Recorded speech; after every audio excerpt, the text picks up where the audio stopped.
I walked into the lab that morning and heard that Lin Kai from the next group had died suddenly. Before I could even process it, my boss called me in. He told me I had to finish the project Lin Kai and I were working on, alone, and submit it this month, or we'd lose our funding. He dangled graduation in front of me like bait, and I couldn't say no. For weeks I barely slept. Coffee replaced water. My heart raced all the time. Then one night, the experiment finally hit perfect numbers. I was so excited I slapped my leg, and then a crushing pain hit my chest. Everything went black. My last thought was, in my next life, I just want to be free. I woke up at the bottom of a dry well. Next to me was a dead man in fancy clothes, his body broken from a fall. I was completely naked. Before I could panic, a glowing blue panel appeared in front of my eyes. It said it was absorbing the dead man's identity, and the body crumbled into light and disappeared, leaving only his blood-stained clothes and some gold coins. I had transmigrated into another world, and I had a system now, like something out of a novel. My status screen showed I was a Stage 1 Awakened and Stage 1 Chi Practitioner, with 3 free points to spend. There was also an Affinity stat set at 100 with a lock option. I tapped it without thinking and locked it on myself. So I guess I'm my own master now. I spent my points carefully. 2 went into upgrading my talent from blue to gold, sharp-minded, became brilliant. For the last point, I had 3 choices: better magic sense, a stronger body, or an embarrassing physical enhancement. I picked the strong body. In my last life, my weak health killed me. I wasn't making that mistake again. A warm feeling spread through me, and I felt genuinely healthy for the first time. Then I noticed a strange body control setting with a sensitivity slider on my panel. I decided not to touch it. The cold air reminded me I was still naked at the bottom of a well next to a dead man's clothes. If anyone found me like this, they'd think I was a killer. So I put on the blood-stained clothes, pocketed the coins, and looked up at the opening above me, wondering what came next. I heard voices above, a woman crying and begging someone to save the young master, who fell into the well. A man's voice told her to calm down, saying the well was 10 meters deep and the young master probably didn't make it. After a while, they lowered a bucket on a rope. I climbed in and they pulled me up. 3 people were waiting for me, and I could see floating data panels above each of their heads. On the left was an old man named Carl, a 3rd-tier guardian knight. His affection toward me was 47, not great, but not bad. In the middle stood a beautiful woman in a fancy dress, dabbing her eyes with a handkerchief. Her name was Tiffany Ville, and her affection was -87. Hostile. On the right was a young man my age named Malvi Ville, also hostile, with affection at -72. Tiffany rushed toward me, grabbing her chest like she was about to faint, calling me Lucius, and saying how worried she'd been. I looked at her glowing red status panel and almost laughed. With acting skills like hers, not winning an Oscar would be a loss for the whole film industry. I also realized she was speaking English with an American accent. Good thing I'd traveled abroad for conferences in my past life and had an IELTS score of 7.5. I'd even practiced a London accent. Otherwise, this whole situation could have gone very wrong. Malvi stared at me with suspicion. He said my hair and face looked different, and he couldn't understand how I'd survived a fall like that without a scratch. Then old butler Carl looked at me with trembling eyes. He said I reminded him of the Ville family ancestor, the one with pure black hair, which was considered a mark of noble blood. He asked me if I had awakened. That gave me my answer. In this world, when someone awakens, their body goes through a cleansing that changes their appearance. That explained why Lucius now looked like me instead of his old self. I thought fast and played the part. I straightened up, adjusted my collar, and spoke in my best London accent. Perhaps so, Carl. Maybe the goddess of fate showed me a touch of mercy during my fall. Carl believed me completely. The accent, the confidence, it was more refined than Tiffany's American English. His affection jumped from 47 to 59 right before my eyes. Carl had watched Lucius grow up. After Lucius's real mother Lily died when he was 3, Tiffany had come into the family and slowly turned the boy into someone withdrawn and gloomy. Lucius never awakened his power, while his younger brother Malvi had awakened at 14. Carl had nearly given up hope. But now, seeing me standing tall and composed, he got emotional. He said if the Lord were here, he'd be overjoyed, and that Lucius's mother Lily could finally rest in peace. The moment he mentioned Lily, I caught a flash of hatred in both Tiffany's and Malvy's eyes. But Tiffany recovered fast. She put on her biggest fake smile and said she was so proud of me, calling my awakening a blessing for the whole family. Since I had no memories from the original Lucius, I had to figure things out on my own. Slowly, I put the pieces together. I was now the eldest son of Maids, the lord of Black River territory in Lombardy province, on the eastern border of the Holy Griffin Empire. My father was a real viscount with 2 estates and several trade routes. Not a bad start at all, but the family situation was a mess. A scheming stepmother, a hostile younger brother, and a father who played favorites. Right now, my father was away at a meeting in the capital, which meant Malvy would probably try something soon. I sat at my desk, tapping my fingers, thinking about what to do first. Make money? Build an army? Get rid of my brother somehow? Then someone knocked on my door. A maid named Sparrow came in with my dinner. She kept her head down, clearly nervous around me. But I noticed her affection went from -17 to -5 when she saw my face. The old Lucius must have been awful to people. I just said, "Thank you, you can leave it there," in a calm voice. Her affection jumped again, this time to +2. Even that small bit of politeness shocked her. It told me everything about how the original Lucius had treated people. She mentioned a letter from someone named Corona. Then I looked down at my food and froze. Noodles. With chopsticks. In a world of swords and magic? I grabbed the letter and felt the envelope. It was real paper, smooth, thin, high quality. My heart sank. There went my plan to get rich by inventing paper-making. Had another traveler beaten me here? I asked Sparrow why we were eating this, and she nervously explained that the old Lucius had asked to try food from the eastern lands. The kitchen had learned to make it for him. She told me that Lombardy wasn't far from an eastern trade route, so they knew basic recipes like noodles, dumplings, and steamed buns. Fancier things like spirit dishes and elixirs had to be bought from a place called Digu Valley at high prices. So there wasn't another traveler. This world itself was a blend of Eastern and Western cultures. That was a relief, sort of.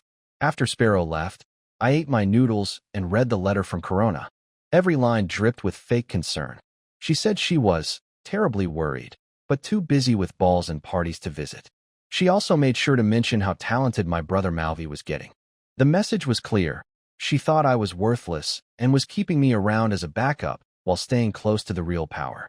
I tossed the letter aside. No wonder the original Lucius didn't even have a personal maid. He'd been trying to look pure and noble for this Corona girl, but couldn't control himself and ended up bothering an ordinary maid in secret. Somehow the whole family found out, and his reputation hit rock bottom. After dinner, I pulled a thick book called A Complete History of the Continent from the shelf. Luckily, the common language here was English, and the book was printed with movable type, so that invention was already taken too. What I read reshaped my understanding of this world. About 100 years ago, 2 continents collided through some kind of subspace storm. The western continent of Etheria and the eastern continent of Shinjo smashed into each other. Both sides thought the other was weak and tried to conquer each other, starting a 10-year war called the World-Ending Blood War. The West lost a 9th-rank pope. The East lost a 9th-rank sword immortal. Countless powerful fighters died.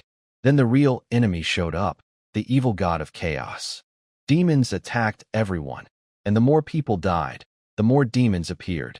The 2 sides had no choice but to join forces. It took another 10 years to seal the demons at the crash point, which they named the Scar of the World. That year became the first year of the Age of Light. Now it was year 91. Between the 2 continents, they set up a buffer zone.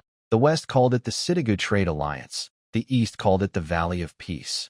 That's where noodles, steamed buns, and silk came west, while magic crystals and spices went east.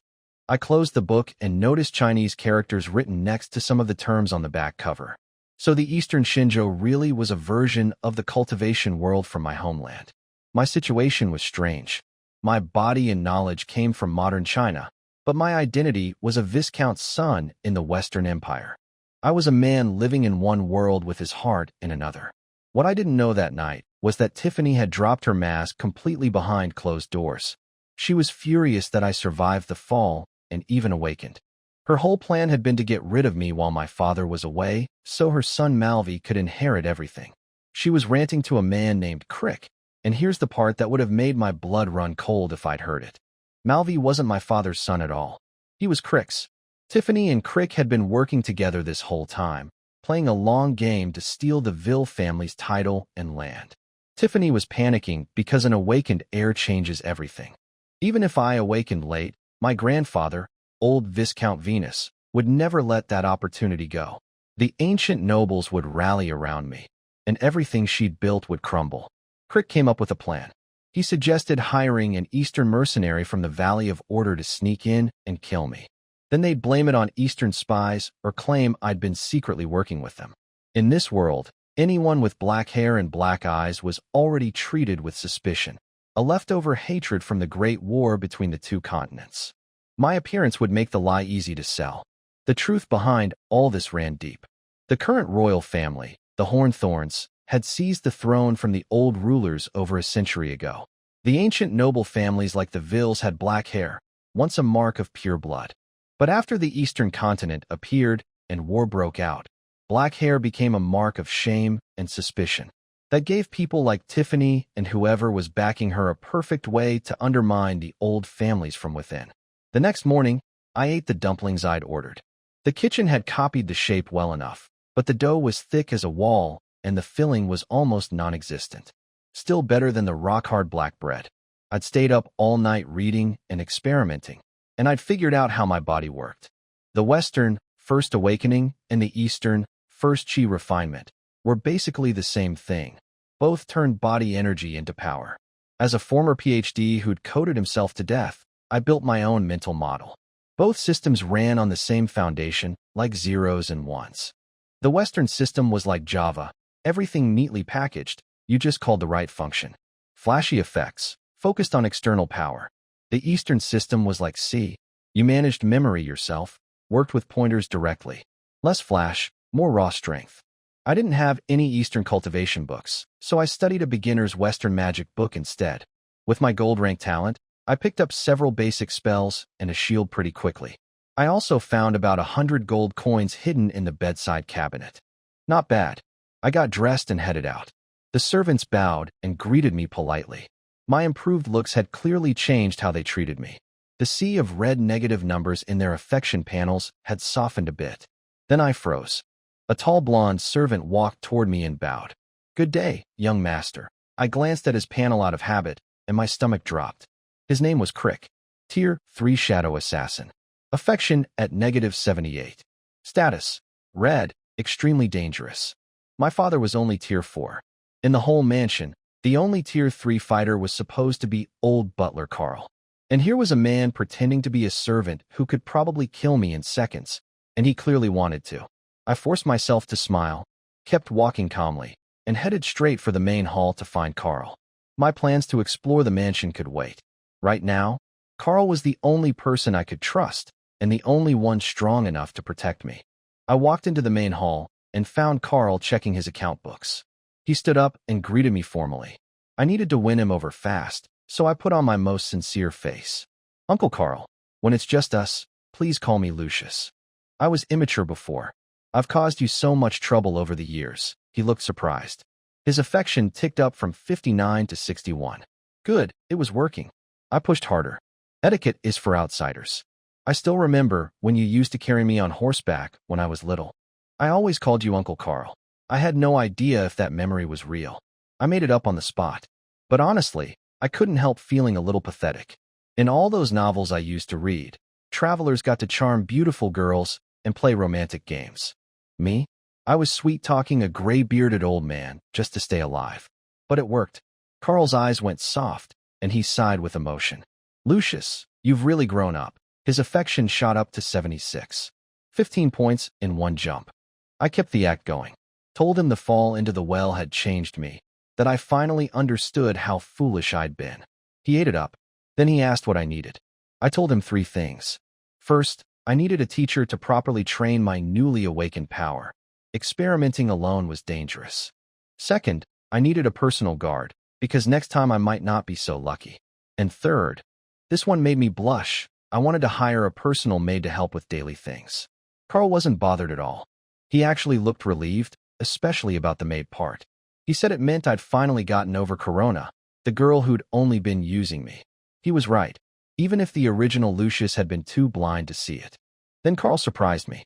He said we should wait until tomorrow because he'd already sent an urgent letter to my grandfather, old Viscount Venus, right after I awakened. He believed my grandfather could take care of everything I needed. I was genuinely confused. How could all 3 requests be handled at once? Carl smiled and said my grandfather would probably send just one person, but that one person could fill every role: teacher, guard, and caretaker all in one. I nodded along like I understood, but inside I was skeptical. One person doing all those jobs? What was this, some all-in-one shampoo? Carl explained that he couldn't assign me a tier 3 mentor because all the tier 3 fighters in the territory were busy with city defense and patrols. But my grandfather ran a famous high-end trade business across the Lombardy province. Last time they met, the old man had mentioned he had 2 or 3 well-trained tier 2 attendants ready for situations like this. Carl's eyes showed a hint of envy when he talked about it. Those kinds of attendants were reserved for heirs destined for greatness, not something ordinary families could ever dream of having. I asked Carl if the attendant from my grandfather would be too expensive. A second-tier professional costs at least 2 gold coins a month, and buying out a 10-year contract would run around 240 gold coins. All the pocket money the original Lucius had saved was only about 100 gold coins. Carl smiled and told me not to worry about the cost. Now that I'd awakened, everything had changed. Before, I was a burden nobody wanted to invest in. Now I was a promising asset. My grandfather would gladly spend a few hundred gold coins on a skilled attendant if it meant securing a future Viscount ally. It wasn't charity, it was a smart business deal.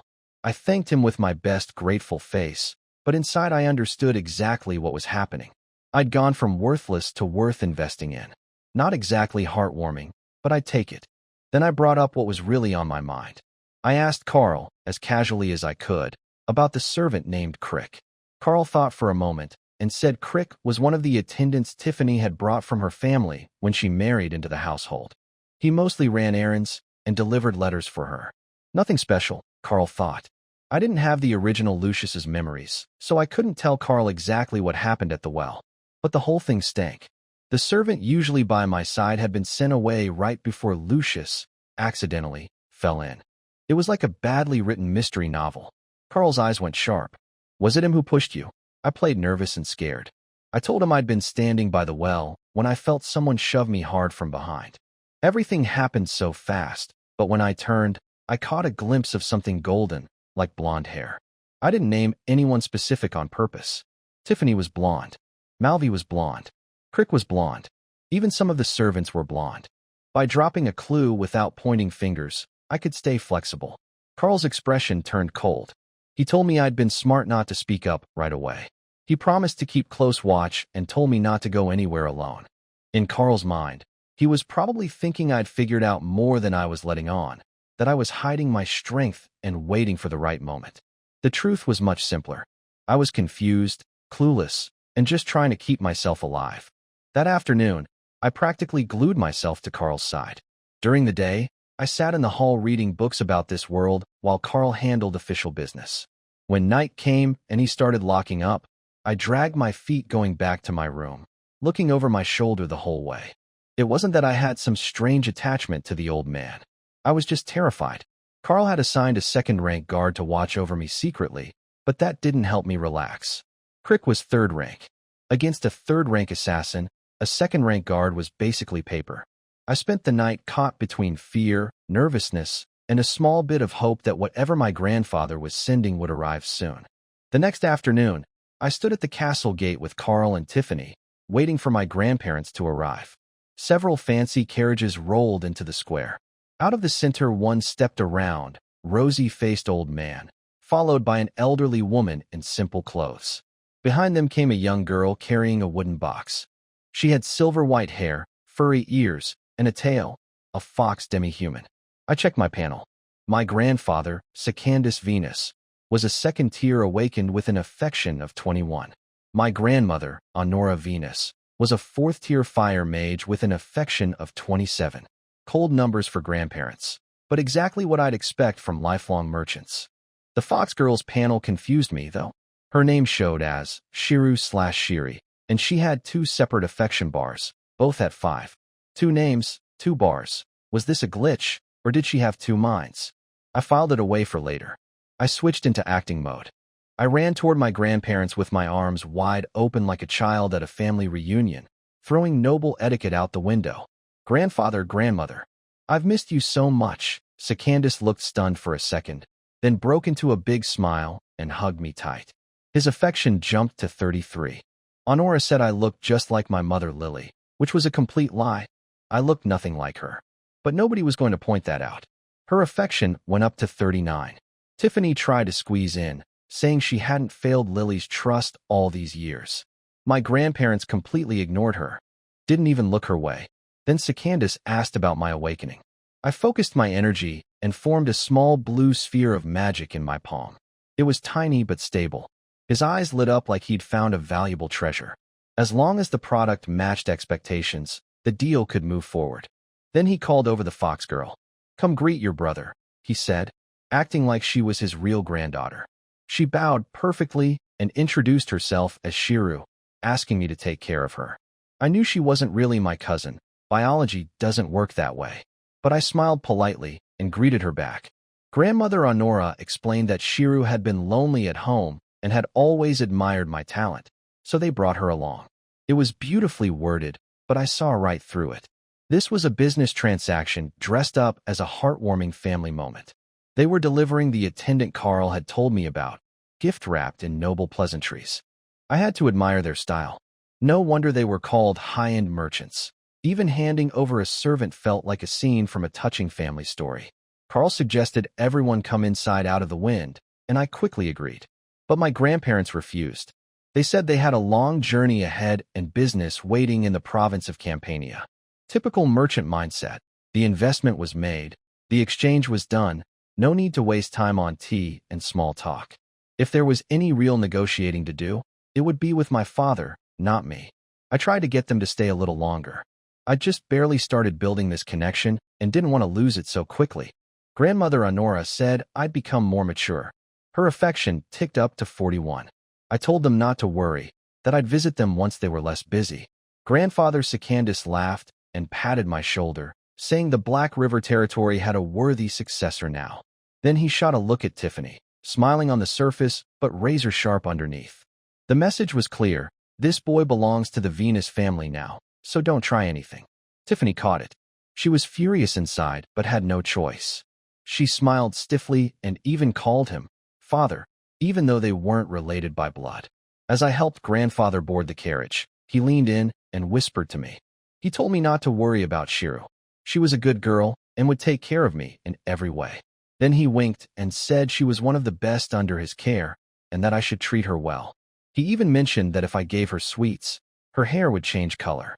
I watched the carriages roll away, thinking about what just happened. They hadn't come to visit their grandson. They'd come to inspect me, to check if Carl's letter was true. If I'd really awakened, they'd invest. If I was still useless, they would have left with some polite excuse. That's how nobles worked. Family affection meant nothing compared to profit. Back in my room, Shiru followed me like a quiet little shadow, holding her wooden box carefully. She was about 155 centimeters tall, with silver-white fox ears that twitched slightly and a fluffy tail swaying behind her. In her noble outfit, she could have passed for a young lady if not for those features. Before I could even sit down, she handed me the box and called me brother, asking me to open her gift. I hesitated. Opening a gift immediately felt rude, but she insisted with those big eyes. I opened the latch. Inside was a neatly folded black and white outfit. It looked like a maid uniform, with lace trim. I frowned, confused. Then I heard the sound of clothes rustling behind me. When I turned around, I froze. Shiru had stripped down to her undergarments. Her noble outfit was in a pile at her feet. She'd changed unbelievably fast. "Shiru, what are you doing?" I coughed and tried to look away, but my eyes had a mind of their own. Her figure was graceful and almost too perfect, but something felt off. Her cheeks were pink and her movements seemed shy, yet everything about it felt rehearsed, mechanical, even. Her sweet voice sounded practiced. Her eyes had a distant look, like she wasn't showing herself to me, but presenting a product. Her affection meter didn't budge at all. This was pure performance. She giggled and said she was just changing clothes, asking why I was so shy.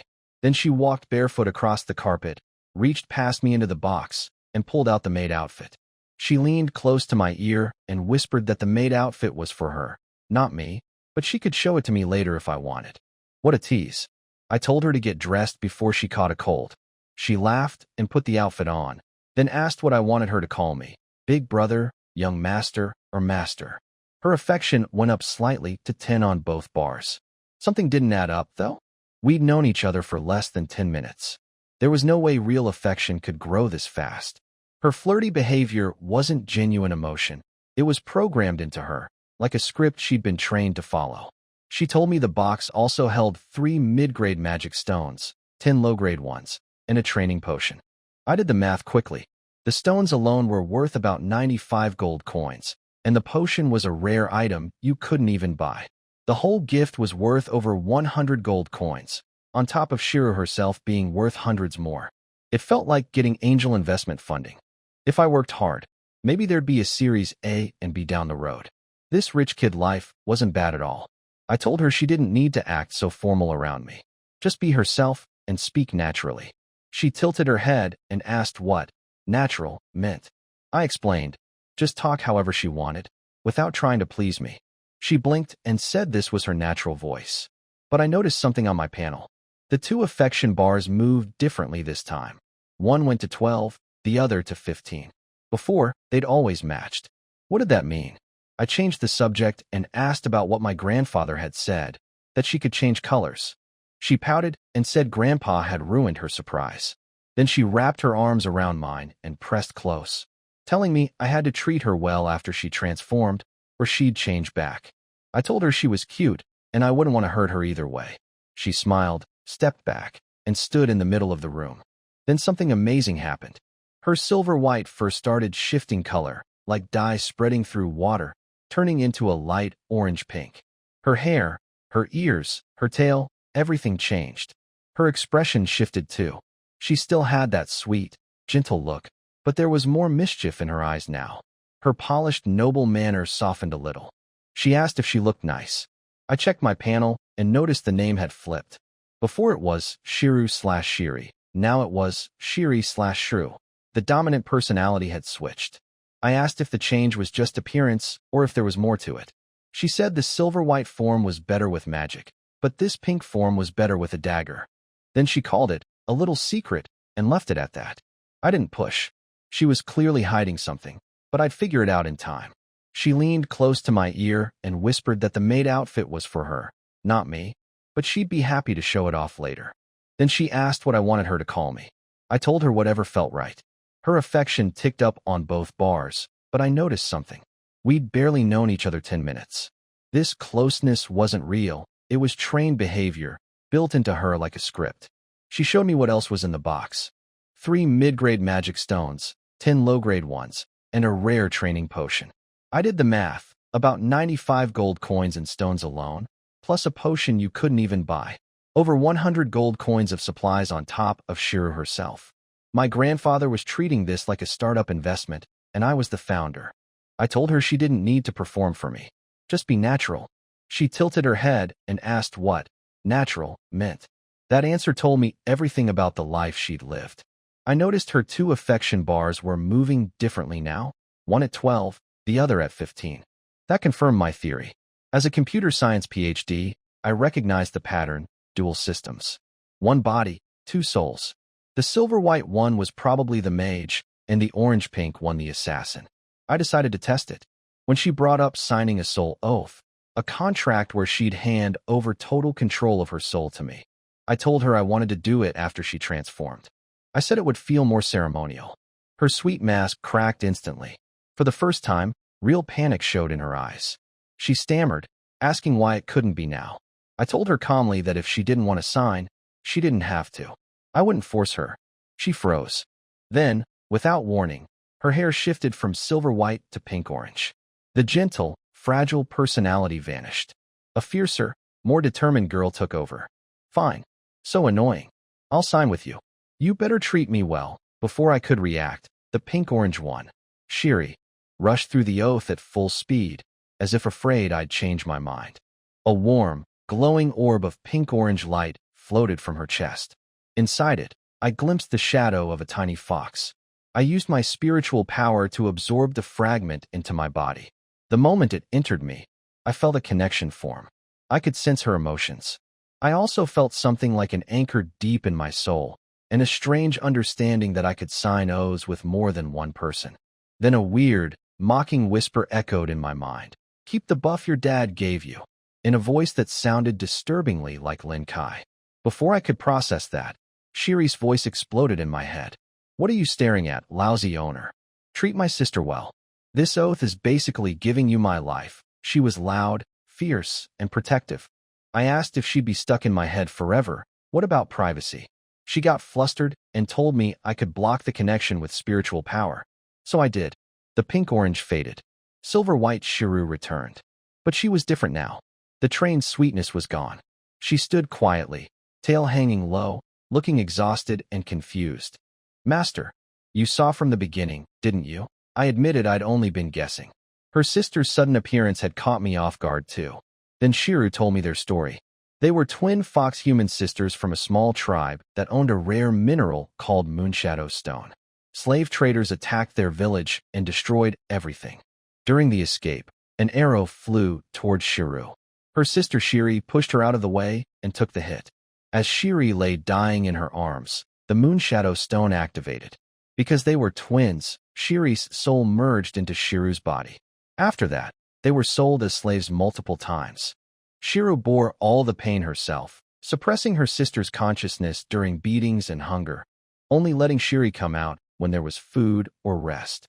She even gave up chances to escape because she was afraid that if her body died, her sister would disappear too. I secretly unblocked Shiri's connection. She immediately screamed into my mind, calling her sister the biggest fool in the world for always taking the pain alone. She demanded I treat Shiru well. Then I blocked her again before she gave me a headache. Shiru continued. She said my grandfather had rescued them from a dark, underground slave market. She knew he'd done it to create a better product to sell, but she was genuinely grateful. He'd given them food, education, manners, and safety. Her sister no longer had to fight other slaves for moldy bread. Then she knelt before me and pressed her forehead to the floor. She said I could punish her, humiliate her, do whatever I wanted. She only begged one thing: don't leave permanent damage on her body, because when Shiri takes control, she can feel physical injuries, and Shiri is terrified of pain. Something clenched tight in my chest. I reached down, lifted her up, and held her. "Look at what you're saying. You're beautiful. You're a treasure my grandfather gave me. I could never hurt you. Just be yourself. Stop imagining me as some kind of monster." She relaxed in my arms, then looked up with those big watery eyes and asked if I wanted to eat her now. She said she'd studied all the theory and memorized every position, but this would be her first real experience, so please forgive any mistakes. Looking at her face so close to mine, I won't lie, something stirred inside me. But then Crick's face flashed through my mind like a bucket of ice water. A third-rank assassin was somewhere in this mansion, possibly planning to kill me tonight. Under the threat of death, reason won out. Besides, her affection was barely above zero. She was willing because of loyalty to my grandfather and love for her sister, not because she actually wanted me. Forcing things now would be a terrible strategy. I needed her to truly want to protect me. That kind of trust takes time. The meat was already in the pot. It wasn't going anywhere.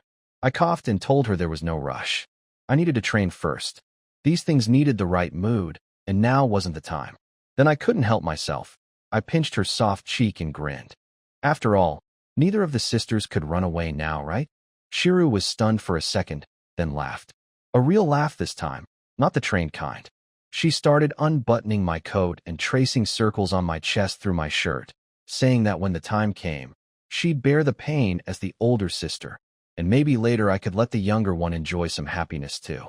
Her affection crept up, Shiru to 7, Shiri to 30. Progress. I cleared my throat and told her to start teaching me how to train. But she covered her mouth and giggled, saying Shiri had a message for me. Apparently, if I silenced her again, She was planning to sneak into control of my body at midnight and get revenge with some kind of prank. I sighed and unblocked Shiri's connection. Instantly, my head exploded with noise. I'll scream in your head when you're with other women. You'll regret it. Humph. I rubbed my temples. Shiru had spent years protecting her sister from pain, and the result was that Shiri had become a full-blown troublemaker with zero filter. Having her in my mind was worse than raising a difficult child. Shiru calmed her sister down, then smiled at me, a warm, genuine smile this time. Since you've decided to focus on getting stronger, I'll teach you how to train, master. Her affection rose to 10. Shiri stayed at 30, slow and steady. What I didn't know was that across the mansion, Tiffany was having a meltdown. I could hear nothing from her room, but the truth came out later. She'd been smashing everything in sight. Porcelain, furniture, anything within reach. She was furious that Carl had contacted my grandfather so quickly, and that the old man had immediately sent a second-tier fox human to guard me. With Shiru by my side, making a move against me had become much harder. She screamed at Crick to go kill me right now, no matter the method. Crick stayed calm. He told her they still had about 10 days before my father returned. He'd go to the Valley of the Second Step tomorrow and hire someone to do the job, a second or third-tier mercenary. If the original 100 gold coins weren't enough, he'd pay more. And if all else failed, he'd do it himself, even if it cost him his life. He explained why he hadn't acted personally yet. If he killed me directly, Carl and my father would immediately suspect Tiffany. If the ancient noble families found out, the people backing them from above would punish them too. They needed to keep their hands clean. Tiffany calmed down. She wrapped her arms around Crick's neck and told him to handle it, but not before they spent some time together first. The plotting against me was getting more serious, and I had no idea how little time I actually had. What I didn't know was that Carl was already watching Crick. After I dropped that hint about seeing something golden at the well, Carl had arranged for servants to track Crick's movements. When Crick left the castle that evening, claiming Tiffany had broken some porcelain and he needed to buy replacements, the spy reported it immediately. Carl wasn't fooled. Why would someone travel far away for decorations when there was a market nearby? He suspected the worst. The old man's kind face turned hard as stone, and he snapped his pen in half. He muttered to himself that even if it cost him his life, he wouldn't let anyone hurt me. Meanwhile, in my room, I was experiencing what I called pay-to-win cultivation.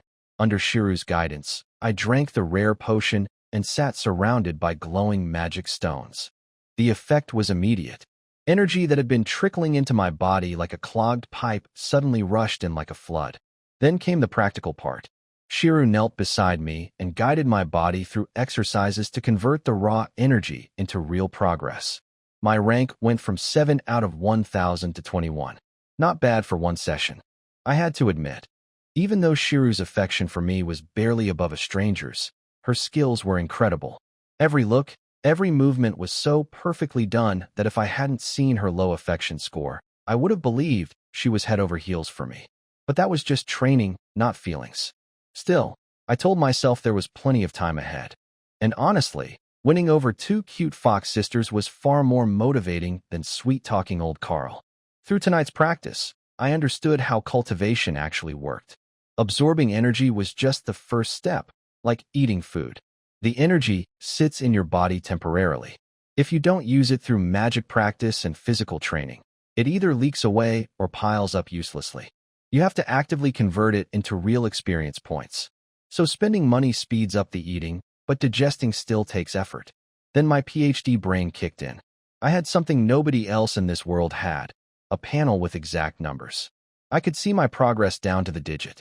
That meant I could run experiments, try different methods, measure the results, and find the most efficient conversion technique. I asked Shiru if there was a way to make the internal conversion faster. She thought I meant absorption speed and suggested more magic stones, finding places with denser energy, or something called merging. Shiri's voice immediately blasted through my mind.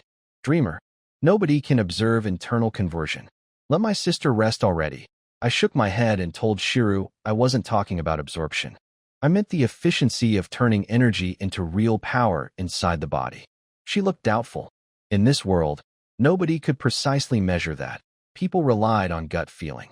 I hesitated, then decided to share a small secret. I told her I could sense my own conversion speed with exact precision. And since Shiri had signed the soul oath with me, I could vaguely sense hers too. I figured that sharing a small secret with the sisters was safe enough. Since Shiri had signed the soul oath, her life was tied to mine, and Shiru valued her sister's life more than her own. In this wolf den of a castle, these two were more trustworthy than anyone, even Carl. Shiru's eyes went wide when I told her. Shiri, of course, screamed in my head that I was a liar trying to take advantage. I suggested we test it. Just 10 minutes. As a reward, I'd give them extra food tonight. Shiru agreed without hesitation. To her, this was probably just another one of a young master's odd requests. As long as it didn't hurt her body, she'd cooperate. For the next half hour, I felt like I was back in my old lab, debugging code. I stared at the progress bars only I could see, watching every tiny change while Shiru performed basic magic spells in different ways. After enough testing, I found patterns. I told her to adjust her technique based on what I'd observed. If she followed my corrections, her training speed could improve about 4 times. She looked at me with doubt. A high-level mage saying this would be one thing. But me, a freshly awakened first-level beginner? She thought I was playing some kind of game. But then she noticed something. My eyes weren't looking at her the way noble men usually did. There was no desire, just calm, rational focus. And when she tried the adjustments, her magic flow did feel smoother. She asked if we could test her sister too. Then she told me something that blew my mind. Because they shared one body, when one sister finished training and felt tired, the other could take over and keep going without any problem. They essentially trained in shifts, double the practice time of a normal person.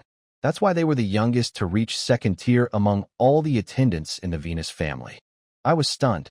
That was like having the ultimate workers, 24-hour shifts that would make any capitalist jealous.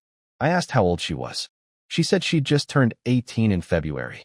She'd been at second tier for almost a year, and her training speed already matched young noblemen. Then she mentioned something interesting. My grandfather had originally planned to keep her as a weapon for my cousin. But somehow, at the last moment, he changed his mind and sent her to me instead. She said it meant my grandfather really cared about me. I smiled bitterly inside. That wasn't caring, it was a gamble. The old man was betting on a different horse, and I'd basically stolen my cousin's top-tier card. I wondered if that cousin would come after me with a sword when he found out. I told Shiru sincerely that she was amazing and that I'd treasure both sisters. Instantly, her hair flashed from silver white to sunset orange. Shiri took over, arms crossed, pouting. Stinky master, how dare you ignore me earlier? I'm not as easy to push around as my sister. I didn't argue. I just held up 2 fingers and said calmly, from now on, I'll double your meals. 1 portion for you, 1 for your sister. Desserts are unlimited. Order whatever you want. Shiri's angry fox ears drooped immediately. Her furious face melted into a bright smile so fast, it was like flipping a page. All right, master, how should I cooperate? It turned out that even in the Venus family, resources were limited. Shiru had always given up her share of expensive desserts, forcing Shiri to come out and enjoy them instead. The old Viscount thought Shiru just had mood swings. He never knew it was her quiet way of loving her sister. Promising unlimited desserts was apparently the cheat code to winning Shiri over. Shiri's affection rose to 38 after I promised desserts. For her sister's sake, she decided to cooperate. I ran the same experiments with her as I had with Shiru, creating a completely different set of techniques tailored to her fighting style. The numbers on my panel didn't lie. Both sisters' experience gains improved noticeably after my adjustments. Then there was a timid knock at the door. It was Sparrow, bringing dinner for 2. The moment she walked in and saw Shiru standing there in a maid outfit, silver-tailed, stunningly beautiful, her face fell. I could practically read her thoughts. She'd been hoping that my personality change after the fall might be her chance. If she worked hard enough, maybe she could go from ordinary maid to personal maid, or even something more. In this world, even an illegitimate child could raise a mother's status. But now, seeing Shiru, those dreams crumbled. If I ignored a woman like that and chose Sparrow instead, she'd think I'd lost my mind. She pulled herself together and politely served the food, referring to Shiru as my cousin, the standard cover story nobles used when gifting a servant. Nobody believed it, especially when the cousin was wearing a maid outfit, but that's how things worked here. I decided to act. Instead of letting Sparrow drift into resentment or get recruited by someone else, I'd bring her into my circle. I told her that starting today, she wouldn't handle any other chores in the castle. Her only job would be taking care of my room, my clothes, and my meals. Her eyes went wide. Whatever jealousy she'd felt vanished instantly, replaced by shock and gratitude. Her affection jumped from 2 to 22. I added that I'd ask Carl to raise her monthly allowance, and that if she ever heard any rumors or ran into trouble in the castle, she should come straight to me. She nearly cried. Her affection shot up to 42. For someone at the bottom of the hierarchy, even a small gesture from above felt life-changing. I didn't need to promise the world, just a bit of real kindness and a modest raise, and her loyalty was mine. I noticed Shiru watching the whole exchange with a thoughtful look. In just a few words, I'd gained a loyal spy and expanded my trusted circle. Her eyes showed something new, not just gratitude, but genuine respect for how I handled people. After Sparrow left, I reached for my fork to eat, but Shiru moved first. She picked up a piece of cream-topped cake with a silver fork, slipped it between her lips without chewing, then turned toward me with a look that could melt stone, slowly bringing her mouth close to my face. After that unforgettable feeding, I called Sparrow back in and handed her a list I'd written. I told her to start delivering pastries to my room according to the categories on the list. If the cost went beyond the kitchen's budget, she should ask Carl to deduct it from my private allowance. I told her I trusted her the most for this kind of task. Her face went red with pride, and her affection jumped to 52. For her, being given a real responsibility by the young master was everything. After Sparrow left, Shiru turned to me with soft eyes and said I didn't need to spend so much. Her sister had probably just been joking about the desserts. I cut her off. You're my people now. How I treat you is my decision. She went quiet for a moment, then said a sincere thank you. Both affection bars ticked up, Shiru to 20, Shiri to 43. Then I realized a practical problem. Where was she going to sleep? There was only one bed. Shiru smiled and said that since she was mine now, she'd stay close to protect me. Then she added that her tail was very soft and could work as a pillow. That night, she slipped into bed beside me, warm and fragrant. I lay there stiff as a board, fighting every impulse in my body. I held back for 2 reasons. First, Crick was still out there. If he attacked while I was distracted and Shiru couldn't react fast enough, I'd die in the most embarrassing way possible. Second, Shiru's feelings for me were still shallow. She was doing her duty, not following her heart. Forcing things now would hurt my chances of winning real loyalty from both sisters. So I behaved myself. Mostly, I did hold her foxtail all night. It was impossibly soft and warm, and I finally understood why kings in stories were so fond of luxury. She fell asleep peacefully beside me. Both affection bars crept up, Shiru to 25, Shiri to 45. What I didn't know was that while I slept, Crick was riding through the night on a fast horse. He reached a place called the Chittagoo Black Market by dawn, a lawless hub connecting the eastern and western continents. He went to a grimy underground hut and met a fat middleman called Old A. Crick told him the situation had changed. The target now had a second-tier guard. Old A immediately raised the price from 200 gold coins to 800. Crick demanded it be done within 5 days. Old A tacked on a rush fee and made it an even 1,000 gold coins. Crick was furious at the gouging, but had no choice. He threw 4 money pouches on the table. Old A mentioned that an Eastern woman had already shown interest in the job, but hadn't committed yet. She seemed capable, but short on money. He expected her to come back and accept within a couple of days. Crick didn't care whether it was a man or woman. He just wanted results. My head. Within 5 days. Proven by either a token or the blood-stained family crest of the Ville family's eldest son. The clock was ticking, and I had no idea.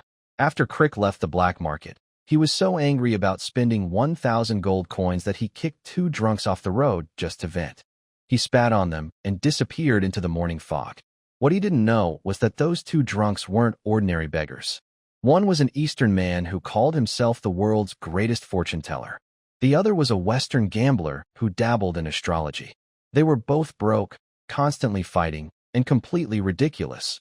But the Eastern one looked at Crick's retreating figure and muttered that the man had death written on his face. A little later, a tired-looking woman in plain black clothes passed by and tossed 2 coins to them out of pity. The fortune teller shouted after her some cryptic advice, something about cutting ties, avoiding the northeast, and taking the southwest path instead. She froze for a moment, but didn't look back. Meanwhile, back in my room, I woke up to Shiru's soft voice calling me for breakfast. She'd already eaten mine while I was sleeping. This girl was definitely a fox in every sense. I told her that once we dealt with the assassin problem, she wouldn't be able to get away with stunts like this anymore. She just leaned close to my ear and whispered sweetly that she looked forward to it.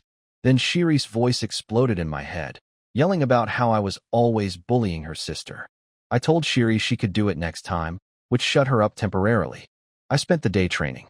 I'd already learned most of the basic first-level spells and was now building proficiency through repetition. That evening, Carl got a report that Crick had returned. His excuse? He'd bought one piece of Eastern porcelain. Carl saw right through it. The mansion's storeroom was already full of Eastern ceramics gathering dust.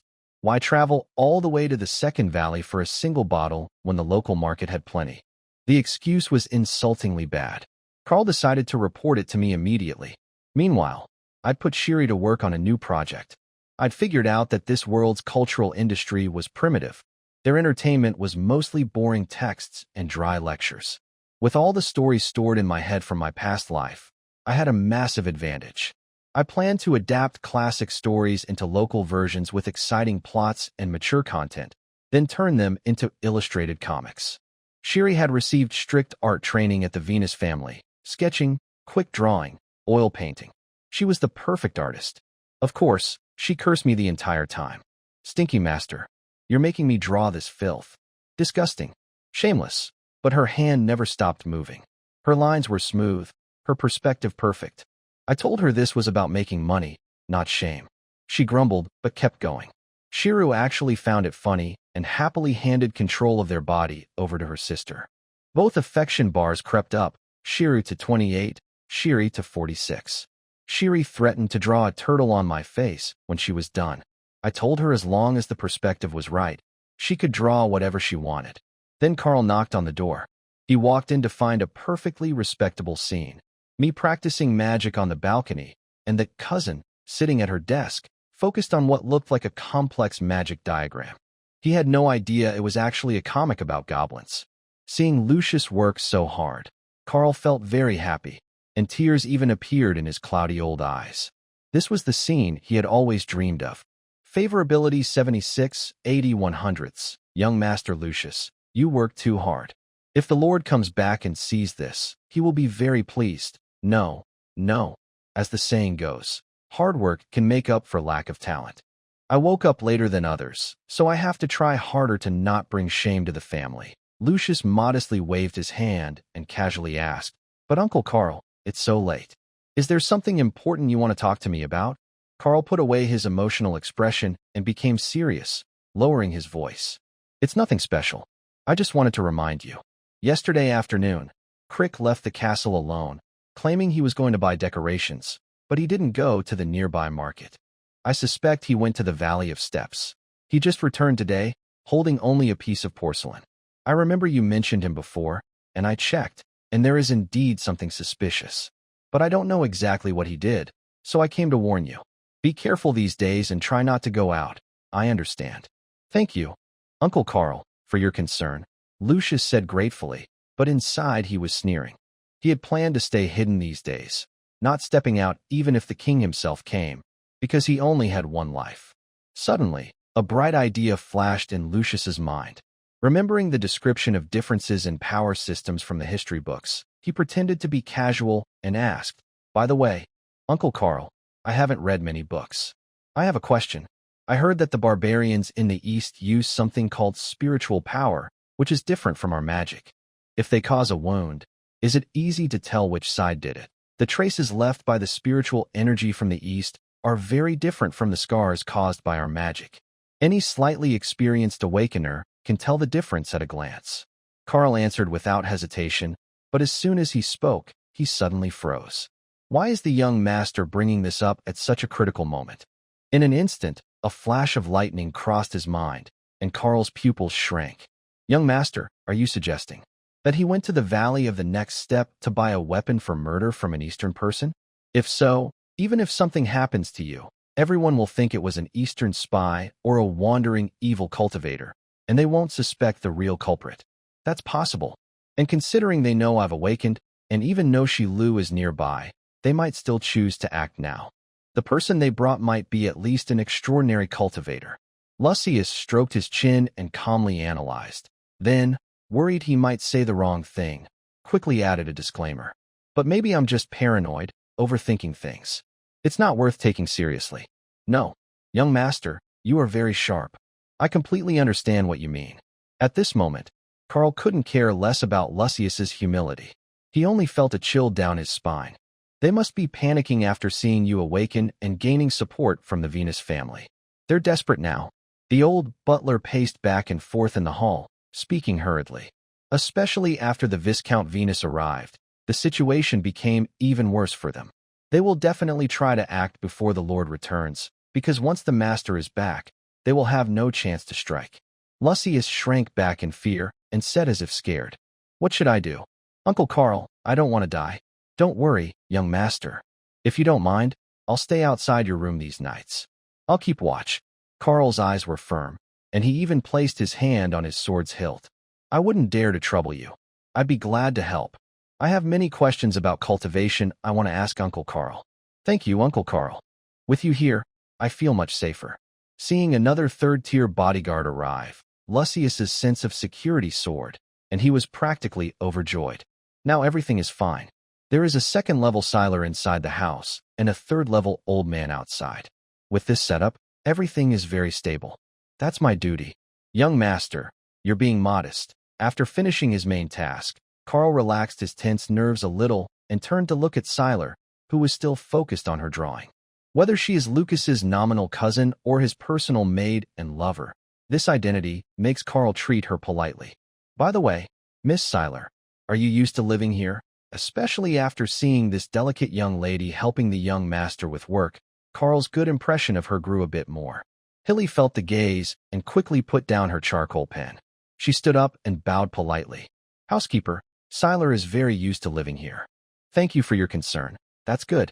By the way, is Miss Siler writing a letter to Viscount Venus?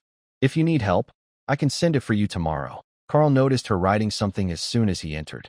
Out of politeness, he didn't look closely, assuming she was just writing to report to Viscount Venus. Hilly's pretty face instantly turned bright red, almost as if blood was about to drip out. Although she had mentally prepared for what was happening in bed and could even tease a little in return, as a noble lady trained in proper arts, she felt embarrassed to show everyone her current drawing. A crude, vulgar, and visually shocking scene of goblins fighting elves.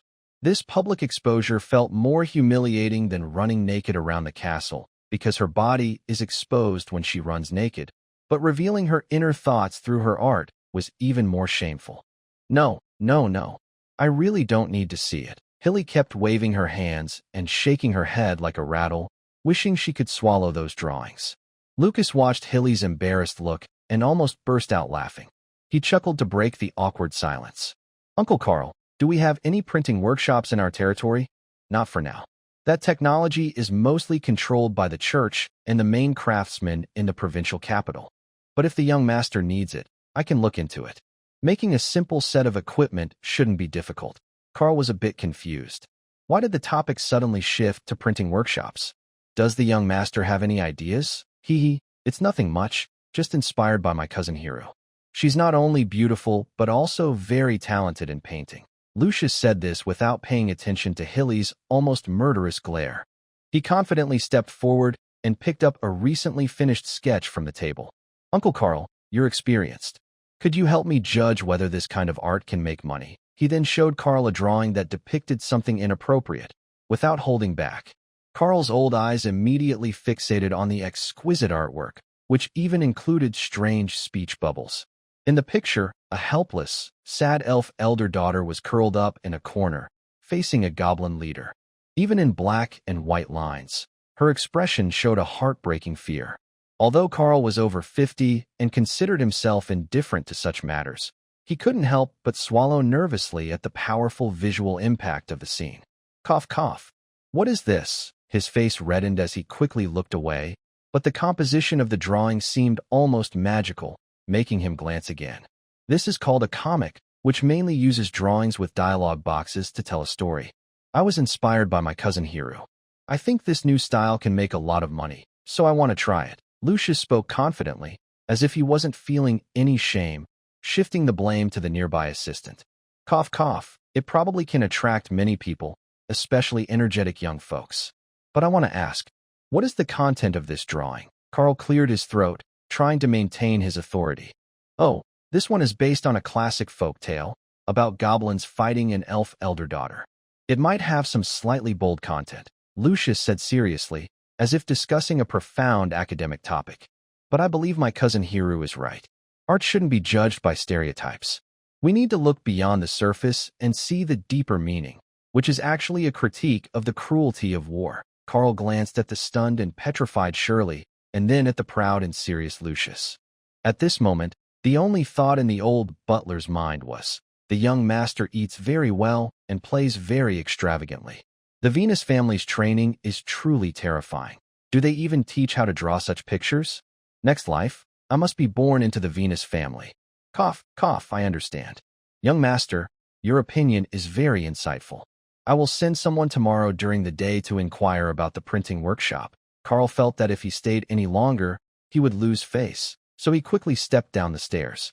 All right, but I want to buy this property in my own name. I will pay for it myself, so it won't be on the family account, Lucius added. No problem, young master. I'll go handle some errands first and come back later to keep watch for you, said Carl. Carl cleared his throat as if trying to cough out all his embarrassment, then hunched his back and hurriedly left the room, his back looking like he was fleeing in panic.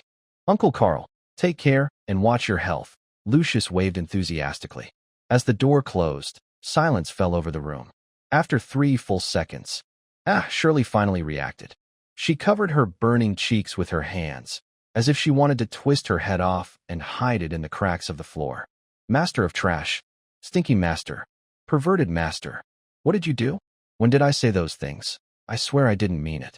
It was your handwriting that inspired me, Lucius said helplessly, spreading his hands with an innocent look. How can I face anyone now? Maybe I should let my sister come out and face this cruel world. Shirley let out a mournful cry. Although she had learned many strange theories from the Venus family and thought her skin was thicker than a city wall, today, under Lucius's actions, she finally experienced what social death feels like. What it's like to be utterly humiliated. A faint glow appeared, and her once lively pink-orange hair faded like a receding tide, instantly transforming into smooth silver-white hair. Shirley regained control of her body. But even with a different person inside, the feeling of shame was shared by all. Master, you're so mean. Hilu lowered her head, her voice soft like a mosquito's buzz. In fact, the person Hilu lost was also her sister, Shirley. But her personality was much calmer than her loud sister, so she only dared to softly scold him, sounding more like teasing. I thought you would be like Shirley, pointing at my nose and scolding me. Lucius chuckled, looking at the shy, trembling silver-haired girl in front of him. You are the master. Your sister is still young and naive. Please forgive her and don't blame her. Hilla blushed and spoke. Because of the existence of the soul oath, Shirley was more open and genuine in front of Lucius than her older sister. Don't be rude to me. Actually, I hope you can express your feelings like your sister does. Lucius's smile faded, and his eyes became serious. As the master, I order you to tell me your true feelings right now. No more flattering words. Shameful. Hilla saw Lucius's serious expression and dared not disobey. She could only honestly say 2 words, her face turning as red as a ripe apple. Do you want to hit me? Be honest, Lucius continued to ask. A little. But you're the master, and I can't. Hilla hesitated but told the truth, because the first rule of being a slave was not to deceive the master. Then Lucius ordered, hit me twice. Right here, he pointed to his chest. No, I can't. I'm still young and I can't hurt the master. Hilla shook her head repeatedly, looking frightened. I approve. It's my order. Hit me twice. Now, Lucius's tone grew firmer, showing his authority as the master. Hilla looked at Lucius's serious face and felt her heart surge with shame and nervousness. Under the master's strict command and her inner mischievous side encouraging her, she finally gritted her teeth. Gathering her courage, she extended her small, delicate fist and gently tapped Lucius's chest twice, tentatively. Thump, thump. The gentle touch was more like a playful nudge, like a small cat pressing its paw twice. Lucius saw that she really made a move and smiled happily. He reached out and gently pulled the still-dazed Shiru into his arms, holding her tightly. That's right. Remember this in the future. When you have feelings, express them openly. Be honest. I prefer you to show your true emotions. Shiru was embraced in that warm hug, feeling stunned, and her mind went blank. Did she express her feelings? Did she vent her dissatisfaction? So, even as a servant, is it okay to have feelings? Favorability 2838/100, 4650/100, date. April 23rd, year 91 of the Bright Calendar, location. Black River Territory, Lord's Mansion, Lucius's room, midnight. Recently, because of Carl's warning, Lucius chose to stay quietly in his room. He hardly left the door, only eating and sleeping, spending most of his time practicing or bonding with the sisters Shiru and Hilly. Of course, he also kept working the girls hard, making Hilly draw rough sketches of goblins, elves, beastmen, and female knights in playful comics. After days of close contact, and since Lucius had no airs of nobility, Shiru and Hilly gradually accepted their somewhat strange master from the heart. Especially Shiru, who initially acted like a robot programmed for obedience, started showing her true, girlish side and even learned to tease him back. Compared to her, Hilly's favorability progress was a bit slower. No wonder, being locked in a room every day, working as a comic artist and laborer, makes it hard to develop much goodwill toward the overseer. Favorability 3850/100, 5052/100. However, with Carl, the constant night watchman outside the door, Shiru and Hilly didn't dare to act too boldly, and their behavior became much more restrained. They simply crawled into Lucius's bed like little cats, every night without fail. Hee hee. Master, I'm back again. Silver-white Shiru, dressed in her special maid outfit, skillfully lifted the corner of the blanket and slipped in like a slippery eel. I've noticed you've been getting more familiar these days. Lucius frowned and moved aside to make room for her. It's because Master likes this kind of mood, I understand. Shiru chuckled softly, showing two small sharp teeth, her eyes full of mischief. I've seen the story in the notebook your sister drew, letting you show your true self, but I feel like you're getting closer to your sister now. Lucius rubbed his forehead with a headache. Is this like shooting himself in the foot? Hee hee. Don't you like it? I can tell your body is still honest. Hiru's eyes curved into a crescent moon as she leaned in closer. Come on. Tonight, sleep holding my tail. Shiru will be your natural plush pillow, such a little fairy, Lucius muttered, holding the fluffy big tail in his hand. I have to say, this feeling really helps with sleep. As night deepened, Lucius fell into a deep sleep. Unnoticed, a shadow silently entered the originally closed balcony. A small figure dressed in a black night outfit quietly stepped into the room. She held a gleaming long sword, her steps as light as falling feathers. Under the cover of moonlight, she approached Lucius's bed silently. The small figure reached the bed, looking at the raised blanket. A flicker of hesitation crossed her eyes, but it was only for a moment. The next second, her gaze sharpened, and she prepared to swing her sword fiercely. Suddenly, an unexpected change occurred. The smooth bedsheet suddenly sprang up with a loud pop, like a large net, instantly blocking the assassin's view. At the same time, a dagger shining with cold light, like a venomous snake spitting, shot fiercely toward the small figure's abdomen from a very tricky angle under the bedsheet. The small figure frowned, reacting quickly. She didn't swing her sword but pressed it down, crossing the blade. Clang! A crisp sound rang out as she saw a pink-orange figure rush toward her from under the bedsheet. The intelligence mentioned that second-tier guard? But why does it seem like they were prepared in advance? Is it a trap? The small figure's heart immediately alarms. Using the force of her block, she leaps backward, ready to adjust her stance and counterattack. However, a stronger, sharper gust of wind suddenly strikes from behind. Carl, who had been guarding outside, appears behind her like a ghost, wielding a heavy knight's broad sword with the power to split mountains and rocks, swinging it down. The small figure desperately tries to dodge to the side, aiming to avoid this deadly strike. But Carl's sword skills are extremely skilled. He shifts from stabbing to sweeping, with the blades slicing horizontally. There is no way to avoid it. She can only grit her teeth and raise her sword to block. Clang! A loud clash of metal echoes through the silent night, painfully ringing in the ears and waking up the drowsy Lucius. Ooh! Lucius shivers and quickly sits up in bed. Young master, you guessed right. There really is a mouse sneaking in. Carl holds his sword with both hands, blocking the assassin's retreat. At the same time, Silly is already in battle mode, holding a dagger in reverse grip, working together to pressure from the other side, with a fierce look like a small wolf protecting its food. Under the combined attack of a third-tier heavy-armored knight and a second-tier high-speed assassin, the small figure quickly falls behind, pushed into a corner, barely able to defend herself. Lucius, under the moonlight outside the window, sees the desperate figure being cornered, and data flashes across his retina. Name Su Tingyu. Rank 3rd tier condensation realm. Favorability -10 out of 100. Status red, 3rd tier. Condensation realm. Still a person from Shinjo? It seems his guess was right. She is indeed an Eastern cultivator, a fellow countrywoman. Seeing she is about to be forced into a dead end, a trace of determination flashes in Su Tingyu's eyes. She tiptoes on the wall, and her body surprisingly defies physics, floating into the air as if stepping on an invisible staircase. 7 styles of bamboo shadow. New bamboo sprout breaks rock. With a clear shout, she thrusts her sword forward.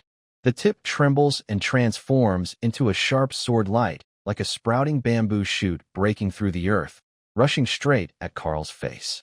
This sword carries the sharpness characteristic of Eastern swordsmanship. Carl was forced to step back by the fierce attack, but he remained calm and raised his long sword high. 3rd level divine gift. Holy shield descends. A golden light fell from the sky. A shimmering, semi-transparent shield with a holy aura appeared around Carl, Lily, and even Lucius sitting on the bed. Bang! The sword strike hit Carl's holy shield, causing ripples but not breaking through. At the same time, Lily moved. 2nd level, clone. A pink-orange figure split into 2 identical Lily clones, both with afterimages, rushing from different angles towards Su Tingyu in midair. Su Tingyu was in midair, exhausted from previous efforts, with no new strength gained. Facing the attack, she changed her sword stance. 7 styles of bamboo shadows. Wind sweeps green leaves. She swung her sword horizontally, sending out a crescent-shaped blue sword light aimed at the 2 Lily clones' waists. Normally, a sneaky assassin would dodge at this point, but Lily trusted Carl's shield. She didn't dodge or evade, instead bracing herself against the blue sword light, relying on her golden shield to block the damage. Her speed increased, and she aimed her dagger straight at Su Tingyu's face. Poof! The sword light swept past, and the clone disappeared into nothingness. Meanwhile, the real Lily, though her shield's glow dimmed a little, had already rushed in front of Su Tingyu. Su Tingyu didn't expect her opponent to be so brave, fighting recklessly like this. She could only change her attack. 7 styles of bamboo shadows, piercing the sun in sections. Her sword stabbed repeatedly like a storm, first deflecting Lily's dagger with a ding. Then several sword energies struck Lily, smashing her holy shield and knocking her away. Lucius was originally watching from the bed, thinking it was a show, but he didn't expect this female assassin to be so fierce, fighting 2 people alone and still counterattacking. Seeing Lily fly toward him like a broken kite, he quickly stood up and caught her soft body. Meanwhile, he didn't stay idle. Though a beginner at level 1, he still knew how to support with firepower. He pointed his staff and cast spells rapidly. Fireball, fireball, fireball. 3 large fireballs, about the size of basins, shot out in a triangular formation towards Su Tingyu. Carl seized the opportunity when Su Tingyu made a move and quickly advanced, wielding a broadsword with a howling wind. 3rd level, whirlwind slash. Before Su Tingyu could catch her breath, a powerful sword strike aimed at her like a falling mountain, accompanied by a flying fireball from afar. Her face turned pale, and she had to push her spiritual energy to the limit again. 7 styles of bamboo shadows. Embrace the void, comma. Her long sword spun in front of her, forming a tight, impenetrable glow to block the attack.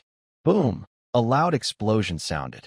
Although she blocked Carl's whirlwind slash, the strong impact still knocked her back, causing her to crash heavily into the wall. Before she could slide down, 3 more fireballs were launched. Sutingyu knew these were cast by a beginner at the first level, so their power wasn't strong. Still, she couldn't ignore them completely, or her clothes might catch fire, which would be troublesome. She barely managed to raise her sword again to block. Meanwhile, Carl took another step forward, cutting off all her escape routes. In Lucius's arms, Shirley had just endured all damage thanks to her shield. She wasn't injured, only numb from the shock. She realized that facing this Eastern person, her role as an assassin was less useful than magical support. Her eyes changed. The girl in her arms suddenly had hair that shifted from pink-orange to silver-white. Shirley took control of her body. She raised her dagger and quickly recited a complex spell. Second level, Fire Dragon Spin, a swirling storm of flames, combined with small fireballs from Lucius's follow-up attack, gathered into a blazing torrent rushing towards Sutingyu in the corner of the room. Sutingyu's already pale face turned deathly white at the sight. With a heavy sword at her throat and a sea of fire closing in, her spiritual energy was exhausted, and her meridians ached terribly. Is this the end? No, I can't die yet. I haven't avenged my sect. In the face of death's fear and her instinct to survive, her mental defenses shattered completely. She clenched her teeth, looked at the approaching fire dragon, and shouted in a heavily accented, stammering Osrian language, her voice filled with despair and tears. I surrender. Don't attack anymore. I give up. The broadsword in Carl's hand stopped just 3 inches from her neck, cutting a few strands of her hair with the sword's wind. Drop your weapon, and I won't kill you. Sutingyu looked at the sharp sword close to her neck and then at the nearby group of fierce-looking mages. She had no choice but to bite her lip and let go. Clang.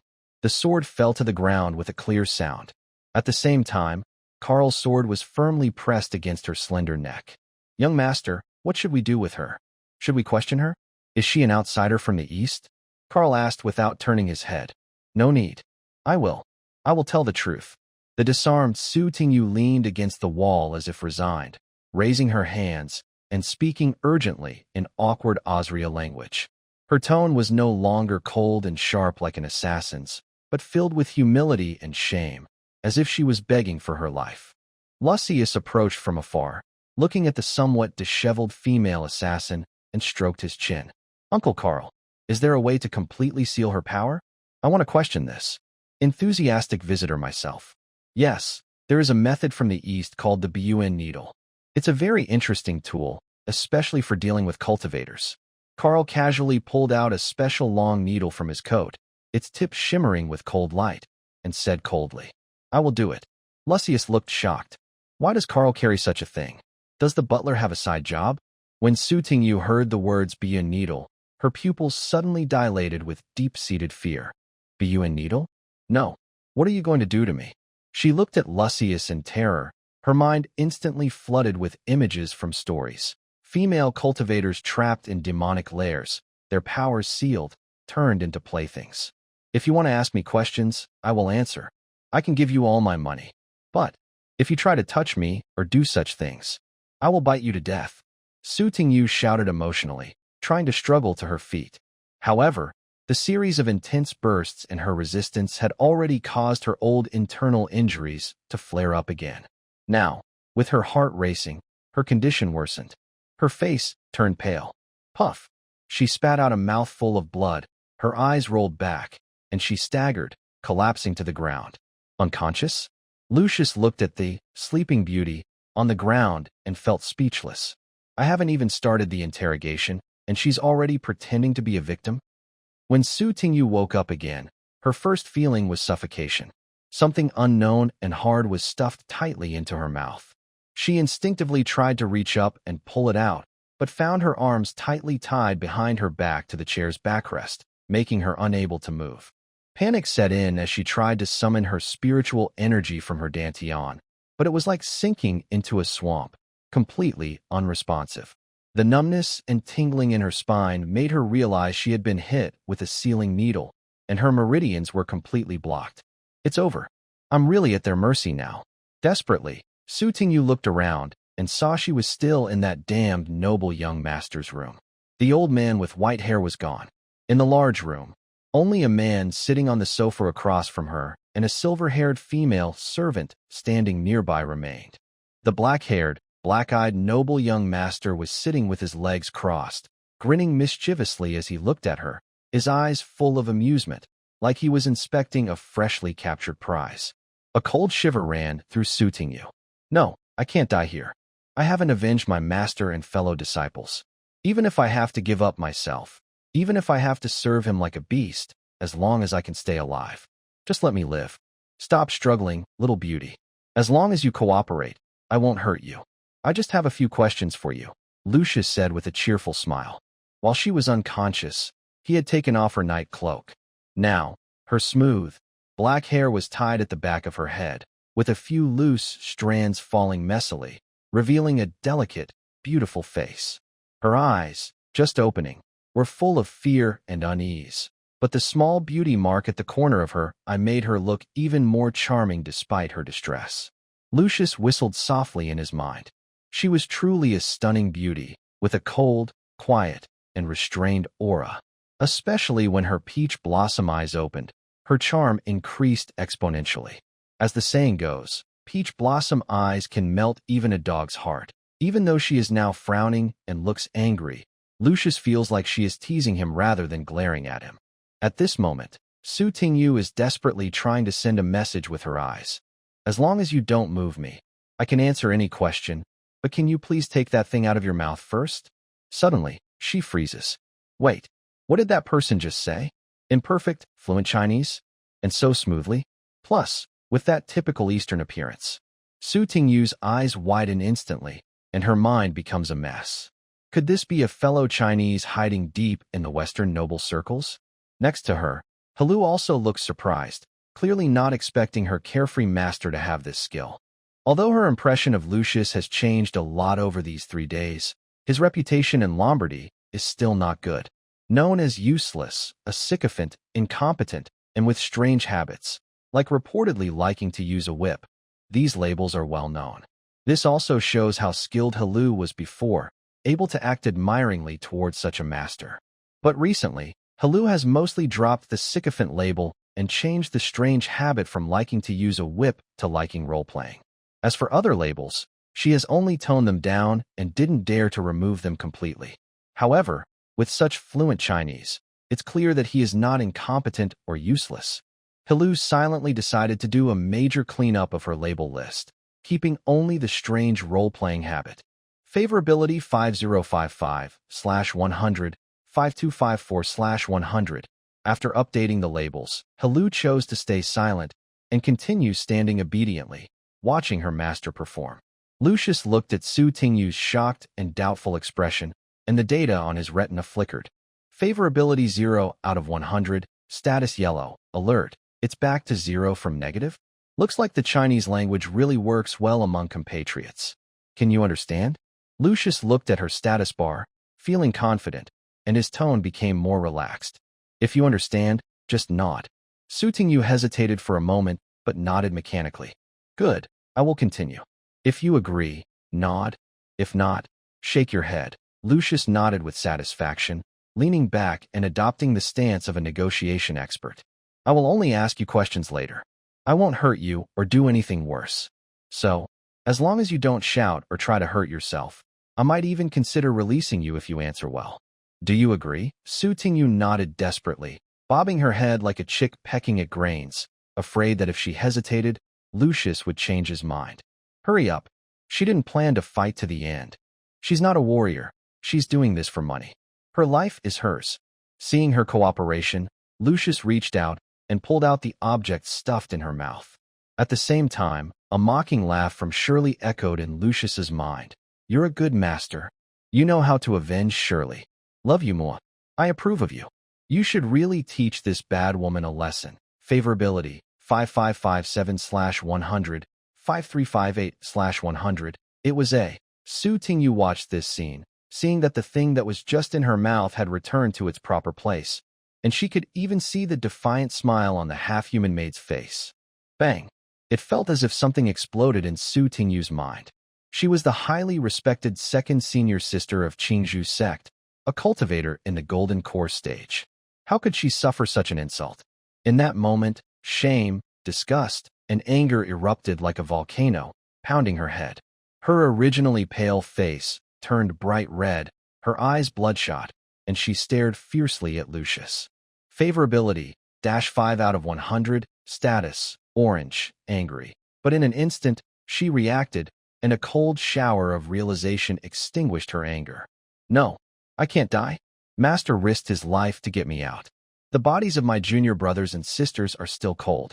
The blood feud of Qingzhou sect hasn't been avenged. If I anger him now, I will die. If I die, everything is lost. Those enemies are still at large. How can I die here over a sock? She swallowed the angry words, along with her humiliation and blood, hard into her stomach. Her originally straightened back, due to anger, collapsed as if her bones had been broken. The anger in her bloodshot, peach blossom eyes quickly faded, leaving only a dull, resigned, and humble expression. Lucius raised an eyebrow in surprise. He had been ready to put the sock back, but unexpectedly, she had held herself back. She's quite tough.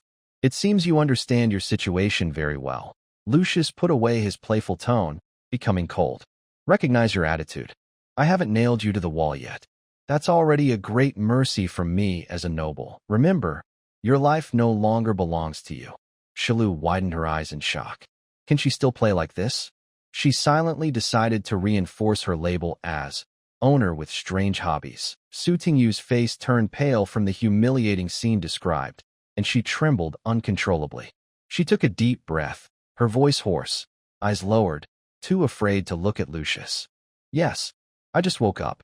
My mind was a bit foggy. I lost control and bumped into the noble. As long as you spare my miserable life, whatever you do to me is what I deserve. For revenge, she could even abandon her dignity, let alone a moment of humiliation. Lucius looked at the status bar above her head, which quickly changed from orange back to green, and couldn't help feeling a bit shocked. This woman is so patient. He originally wanted to anger her to gain more bargaining chips, but she ended up suppressing her anger herself. All right, since you're sober now, let's continue from where we left off. Lucius sat back on the sofa, lightly tapping the armrest. What's your name? Su Tingyu. Su Tingyu lowered her head, her voice soft but clear, no longer trembling, only showing mechanical obedience. What's your strength? Condensation realm, early golden core stage. In your terms, 3rd level. That's quick. You're not lying to me? Lucius raised an eyebrow and casually played with a strand of Shiro's hair. Su Tingyu did not look up or argue. She simply spoke in a calm, factual tone. My life is in your hands. Lying to you doesn't benefit me at all. I just want to live. Please let me go. I am willing to do anything, even live like a dog. Whether you can live depends on my mood, Lucius said softly, tapping his fingers on the armrest to take control of the situation. Tell me, who sent you to assassinate me? Why did you take this job?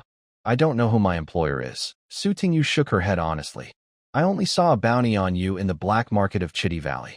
At first, the reward was only 80 gold coins. I was hesitant about whether to accept it. She paused briefly. But around the 21st, when I checked again, I saw the bounty suddenly jump from 160 to 800 gold coins. The note just said there was an additional second-tier guard. I was short of money, so I took the job. Then who are you? Why would a 3rd-tier expert resort to coming to Chitty Valley for an assassination job? Are you really that desperate for money? Lucius sneered inwardly, his mind clear as a mirror. It's clearly someone familiar. As Shiro just entered, the black market information was updated. Besides that cheap stepmother and that damn servant, who else could it be? Su Tingyu hesitated, her eyes flickering with reluctance, clearly hiding a secret about her background she didn't want to reveal. Don't want to say? I, young master, am not short of pillows, but I think your plan to carve you into a wall sculpture as a human relief isn't bad. It could add some art to the corridor. Lucius chuckled, making a move to stand up. I said, I'll tell you. Su Tingyu shivered in fear. Her last line of defense crumbled, and she slumped her head, beginning to recount her story. I'm the 2nd senior sister of Qingzhou sect in the Zhuke Empire of Shenzhou. Qingzhou sect is a small sect with only a dozen members. Because we offended someone we shouldn't have, The entire sect was destroyed overnight. My master fought to protect me, and I was the only one who escaped. When she mentioned her sect, a deep-seated hatred flashed in Su Tingyu's eyes. I was injured internally and fled all the way. My savings are long gone. I need money to treat my internal injuries and resources to practice cultivation. In the future, I want revenge. When I talk about revenge, Su Tingyu's once dull peach blossom eyes light up with a bit of hope.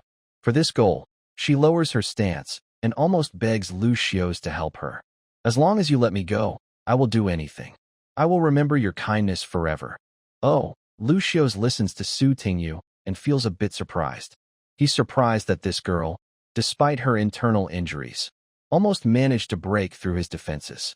That's really impressive. If she were at her peak, Uncle Carl might not be able to stop her. But this story, it's a typical tale of a girl in trouble seeking revenge. He doesn't know if she's telling the truth, but unfortunately, his panel can only detect hostility, not red minds. All right, I believe you're telling the truth. I won't kill you. Not only that, but we can also make a deal. What kind of deal? Su Tingyu hesitates, looking at Lu Xios' half-smiling expression and suddenly suspects something bad. From the strange comments earlier, it's clear this man is after her appearance. But now she's at his mercy, with no way to resist. And compared to her reputation, or her dead 12 senior brothers and her master, this body seems insignificant. As long as she can get revenge, she's willing to give up everything. Don't you want money for cultivation and revenge? I can give you money, resources within my means, for you to use freely. Lu Xios makes his request, swinging his head like a big wolf tempting a little lamb. The price is that you have to be my bodyguard and protect me at all times. Is that all? Su Tingyu is surprised, suddenly lifts her head, and hesitantly asks. She had prepared to sacrifice herself or endure worse torture. But it turns out it's just this? Favorability, -5 out of 100, -0 out of 100, status, green. Lucius spoke softly, trying to maintain his image as a gentleman. I am a true gentleman. I would never take advantage of someone in trouble. Hearing this, Su Tingyu thought it made sense. His innocence was already in Lucius's hands, and he couldn't resist. There was no need for him to negotiate or make a deal. Favorability 0 out of 100, 5 out of 100, status green. I agree. Su Tingyu took a deep breath, clutching what felt like his last hope. However, my training might cost quite a bit. I wonder if you can afford it? If not, could you allow me to take on some extra tasks to earn extra money? Su Tingyu was tied to a chair, his posture becoming more submissive. His beautiful eyes shimmered with tears of shame and anxiety. I'm begging you, please, for the sake of the 13 blood debts I still need to repay. If you think it's too expensive, just spare my life, and I will do my best to serve you. I can even earn my own expenses. When Lucius heard this, he raised an eyebrow but was secretly pleased. This woman was willing to give up her dignity, pride, and everything else just to get revenge. If you say you can handle it, then you can. The young master, can afford this. No problem. Just tell me roughly how much you need. I might need at least 12 gold coins each month, including healing herbs and magic stones for daily training. Su Tingyu said honestly, voice growing softer. 12 gold coins. Lucius deliberately stretched out the last word, showing a pained expression. He lightly tapped his fingers on the armrest, each tap making Su Tingyu's heart tremble. Afraid Lucius would change his mind and think it was too expensive, Su Tingyu quickly added, if you think it's too much, I can. Seeing that Lucius still didn't speak, Su Tingyu's eyes dimmed further. For a third-tier expert, this price was actually quite high. In Osiria, a third-tier salary for 1 month is usually 6 gold coins. Even with extra work, if you don't have a fief, it's rare to earn more than 10 gold coins. But it's not too unreasonable. If there really aren't enough people, it's something to consider. I'm just curious. Even though this money is a lot, why don't you find a steady job or do other tasks instead of taking on this kind of mission? Lucius asked, a bit confused. Su Tingyu's face darkened, and her eyes showed deep helplessness. She shook her head and said, I have no choice. Shinzhou is no longer my home. The enemies are powerful, and if I show myself in the east, they might come after me quickly. People from Shinzhou, even from the Xuanwu Empire, wouldn't want to get involved once they hear who I am, and on this continent. I am an outsider, with an unknown background. Families with third-tier strength don't need someone like me, whose origins are unclear. Those without third-tier strength are afraid I might be too strong and take over. So, for the past month, I've been wandering in places like the Valley of the Second Order. Seeing my money running out, I had no choice but to accept this assassination mission. This young master always values talent. If I say I can handle it, I can handle it. I can pay this amount. No problem. I accept this price. I'll also find a way to get your medicine. Others worry that she might be unsafe or turn against them, but he doesn't need to worry. Su Tingyu suddenly looked up, her eyes full of disbelief. Really? Sir, in such a desperate situation, could there really be someone so kind? Not only willing to spare her life as an assassin, but also willing to spend a lot of money to support her? This was like the only straw she had grasped in the darkness. Favorability 5 out of 100, 15 out of 100, status green. Of course it's true. But words alone are not enough. Lucius spoke calmly, revealing his hunter's sharp teeth as he showed his true intentions. For safety, and to make me completely trust you, you need to sign a soul oath. Hearing these 4 words, Su Tingyu fell silent for a moment. The hope she had just ignited seemed to be doused with cold water. She knew what this was. On the Osiria continent, this is almost the ultimate form of a contract of service. Once the contract was signed, her life would be completely in the other person's hands. Although the core of the soul oath was simply no betrayal, no harm, which seemed to allow the right to escape, in reality, the soul bond made it impossible for her to hide. The other person could even shake her soul directly, making her lose all strength in an instant, like a helpless lamb waiting to be captured. Carrying the deep hatred of her entire sect, how could she possibly hand her fate over to someone else? That was why she had never found a suitable employer and would rather take dangerous, secret jobs. But now, Su Tingyu glanced at Lucius's faintly smiling face, then at the silver-haired demi-human beside him, who, despite wearing a maid outfit, looked ready to fight at any moment. It seemed she no longer had the right to choose. Refuse and be killed? Then who would avenge her fallen sect? Despair filled Su Tingyu's face. After hiding for so long, and even lowering herself to take assassination jobs, had she still failed to escape this fate? What are you hesitating for? Lucius looked at her indecision with a playful smile, deciding to take advantage of her lack of information. Don't worry, I always keep my word. Besides, there's one important detail you might have missed. I'm only 18, and I'm not married yet. Hearing that, Su Tingyu's dull eyes suddenly brightened, and her spirit lifted. She didn't know much about the Western lands, but she did understand some unspoken rules about the soul oath. In the continent of Osiria, nobles had limited soul capacity.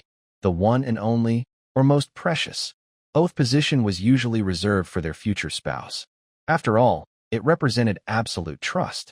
A husband and wife couldn't possibly lack such a bond, while one existed with a servant or subordinate instead. That meant this man would likely be arranged into a political marriage by his family within 2 years. And once he married, to make room for his wife's oath, her soul oath, would have to be released, unless his wife turned out to be completely incapable of awakening her soul, in which case there would be nothing to say. So, didn't that mean she only needed to endure for 2 years before regaining her freedom? 2 years, in exchange for healing resources and a chance to live. What a worthwhile deal. Su Tingyu clenched her teeth, already preparing her plan. As long as she obeyed for a year or 2, she would be safe and could use resources to heal herself. The man in front of her, though a bit cruel, didn't seem like a ruthless killer. Moreover, she felt she had no real choice. Refusing could mean death or being displayed as a sculpture on the wall. Once she understood this, her despair faded, replaced by a faint hope. Okay, I agree. Thank you, Master. Let's start the ritual. You can recite the oath, right? My name is Lucius Viller. Lucius watched her look so confident after her plan, and he couldn't help but smile secretly. She was really hooked. Next to them, Halu frowned slightly. Is it happening so fast? If the Master and this woman from the East sign a contract, does that mean Halu's sister, Shirley, will have her soul vow forcibly broken? According to common sense, a second-level awakener can only carry one soul vow. So, would her sister be free and safe? This should be a great thing. But why did she feel a strange sadness and reluctance in her heart? Halu started to overthink. Her mood tangled like a knot. But her good training as a slave told her to stay silent and obedient while her master was doing his work. Su Tingyu took a deep breath, no longer hesitating. She summoned her remaining soul power and solemnly recited the vow that would decide her fate. I swear on my soul, to serve Lucius Viller for life, never betray, and give my soul into your control. As soon as she finished speaking, a warm, lively greenish-blue glow, carrying a fresh woody scent, slowly emerged from her chest. It gathered in the air into a tiny flickering flame-like light ball, then floated gently toward Lucius. Lucius didn't hesitate at all. He skillfully opened his soul and accepted the light ball. As the light entered his body, a strange connection was instantly formed. Favorability 1025/100. He could clearly sense Su Tingyu's emotional fluctuations and even feel her internal injuries. Meanwhile, Lucius was happily surprised to find that his soul space was not crowded like most people's. The space behind the door was still large, with the pink-orange Shirley and the blue-green Su Tingyu sitting nearby. It seemed there was also an empty spot waving at him. He faintly felt that as his strength increased, even just reaching the second level, this space might still expand. Shirley, standing beside him, was completely confused. She had been waiting anxiously for her sister to be pushed out, but after a long wait, she saw Lucius's face was rosy and his breath steady. He hadn't broken the old contract, but smoothly signed a new one. This was way beyond expectations. It didn't follow the basic rules. Suddenly, a new voice appeared in Lucius's mind, respectful and cautious. "Master, I will protect you with my life. Just please keep your promise." It was Su Tingyu's voice. Right after, another angry voice exploded in his mind. Shirley, who thought she was about to be kicked out. "Huh? I haven't even gone out yet. How did you get in? Who allowed you to come in? This is my territory. You bad woman. You pushed me." Shirley was also stunned. She had been ready to pack her bags and leave, even thinking about how to curse her terrible master in the last few seconds. But suddenly, there was a new roommate in her home. "Hey, who's this person? Who are you?" Su Tingyu's voice was full of panic. Could someone still live in her mind? Cough, cough. Everyone stop arguing in my mind. This is turning into a chat room, and it's giving me a headache, Lucius said, rubbing his forehead with a helpless look. He then spoke aloud to the real world. "Well, the basic situation is this. My talent is quite special. I can currently sign soul oaths with 3 people at the same time. So for now, it's just you two. From now on, we are family." You're lying to me?" Su Tingyu's eyes widened in shock, her whole body like she had been struck by lightning. Her expression was even more dramatic than when she had socks stuffed in her mouth earlier. "Aren't you saying you're not married yet?" Lucius stepped forward, calmly untying the ropes on Su Tingyu, with an innocent and sincere smile on his face. "I didn't lie to you. I really am not married, and I am only 18 years old. I only stated an objective fact. How you interpret that fact is your own understanding, right?" Lucius shrugged, then serious again. "But don't worry, my promise is valid. Tomorrow, I can take you to the storage to get resources to heal your wounds. As for revenge later, once the time is right, I will let you go, or even help you. I never go back on my word." Su Tingyu was momentarily speechless, unable to speak for a long time. She understood that Lucius was just trying to mislead her on purpose, but upon reflection, he never actually said, "I only have one spot." It was all her own imagination. Now, she was already on the ship, and it was like being welded onto it. Since he can sign multiple agreements, the idea of making space for marriage doesn't hold. He naturally wouldn't easily let go of such a useful third-level helper. Whether she can get revenge now depends entirely on Lucius's mood and conscience. But if she thought about it from his perspective, would he really let go of a obedient, useful, unpaid third-level tool? A bitter feeling rose in Su Tingyu's heart, but it seemed she had no choice from the start, right? As a failed assassin who survived and still had healing resources, she had already gone beyond her limits. Thinking of this, Su Tingyu could only accept her fate, sighing with a hint of bitterness and despair, bowing her head in submission. "Please, Master, show mercy.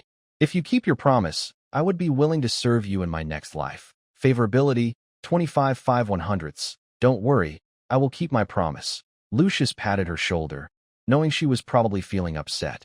He left the still-dazed Shiru and Su Tingyu behind, then opened the door and peeked out. He saw Uncle Carl leaning against the corridor wall not far away, lost in thought.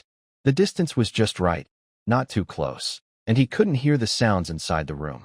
Clearly, the old butler thought the young master was handling something important and wisely kept his distance.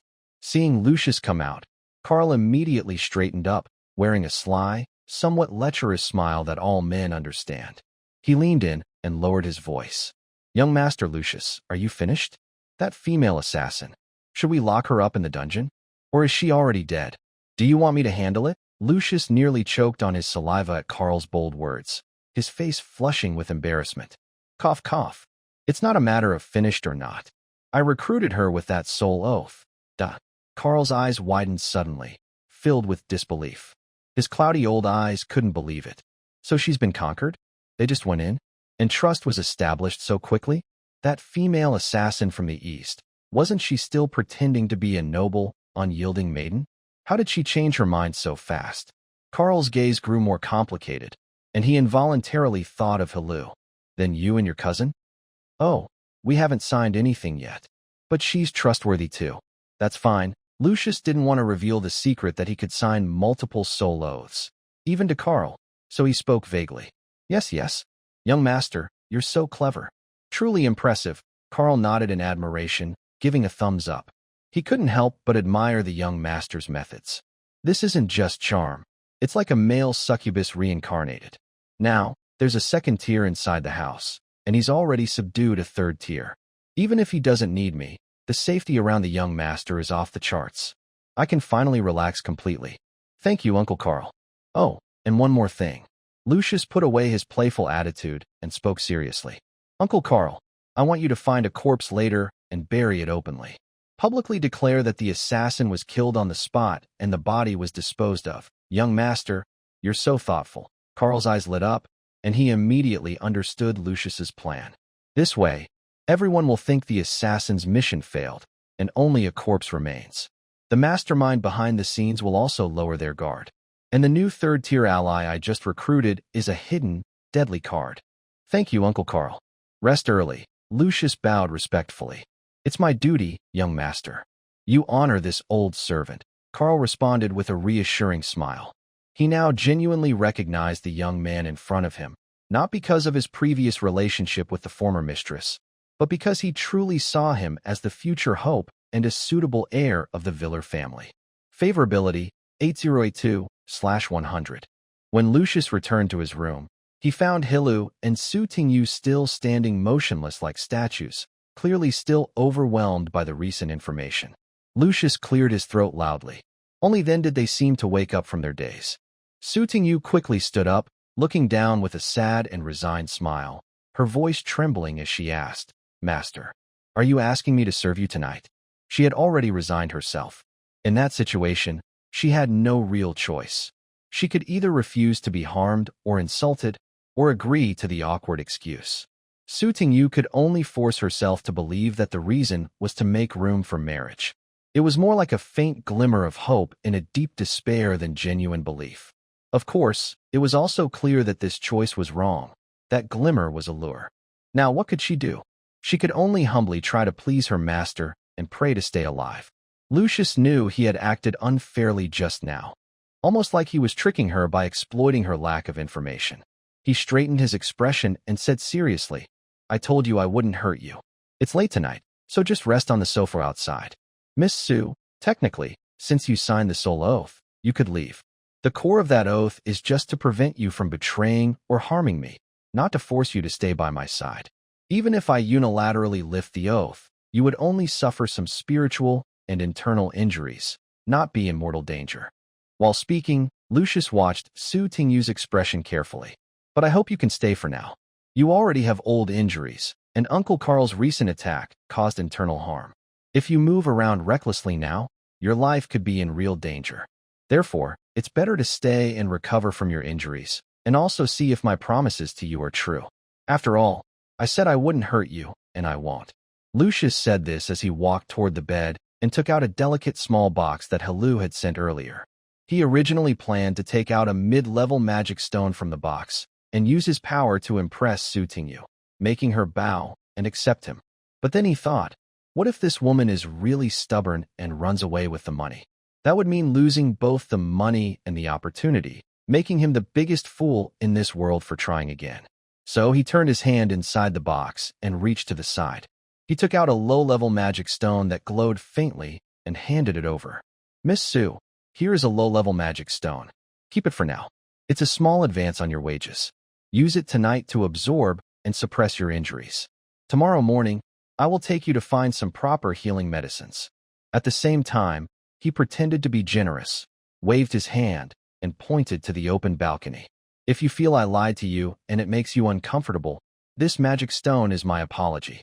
You can leave tonight when it's dark, and I won't stop you.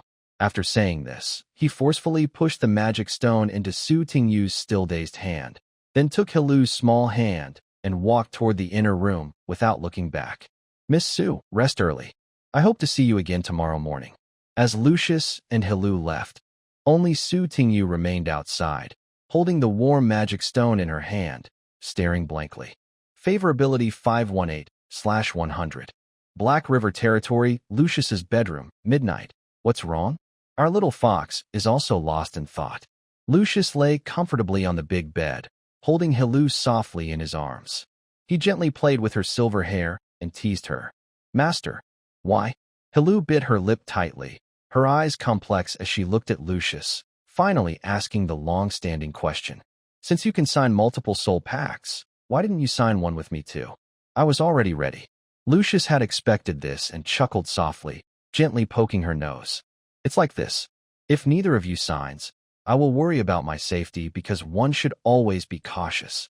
But now that your sister Shirley has signed, based on your situation, neither you nor your sister will hurt me. That's enough to keep me safe. As for you, I did consider having both of you sign to settle everything at once. But I think if I have both of you sign, you might feel I control your lives completely. In that case, you wouldn't dare show your true selves, just like before, wearing fake masks to please me. Lucius's voice softened. If I only sign one of you, you might think, at least one is still free. That way, you won't feel completely under my control, and you might feel a bit more comfortable living your lives. I want you to be real people, with feelings, happiness, anger, sadness, and joy, not just delicate tools that obey commands. Are people? Shirley chewed on this question, her eyes a little distant. In the Venus family, she was a product, a gift, a tool. No one had ever told her she could be a person.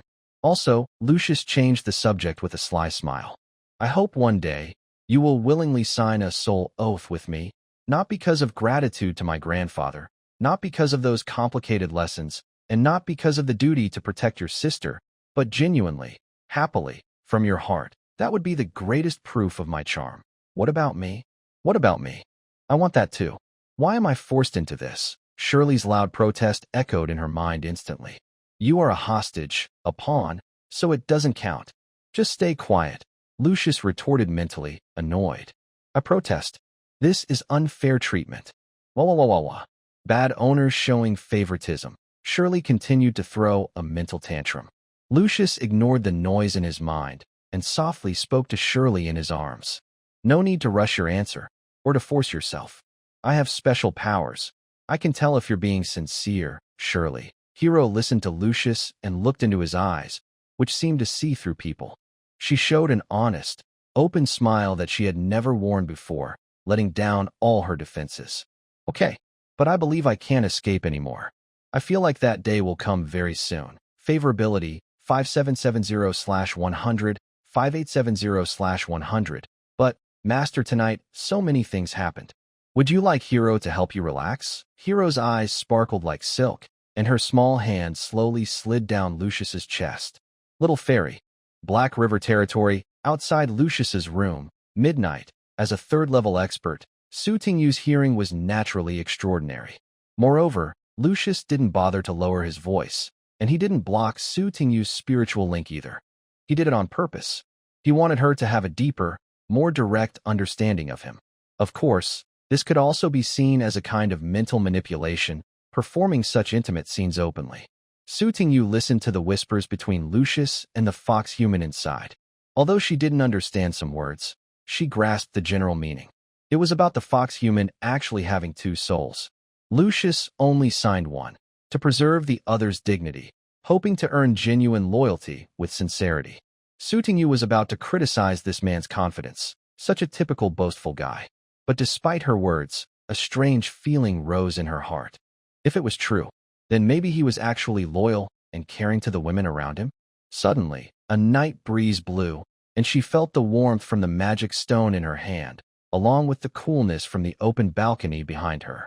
In that moment, an uncontrollable thought appeared. Maybe she could really run away now? Looking at the man, perhaps he would really let her go? But where could she go if she ran? Carrying her injured body back to that chaotic, dirty town of Chitty Valley to continue taking dangerous black jobs? Next time, would she still be lucky enough to meet such a strange employer? Suddenly, Su Tingyu's mind flashed back to that morning and the two crazy drunks. One of the old men said, "Water Mountain is unfavorable, good for the southwest, not for the northeast. The Zhuke Empire is in the northeast, which is a dead end. And Heiha territory is in the southwest. Could this be the so-called turning point?" Su Tingyu quickly shook her head, thinking she must be going crazy to listen to the nonsense of two roadside lunatics. Those two old men were quite famous in the valley. They were known as crazy people.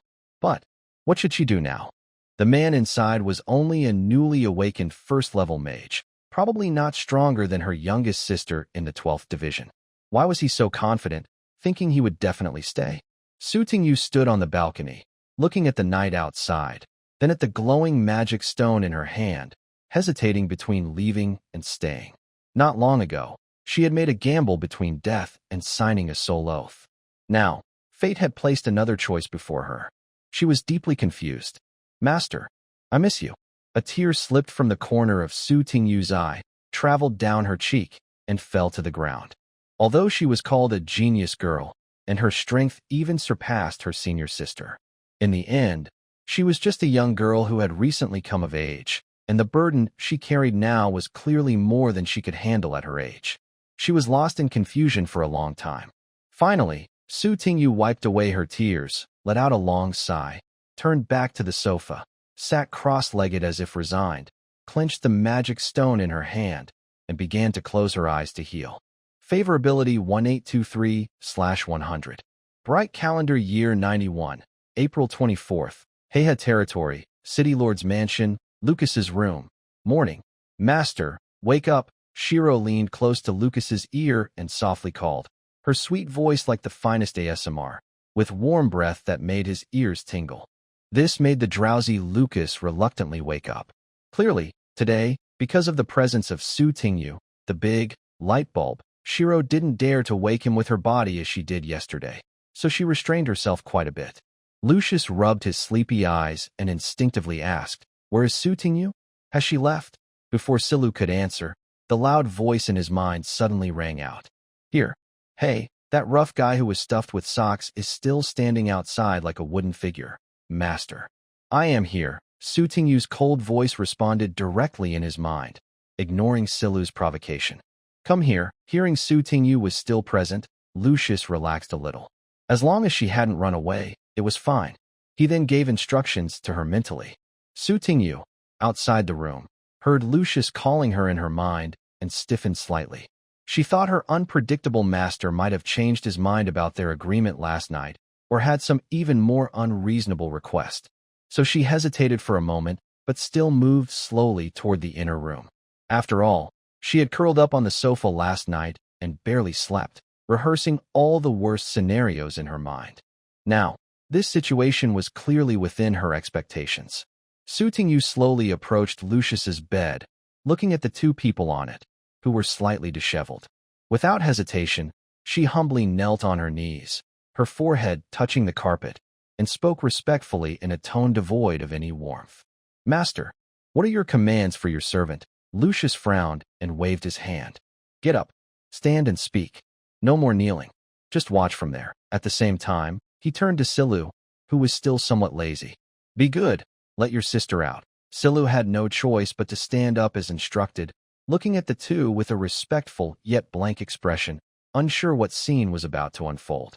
Shiru blinked in confusion, but after these days of being together, she chose to believe unconditionally Lucius would never truly hurt his sister.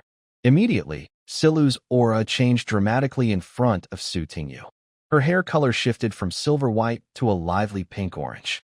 Shiru instantly took control of her body, revealing a bright and cunning smile, and cheerfully said to Lucius, "Good morning, master. What do you want me to do? Support yourself with both hands and turn your back to me," Lucius said calmly, pointing to the bed. "Oh, okay." Shiri's eyes lit up, and a meaningful, mischievous smile appeared on her face. Master wants to show affection to Shiri right in front of this outsider. Does the younger sister want to be the first to win his favor? Hee hee. Shiri now felt quite fond of Lucius, who was spoiling her. Plus, she had been taught a lot of theoretical knowledge in the Venus family, so she didn't resist this at all and even felt a little excited. "I understand. This is the new scene you wrote." Hee hee. The master's preferences are indeed strange, but Shiri is willing to cooperate with you. Shiri was muttering to herself while wagging her big pink-orange tail. Su Tingyu watched this with a blank expression, feeling hopeless. Is this humiliation? Or am I just a tool for their entertainment? Whatever. It doesn't matter anymore. After all, this isn't even my life. Su Tingyu couldn't summon any anger now. She looked like a walking corpse, watching the upcoming scene of a lively, playful scene. When Shiri was ready, she looked expectantly at what was coming. Lucius was also unreserved. A crisp smack echoed through the room, hitting Shiri's waist with a solid sound. Then came two more loud sounds. Smack. Smack, Master, what are you doing? Woo-hoo. Shiri was stunned instantly. The sharp pain made her jump up, clutching her butt and tears welling up. Could it be true that he liked to use a whip? This script doesn't seem right. From now on, you are not allowed to use words like outsider to talk about Tingyu, understand? Lucius finally withdrew his hand, looking serious. As for you two, you can argue or fight over food, I don't care. But you are not allowed to have regional or racial discrimination. He pointed at Shiri and then at Su Tingyu. Tingyu, from now on, you can argue or curse at her, but you can't mention her subrace. Do you understand? Since this is your first mistake, I will give you a small punishment of 3 hits. If you do it again, it will be doubled. And if it happens a third time, it will be quadrupled. Su Tingyu was completely shocked. She looked up in disbelief, staring at the man who was scolding her pet. Is it just because of this? Is it just because of that nickname? Even she didn't care about it. After all, on this continent, it's normal for Easterners to be called barbarians and for subordinates to be called toys.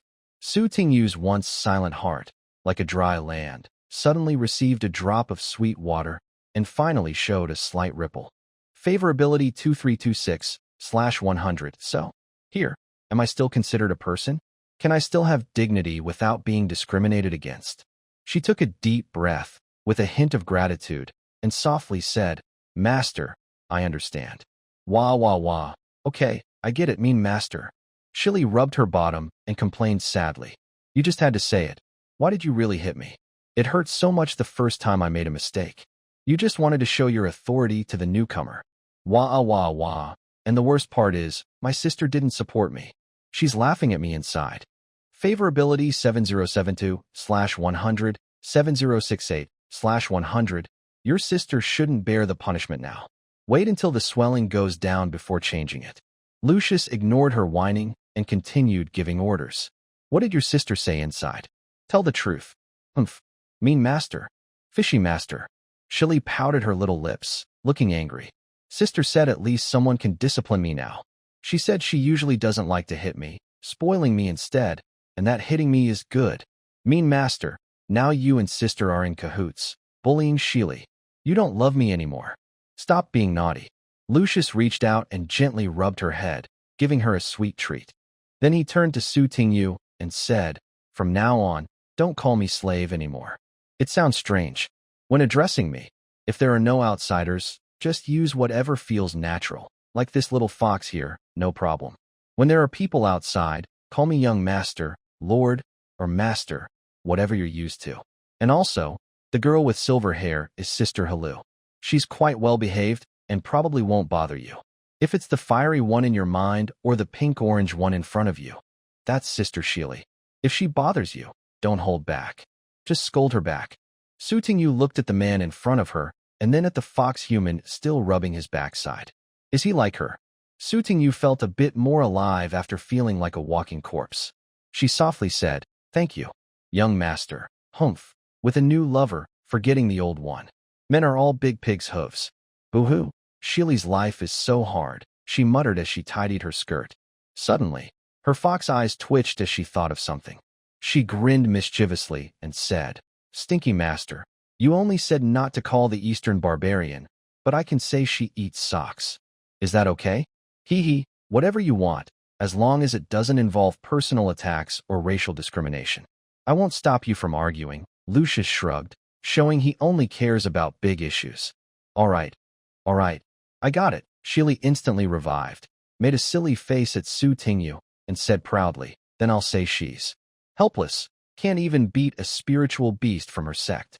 Is that okay?" Su Tingyu, holding back her anger, looked at Shili, who was so proud her tail almost wagged to the sky, and then at Lucius's tacit approval. Her pride as a golden core cultivator finally couldn't be contained. She slightly raised her chin, a hint of sharpness flashing in her peach blossom eyes, and coldly retorted, yes, I agree. I also allow that, as long as it's not about race or region." Lucius nodded happily, watching the scene unfold. Master, sister, look at her. She dares to mock me," Shili suddenly snapped, bouncing on the bed even more happily. Su Tingyu watched Shili's frantic reaction, and finally, a tiny, almost imperceptible smile appeared at the corner of her mouth. Favorability 2628/100. While Lucius was still enjoying the quarrel of the beauties in his room, a grand scene was unfolding outside the castle's courtyard. The old butler, Carl, was grim-faced, commanding a few servants to carry a body wrapped tightly in white cloth, setting a fire in the yard to burn the corpse and erase all evidence. The crackling sound of flames burning the body's fat made the surrounding servants, who were peeking around, fall silent with fear. Then, Carl turned around and faced the kneeling night guards. He spat angrily, and his usually kind face now looked like a fierce judge. "You bunch of useless fools. Good-for-nothings. What's the point of keeping you?" Carl scolded loudly, his staff pounding the ground hard. "If I hadn't finished my work last night and happened to pass by Lord Lucius's room, I would have missed the assassin sneaking in. Does the young master still have his life? That was a third-level assassin from the east. How could you not notice anything?" The guards trembled with fear, not daring to breathe loudly. Luckily, the young master's cousin helped, and I, an old man, fought desperately to kill the intruder on the spot. As Carl spoke, he casually rubbed his waist. "Give me the order. From today, the castle guards will be tripled. We will patrol all day and night. Not even a fly is allowed inside. If this happens again, you'll come to see me with your heads held high." Black River Territory, Lord's residence, Tiffany's room. Morning. The air in the room was so heavy it felt suffocating. There were still shards of porcelain on the floor from yesterday that hadn't been cleaned up. Damn it. What kind of trash did you find?" Tiffany paced anxiously inside the room. Her delicate makeup was slightly distorted by her anger, and her chest rose and fell rapidly. "I spent a lot of money, and what did I get? Not only did we fail to kill that little brat, but we also made the other side more alert. Now, Carl, that old fool, is like a mad guard dog, sealing off the castle. They're definitely more cautious now." Crick stood nearby, his face equally grim. His usually well-maintained face now looked twisted with frustration. This damn Carl. Just a little more, and we'd have succeeded. But no, he had to bump into us at the worst moment. Crick gritted his teeth, clearly believing Carl's distraction was a distraction. Without the third-level knight Carl brought, this should have been an easy win. Tiffany suddenly stopped and shouted angrily at Crick, her voice tinged with a faint hint of panic. "Now the castle is full of patrols. How can we act? Do we have to just watch that little brat go on a land tour in a few days, and then smoothly inherit the title, forcing Marvy out?" Crick took a deep breath, forcing himself to stay calm, his mind racing quickly. "Any attack inside the castle, even if I do it myself, is too risky, especially now that defenses are tighter. If we cause a disturbance, Even if I manage to kill him, I won't be able to escape. It will definitely involve you and your son. A sinister light flashed in his eyes. Since we can't do it inside the castle, let's lure him out. Once he's outside that shell, it will be much easier to kill him. Lure him out? How? He's very cautious now, not even leaving his room, Tiffany asked. Everyone has a weakness, and that little brat's weakness. Crick's lips curled into a cold smile. Or, we could team up with the Black Soil territory, and through Miss Corona from the Ewan family, we could lure Lucius out. Hearing this name, Tiffany paused in surprise. Corona? Exactly. Isn't that little brat crazy about her? She's practically the dog he raised, Crick analyzed. Although I heard he seems to have changed recently, such a long-standing obsession isn't easy to break. If Corona just winks at him or creates a fake danger for her, I don't believe that fool won't fall for it. Plus, the Ewan family is actually our ally behind the scenes, even more experienced than us. Getting them to cooperate and stage a show isn't hard. As Tiffany listened, her anxiety gradually eased, replaced by a fierce determination. That's a good plan. As soon as that little brat leaves the city, without the castle's advantage, I'll find a way to hold back Carl. You still have a chance. I'll write a letter and try. Tiffany sat back at her desk, picked up a feather pen, but after writing 2 lines, she couldn't help but slam the pen down hard and complain. Damn it. Why didn't they send more real experts? If they just sent a tier 4 or even tier 5 powerhouse, they could crush him easily. We shouldn't be like rats trapped in a sewer, helpless and scared. Crick walked behind her, gently placing his hand on her shoulder with a tone full of quiet resignation. Darling, don't be naive. I heard that the main focus is on the northern provinces, where there seems to be some big movement. Our small border territory is just a minor piece in their eyes, nothing more than a casual game. Crick's voice was soft but harsh. If we succeed, there will be rewards, a lucky surprise. If we fail, it won't matter much to them, just a change of person. As long as we don't make a big fuss or attract the attention of the old nobles, they don't really care if we live or die. Of course, if things get out of hand, we might become sacrificial pawns, and then it could be hard to even seek death. Hearing this, Tiffany's body trembled slightly, her anger turning into fear, finally fading into a sense of helplessness about her fate. So, what if this plan fails again? If it fails again, even without a new assassin, I might have to do it myself. Crick's finger lightly brushed her cheek, showing a look of firm resolve. I'll try to do it cleanly, without involving you and your son. Even if I die, I'll do my best to ruin my appearance, so you won't have to worry about me. Crick. Tiffany turned around, hugging the man in front of her tightly, her eyes slightly red. After more than 10 years of mutual support, their feelings were real. Oh, you've really worked hard, my dear. She couldn't help but gently touch his weathered face. Time had left marks around his eyes and witnessed many things. I hope our son won't have to live with the same constant fear we do. As long as he can become a viscount, everything will be fine. He will. Malvi will become a noble viscount, and you will be respected as his proud mother. Crick said calmly, with a firm look in his eyes. Clearly, he was ready to sacrifice himself at any moment for that goal. On this cold morning, the two embraced tightly. Black River Territory, Lucius's room. Morning, a sparrow was already cheerfully bringing breakfast as usual. Because Lucius specifically ordered double desserts a few days ago, the tray looked especially full. To avoid unnecessary trouble, although Lucius now trusts the sparrow quite a bit, Su Tingyu's distinctive black night outfit was too eye-catching. If this girl isn't careful with her words, it could cause trouble if it gets out, so when delivering the food, Su Tingyu hid in the shadows. Sir, your meal. The sparrow happily handed over today's desserts, her smile sweeter than the cream. Since being promoted to the young master's personal maid a few days ago, she had become the envy of the castle's servants.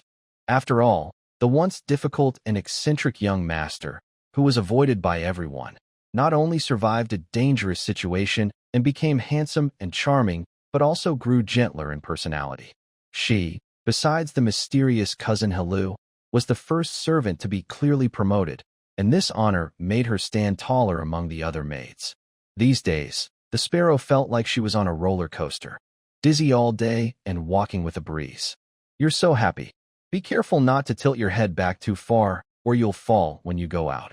Lucius looked at her proud expression and couldn't help but tease her. Young master, you're joking, no way. The sparrow blushed slightly and said shyly. She was gradually opening up to Lucius, no longer as reserved as before. By the way, could you go find Butler Carl and ask for 3 sets of maid outfits? Make sure they are good quality. Bring them over when I finish eating. Lucius suddenly remembered something and casually ordered. Yes, young master. I'll go right now. Although the sparrow was a bit confused about why the young master needed so many maid outfits, she happily responded and left. After Lucius, Hilu, and Su Tingyu, hiding in the shadows, finished their breakfast, the sparrow returned breathlessly, carrying 3 neatly folded outfits. She blushed slightly as she set down the clothes, seeming a bit shy about the style. Young master, here they are. I got them from the butler as you instructed. Good. Thank you. You may go now. Lucius nodded with satisfaction. It's my honor to serve the young master. The mahjong player performed a somewhat unorthodox bow and happily left the room. As the door closed, Lucius picked up a stack of clothes, handed 1 set to Shiru, and threw the remaining 2 sets to Su Tingyu, who had just stepped out of the shadows. Listen, you. I might need you to wear this for a few days. Lucius pointed to the 2 sets of clothes. Because your current outfit is too eye-catching. Yes, young master. Su Tingyu was clearly prepared for this. She had already decided last night to give up everything, so this was no surprise. She picked up the 2 sets of clothes, ready to go behind the sofa in the inner room to change. As she unbuttoned one, she noticed Lucius and Shirley were still there. She instinctively looked at Lucius, wanting to ask him to leave, but then thought that her current status might not give her the right to ask her master to do so. Su Tingyu clenched her teeth, trembling as she grasped her collar, ready to force herself to take off her clothes. Yay! The pretty girl is taking off her clothes. Shirley, who hadn't returned to her usual self after Lucius's scolding, was now excitedly shouting, eager to cause trouble. She had temporarily accepted calling Su Tingyu's sister, but that didn't stop her from gloating. I want to see if Sister Tingyu's bunny is bigger than mine. Hurry up and take it off. Su Tingyu's shy face instantly turned bright red, her cheeks flushing all the way to her ears. She noticed that Lucius's gaze was a bit direct, but he still seemed to be a gentleman and didn't make any moves. However, Shirley, she was a troublemaker through and through. She really wanted to hit her. Ahem, let's go out first, the 2 of us. Lucius coughed twice. Although he also wanted to watch, he thought it might not be appropriate. They would be living together for a long time, so he shouldn't push her too hard. He stood up, gently grabbing Shirley by the back of her neck and leading her out like a small cat. Hey, let go, master of the trash. I want to see. Shirley protested, flailing her limbs in the air. Thank you, young master. Su Tingyu gratefully looked at Lucius, feeling her embarrassment slightly eased. Lucius waved his hand, indicating it was fine, then closed the door. Favorability 2830/100. Outside the door, Lucius stood at the door like a gatekeeper, staring blankly. Silly was nearby, protesting with her small, pink fists against his tyranny. Lucius chose to ignore the noisy fox and stood bored at the entrance, politely nodding to passing servants and subtly increasing his favorability.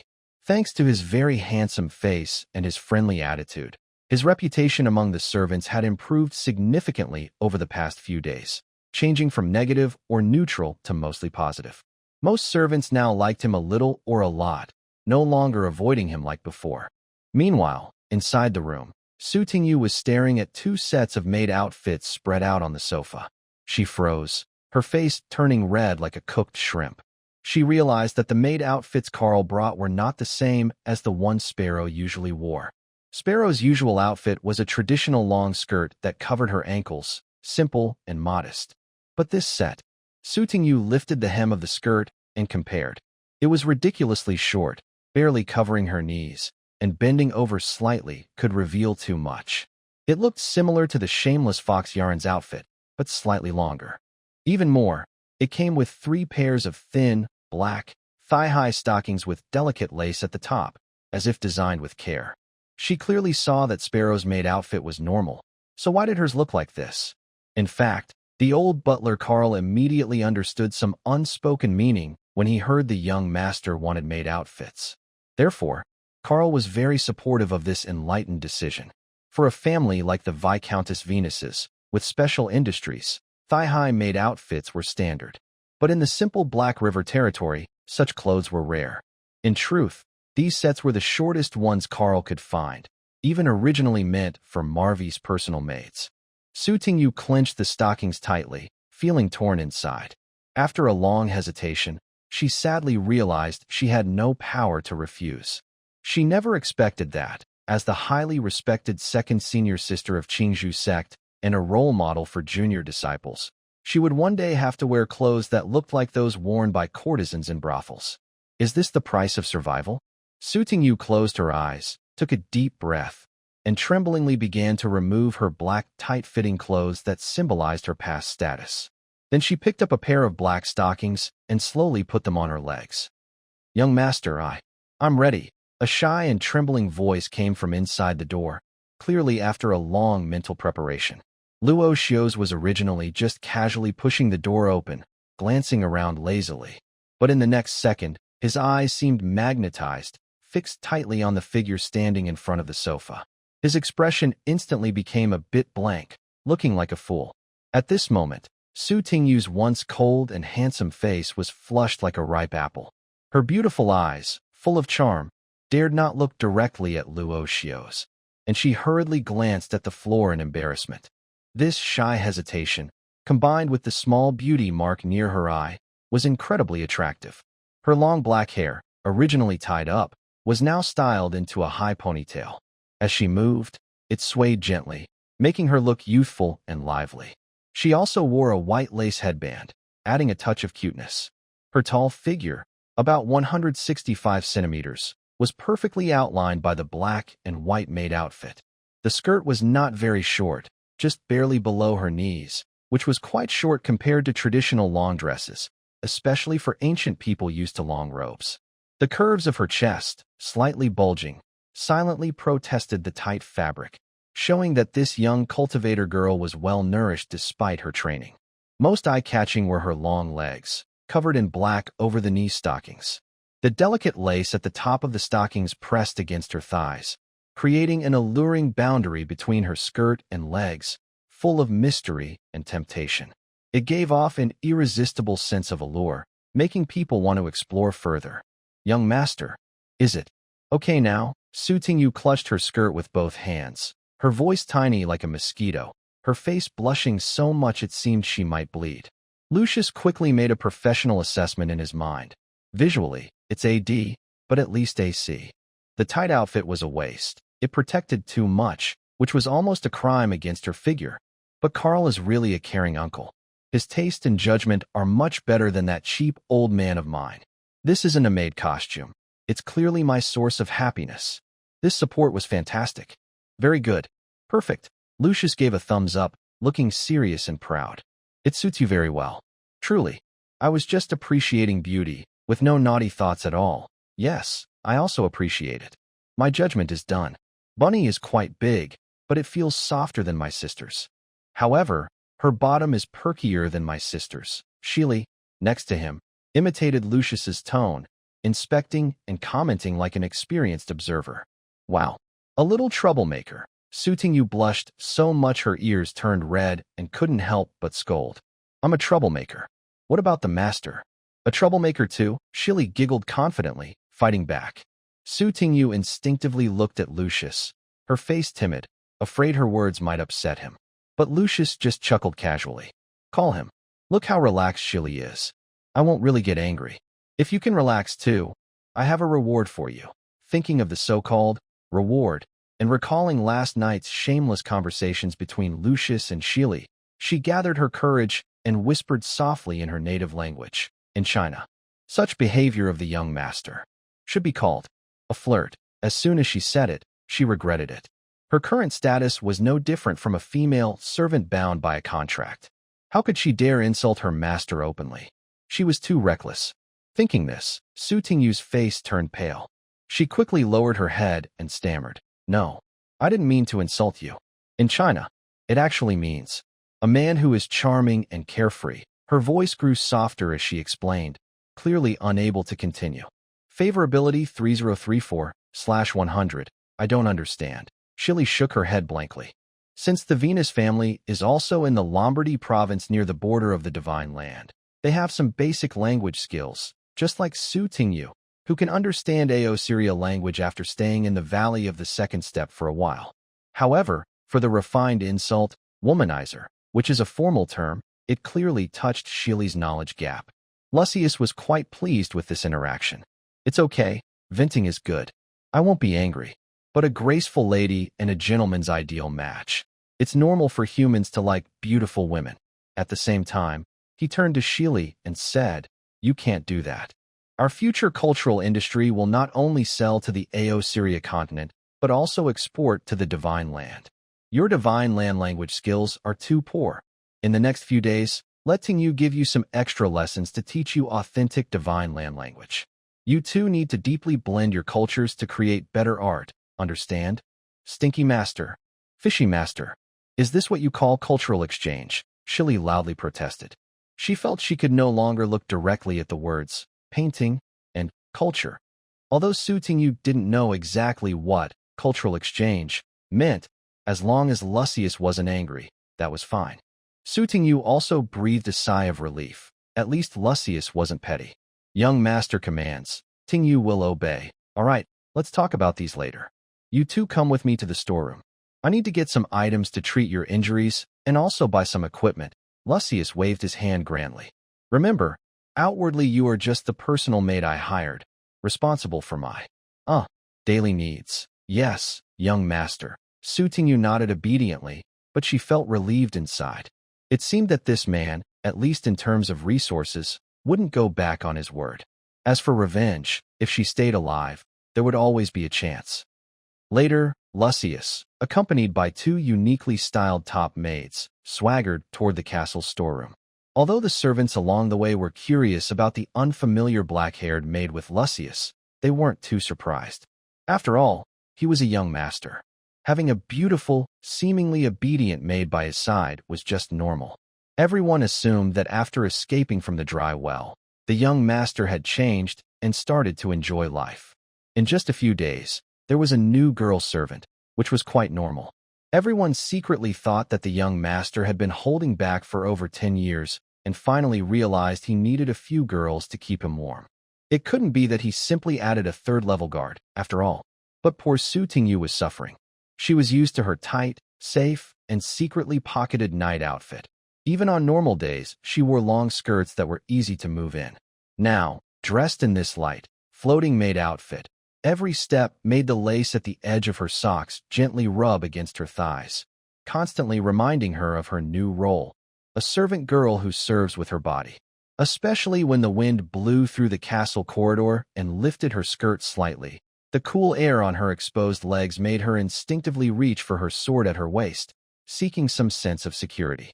But when she reached out, her hand only touched the soft, fluffy apron. That empty feeling made her heart tighten with worry. Losing her weapons as a warrior, combined with the shame of being half-dressed as a woman, made her cling tightly to Lucas, as if hiding in his shadow was the only way to block the faint, curious gazes around her. Soon, the three of them arrived at the castle's storeroom, where supplies for the territory were neatly stacked. The warehouse keeper, Jack, was a middle-aged, chubby man dozing at the door. When he saw the young master, he quickly wiped his mouth and stood to salute. "Good day, young Master Lucas. Why are you here in person? If you need anything, just tell me." "Good day, Jack." Lucas nodded casually and looked around. "Yesterday, I was attacked. You've probably heard about it. I think I need to prepare a few bottles of life-saving potions in my room. Also, bring me 3 low-level magic stones and a top-quality sword and staff, 2 of each. I just awakened, and I forgot to get these self-defense tools for myself." Generally, noble children learned swordsmanship or magic from a young age, while skills like archery and thievery were more common among commoners or hunters. Jack nodded repeatedly and quickly started searching for the items. After a while, he took out 3 bottles of gentle, glowing medicine, 3 clear magic stones, a shiny long sword, and a finely crafted staff, handing them over. "Young master, these are 3 second-tier holy light potions, very effective for treating wounds. The third-tier potions are too expensive and are currently out of stock in the storage. This is a second-tier sword made of fine steel. The staff is a common second-tier one. The better ones are temporarily unavailable. I also picked the 3 best magic stones for you. Is there anything else the young master needs? Just give me everything. How much is the total? Lucius asked. Yes, even for noble children, taking such high-value strategic items from the family vault usually involves accounting. They could record it and deduct it at the end of the year or pay the cost price directly, but rules are rules. Especially since Lucius hasn't officially inherited the title yet. To avoid suspicion, he decided to pay in cash from his pocket money. The second-tier Holy Light Potion costs 40 silver coins each. The second-tier sword is 3 gold coins, the staff is 5 gold coins, and each magic stone is 4 gold coins. Jack skillfully fiddled with the abacus and gave an internal price. Total is 21 gold coins and 20 silver coins. Young master, just give me 21 gold coins, and I'll round down the change. At this, Jack hesitated and rubbed his hands nervously. Sorry, young master, I really can't give a bigger discount. Every transaction has to be recorded. If the master comes back and the accounts don't match, I might lose my job. Assets, 100 gold coins. 21 gold coins equals 79 gold coins. Lucius didn't hesitate. He took out 21 gold coins from his waist pouch and handed them over. Being a rich second generation is great. If he had started as a wandering bard or a beggar, he wouldn't have a single coin and would be stuck. Lucius took the items, casually handed them to Shiru and Shiri, and smiled. Thanks, Jack. You're quick and efficient. It's my duty to serve you. It's my honor. Warehouse manager Jack took the coins, looked at the young master's gentle smile, and felt warm inside. The proud young master who used to look down on everyone now even said thank you to him? That felt really good. Favorability, -55/100. Back in the room, Lucius placed the supplies on the table and picked up a bottle emitting a gentle glow, handing it to Su Tingyu. Shinjo's pills are hard for me to get right now. Take a look at this holy light potion.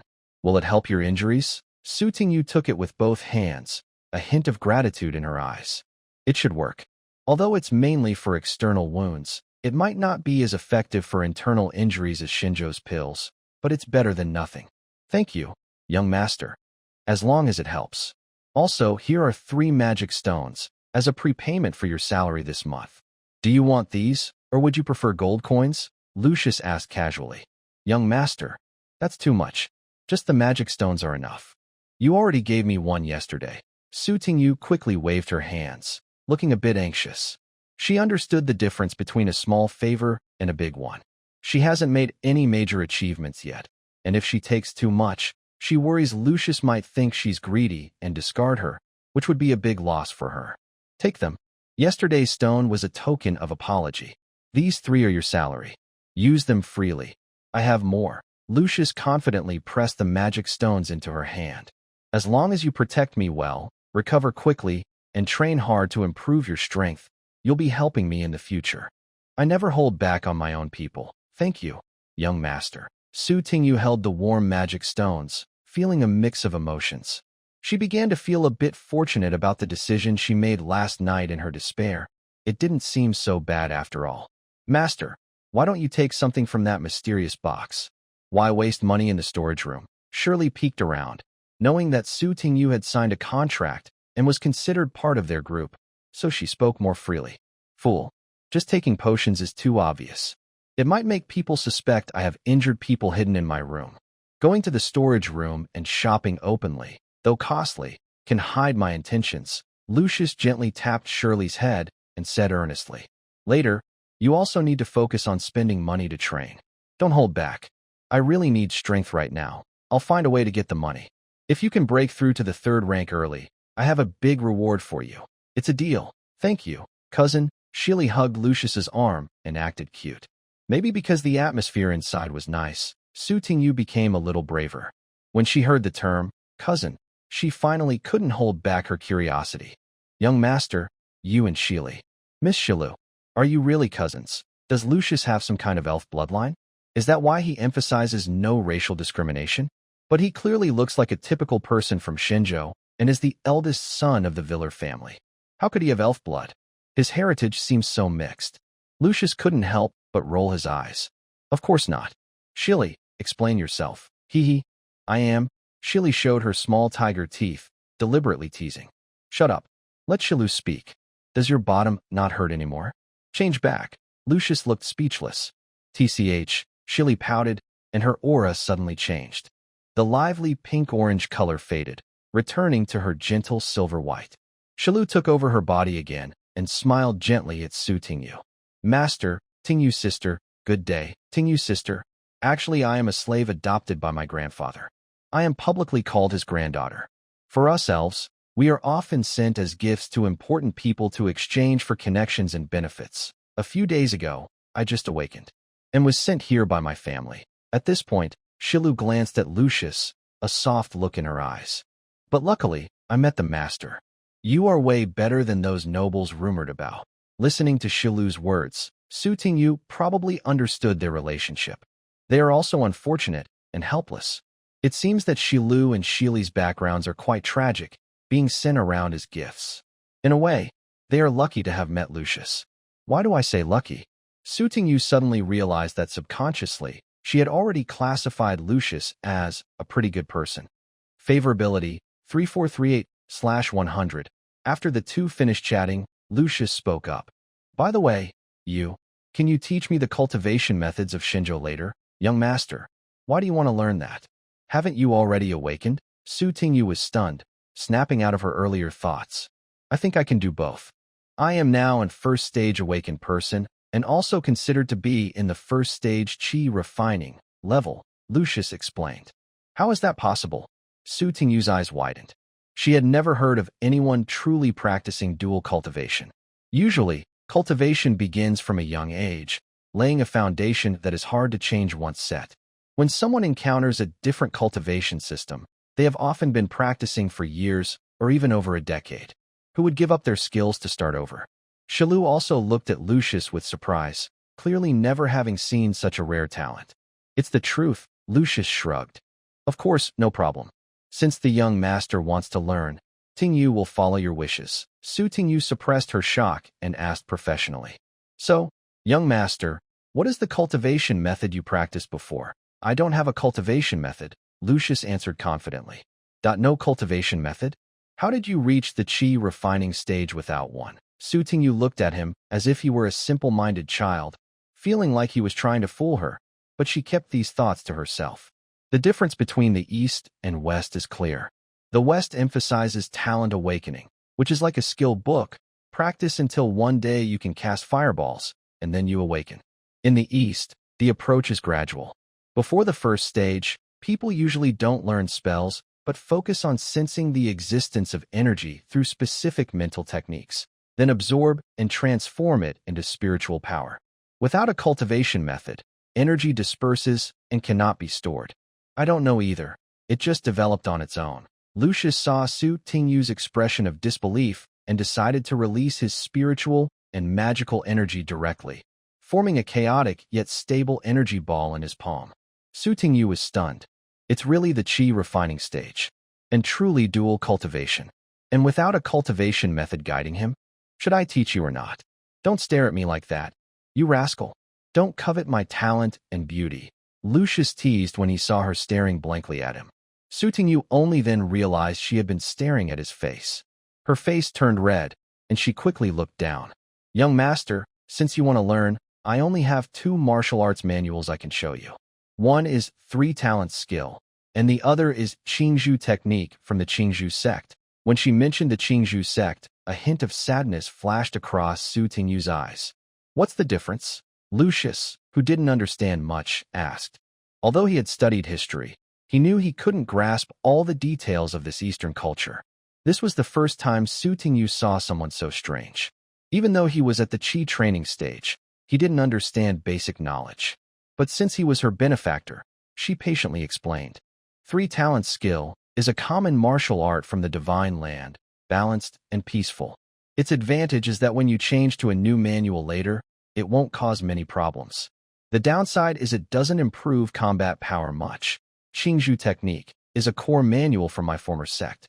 Its advantage is that it helps better sense sword intent, and the spiritual energy is as tough and flexible as bamboo, endless and resilient.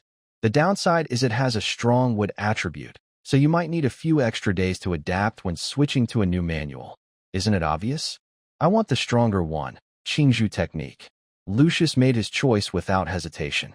Just as he finished speaking, he suddenly seemed to remember something. A mischievous smile appeared on his face as he teased.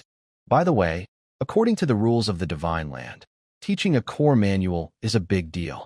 Should I kneel on the ground and kowtow 3 times to show my respect and formally become your disciple? Hearing this, Su Tingyu's face instantly turned pale, as if she had heard something terrifying. Thud. Without hesitation, she softened her knees and knelt heavily on the ground, not daring to lift her head. No, young master, you are too kind to your humble servant. Her voice was full of fear and humility. Su Tingyu's life now belongs to you, young master. If you want to learn, I will do my best to teach you. I don't deserve the title master. Please take back those words. I can't accept it. Huh? Lucius was stunned by this scene. He looked at Su Tingyu trembling on the ground and sighed softly in his heart. This woman, for revenge, had truly shattered her dignity and pride, swallowing them down. She lived too cautiously, too humbly, afraid that even a little bit of overstepping would anger her master. Get up quickly. You don't need to do this anymore. I was just joking to lighten the mood. Lucius hurriedly reached out to help her. At that moment, Shirley's mischievous voice rang loudly in his mind again. Wow, I understand. I've seen this script before. This is the famous story of the cold master being forced to accept a mischievous disciple. The minor characters love this kind of plot. Don't worry, Sister Yu. The master won't be angry. He's just excited. Lucius, reminded by Shirley, looked at Su Tingyu kneeling on the ground in a cute-made outfit and black stockings. If they really played out the master and disciple scenario, wouldn't that be too exciting? Su Tingyu could also hear Shirley's thoughts. Seeing that Lucius wasn't angry and Shirley was interrupting, she finally relaxed a little and slowly stood up. But thinking about what Shirley said, her face turned slightly red. She secretly glanced at Lucius. Does he really like this? Lucius, feeling a bit annoyed, mentally retorted to Shirley. Yes, I like it. So, I'll punish you to draw a similar scene later, and include yourself as a little sister. Then he turned to Su Tingyu and said seriously, thank you. You don't need to be so careful in the future. You don't have to kneel all the time around me. Wow. Sister Tingyu saved me. The master wants me to be his little sister, Shirley protested loudly in her mind. Seeing this, Su Tingyu finally relaxed her tense nerves a little. Young master, the secret method is, before the sprout, there is discipline. When reaching the clouds, remain humble, she softly recited, looking at this man who, despite being somewhat mischievous, was still gentle. She felt that her future days might not be so bleak after all. At that moment, a genuine, long-lost smile appeared on her lips. As evening approached, the sunset glow streamed through the window into the room. Lucius sat cross-legged on the bed. After completing the last cycle of the celestial movement, he slowly exhaled a deep breath. Under Su Tingyu's surprised gaze, he surprisingly mastered the obscure introductory technique, the green bamboo technique, all in just one afternoon. Young master, your talent is truly amazing. You learned to sense energy and control its flow so quickly, Su Tingyu said, wide-eyed with surprise. It took me a whole week to barely get started. Why did you learn it in less than a day? Because I am naturally gifted, of course, Lucius said proudly, wearing his usual confident smile. In his view, this skill wasn't as mysterious as Su Tingyu described. Maybe because he first learned Western-style magic, which is simple and direct, and then looked at Eastern energy sensing, like learning Java before C. Once you master one programming language and find the feeling, learning the next can take just a few days. In his past life, he had worked hard on assembly, C/C, Java, and other programming languages. He believed that as long as he understood the basic logic, debugging and running the code was easy. He wasn't sure if it was his natural talent or the effect of his previous experience as a programmer in another world. Lucius stretched lazily, feeling a new strength inside him, a resilient energy that kept flowing. By the way, since you have the mental techniques, do you have any sword skills that go with them? I saw the sword move you used last night against Shili. It looked pretty powerful, fast and sharp. Tell me about it, Lucius asked eagerly, seeming to want to learn everything at once.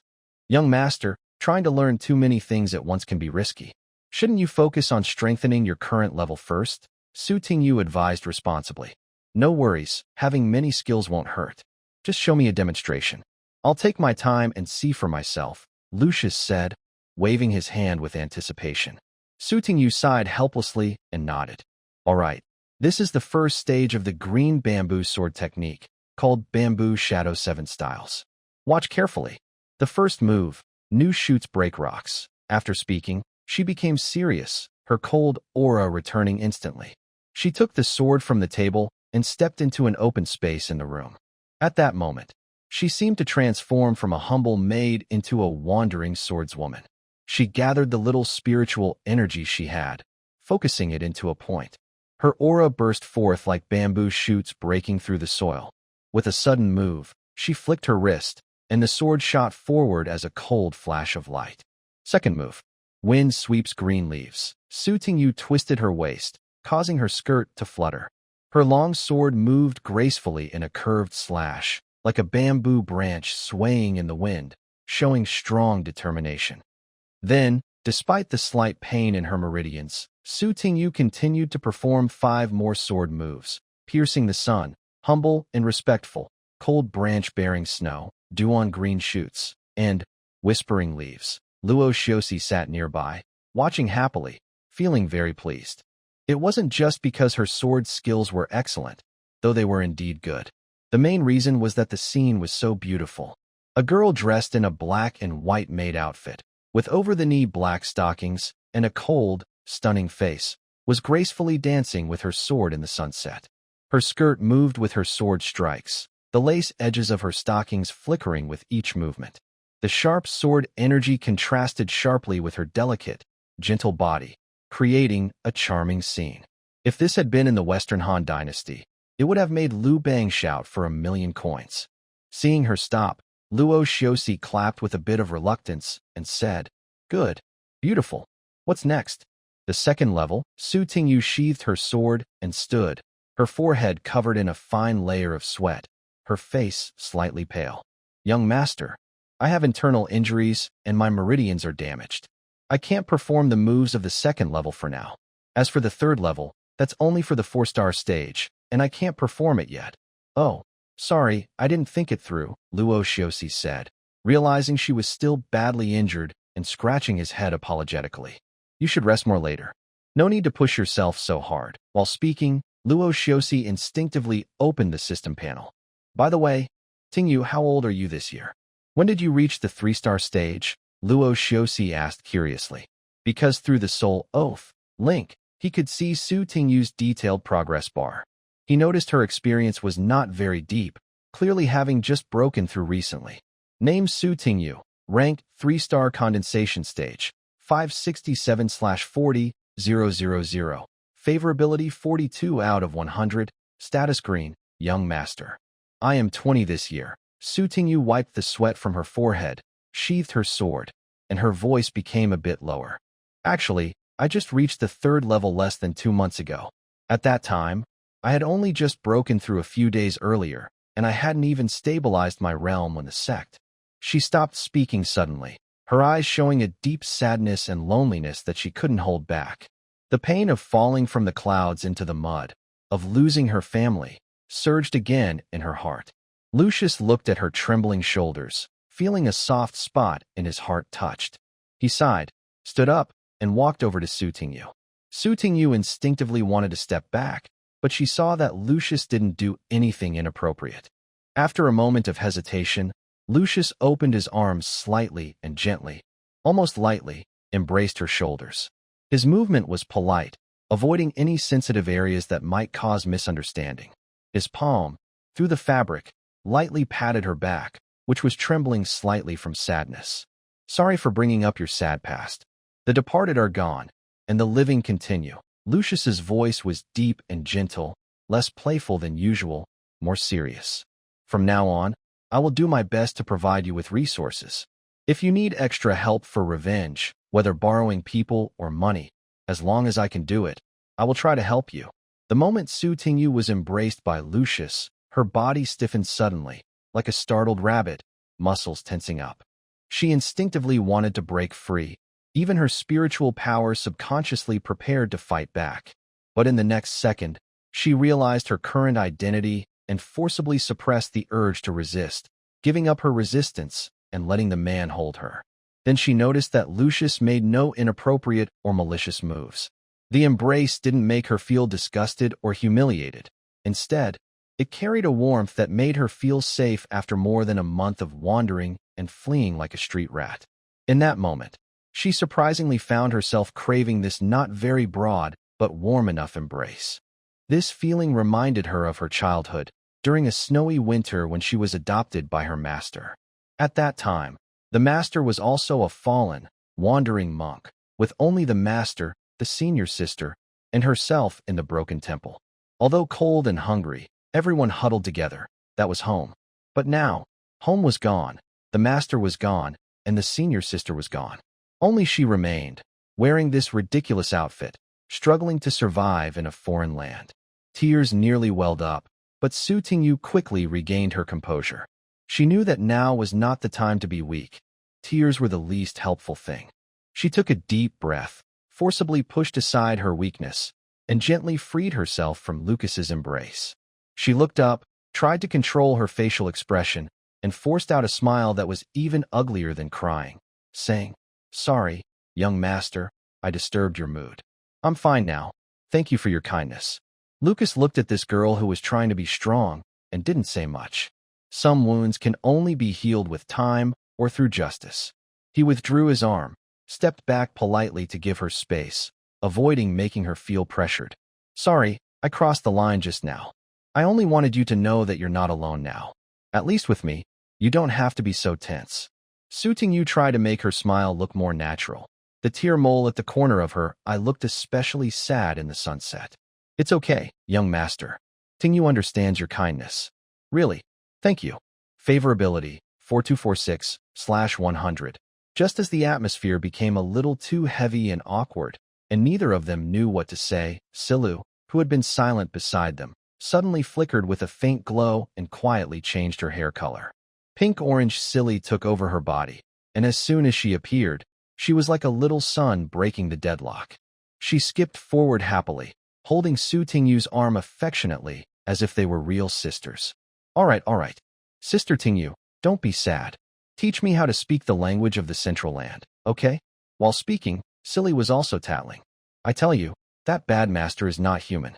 He actually forced me to do those vulgar drawings. You must help me criticize him." Seeing Lucas nod helplessly in agreement, Su Tingyu also shook her head and tried to clear her mind of bad thoughts. She forced a smile at Shirley and asked, "Okay, Shirley, what are you going to learn?" "Look at this." Shirley proudly held up a recently finished drawing from behind her, as if showing off a treasure. It was a fan art draft of Little Dragon Girl versus the Taoist Priest, which Lucas had suggested earlier, and Shirley, as the second party, had to create. Su Tingyu's eyes were immediately drawn to the paper. Although it was just black and white lines, the powerful composition, the partially dressed ancient woman, the sneaky Taoist priest, and the inappropriate pose. Wow! The moment Su Tingyu saw the content clearly, she gasped as if burned, and her face turned bright red. "What kind of dirty thing is this?" "What is this?" "Master Fishy made it. He forced me to draw it. He said it's a classic story from China." Shirley quickly betrayed her teammate, pointing at Lucas with an innocent look.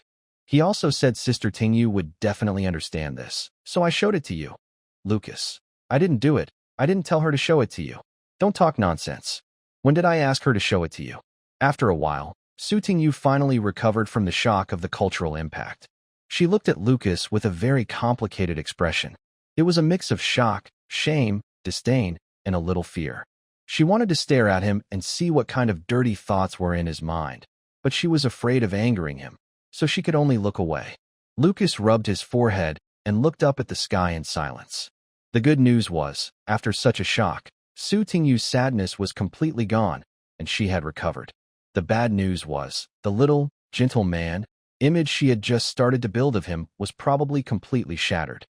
In the following days, Lucas seemed to completely change into a homebody, entering a very disciplined retreat mode. He didn't go out the door, didn't step outside, practicing magic during the day. In the afternoon, he practiced swordsmanship under Su Tingyu's guidance. Over the next few days, under the nourishment of holy water potions, Su Tingyu's external injuries healed visibly.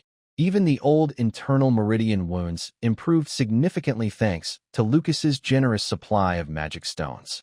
However, this former third-tier expert seemed to have resumed her protective attitude. She adopted a humble and respectful posture, treating Lucas like a perfect maid. Whatever Lucas asked her to do, she did without question or unnecessary words. She no longer showed her vulnerability and tears as she did that evening. But Lucas watched her slowly but steadily increasing progress bar above her head, and he understood clearly. She wasn't becoming cold-hearted. She was just used to wearing armor and thought there was no need to show weakness to gain sympathy. This kind of proud resilience made her even more interesting to tease. As for the other girl in the room, Hilly, she was not idle either. They practiced together and engaged in deep language and cultural exchange. Su Tingyu's awkward Osuria language and Hilly's Shinjo dialect both improved, which made Lucas very happy. After all, language is a bridge for communication and the foundation of art. Of artistic creation. With Su Tingyu, a native of Shinjo, being forced to guide, the creation of Shinjo Shinsha-themed works advanced rapidly. From clothing textures to architectural eaves, even specific poses and expressions saw great progress. Of course, this also caused an unavoidable side effect. After guiding a particularly embarrassing scene, Su Tingyu would secretly glance at Lucas with a very complicated expression, as if she were looking at something indescribable. "Young master, this is a small spirit-gathering array I built with the 3 magic stones you gave me. Compared to your previous simple method of stacking stones, this formation uses spiritual power more efficiently and will work better," Su Tingyu respectfully explained, pointing to the faintly glowing array in the corner of the room. He never forced her to do anything truly crossing her limits, and he never discounted the resources he provided. Therefore, whether to please this benefactor or out of gratitude, she tried to use her limited resources to build the basic formation of this land, without any request from Lucas. Oh, such a good thing. Lucas's eyes lit up, and he eagerly sat down cross-legged to try it out. Sure enough, the spiritual energy around him was noticeably more concentrated than before. The comfortable feeling of being surrounded by energy made him moan softly. It seems to be working, at least a 10% improvement. Don't underestimate this 10%. For cultivators, over time, this is a significant progress. Yes, and the Gathering Spirit Array doesn't consume extra magic stones. It just improves the gathering and conversion efficiency, Su Tingyu explained proudly. Great. Lucas excitedly patted his thigh, then ran to the box under the bed and took out 9 sparkling magic stones. Build it for me. I won't let you pay for it. Here are 9 stones. 3 are to cover your material costs. The remaining 6 magic stones, please work a little harder and build 2 identical arrays. You and Hilu can practice here in the future. All training expenses are on me. If it's not enough, come to me, young master. This is too valuable. As we discussed before, cultivation should be something you figure out on your own. Su Tingyu quickly waved her hands, looking a bit overwhelmed. Listen to me. I am the master here, and I say what goes. Lucas waved his hand dismissively, with an undeniable tone, showing a bit of a commanding boss vibe. Every bit of strength you improve can become my protection in the future. So, improving your strength quickly is the main thing. This array is a fixed asset I invested in. It's just temporarily loaned to you. Don't think too much. Thank you, young master. Su Tingyu looked at the heavy magic stones in her hand, feeling a warm wave in her heart. In recent days, her favorability increased from 46 to 60 out of 100. Thank you, master, you're the best. Hiro gently nuzzled Lucius's arm, her fox eyes curling into a crescent moon. So, I've decided to reward you tonight for being such a good master. I'll unlock a new move for you. Recently, her favorability had increased from 72 to 80 out of 100 and from 68 to 78 out of 100. Oh, what's that? Lucius raised an eyebrow, curious. It's a secret, Hiro giggled, her smile no longer the trained, fake smile of a professional, but one filled with genuine mischief and sincerity. Of course, her long training meant that even when she was sincere, she knew how to use her gaze and posture to be more charming. I'm looking forward to it, Lucius chuckled. That evening. XXXXX. Young master, you have a letter. It was sent by Miss Corona. At breakfast the next day, Sparrow handed him a beautifully scented envelope with a hint of perfume, with a curious look. Oh, that woman. Let me see. Lucius bit into his bread, nonchalantly tearing open the envelope and quickly scanning the letter. Miss Corona. Huh? Hero blinked her eyes, a hint of subtle jealousy in her tone. Does the master still miss his childhood sweetheart even though he has Hero now? No way. Stop being jealous. She invited me to visit the black soil territory and even wants to show me around a garden. Lucius sneered and casually tossed the letter onto the table. Huh, she invites me at this time. Why not earlier or later? Hero, help me write a reply. Just say I was exhausted last night by some unknown monster, my back and waist hurt, and I can't go now. We'll meet another day. What kind of monster? Is it that strong? Hero asked playfully, her cheeks slightly red, giggling.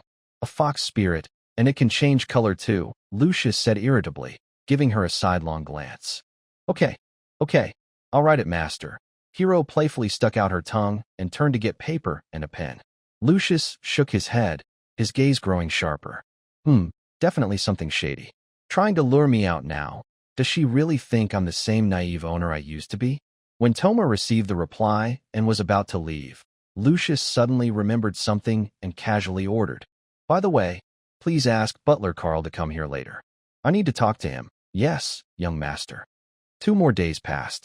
On April 30th, year 91 of the bright calendar, Black River Territory, Lord's residence, Tiffany's room. Morning. The atmosphere in the room was heavy, like a volcano about to erupt. Damn it. How did that bastard turn into a cowardly turtle? He refuses to come out. Tiffany paced back and forth anxiously, her high heels clicking loudly on the floor. She had tried several methods over the past few days, such as asking Corona to help write a letter, but it was useless. She also attempted subtle tactics, like having servants hint that the weather was nice for a walk, but nothing worked. With Mobus Viscount returning tomorrow, once that man comes back, and with Venus Viscount rallying everyone, everything will be settled. They will have no chance to turn things around. Maybe. If nothing else works. Crick stood by the window, watching the patrol outside. He clenched his teeth, a fierce look flashing in his eyes. Later, you find an excuse to send me to visit your family in the Byzantine province. Then I'll sneak back at night and forcibly enter his room to kill that bastard. After that, no matter if I live or die, as long as you claim I left the city early, we should be able to escape. But Tiffany looked at this man, who was willing to risk everything for her and her son, with some pain in her heart. If I try to assassinate him inside the castle, even if I succeed, it will be very hard to escape. The castle not only has that damn third-tier-old guy, but there's also a curfew at night and heavy guards on the walls. It's basically a suicide mission. While they hesitated, the door suddenly burst open. Malvi stormed in angrily, not even knocking, completely lacking the manners of a noble. Mother, I can't stand that bastard anymore. Malvi plopped onto the sofa, his face flushed with anger. He just came and humiliated me, right in front of so many servants, saying I don't look like a Viller family member, that I lack noble grace, and that I won't inherit the family. He also pretended to be kind and said he was going out to inspect the family business. He even said that after inheriting the title, he planned to seal off the broken river dock in the south of the city for me, claiming it was a way to show brotherly care. Bah, who cares about that broken dock? Malvi was still angrily complaining and venting his frustration. Suddenly, he noticed how terrifyingly quiet the room was. 2 intense gazes stared at him, as if trying to see through him. Tiffany suddenly rushed over, grabbing Malvi's shoulders tightly, her nails almost digging into his skin. What did you just say? Huh, it hurts. Mother, why are you doing this? Malvi was startled and stammered as he repeated himself. I said, he plans to seal off the river dock in the south for me in the future. You know, that bastard, just awakening and already so arrogant. I really can't take it anymore. Maybe we should find someone. Not that. The previous sentence. The sentence before that. Tiffany interrupted sharply, her voice cracking slightly. The previous sentence. Malvi was confused and tried to recall. He said, "He's going out now to inspect the family business." "I see." Tiffany released his shoulders, a strange smile on her face, her eyes shining with madness. "Son, you did very well. Mom will make sure justice is served. That title will definitely be yours. Go back now, and remember to stay in your room and not come out." But Malvi wanted to say more, but seeing Tiffany's sinister expression, he swallowed his words and left the room in defeat. After Malvi left and the door closed, Crick, who had been standing silently nearby pretending to be invisible, stepped forward and exchanged a look with Tiffany. "Darling, what do you think?" "I feel something's off." Tiffany frowned. Although she saw an opportunity, her instincts made her uneasy. The bastard refused to leave the city recently, and now suddenly he's talking about going out? And he chose this critical moment to do so? "I also feel that something is wrong." Crick showed the decisiveness of a man, with a firm and cold look in his eyes. "But do we have any other options? This might be our last chance. Going outside to fight, even if there are ambushes, is still better than being trapped inside the castle like a metal box." He took a deep breath, as if making a final decision. "Darling, just do as we discussed before. Go find Carl now, and make up any excuse to send me out, the farther the better. Then today, you should stay inside the castle and try to keep that old man Carl busy so he doesn't follow that troublemaker outside, or at least distract him." "But, darling," when it really came to the final moment, Tiffany hesitated, tears welling in her eyes. "There are no buts now. For you, for Marvy, for your future. I was born to live for you, and dying is okay." Crick stepped forward, holding Tiffany tightly, giving her a deep kiss on the forehead, as if saying goodbye. "I love you, darling. If I don't come back, tell Marvy who his real father is. Tell him how much his father loves him, how wonderful he is. I love you too. I love you." Tiffany sobbed uncontrollably. Until now, Marvy still didn't really know who his biological father was. Tiffany was worried he was too young to keep secrets, so she raised him as a simple member of the Viller family. In Marvy's eyes, Crick was just a loyal and capable senior butler beside his mother. Black River Territory, Main Street, afternoon. Early in the morning, Lucius first practiced magic, then seamlessly switched to the mode of a shady contractor. He directed Shirley to draw a small comic strip, then stretched lazily and announced he was leaving the castle to observe the people. Accompanied by Su Tingyu and Shirley, the beautiful maid, Lucius finally stepped out of the oppressive castle. Among the entourage was John, a second-tier guard, and 3 additional soldiers, arranged by Carl. "Uncle John, thank you for your hard work today and for coming out with me." Lucius nodded slightly to the middle-aged guard. John is a quiet middle-aged man and an elder of the Viller family. In his early years, he was helped by Lily, the mother of Lucius, so he is one of the most trusted confidants of the butler, Carl. "Young Master Lucius, you are too polite. Protecting you is my duty, so it's not a hardship." John speaks respectfully, but his eyes secretly observe the young master, who has recently changed his personality. He notices that the way the young master walks and talks is completely different from before, now showing a calmness that makes people feel at ease. Favorability 3042/100. Seeing the sudden increase in favorability on his retina, Lucius feels very happy. It seems the political legacy left by his previous mother is quite substantial. He is indeed benefiting from his predecessor's efforts. Then, Lucius confidently leads everyone toward the market. Not long after Lucius left the castle, in the castle's study, a clever servant hurriedly reports to Carl, who is busy managing accounts. "Master Butler, Lady Tiffany has sent a message. To celebrate the successful awakening of the young master, she specifically sent someone to her family in the central province to request some rare magic books as a gift. She also publicly claimed that, being from a family in the central province, their collection of books should be more comprehensive than ours in the countryside." Carl's feather pen pauses slightly, but he doesn't look up and asks, "Who did she send?" "The same servant, Crick, that Lady Tiffany brought," the servant replies. "Honestly, I see. You may go now." Carl waves his hand, signaling the servant to leave. After the door closes, Carl puts down his pen and a cold smile appears on his face. Celebrating the awakening? Asking for books? That excuse is too flimsy, almost insulting people's intelligence. But this also shows how urgent they are, just as the young master predicted.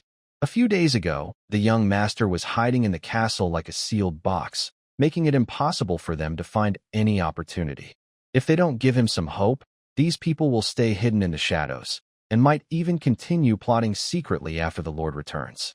Better to lure the snake out of its hole than to guard against it for 1,000 days. Seeing that Lord Mobus, the Viscount, will return tomorrow, Tiffany and her group are surely very anxious. In their desperation, they might do something reckless. Since the young master has decided to risk himself as bait to catch the enemy off guard. Although there is already a hidden 3rd-level Su Tingyu and a 2nd-level Hilo around him, plus John, it should be safe in theory. But, of course, you can never be too careful. I, being an old man, still need to go and see for myself to feel at ease, Carl muttered, admiring how much Lord Lucius has changed these days. Whether it's his brave willingness to use himself as bait or his careful planning, it seems like the ancestors of the Viller family are blessing him. Carl tidied his collar and was about to leave. Just as he stood up, he saw Tiffany, dressed beautifully and exuding a charming fragrance, walking over and blocking his way. Carl's heart skipped a beat, thinking this was bad luck. Although he didn't have a good impression of this snake-hearted woman, he had to stop out of duty and put on a professional fake smile. "Madam, good day. Is there anything I can assist you with?" "Master Steward, there's nothing urgent. I just see you busy all day and wanted to chat casually." Tiffany tried to sound kind and gentle, but her eyes revealed an undeniable insistence. Carl's expression subtly changed, but he quickly returned to normal. Why would she want to chat now? It's too coincidental. She's probably trying to delay him, preventing him from supporting the young master. "Madam, you're too kind. What would you like to talk about?" "Tutor, as you know, the future Viscount should be Lord Lucius." Tiffany pretended to be a generous and worried mother, rambling nonsense. "I'm worried about Malvi. He's still young and naive. If in the future, the two brothers quarrel over the title or even turn against each other, what should I do as a mother?" Carl could only force himself to continue speaking empty words, while inside he was frantically counting the time. He tried several times to find an excuse to leave, but each time Tiffany skillfully interrupted or stopped him. His anxiety grew, as if a fire was burning inside him. But he was just a steward, at best a senior servant.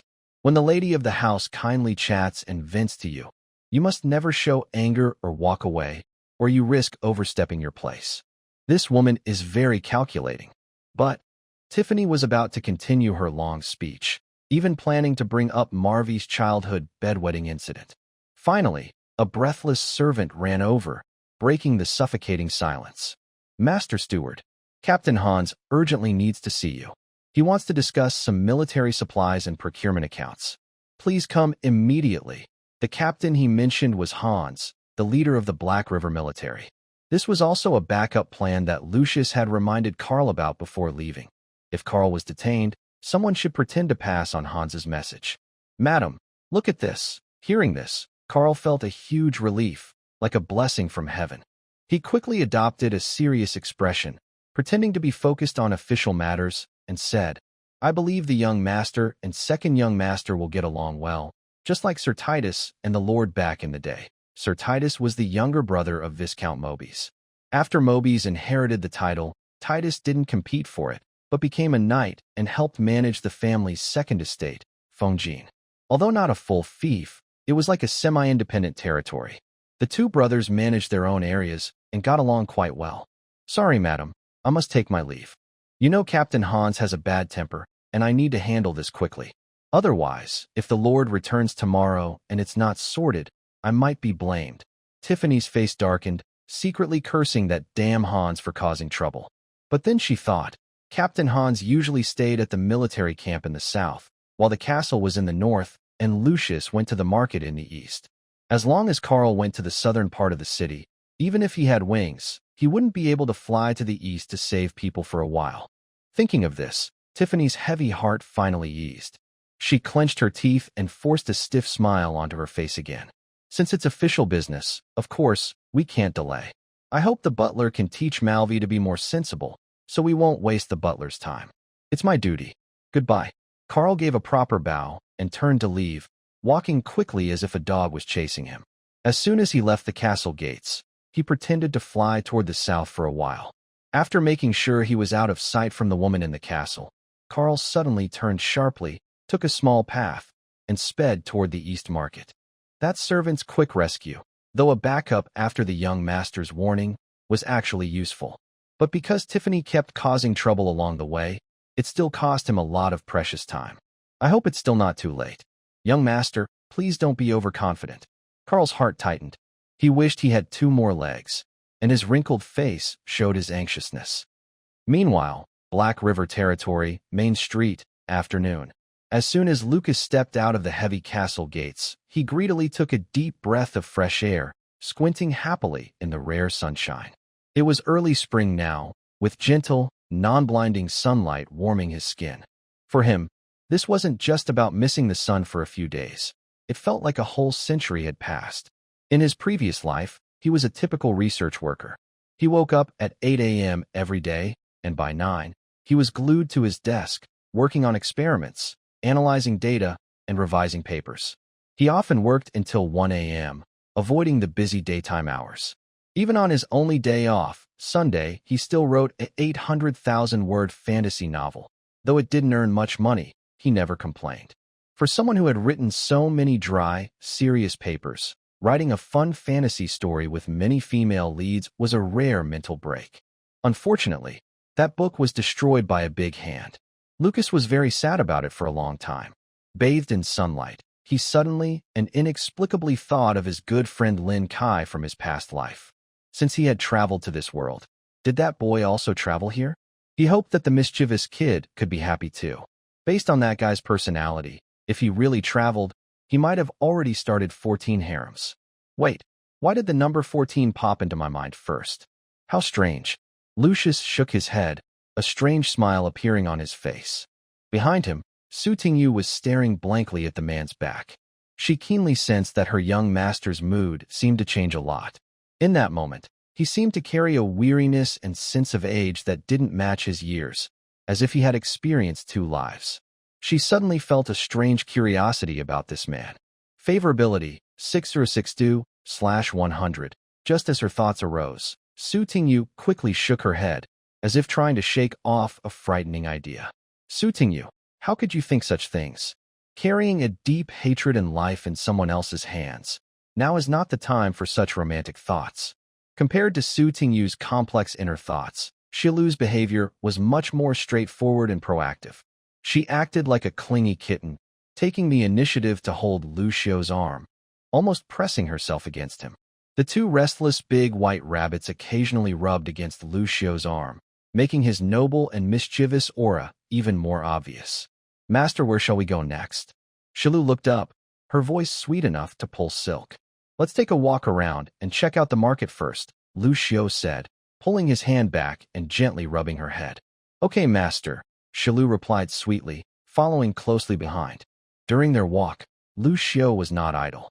He was carefully observing the customs and scenery of the Heihe territory. The Heihe territory had a special geographical location. Because it was near the trade hubs of the East and West, the Valley of the Second and the Worry-Free Valley, it was filled with a unique border prosperity. Of course, this also brought inevitable chaos. John, how many people are there in the Heihe territory right now? Lu Xiu asked casually. Replying to young master, the permanent population of Heihe should be close to 10,000. There are many migrants here, and traders come and go, so it's hard to count the exact number. John didn't think much and answered honestly. Lucius nodded thoughtfully. About 10,000 people. This number, in a medieval setting, is not as large as a prosperous capital city, but it's still a sizable town. With this population, there is potential for growth. At the same time, Lucius observed the passing townspeople. Most looked healthy, with few appearing pale or thin. Since this place is a trading hub, as long as people work hard, even if they don't farm, they can earn good money by helping traders carry goods or doing small trades. While talking, they reached the market center. It was more chaotic and crowded than the outskirts, with calls and bargaining sounds everywhere. Lucius curiously looked at the stalls around him. Some goods came from the east, mostly cheap iron weapons and low-quality decorations. Fine silk and porcelain were rare here. Most items were Western goods, and there was even legal slave trading. Looking at the slaves in cages with prices marked, Lucius stroked his chin, thinking about whether to buy a few attractive subhuman slaves as companions for Shilu, and maybe warm his bed. Suddenly, an unexpected change occurred. A man with his face covered, wearing plain linen clothes of a common townsman, was pretending to pick through goods on the roadside. As Lucius passed by him, the man suddenly sprang up like a hidden venomous snake, lunging at Lucius. Su Tingyu had been secretly watching Lucius, paying close attention to this man. She immediately noticed the unusual gaze from someone nearby, and the sudden burst of killing intent made her realize an assassination. Without hesitation, she drew the long sword she had just bought from her waist. Her internal energy activated, and the sword tip pointed forward. Bamboo Shadow 7 styles. New shoots break rocks. The sword shot out like a sprouting bamboo shoot, cutting through the air with sharp force. At the same time, Shilu and John also quickly noticed the threat. John roared loudly and drew his large double-handed sword from his back, rushing forward like a wall to intercept Su Tingyu. Shilu's movements were even more dazzling. She quickly reached inside her thigh with her left hand and pulled out a shiny, cold dagger from the lace strap. At the same time, her right sleeve slid back to reveal a short magic wand. She held the wand in her right hand, gathering energy, while her left hand, holding the dagger, quickly moved to block in front of Lucius, adopting a protective stance. A clear clang sounded as metal struck metal, echoing through the marketplace. Su Tingyu's sword was skillfully deflected by her opponent, but the attack forced the opponent to step back, losing the best position for a surprise attack. The vendors and passers-by, who had been calling out their goods, saw the assassination attempt and, fearing danger, screamed and scattered, creating a large open space. Lucius immediately reacted, stepping back with the crowd's protection, and looked at the attacker. Data appeared instantly on his retina, flashing in a bright red. Name Crick, rank 3rd tier Shadow Assassin, favorability -85/100, status red, kill intent. Wow, this is someone I know. And the favorability has dropped even more since last time. It seems he really wants to kill me. 3rd tier Assassin. Everyone, be careful. Lucius remained calm and shouted loudly to warn others. Crick originally thought that the current group was just a 2nd-tier Fox human and the 2nd-tier guard John. Taking down them with his 3rd-tier shadow skills would be easy. But as soon as they fought, reality hit him hard. The new maid not only reacted incredibly fast, but also wielded her sword with obvious 3rd-tier skill and strength. Damn, when did this kid get a 3rd-tier power? And dressed as a maid? Crick was shocked. When did this girl develop such strength? He didn't realize that this powerful ally was actually someone he had sent to Lucius through the black market of the Valley of the Steppes. In a flash, Crick had no time to think about this philosophical question. He knew very well that facing a 3rd-tier and 2 2nd-tier enemies at once meant certain death if he fought head-on. But could he escape? With his shadow assassin stealth skills, he might be able to retreat completely. But what about his son? Tiffany's family is just a fallen baron family, not even based in Lombardy province, and they are no match for the cunning Viscount Venus. They originally planned to raise the useless Lucius to steal the title, as their plan was about to succeed, and they were even planning how to kill the useless eldest son so Marvy could inherit everything perfectly. But things went wrong. This boy actually awakened. Suddenly, the situation changed. The Venus family seemed to smell blood and moved in quickly. If they didn't eliminate Lucius today, once Viscount Moby's returned, everything would be settled. Their son Marvy would probably be sent to a remote, poor village to be a small lord. And with Marvy and Lucius's bad relationship, whether they could hold on to that village was uncertain. Thinking of this, a fierce determination flashed in Crick's eyes. If running is also losing, then I will fight. Crick made up his mind. Even if he lost his life today, he would exchange his life to protect his only son and the woman he loved deeply by removing this threat. Without hesitation, Crick suddenly lunged at Lucius. But Su Tingyu and John were not easy opponents either. They quickly blocked his attack route. Although Crick was an experienced 3rd-rank fighter, Su Tingyu was known as a genius girl. Even with her internal injuries not fully healed, she could still hold him tightly with her clever sword skills. Seeing that he couldn't defeat Crick quickly, Lucius decided to use psychological tactics. He shouted loudly at the crowd still nearby. Everyone, come see.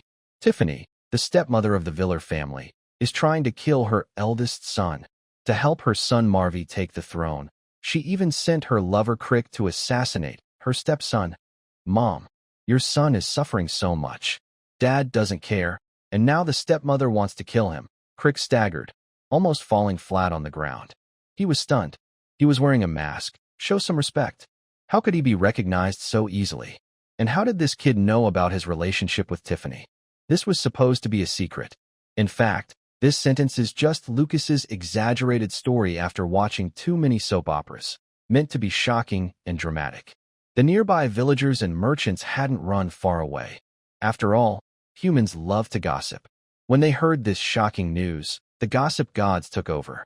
Everyone stretched their necks, fearless, and started talking excitedly.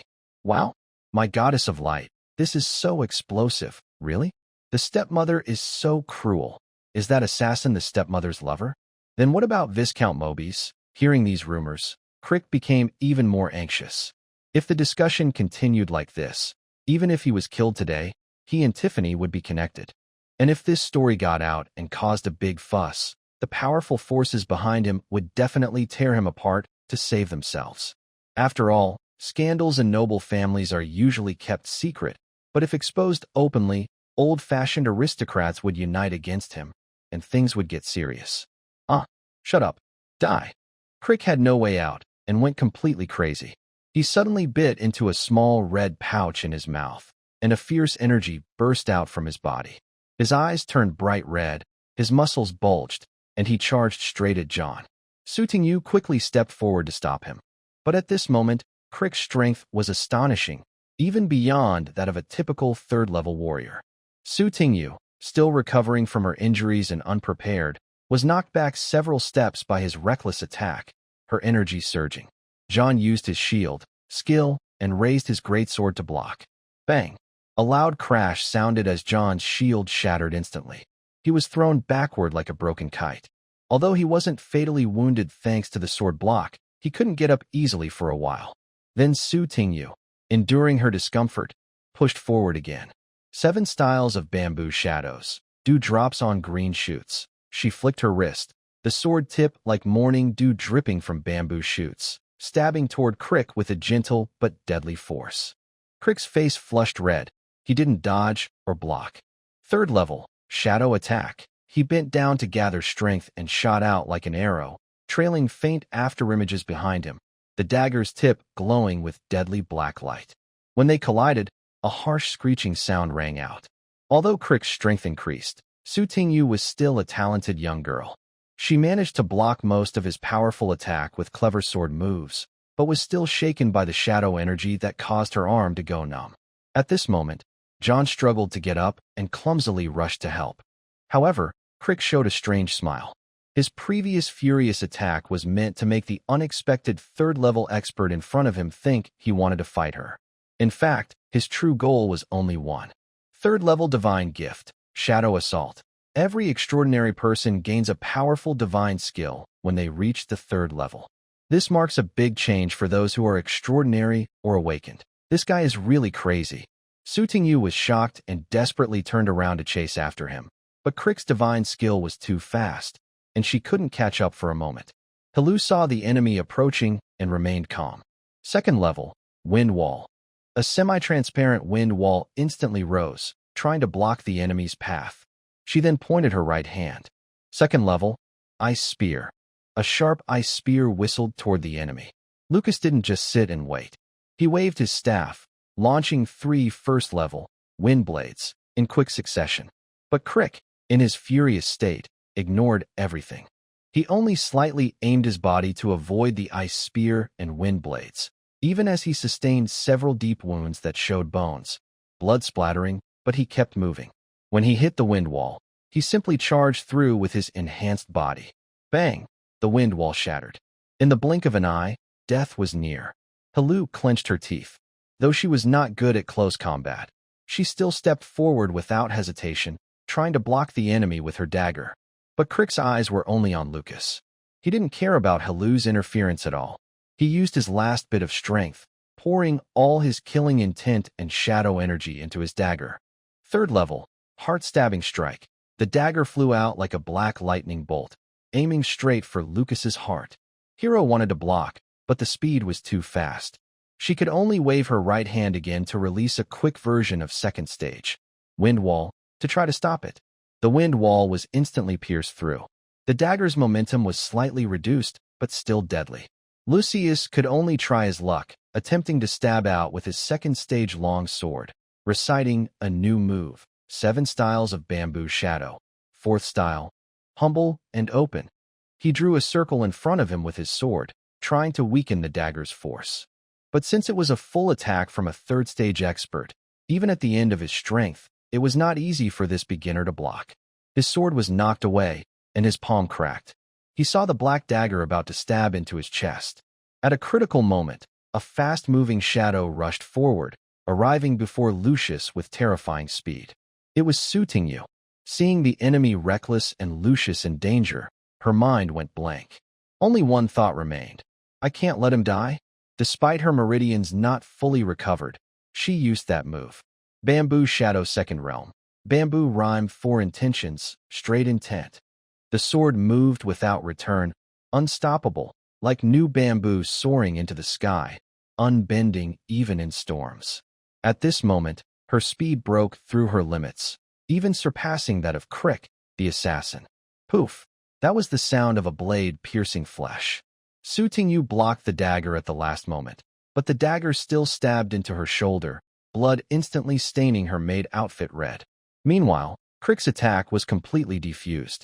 Seeing Lucius safe, Hiro finally relaxed her tense nerves, but then her anger exploded. She turned her head, glaring fiercely at the exhausted Crick, her dagger ready to stab down in anger. Crick, seeing no chance left, a flash of despair and madness appeared in his eyes. For Marvy, he silently muttered, then suddenly struck his own forehead. Bang! A dull sound.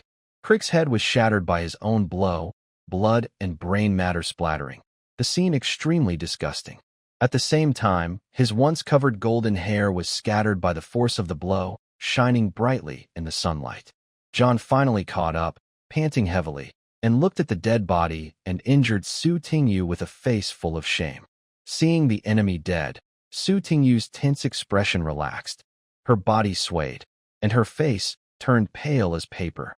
Luoxiu stepped forward immediately, supporting her gently and asking with concern, Ingyu, are you okay? I'm fine. Just exhausted. Sutingyu replied weakly, barely able to speak more. Suddenly, hurried footsteps sounded from afar, and Carl finally arrived. Sorry, young master. I was late. Seeing that the enemy had been defeated and looking at the mess on the ground and the injured Sutingyu, Carl's face showed more regret, and he looked gratefully at the pale-faced Sutingyu. If it weren't for her, the consequences today could have been terrible. It's okay, you arrived just in time. They were already in bad shape, and another wave of enemies would have been hard to handle. Luoxiu waved his hand, not blaming him. Who was the enemy? Carl asked, looking at the disfigured corpse. I don't know. This madman destroyed his own face in the end. Luoxiu pointed to the corpse beside Shilu. He actually knew who it was, but revealing that would expose his own abilities, so he pretended not to know. Carl stepped forward to take a look and was stunned. He didn't expect this person to be so ruthless, even willing to disfigure himself in death. But that striking blonde hair could probably explain a lot, right? Luoxiu was also shocked by the brutal scene before him. Under John and Sutingyu's protection, he approached Carl. Uncle Carl, what should we do? Carl took a deep breath, shook his head, clearly caught off guard by all this. He turned to Luoxiu with a firm look in his eyes. Young master, take the body back. The old master will return tomorrow. As for this corpse, let the old master handle everything. Luoxiu nodded, his gaze cold. After a while, the city guards arrived, carried the corpse back to the castle. Only the crowd, watching eagerly from the scene, remained behind. At the same time, there were many shocking rumors spreading quickly throughout Heia City, such as Viller family stepmother suspected of harming the eldest son to promote her own son, stepmother Tiffany having an unclear relationship with the servant, and even Malvi being an illegitimate child. Heia City City Lord's residence. Afternoon. When the battered body was roughly carried into the hall by guards, the lively atmosphere in the City Lord's residence suddenly fell silent. Carl, with a grim face, immediately summoned Malvi and Tiffany into the hall. Meanwhile, the badly injured Su Tingyu and John were hurriedly taken to a side room for emergency bandaging and treatment. When Tiffany led a confused Malvi to the center of the hall, her eyes first fell on the broken body on the ground and Carl, who looked angry and stern. "Madam, just now, someone openly tried to assassinate young Master Lucius at the market. Fortunately, the attacker was shot dead on the spot. Do you have anything to say about this?" Carl leaned on his cane, his dull old eyes now sharp as an eagle, fixed tightly on Tiffany's face, not missing any subtle change in her expression. Tiffany was suddenly startled and sighed, and a flicker of panic flashed uncontrollably at the corner of her eye. Her gaze instinctively fell on the body. Although the face was bloodied and unrecognizable, her eyes caught the shining blonde hair, her own hair, the color she had touched countless days and nights. Could this not be her beloved? After all, they had known each other for over 10 years. But she was a clever woman. She knew now was not the time to show sadness, not even a hint of hesitation. She took a deep breath and spoke with a trembling, appropriately fearful voice. "Oh my, this is terrible. Who is the killer? Have they been identified?" Carl keenly noticed the stiffness in Tiffany's momentary expression, and his suspicions grew stronger. However, the rules of noble society were strict. Without solid evidence, even a steward, no matter how experienced, could not openly accuse the lady of murder. So he spoke slowly in a strange tone. "The killer is very cunning, always masked. Before being killed, he used all his strength to destroy his own face, clearly a death warrior. We cannot confirm his exact identity for now." Hearing this, Tiffany's tense heart finally relaxed, and she secretly let out a long breath. As long as she wasn't recognized and there was no evidence, there was still room to maneuver. Then, memories of Crick's past tenderness appeared in her mind. Overwhelmed by deep sadness, her eyes welled up with tears.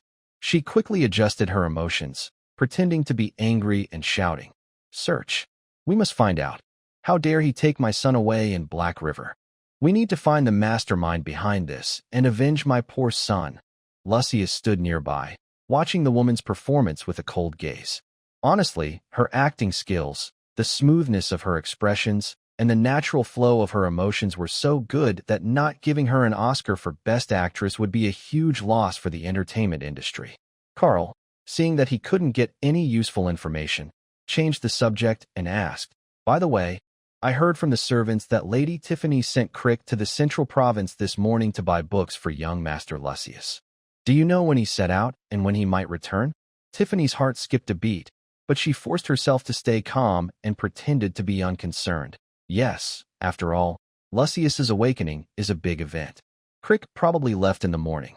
The journey is long, so he might be back in 6 or 7 days." "Oh? Did Mother prepare a gift for me?" Lucius suddenly interrupted, his face full of exaggerated surprise, a look so sincere it was almost nauseating. "Then I must thank Mother and that hard-working steward Crick for going back and forth." No, it's just what a mother should do. As long as you like it." Tiffany looked at Lucius's smiling face, wishing she could rush over and bite him to death. Why can't this little brat be killed? Crick is dead, so why is he still here, acting so sarcastic? But she could only force a smile and maintain her role as a caring mother. "If there were no gifts, I would be very sad, you know." Lucius continued to smile, then suddenly changed his tone to serious. "However, with such a serious assassination incident happening recently, for everyone's safety, I think we should temporarily forbid any servants from leaving the castle. What do you think, Mother?" You're right. Safety first." Tiffany's eyes flashed with a hint of panic. This was like secretly imprisoning and blocking news, but the situation was beyond her control. She could only grit her teeth and agree. "By the way, there's something else. Your mother." Lucius suddenly seemed to remember some gossip and said casually, "Recently, some troublemakers at the market are spreading rumors that your mother arranged for Crick to assassinate me so that Marvy could take her place." He paused deliberately, watching their expressions, then dropped a heavy bomb. "There are even more outrageous rumors, claiming that Marvy isn't actually my father's child, but the illegitimate son of you and Crick. TSK, these troublemakers are really too much. You're talking nonsense. Lucius, how dare you insult me? As soon as he finished speaking, Marvy, like a cat that had been stepped on, jumped up angrily, his face turning a dark purple. I carry the noble blood of the Viller family. You're the illegitimate one. Your whole family is illegitimate. Silence fell on Silu, who was stunned. Master, weren't these rumors just shouted out loud at the market by you earlier? Why does it sound so innocent and like just hearsay coming from your mouth now? And you say it so naturally, so righteously. As expected of my master, your thick skin is truly unfathomable. So I said it was just a rumor.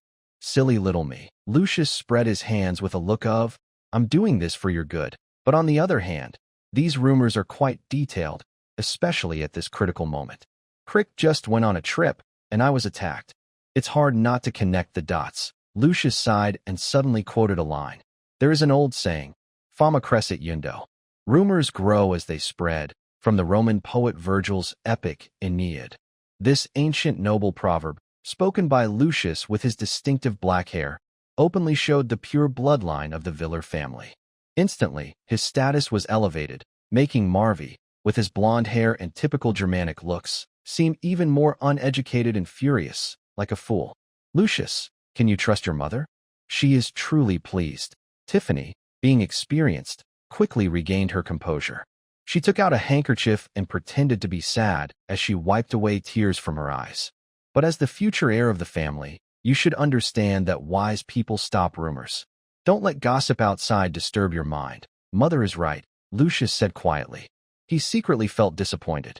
This stepmother was indeed difficult to deal with, and very strong-willed. The trouble with no solid proof was that if she refused to admit anything, there was nothing he could do before their father returned. But I believe that when father comes back tomorrow, he will find out the truth and clear everyone's name. I also look forward to Moby's returning and giving me justice, Tiffany said, her eyes shining with tears, both genuine tears for Crick's death and fake tears to gain sympathy. I have worked hard for the Viller family for over 10 years, and I never thought I would be insulted by such rumors. It really hurts, she said. Carl watched coldly from the side. From the seemingly accidental test the eldest son just made, he was now 99% sure Tiffany was the mastermind behind everything. But as the butler, he couldn't accuse anyone without proof. Then please, young master and madam, go rest first. Everything will be decided when Lord returns tomorrow, Carl said, waving his hand to dismiss everyone. Everyone nodded and left. The disfigured body in the hall was temporarily placed in a simple coffin, quietly waiting for tomorrow's judgment. Black River Territory, Tiffany's room. The door was tightly shut, blocking all outside inquiries. Mother, is Crick really dead? Marvy sat on the bed, looking pale. He had grown up watching Crick, the steward, who was a servant but still someone he had feelings for. He's dead, Tiffany replied with a hoarse voice, her back turned to her son. She was silent for a long time, then finally turned around. Looking at the face that resembled Crick's, she slowly said, Actually, you shouldn't call him steward. You should call him father, since Lucius has already broken through that barrier of silence. Although it is just a rumor, in order to stabilize his son's mind and help him stand firmly on his side in the future, some secrets must be revealed. Before this, Marvy only knew that Crick was a third-tier mage and that his family was a safeguard for Tiffany. No. Hearing this, Marvy was struck like lightning and suddenly stood up, shaking his head wildly. Impossible. Absolutely impossible. I am the second young master of the Vile family. I carry noble blood. How could I be the child of a servant? Mother, you're lying to me. This is false. This is a rumor made up by Lucius, right? He couldn't accept the fact that he, a noble young master, was suddenly turned into the illegitimate child of a servant. Foolish child. Calm down, Tiffany scolded softly, holding Marvy's shoulder. Do you think the Vile family's bloodline is very noble? Crick's and mine are 100 times more noble than the Vile family. Our behind is the Hohenstein family. When Marvy heard this surname, his eyes widened instantly, forgetting to cry or fuss. He knew his mother's family was just a small baron, which was why she married a twice-widowed Viscount Mobies who was 10 years older. But he had always wondered, How could a fallen baron casually send a third-tier expert to serve as a servant for his mother? Now, the answer seemed to be coming into focus. After all, having a son with royal bloodline seems more respectable than being a commoner's illegitimate child, even more so than the Viller family. Seeing that her son was stabilized, Tiffany's eyes flashed with determination. She then warned him, "From now on, stick to your story. It wasn't you who pushed Lucius into the well. You know nothing about it, understand? I've contacted the Ewan family. They will support you fully. Miss Corona will also try to get close to you, even sign a marriage agreement. Mobius, that old man, knows a bit about my background. He's also someone who fears the strong and bullies the weak. As long as we deny everything firmly, he won't dare do anything to us. Remember, our goal is to slowly weaken these families claiming ancient noble bloodlines. We're not fighting alone. Behind us, there's the shadow of the royal family." When mentioning Corona, Marvy's eyes lit up. He had deliberately mentioned Corona in front of Lucius to lure that fool to the dry well and push him in. Unexpectedly, that fool actually believed him. "Yes, Mother," Marvy said excitedly. Thinking about the support from the royal family and the possibility of marrying the beautiful Corona, his previously hunched posture straightened instantly, as if he could already see himself crowned as a viscount one day.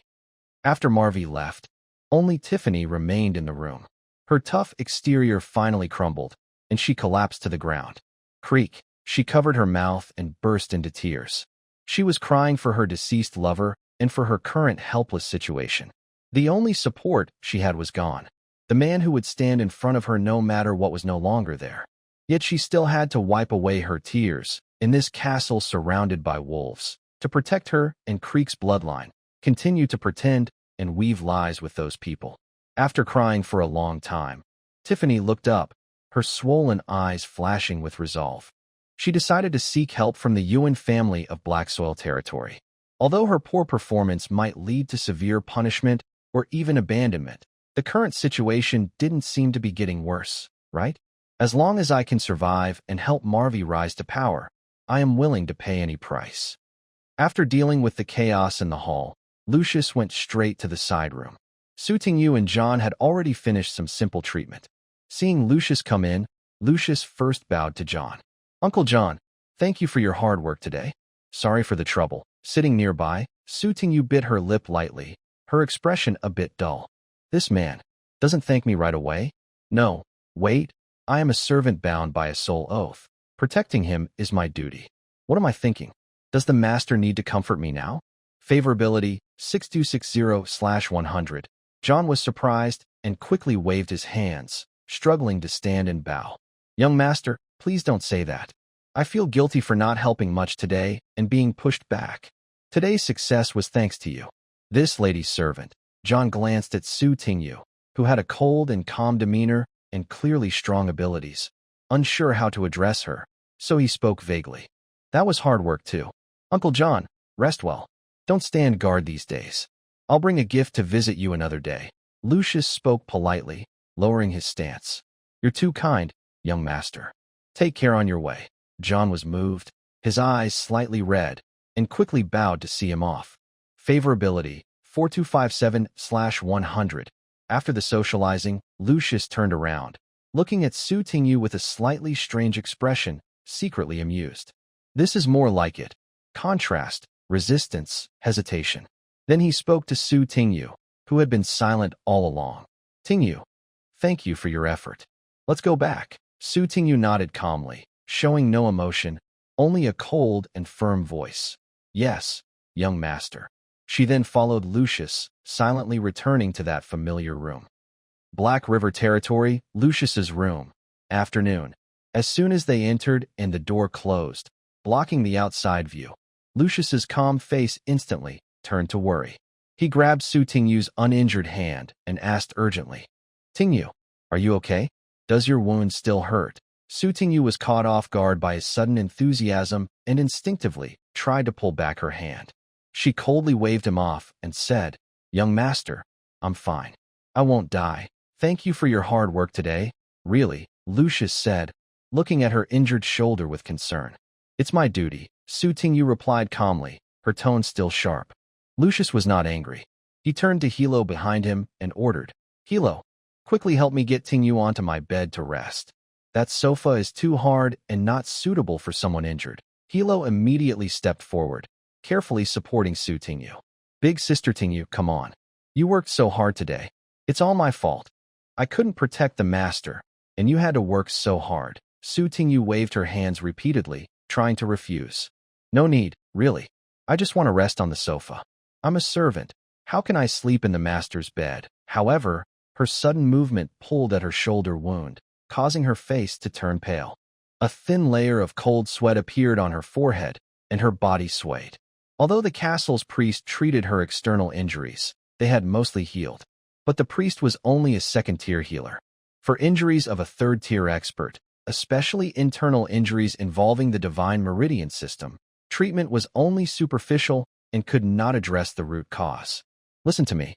You're now a patient, and because of the injuries you sustained while saving me, I should take care of you. Lucius frowned, adopting the demeanor of a master, his tone firm and unquestionable. Hilo, ignore what she says. I am the master. In this room, she must listen to me. Help her over and lay her on the bed. Seeing his bossy yet caring attitude, Su Tingyu's feeling of being neglected instantly vanished, replaced by a warm feeling. At the same time, she remembered her current status. Since she couldn't resist, she might as well enjoy it.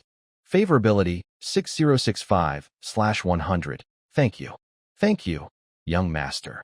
Later, with Hilo's semi-forceful and supportive help, Su Tingyu finally lay on the soft, large bed. Then, Lucius called in Sparrow, who brought some delicate pastries.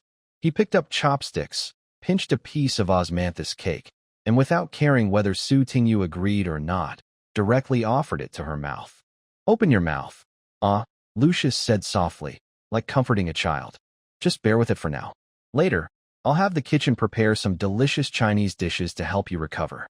For now, eat this to regain your strength. You look very pale. Su Tingyu looked at the pastry near her mouth, her face flushing. She quickly said, Young master, there's no need. I can do it myself. I really don't deserve such kindness from you. Open your mouth. Lucius still held the chopsticks, his gaze firm. You tried to assassinate me once before, and today you saved me.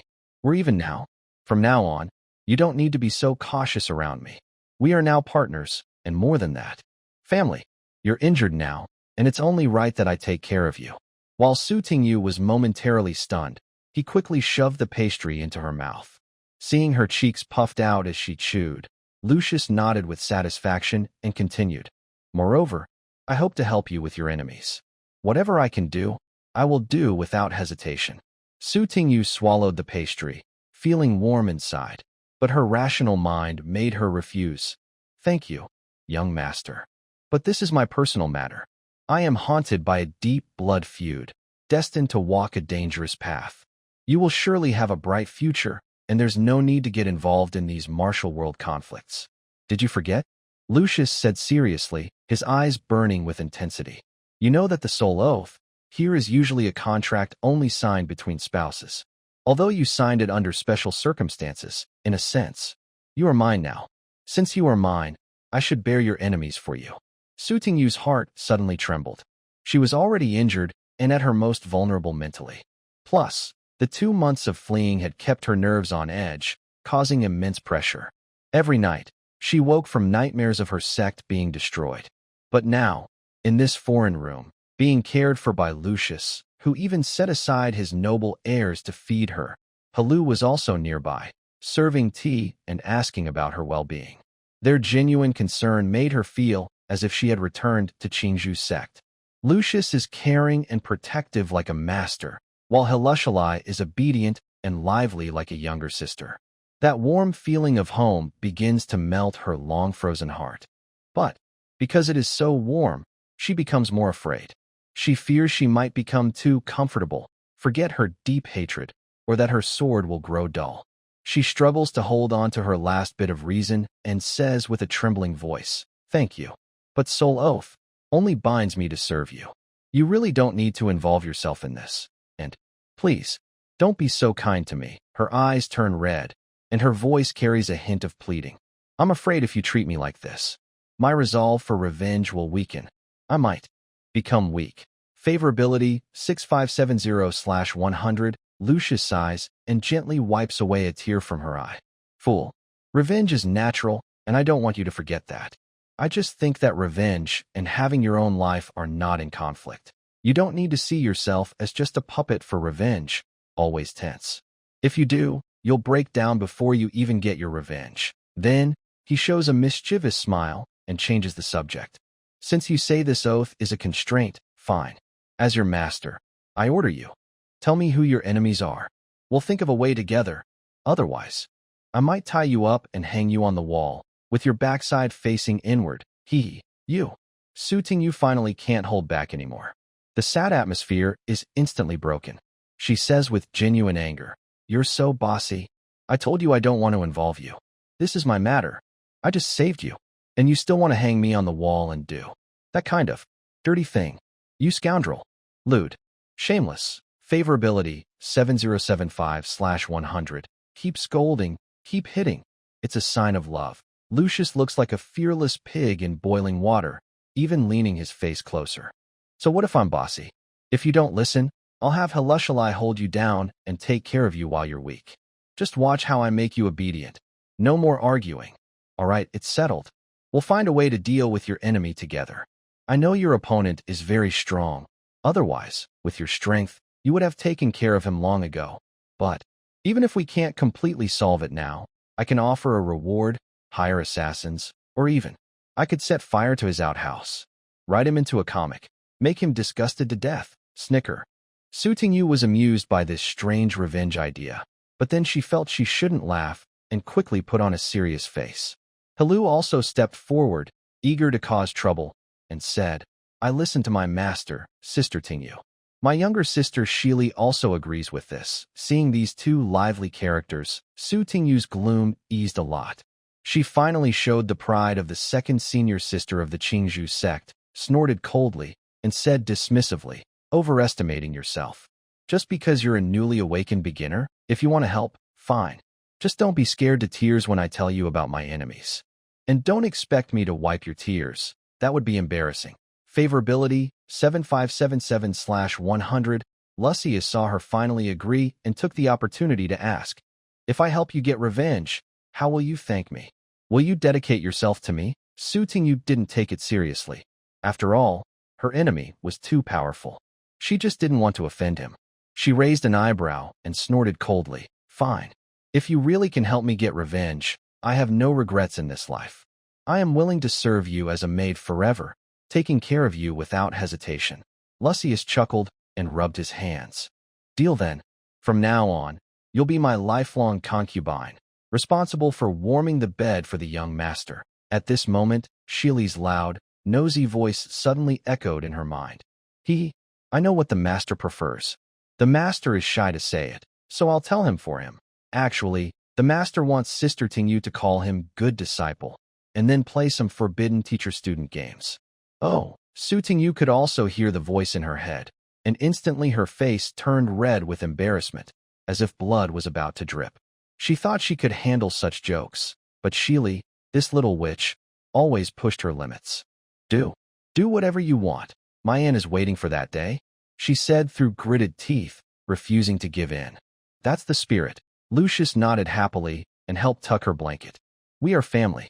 Even though you came in under special circumstances, you're still one of us now. There's no need to pretend. In the future, we face everything together." When she heard the words, family, Su Tingyu felt a little moved, but she still kept her sharp tongue and started to bring up old issues. "You're so shameless. Playboy. I don't know who it was at first, lying that he wasn't married, hinting I only had 2 years, but it was all a trap." Oomph. Lucius's face turned red from being called out. He awkwardly touched his nose and tried to explain, "I'm not married. I didn't lie to you.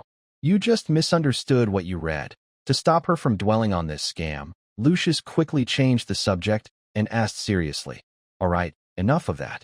Now tell me, who exactly is your enemy? Let me see how big this enemy is to push us into such a situation." Su Tingyu hesitated for a moment, biting her red lips, her mind torn. She really didn't want Lucius to get involved in this endless mess, but if she didn't make her words more serious, This perverted wolf might think it's just a game. After thinking it over, she decided to exaggerate her enemy's strength a little to make him back off and give up hope. Su Tingyu took a deep breath and said with all her strength, "My enemy is the Jingming Lotus Mansion in Shizhou of the Zhuke Empire. It's a huge organization, led by a master at the transformation stage, which in your system is about a 5th-rank expert. Besides that, there's a vice master and a senior elder, both at the bright pill stage, which is roughly your 4th rank. That's not all. There are 4 elders like me at the condensed pill stage, plus inner and outer disciples and servants, totaling over 300 people." She looked at Lucius, hoping to see fear on his face. The cause of all this is that they discovered a small spiritual stone vein for their own use. To mine it, they forced and tricked nearby villagers into working.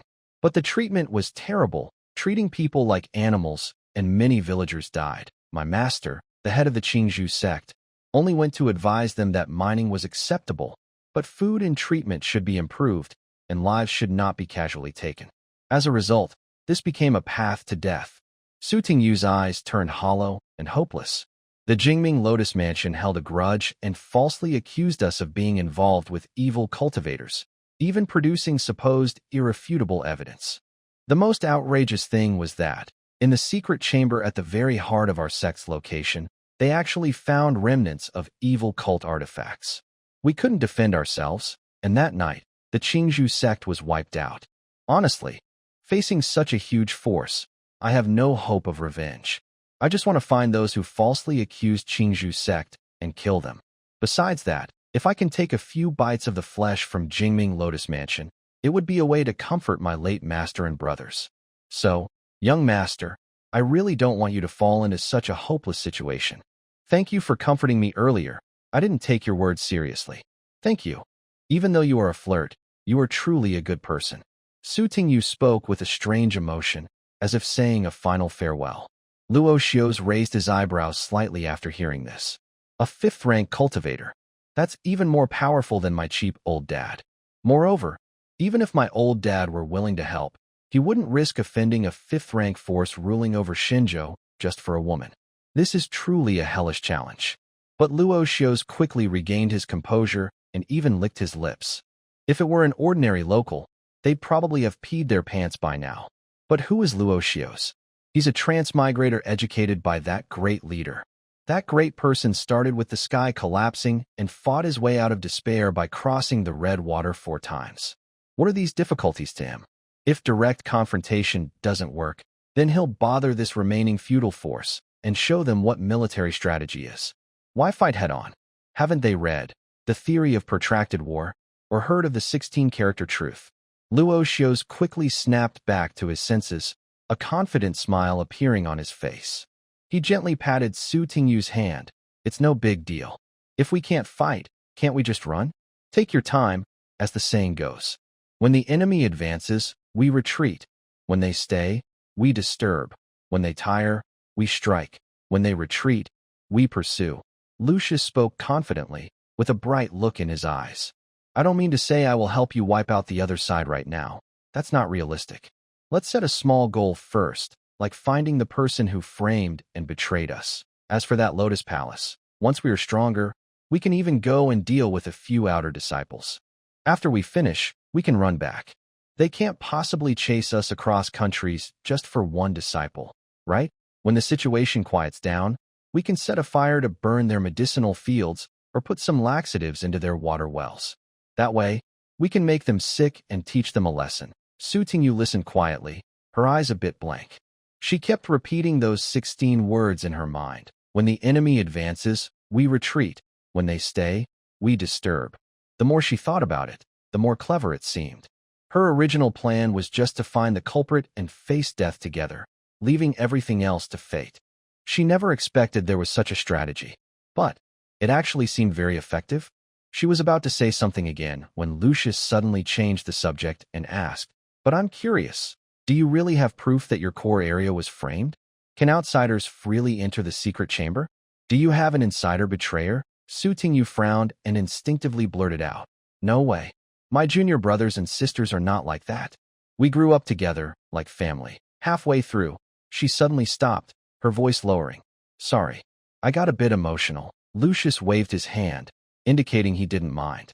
Don't get too worked up. You probably don't want to suspect your own family because you have deep feelings for the sect. That's normal. But from an outsider's point of view, this situation feels suspicious. Think about it.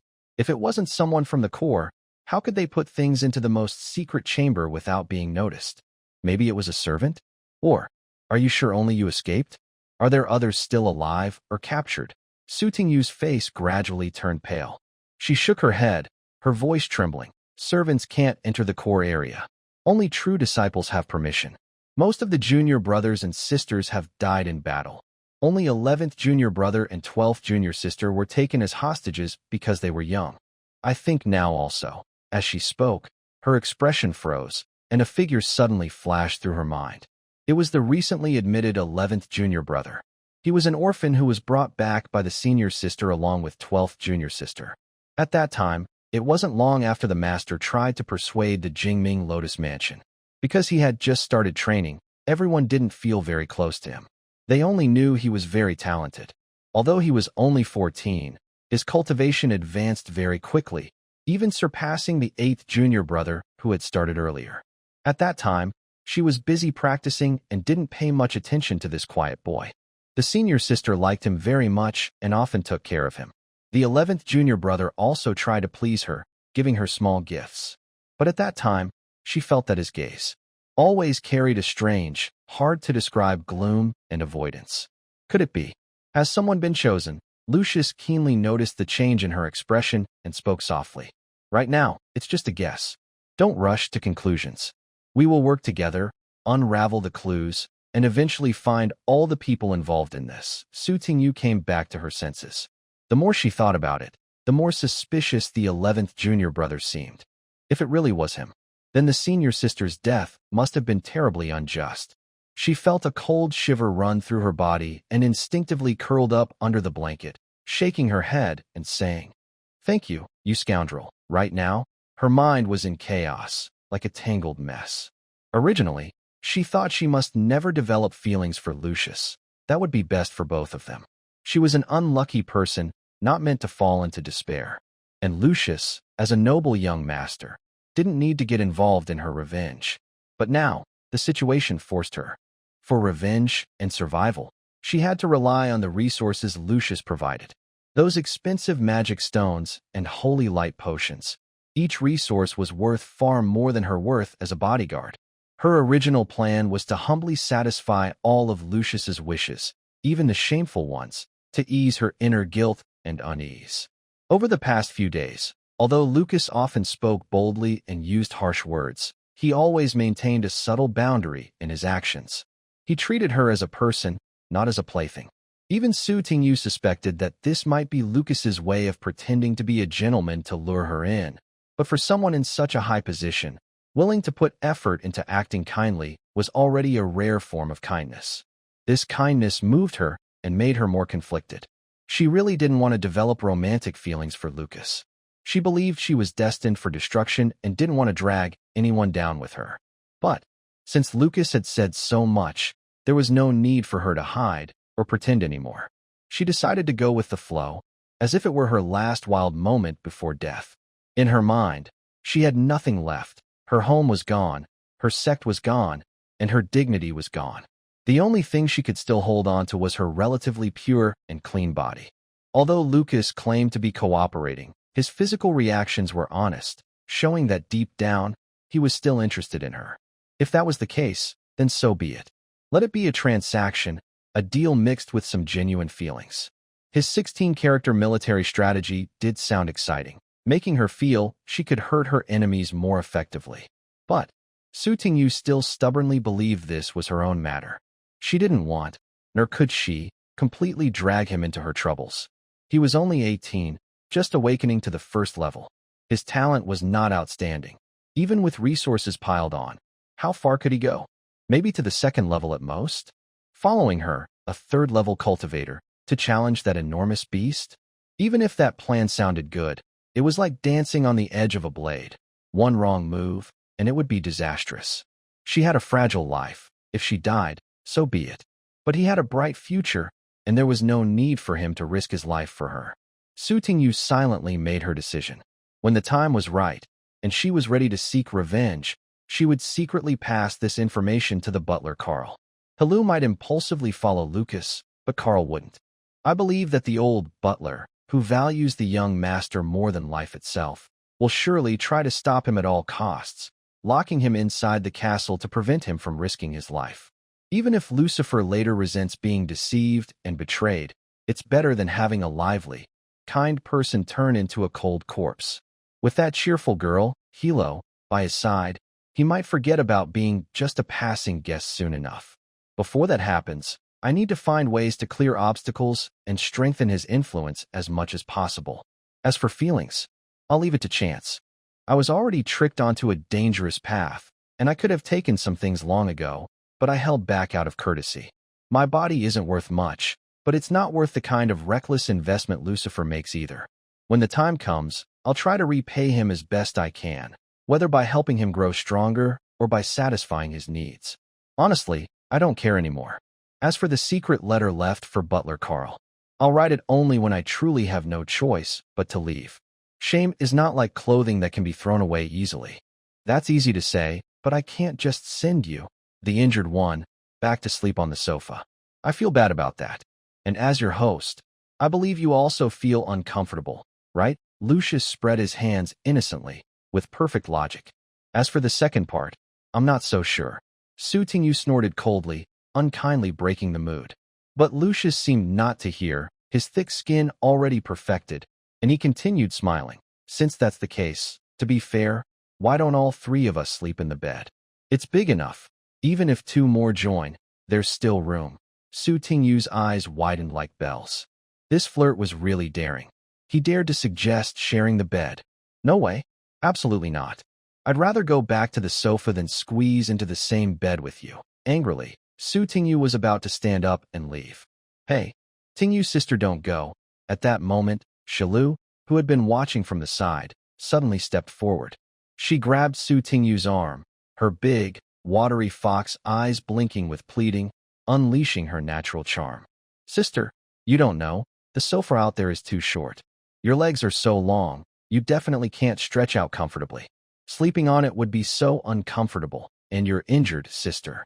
Sleeping on a hard sofa could press on your wound. What if it leaves a scar? Tingyu's sister is so pretty. If she gets a scar, it would be such a pity, but Su Tingyu hesitated. Honestly, Shilu's words hit her soft spot. Her shoulder wound still ached faintly, and that narrow sofa was really a kind of torture for her now. Maybe I should sleep on the sofa?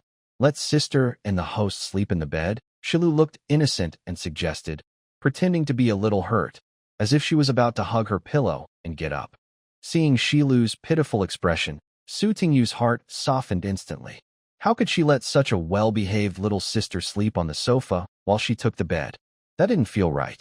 And if Shilu left, she and Lucius would be sleeping in the same bed. She needed some time to adjust. No. Both Su Tingyu and Lucius almost shouted together. Lucius gave Hilo an approving look. Well done. Then he turned to Su Tingyu with a serious expression, looking very righteous. Tingyu, you don't need to guard me like I'm a thief. Although I am flirtatious, I have principles as a rogue. Let's compromise. Hilo sleeps in the middle as a dividing line. I won't cross over, and you won't either. Everyone stays safe and peaceful. How about that? Seeing that Su Tingyu was still hesitant, Lucius immediately used a clumsy but effective method to provoke her, raising an eyebrow. Are you afraid? Do you lack the courage of a top-tier cultivator? Su Tingyu glanced at the innocent-looking Hilo and then at the challenging Lucius. Forget it. Since she was planning to give herself to him anyway, she might as well accept it. She hardened her heart and bit her lip. If it were that mischievous demon girl Hilly, she wouldn't trust him. But now, Hilo was obedient and sensible. She was willing to trust her a little. Fine. If we sleep, we sleep. Who's afraid of whom? Su Tingyu snorted coldly, sat back on the bed, and deliberately moved to the side. But remember, Hilo must sleep in the middle. If you dare to reach over, I'll break your hand. Okay, no problem. Tonight, we'll do the story of Liang Shanbua and Zhu Yingtai, with a bowl of water in the middle, no crossing boundaries. Lucius chuckled happily and lay down contentedly. What are Liang Shanbua and and Juingtai. Isn't it some strange little story again? Su Tingyu looked at him suspiciously, on high alert. No wonder she thought that. For a genius girl who originally cared little for worldly affairs and focused solely on cultivation, the shocks she experienced in just a few days were overwhelming. First, she saw the love and hatred between goblins and elves, then the forbidden romance between her domineering disciple and her cold master, and also that small dragon girl fighting the Taoist priestine, which shattered her worldview.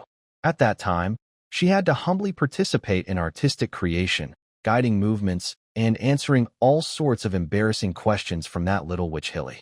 It's easy to imagine how much this shook her mental world, like a nuclear explosion, especially since she had already survived the chaos of the so-called Disorder Valley. It's like thinking you've seen enough of the bloody city of slaughter, feeling experienced, only to be thrown into a maze of lust and depravity. You'd be stunned. Hey, can you stop looking at me with that creepy stare? This is a proper love tragedy. Come on, let me tell you the story. Lucius cleared his throat and vividly recounted the story of Liang Shanbua and Zhu Yingtai, who studied together for 3 years and parted at 18. Of course, he emphasized the part where they shared a bed with a bowl of water in between to show innocence. But in the end, they both turned into butterflies and stayed together forever. After finishing the story, the room fell into a brief silence. I didn't expect your story to be so serious and touching. Su Tingyu listened, and her eyes started to water. Especially at the part where they turned into butterflies, such pure love that crosses life and death. She, burdened with hatred, felt a little moved. But she felt like she couldn't go back now. Because when she heard, sleep together, the first image that popped into her mind was a fierce battle, not this innocent friendship. Have I been corrupted by this person? Oh, I get it now. Shiro suddenly looked enlightened, breaking the sad mood. So, Shiro is the bowl of water between the master and sister Tingyu, symbolizing balance and purity, right? Smart.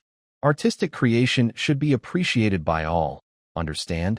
Lucius snapped his fingers excitedly. Once this matter was settled, his plan to make money would start.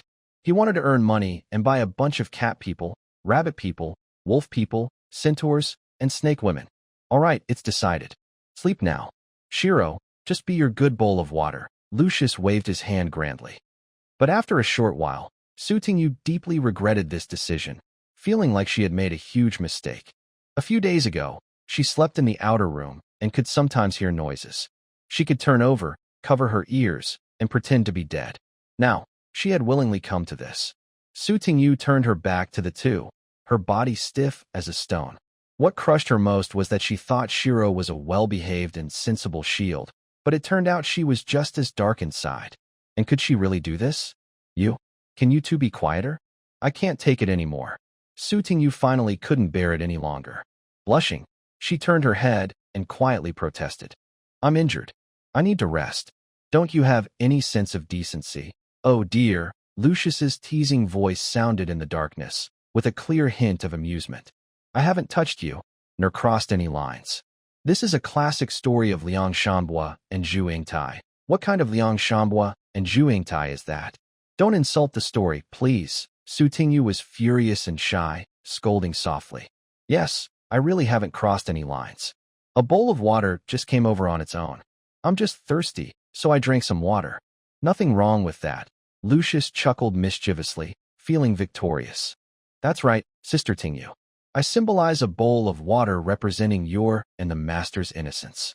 Just being drunk now, Shilu kept talking, pretending to be innocent. Meanwhile, in her mind, she could hear Shili's wild laughter. Sister Tingyu, if you really can't hold it in, you can turn around and join in.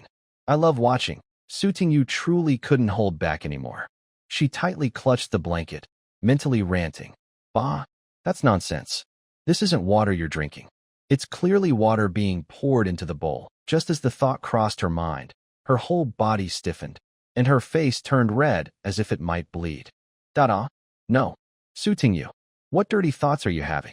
Have your brains been polluted by that scoundrel? She really wanted to slap herself. Why did she believe these two's nonsense?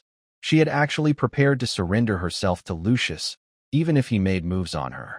She was half willing already.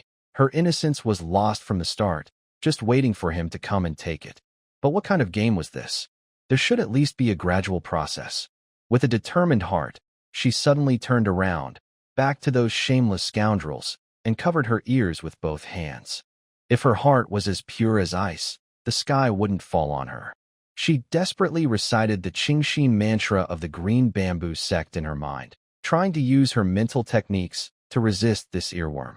Before emerging from the ground, there are already signs. When reaching the clouds, one remains humble. The sword's shadow sweeps, causing the bamboo shadows to scatter. The wind passes, and the leaves' sounds are clear. However, the noise behind him seemed to have a magical power, piercing straight into his ears. In this state, accompanied by someone gritting their teeth while reciting, the three of them spent the night. Bright calendar year 91, May 1st, Hika District, Lucas's room. Morning. Lucas felt a slight itch on his face, as if something soft and fluffy was covering him. His breathing carried a faint fragrance. He groggily opened his eyes, reached out, and removed a piece of black fabric from his face. Looking closely, he was surprised to see it was a pair of black stockings with lace trim. Not only him, but also Silly, who was sleeping peacefully in his arms, was in the same situation. Initially, Silly wanted to drink water, but later, because she was hungry, she asked Silly to bring a bun.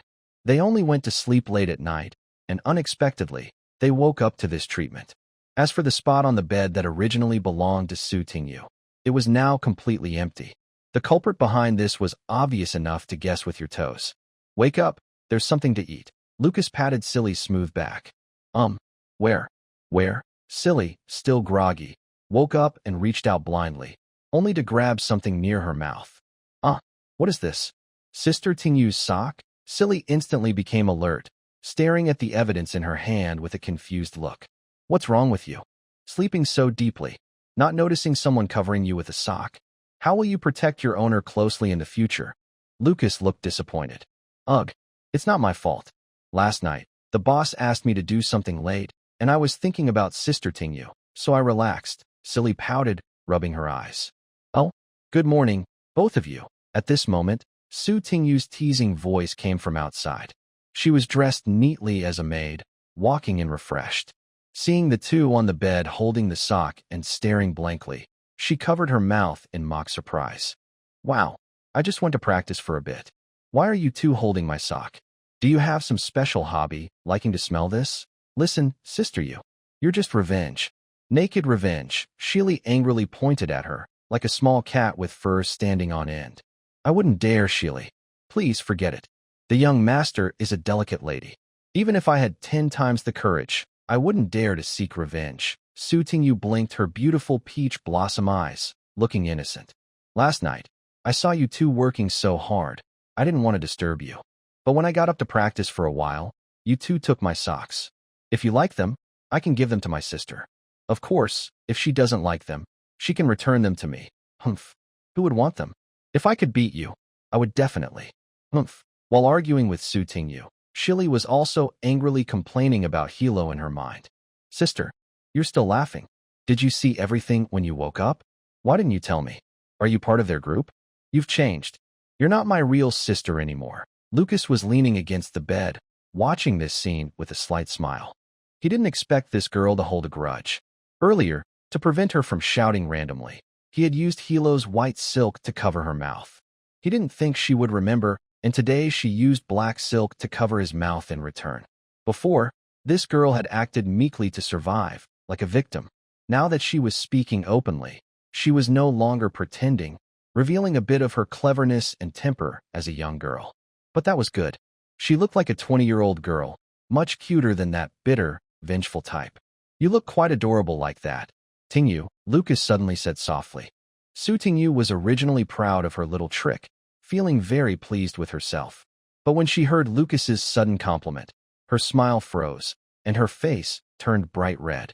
Pervert, you're already being a rogue early in the morning. Yesterday too. You lied to me about some proper story, making me stay up all night. Humph, I only said I wouldn't touch you yesterday. See, I kept my promise, not even touching your finger. Lucas chuckled confidently. You're doing it again. You tricked me like this before too. Su Tingyu stomped her foot in anger. I remembered now, the last time I tricked myself into signing a soul oath was also the same trick. I can't believe I fell into the same trap twice. This man's words are so deceitful. That's not my fault, right? You misunderstood. Lucius lifted the blanket and got up, openly showing his figure. With a very aggressive look in his eyes, he scanned Su Tingyu's smooth, long legs. But I remember this today. I really like these socks. Ugh, that's inappropriate. Put your clothes on. Su Tingyu felt uncomfortable under his gaze, as if her clothes had been taken off. She quickly turned away. All you think about is spreading dirty jokes in your mind. At that moment, a respectful voice came from outside the door. Young master, breakfast is ready. Also, Butler Carl asked me to tell you that the master might arrive later. The convoy has already entered the city. The lively sounds inside the room suddenly fell silent. Su Tingyu took a deep breath, adjusted her expression, and walked forward, snatching the socks from Shirley and Lucius. I won't talk to you anymore. I'm going to get ready. She blushed and quickly sat down on the sofa, starting to dress. Favorability, 7779/100. Moby's Viller actually arrived overnight. According to the original plan, he should have arrived at Black River territory only tonight or even tomorrow afternoon. But while resting in Lombardy, the provincial capital, he met his former father-in-law, Viscount Secandus of the Venus family, who is Lucius's maternal grandfather. That old man didn't give him a friendly look and scolded him harshly. It was from that old man that he learned a series of shocking news.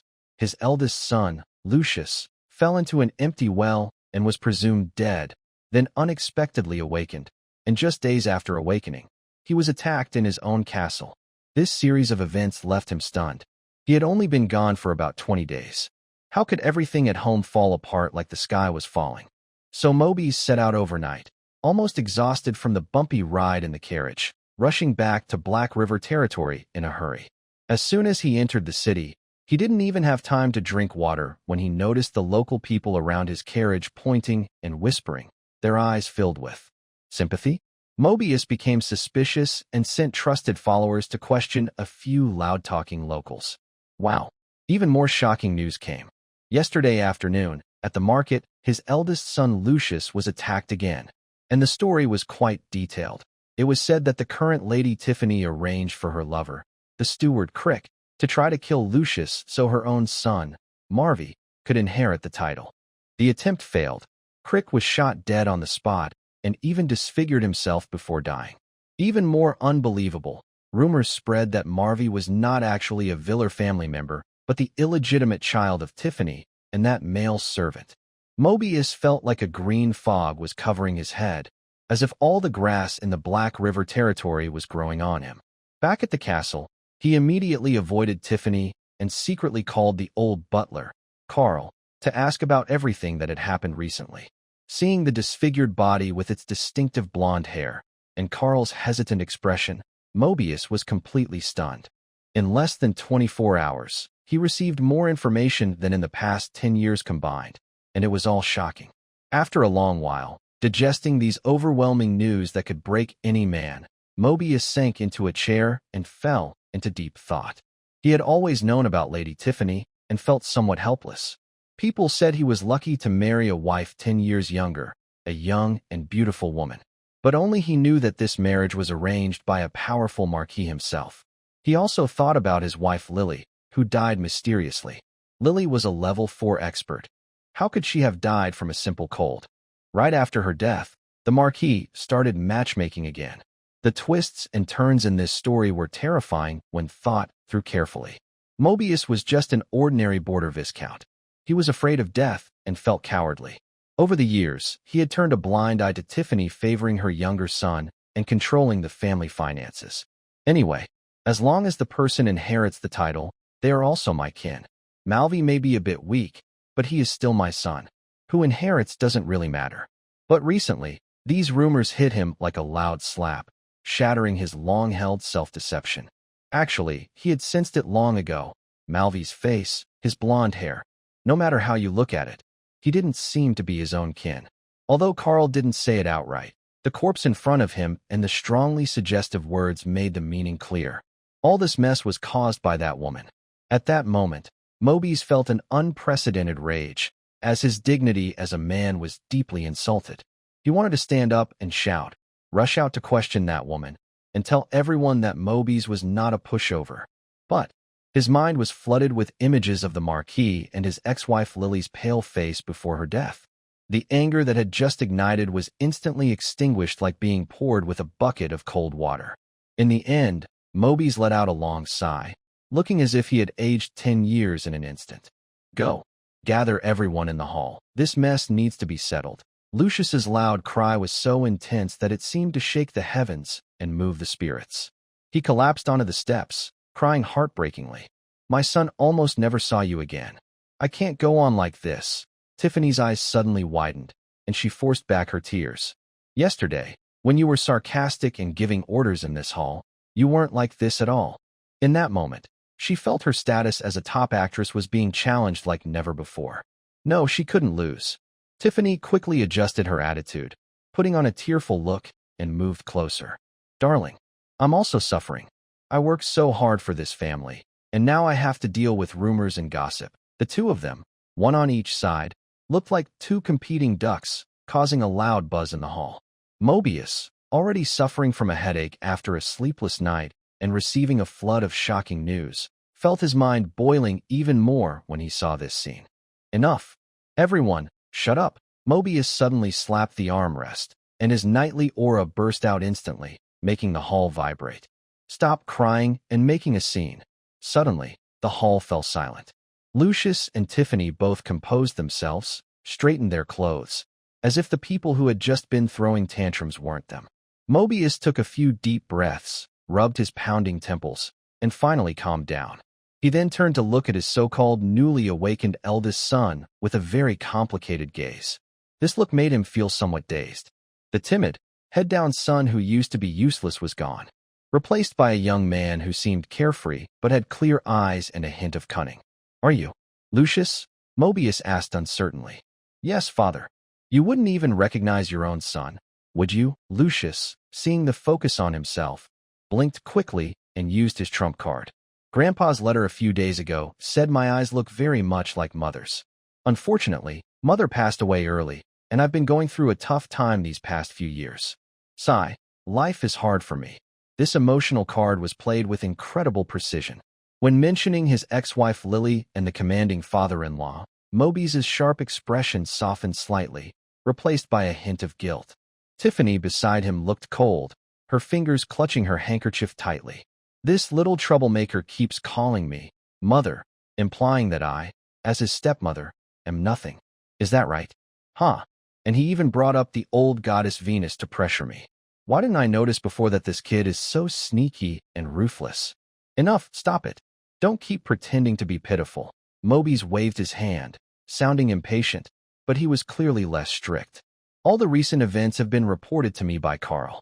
Since this involves the family's reputation, let's end it here. No one is allowed to mention it again. He set a clear boundary for this matter, showing he wasn't planning to investigate who the dead assassin was involved with. This was a way of avoiding deeper trouble. However, this also made me realize one thing. We can't delay the issue of the family heir any longer. Mobius stood up and looked around at everyone, finally fixing his gaze on Lucius. I have decided to officially announce today that Lucius Viller will be the first heir of the Viller family. As soon as he said this, there was a loud shock in the hall. Marvy's face turned pale, almost unable to stand. But Mobius quickly changed his tone. As the future lord, you need enough experience and qualifications. Therefore, I decide to give you temporary control of the Fengjian territory. This is both a test and an opportunity. If you can manage it well, that position will be yours in the future. As for Marvy, Mobius looked at his second son, a flicker of disappointment in his eyes, but mostly helplessness. He is still young and not steady in character. I admit I haven't been strict enough with him. Starting today, Marvy must stay by my side until he comes of age. I will personally teach him how to handle affairs and understand life. Sending Lucius to manage Fengjian territory might seem like exile, but it's actually to keep him away from Tiffany, giving him space to grow. Keeping Marvy close appears to be affection, but it's really a form of soft confinement and surveillance. Tiffany would also expect him to behave better because of this son. After speaking, Mobius turned to Tiffany. Tiffany forced a slightly stiff smile on her face. Dear, what do you think of this arrangement? Tiffany felt a strong dislike, but knew this was the biggest concession Maids could make right now. If she refused, that old man might really get angry. So she also forced a fake smile and said through clenched teeth, I think it's very good. Lucius is so talented. He should be the heir. Marvy is still young and lucky to be learning from you. Thank you, Father, for your guidance. Lucius smiled brightly and gave a proper noble bow. When he stood up, he deliberately looked back at Marvy, who was trembling with anger, giving him a teasing look. If you didn't read his lips, you might think it was a caring gesture from an older brother to a younger brother. But Marvy clearly read 2 words, good for nothing. Marvy was so angry his blood was boiling. He wanted to lash out, but felt Tiffany's fierce gaze nearby. He could only swallow his anger and hold back his fury. Lucius curled his lips. TCH, so boring. He's already scared. That's enough. Everyone, disperse. Maids waved his hand and then pointed at Lucius. Lucius, come with me to the study. Black River Territory, Lord's study, near noon. As soon as the door closed behind him, Maids relaxed his stern demeanor and sank into a chair, rubbing his forehead wearily. Lucius, don't challenge your mother and brother in public again.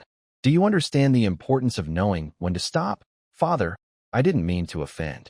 I wasn't challenging anyone. Lucius spread his hands innocently. I was just exchanging friendly glances with my dear brother. And, if you listen to the rumors, maybe he's not even my real brother. Why should I be polite to outsiders? Enough. Those rumors are just you spreading them, aren't they? Don't think I don't know. Maids sneered and exposed his son's disguise. Lucius wasn't embarrassed. He just chuckled, as if admitting it. Maids looked at his clever son, sighed, and his expression grew serious. Lucius, I know you have resentment in your heart. You are aware of who has tried to harm you these past few times, and I am also aware. But you must understand why I still maintain a peaceful appearance, even though I know the truth. Maids stood up, walked to the window, and looked at the gloomy sky outside. Tiffany, that woman, there's more to her than it seems. She is the daughter of a fallen noble, able to casually summon 3-tiered death knights, and can even influence my marriage arrangements. There might be royal involvement behind this. Turning around, Maids stared intently at Lucius with a low, frightening voice. Even the cause of your biological mother's death is suspicious. Do you understand what I mean, Lucius? Hearing this, Lucius's previously playful expression froze instantly. What the heck? He thought it was just a simple family feud story, but suddenly it turned into a political intrigue story? Royal family? Is this level of plot twist a bit too fast? He quickly considered backing out. Ahem.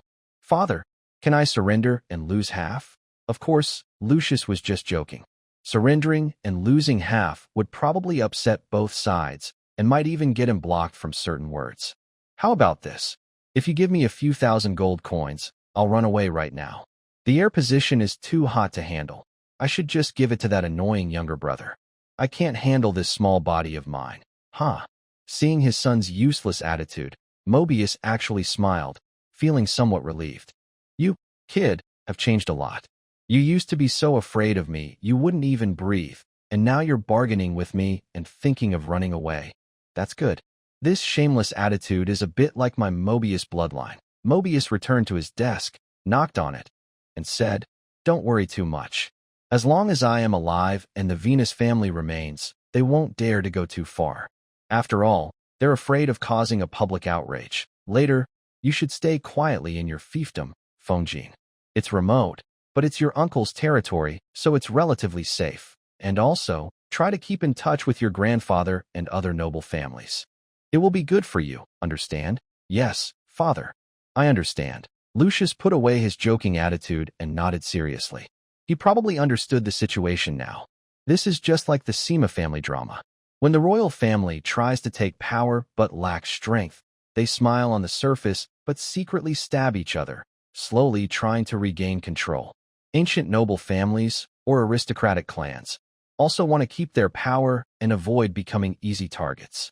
As for himself, regardless of his background or interests, he must side with the aristocrats this time.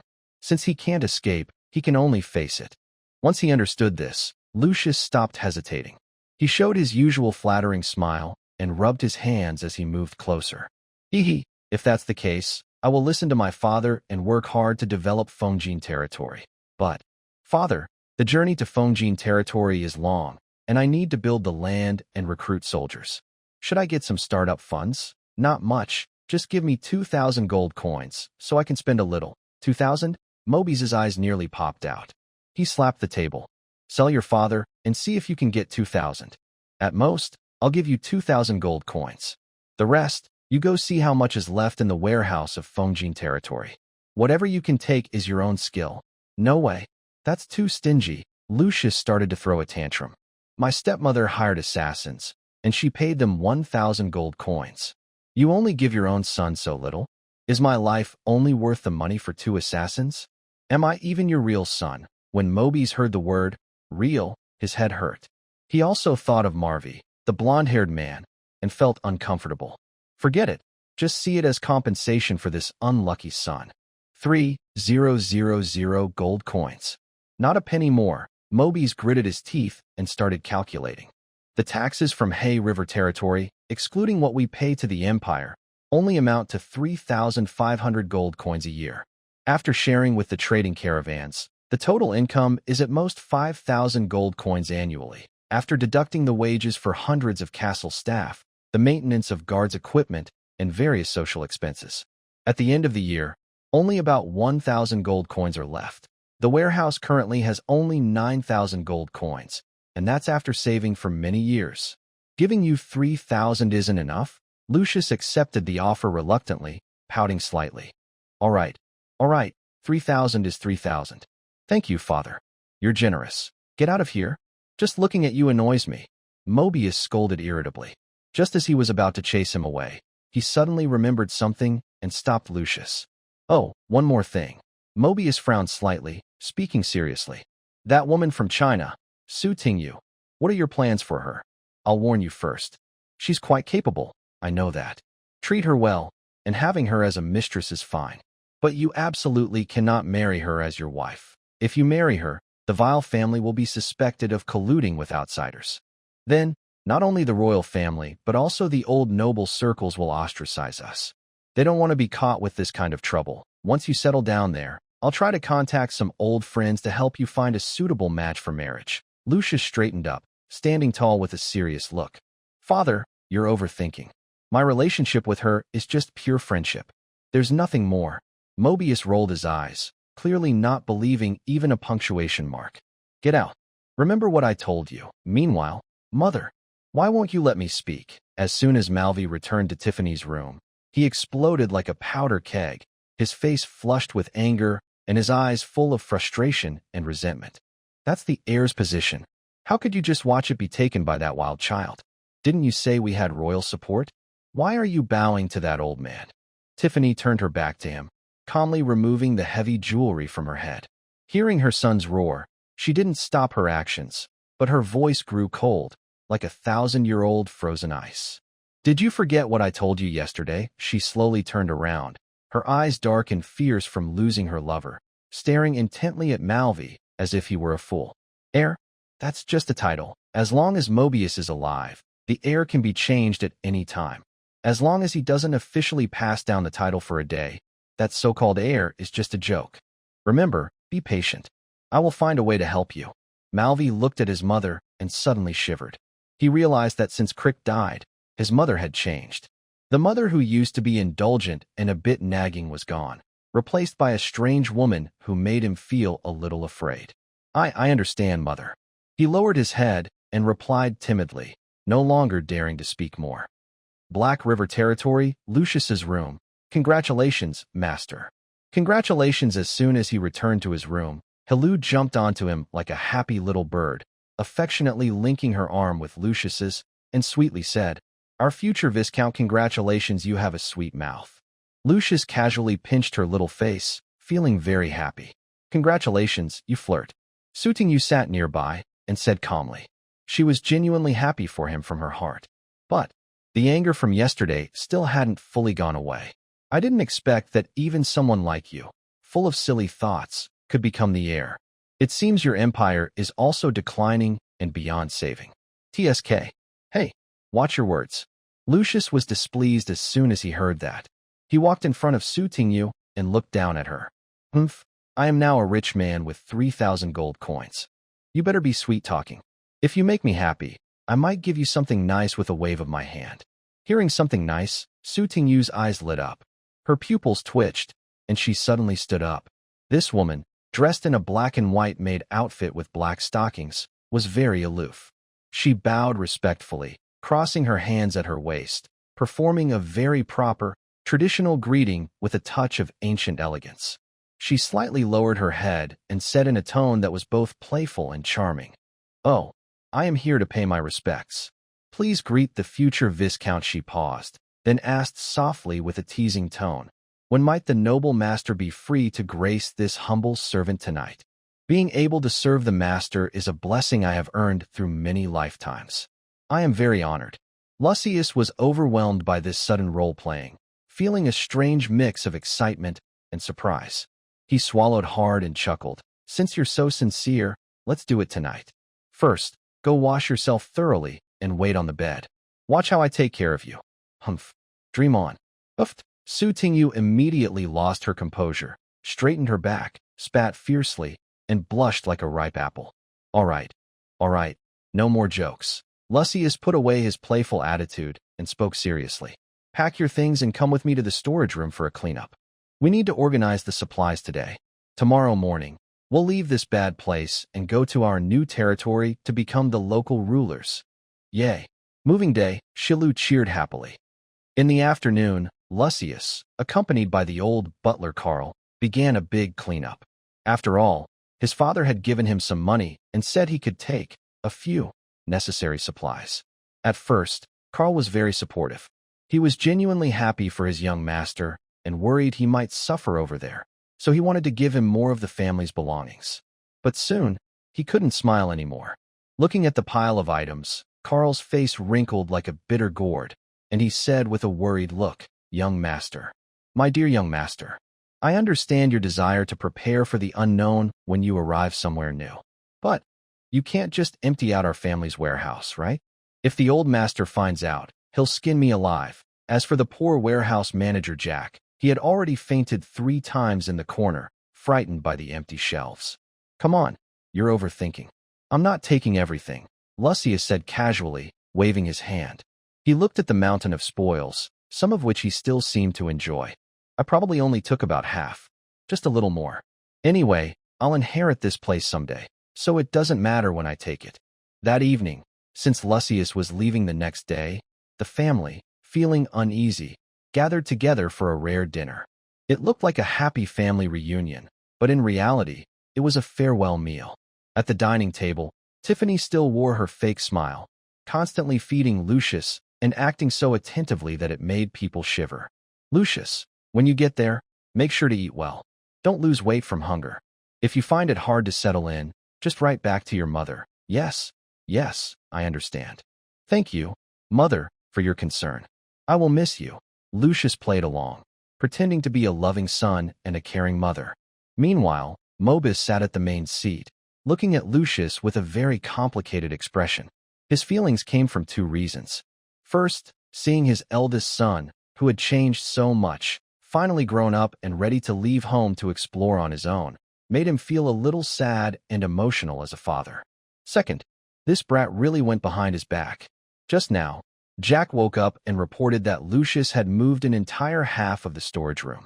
100 low-level magic stones, 10 mid-level magic stones, 50 sets of plate armor, 200 sets of leather armor, various swords, spears, bows, and crossbows, more than 400 pieces in total. This wave of taking and moving, just the supplies, was worth over 1,000 gold coins, plus the 3,000 gold coins in cash he gave him. Mobus felt his heart bleed. He wanted to refuse, but he couldn't find a good reason to back out. In the end, all his words turned into a long sigh. Mobus shook his head, raised his glass, and drank it all in one gulp, saying nothing. Perhaps this was his way of compensating for the boy. May 2nd, year 91 of the bright calendar, Heiha territory, outside the city, morning, assets, 3,079 gold coins. The morning light was faint as a large convoy slowly left the gates of Heha territory. Led personally by the old steward, Carl, with 15 fully loaded wagons filled with supplies, accompanied by 200 well-armed elite soldiers. On the wagon, Carl was giving Lucius a crash course about the new territory. Young Master, Confronting territory currently has about 3,000 people. Actually, 20 years ago, the population was much higher, but due to a large-scale raid by the Mohan Empire in the south, the population was greatly reduced and the territory was severely damaged. It has only been in recent years that it has started to recover some vitality. Carl pointed to the map and patiently explained. The main products of Confronting territory are olives and wheat. The land is very fertile. Though there are fewer people, the harvest is enough to feed over 6,000 people. It is truly a granary. However, the downside is that the taxes are low. Because it's a remote area, trade is limited. The monthly tax is about 90 gold coins, and according to imperial law, 1/3 must be paid to the empire, so you would receive only around 60 gold coins. It's okay, having any is good. Lucius looked indifferent. For someone with a natural talent for farming, having lots of land is the most important thing. Less trade? That means fewer people moving around, making things simpler and more suitable for steady growth. By the way, I've already bought the printing workshop and papermaking workshop you asked me to contact, using my own name. The skilled workers and equipment still need to be organized and packed, and I expect to deliver them to you tomorrow, Carl suddenly said with a kind smile.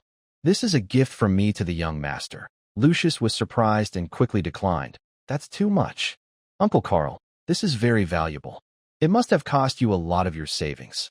Although papermaking was common in this era, printing workshops still required advanced skills and equipment, so they were quite expensive. It's fine. Money is just material things. I believe you will use them well. Carl waved his hand and then, with a slightly shy look, said, Actually, I have a little personal reason too. He then called out to the back of the team, Walker, come here. As soon as he finished speaking, a young man in plate armor, with a determined face, rode up on a horse. He saluted respectfully to Lucius. Young master, good day. This is my youngest son, Walker. He is currently a second-level awakener. I want to send him to you for some training. Carl looked at Lucius with a bit of nervousness. Lucius understood immediately. This isn't just a personal favor. It's a clear sign of allegiance. Carl is putting his life and future on the line, fully aligning himself. It's an honor, no problem. From now on, Walker is my brother. I'll leave it to you. Lucius solemnly patted Walker on the shoulder. I am willing to serve the young master. Walker excitedly saluted on horseback, with a passionate look in his eyes. Oh, young master, do you know about the current military and personnel structure of Confronting territory? After arranging his son, Carl asked. I only know the general idea. Uncle Carl, please tell me more, Lucius humbly asked. Currently, your uncle Titus Vile is in charge there. He is 32 years old and a third-level Griffin Knight. Because he is relatively young, he gets along well with your father and has no major conflicts of interest. But he has a worry. He has no children. His wife is the second daughter of the Baron Paluo family. They've been married for 10 years, but they haven't had any children. So, he devotes himself to martial arts and is a true martial enthusiast. If you want to win him over, you might try to appeal to his interests. Carl lowered his voice and continued. Another person to watch is the deputy steward, Feline. He is 43 years old and a third-level cross knight. He is quite different from Titus.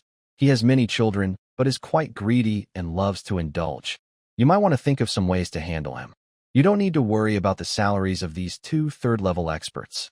They will still be paid from the Vile family's main account, so you don't have to pay out of your own pocket. Besides, the territory has about 4 second-level soldiers, 10 first-level soldiers, and around 200 regular soldiers. Their wages and daily expenses will be deducted from the taxes of Confronting territory. Roughly speaking, the monthly military pay is 43 gold coins, and the daily maintenance and repairs of the city cost at least 10 gold coins per month. Lucius silently calculated in his mind. Income, 60 gold coins. Expenses, 4310 is equal to 53 gold coins. So, after working hard all month, only about 7 gold coins are left as free funds? What can that buy? No wonder his father said the Vile family relies on the trade city of Heiha for support. The finances of this rural area are barely in the black. Fortunately, he had foresight and managed to get quite a bit of supplies and money from his cheap father. Otherwise, when he arrived there, it would be impossible to do anything without resources. I understand. Thank you, Uncle Carl, for the reminder.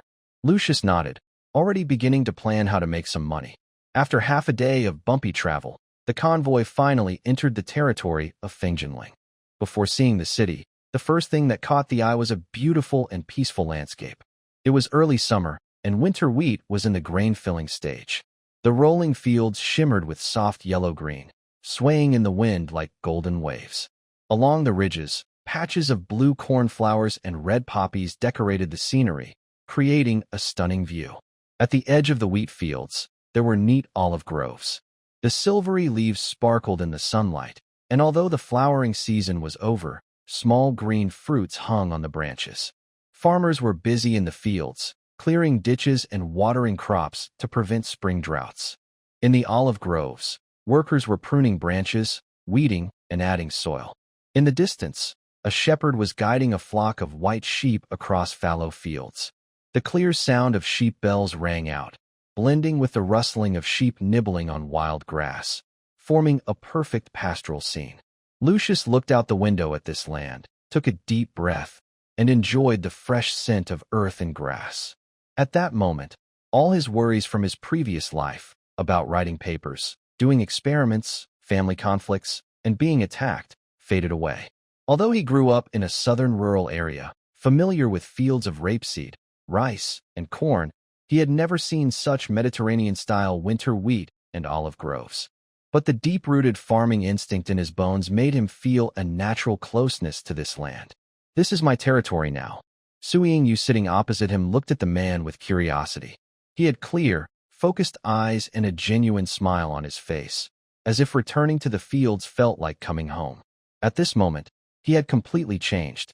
No longer the reckless noble who talked nonsense and only thought about food and fun. Instead, he exuded a reassuring sense of stability. Favorability, 7980/100. The convoy continued forward, and in the distance, the outline of an old, simple city appeared. The city was not large and looked somewhat worn. The city wall still stands about 5 to 6 meters high, looking strong and heavy. It's clear that this was once a fairly large city, but it was destroyed during a war, losing its prosperity. For Lucius now, this is already a perfect starting point. Tungjin territory, city gate, noon, assets, 3,079 gold coins. The midday sun is a bit blinding. The caravan slowly stops at the somewhat worn city gate. Before Lucius can get off the carriage, a group of people approaches from a distance. Leading them is a slightly overweight middle-aged man with a big, bright smile on his face, like someone happy to see a long-lost family member. Carl quickly steps forward and quietly introduces Lucius. This is Ferlin. Oh, young Master Lucius. Long time no see. You look even more handsome and charming now. Ferlin rushes forward in 3 quick steps, his Mediterranean hairstyle shining in the sunlight. He bows politely and acts very familiar, as if he's a close friend. I remember holding you when you were just a little kid. Now you've grown into a fine young man. Commander Titus is currently training at the military camp and can't come, so he asked me to come and welcome you both. Young Master, Butler, I apologize for not greeting you properly. I've prepared a welcome feast at my estate. Shall we eat and chat? Name, Ferlin rank, 3rd rank cross knight, favorability, -21 out of 100, status, orange. Seeing Ferlin's face, which is smiling like a sunflower, and noticing the bright red negative favorability score, Lucius couldn't help feeling a bit annoyed. Well, just after escaping from that script set in Black River territory, filled with moral dilemmas and palace intrigues, now I've seamlessly transitioned into a new story about a powerful dragon not suppressing the local snake. Am I about to be invited to a fiery barbecue? I just want to go back to farming. Although he was complaining inwardly, Lucius immediately put on a fake, yet even more sincere smile than Ferlin's, making it look more genuine. Hello, Vice Manager Ferlin. You're too kind. I've heard you're the backbone of Tingjin territory. I hope I can learn a lot from you in the future. Oh no, No, young master. You flatter me. You're the future lord, and your guidance will be very important for us subordinates. Feline squinted, a faint glint flashing in his eyes. The midday farewell banquet was lively and enjoyable, but everyone had their own secret plans. After eating, Carl didn't stay long and quickly left to report back. He left 50 soldiers to serve as Lucius's personal guards, while the remaining 150 returned with the convoy. In addition, 2 second-tier and 4 first-tier fighters stayed behind as core members. The 2 second-tier fighters were Carl's son, Vok, and the former guard, John. Why not leave more people? First, Moby's also needed staff, and second, Lucius's current funds couldn't support more. Every extra person means more expenses. With the current team, if they can't find ways to earn money, they can only survive on old resources. After seeing Carl off, Lucius turned to his trusted aides. Uncle John, I'll leave this guard team to you from now on. Vok is young, so let him be your assistant and learn more. Is that okay? No problem, young master. Rest assured, John replied respectfully. Vok had no objections either. After giving instructions on military affairs, Feline led Lucius and his group toward the Lord's castle in the city center. Besides Helu, Su Tingyu, and the personal maid Sparrow, Lucius didn't bring any other servants. He didn't want to use the elderly people brought by Black River, even though he could check their status and spot spies. It was better to rebuild a clean, trustworthy network of contacts. He planned to appoint Sparrow as head maid and buy some innocent newcomers from the slave market to train from scratch. This would be more convenient. Feline led the way, describing the castle's situation, but his eyes kept subtly glancing at Helu and Su Tingyu. Young master, currently only your uncle Titus and his wife live in the castle. Titus prefers quiet, so he only keeps 4 or 5 servants for daily chores. There are many empty rooms. However, the housing arrangements and daily routines might require you to speak directly with Titus later, Feline said professionally, but he was secretly surprised. He had heard long ago that the Venus family had sent a top-tier subhuman to this useless young master. Seeing her today, it was indeed true. She was truly exceptional. That figure, those fox ears, tch. More importantly, the aura of the Awakener is not something ordinary people can compare with. There's also the black-haired maid who has been keeping a cold face.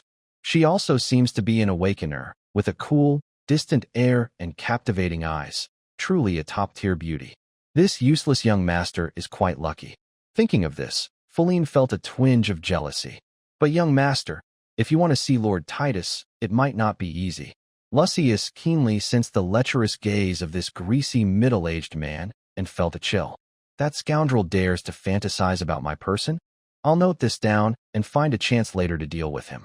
Suppressing his anger, Lucius pretended not to notice and asked curiously, "Oh? Why is that? We live in the same castle, yet we can't meet?" "Ah, you don't know the full story." Feline sighed helplessly. Lord Titus is too diligent. For over 10 years, he's been unwavering. Every morning at 6, he goes alone to the military camp to train, and only returns to the castle around 8 or 9 in the evening to wash up and sleep. He's basically what's that word? A martial enthusiast. What about government affairs? Who handles the territory's daily matters? Lucius was stunned. Training from 6 in the morning to 9 at night? What kind of schedule is that? Is this uncle overtraining himself? It's not just about hard work anymore. It seems like he's using intense physical effort to escape reality. Lucius forced a polite smile. As he spoke, everyone had already arrived at the castle gate. This was a typical medieval stone castle, a bit old, but still very sturdy. At the moment, a beautiful woman in a light blue long dress stood at the gate. She had thick, curly brown-black hair, fair skin, and it seemed time had treated her kindly. Not many marks of age, but instead a mature, charming look like a ripe peach. Name: Anna Viller. Rank: 2nd level Awakener. Favorability: 22 out of 100. Status: green. No need to ask. This must be the aunt who has been married for 10 years without children. Lucius quickly dismounted, walked briskly forward, and gave a perfect junior bow. "Good day. I believe this elegant and beautiful lady is Aunt Anna. Are you really Lucius?" Anna's eyes lit up. She stepped forward and warmly hugged Lucius. "Oh my, how you've changed. Last time I saw you, you were so skinny. I didn't expect you to grow into such a handsome young man so quickly."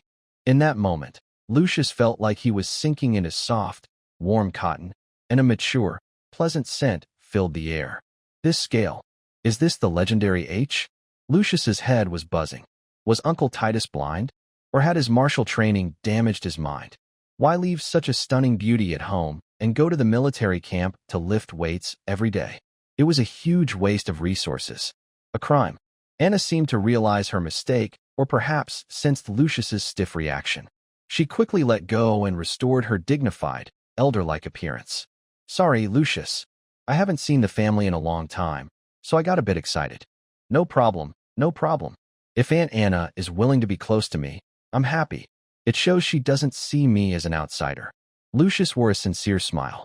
Since the young master has been delivered, I have a lot of official documents to handle at the military camp. I won't bother you two to catch up. Feline watched this scene with jealousy burning in his eyes. As he was saying his farewell, he couldn't help but secretly glance at Anna, Silu, and suing you 3 times. The voluptuousness of a married woman, the charm of an alien, and the coolness of a young girl. He had been craving Anna for a long time, even subtly hinting that he could help her solve her problem of not having children. But each time, he was coldly turned down. Now, this little bastard has arrived, bringing not only 2 top-notch beauties, but also the chance to meet Anna every day. Why? Just because he's young? Just because he's a viller? Lucius, this dog, really eats well. Damn it, what you can't get is always the most tempting, others are the best. Favorability-213160. Seeing the sudden drop in favorability, Lucius was stunned. What did I do? I just got hugged by Annie once. This dog, note it down in my little book first. Later, learn from third brother, and when I have enough ability, I'll find a way to deal with him. Deputy Manager Feline, take care. Business is urgent. Lucius pretended to be calm, smiling as he waved goodbye. Anna didn't even look at Feline and spoke coldly, as if to the air. That's enough trouble for Deputy Manager Feline. Safe travels, no need to see off. Clearly, she was extremely annoyed with this deputy manager who kept bothering her. Fyongjin District, Castle Hall, afternoon. After Lucius followed Anna into the castle, the two sat on the sofa in the hall and started a long chat. At first, Anna kept a composed attitude, maintaining the dignity of a noble lady, talking about weather and travel hardships. But she couldn't resist Lucius, who seemed to have cheat-like abilities. He kept an eye on the favorability meter on his retina, while skillfully bringing up topics Anna was interested in. Every sentence hit her soft spot. After 2 or 3 hours of chatting, their relationship visibly changed from distant relatives to close friends who hadn't seen each other in years. After all, there's no rich lady Lucius can't handle. If there is, it's because his flattery isn't loud enough. When they had talked about everything they needed to, Anna's conversation inevitably shifted to her most anxious concern, the child. At this moment, the elegant lady was gone, replaced by a resentful and self-blaming woman like Xiangling's sister-in-law. Perhaps because this was a private matter too embarrassing to speak of, she found it easier to open up in front of her unfamiliar nephew. Anna seemed eager to pour out all the bitterness she had been holding in for over 10 years. You don't understand, Lucas. Your Uncle Titus leaves before dawn every day and only comes back late at night. He spends all his time in the military camp and doesn't even look at me. Anna clutched her handkerchief, her eyes reddening, her voice trembling. He must dislike me. Dislike that I can't give him a son or daughter. I even tried to persuade him. I told him I didn't mind, that I wanted to find some young, beautiful women for him, as long as he left an heir for the Vile family. But he refused. And very firmly. What does that mean? It means he doesn't want to be with women at all. It must be that I made him lose his confidence as a man. Anna kept rambling, her face full of guilt and self-blame, as if Titus's abandonment was entirely her fault. Favorability 2-100. Lucas interrupted Anna's self-pity at the right moment, speaking seriously and mysteriously. Auntie, don't blame yourself. Don't take all the responsibility. From what I've observed, the problem might not be entirely your fault. He leaned slightly forward, lowered his voice, and pointed behind him at Su Tingyu, who was eavesdropping. My maid here, don't underestimate her. She comes from the distant land of Zhongzhou in the east. She's not only a third-rank expert, but also a master of traditional Eastern medicine. Su Tingyu widened her eyes, staring at Lucas's confident back, feeling completely stunned. Do I really know how to treat infertility? I don't even realize if I can do it or not. The Qingzhu I learned is used for killing, not for treating such illnesses. Really? Lucas. Anna's eyes, which had been dull, suddenly lit up. She turned around and looked at Su Tingyu with shining eyes. Her gaze was so eager that it made Su Tingyu feel nervous. I didn't expect the beautiful young lady behind you to be so extraordinary. Lucas secretly chuckled. The so-called extraordinary that Annie mentioned probably doesn't refer to a third-level strength, but to someone who specializes in treating infertility. I've asked all the priests here, even those wandering healers, but no one could help. I thought about finding someone from the east, but this place is too remote, and I was worried about reliability. Plus, I didn't want our family's problems to be known outside, so I've been. Anna became so excited she started to speak incoherently. Faced with Anna's hopeful gaze and Lucas's crazy, suggestive look, Su Tingyu felt like she had boarded a runaway horse. There was no way out now. She could only grit her teeth and go along. She forced a light laugh, kept her cool, and said vaguely, "Madam, I know a little, just a little." Hearing this affirmation, Anna became even more excited. Lucas quickly took over and started his persuasion. Or rather, his medical business. This is called traditional Chinese medicine over there. It emphasizes observing the complexion, listening to sounds, asking about symptoms, and feeling the pulse. Although Uncle isn't here now, so I can't check the pulse for the moment. Based on your description and visual inspection, I don't think it's a health problem of yours. Lucas's words, though somewhat made up, were confident. In this world, Western medicine was still in the stage of bloodletting and exorcisms. The priest's holy light was considered a more advanced form of effective healing. Holy light could heal wounds, remove curses, boost effects, and subdue demons, an excellent method. But for complex issues like infertility, they were mostly clueless. Of course, if you could find a priest who believed in the goddess of life or the goddess of purity, that might be different. Ancient Chinese medicine, however, is based on thousands of years of herbal and disease experience, which in some ways is actually more effective than holy light. Additionally, although Lucas was an AI doctor in his previous life, he had collaborated with a top-tier hospital in a certain province on a project analyzing reproductive medical data. Back then, to process the data, he studied a lot about tadpole vitality and DFI fragmentation rates. You could say, I may not be able to treat, but I have plenty of theoretical knowledge. But such matters can't be guaranteed 100%. We can only do our best, Lucas finally added carefully. It's okay, Lucas. Even if I can't be cured, I won't blame you, Anna said calmly, sighing. I even asked the Bishop of Lombardy's cathedral. He's a 5th-level holy light priest, and even he couldn't help, saying it's God's will. There is a small hope and chance. Trying is always better than just waiting in despair. Although Lucas spoke convincingly, turning a joke into a seemingly possible hope, Anna didn't hold much hope in her heart.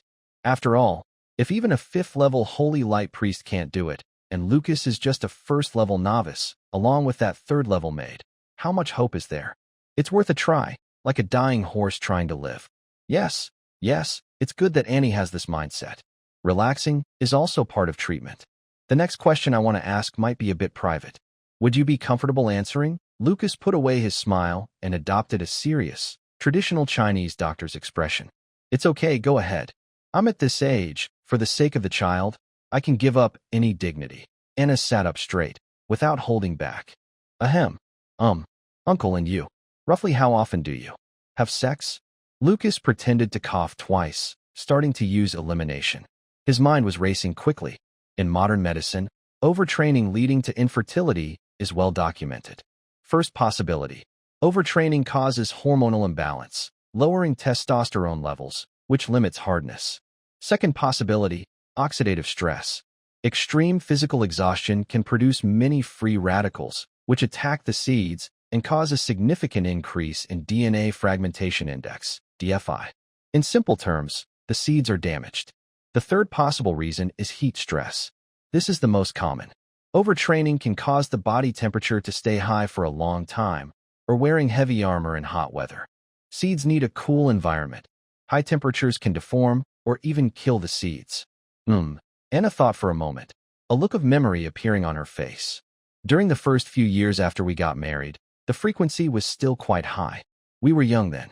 But after that, maybe about half a month, sometimes only once a month, she spoke with a hint of a knowing smile, her eyes shifting to Su Tingyu and Shilu.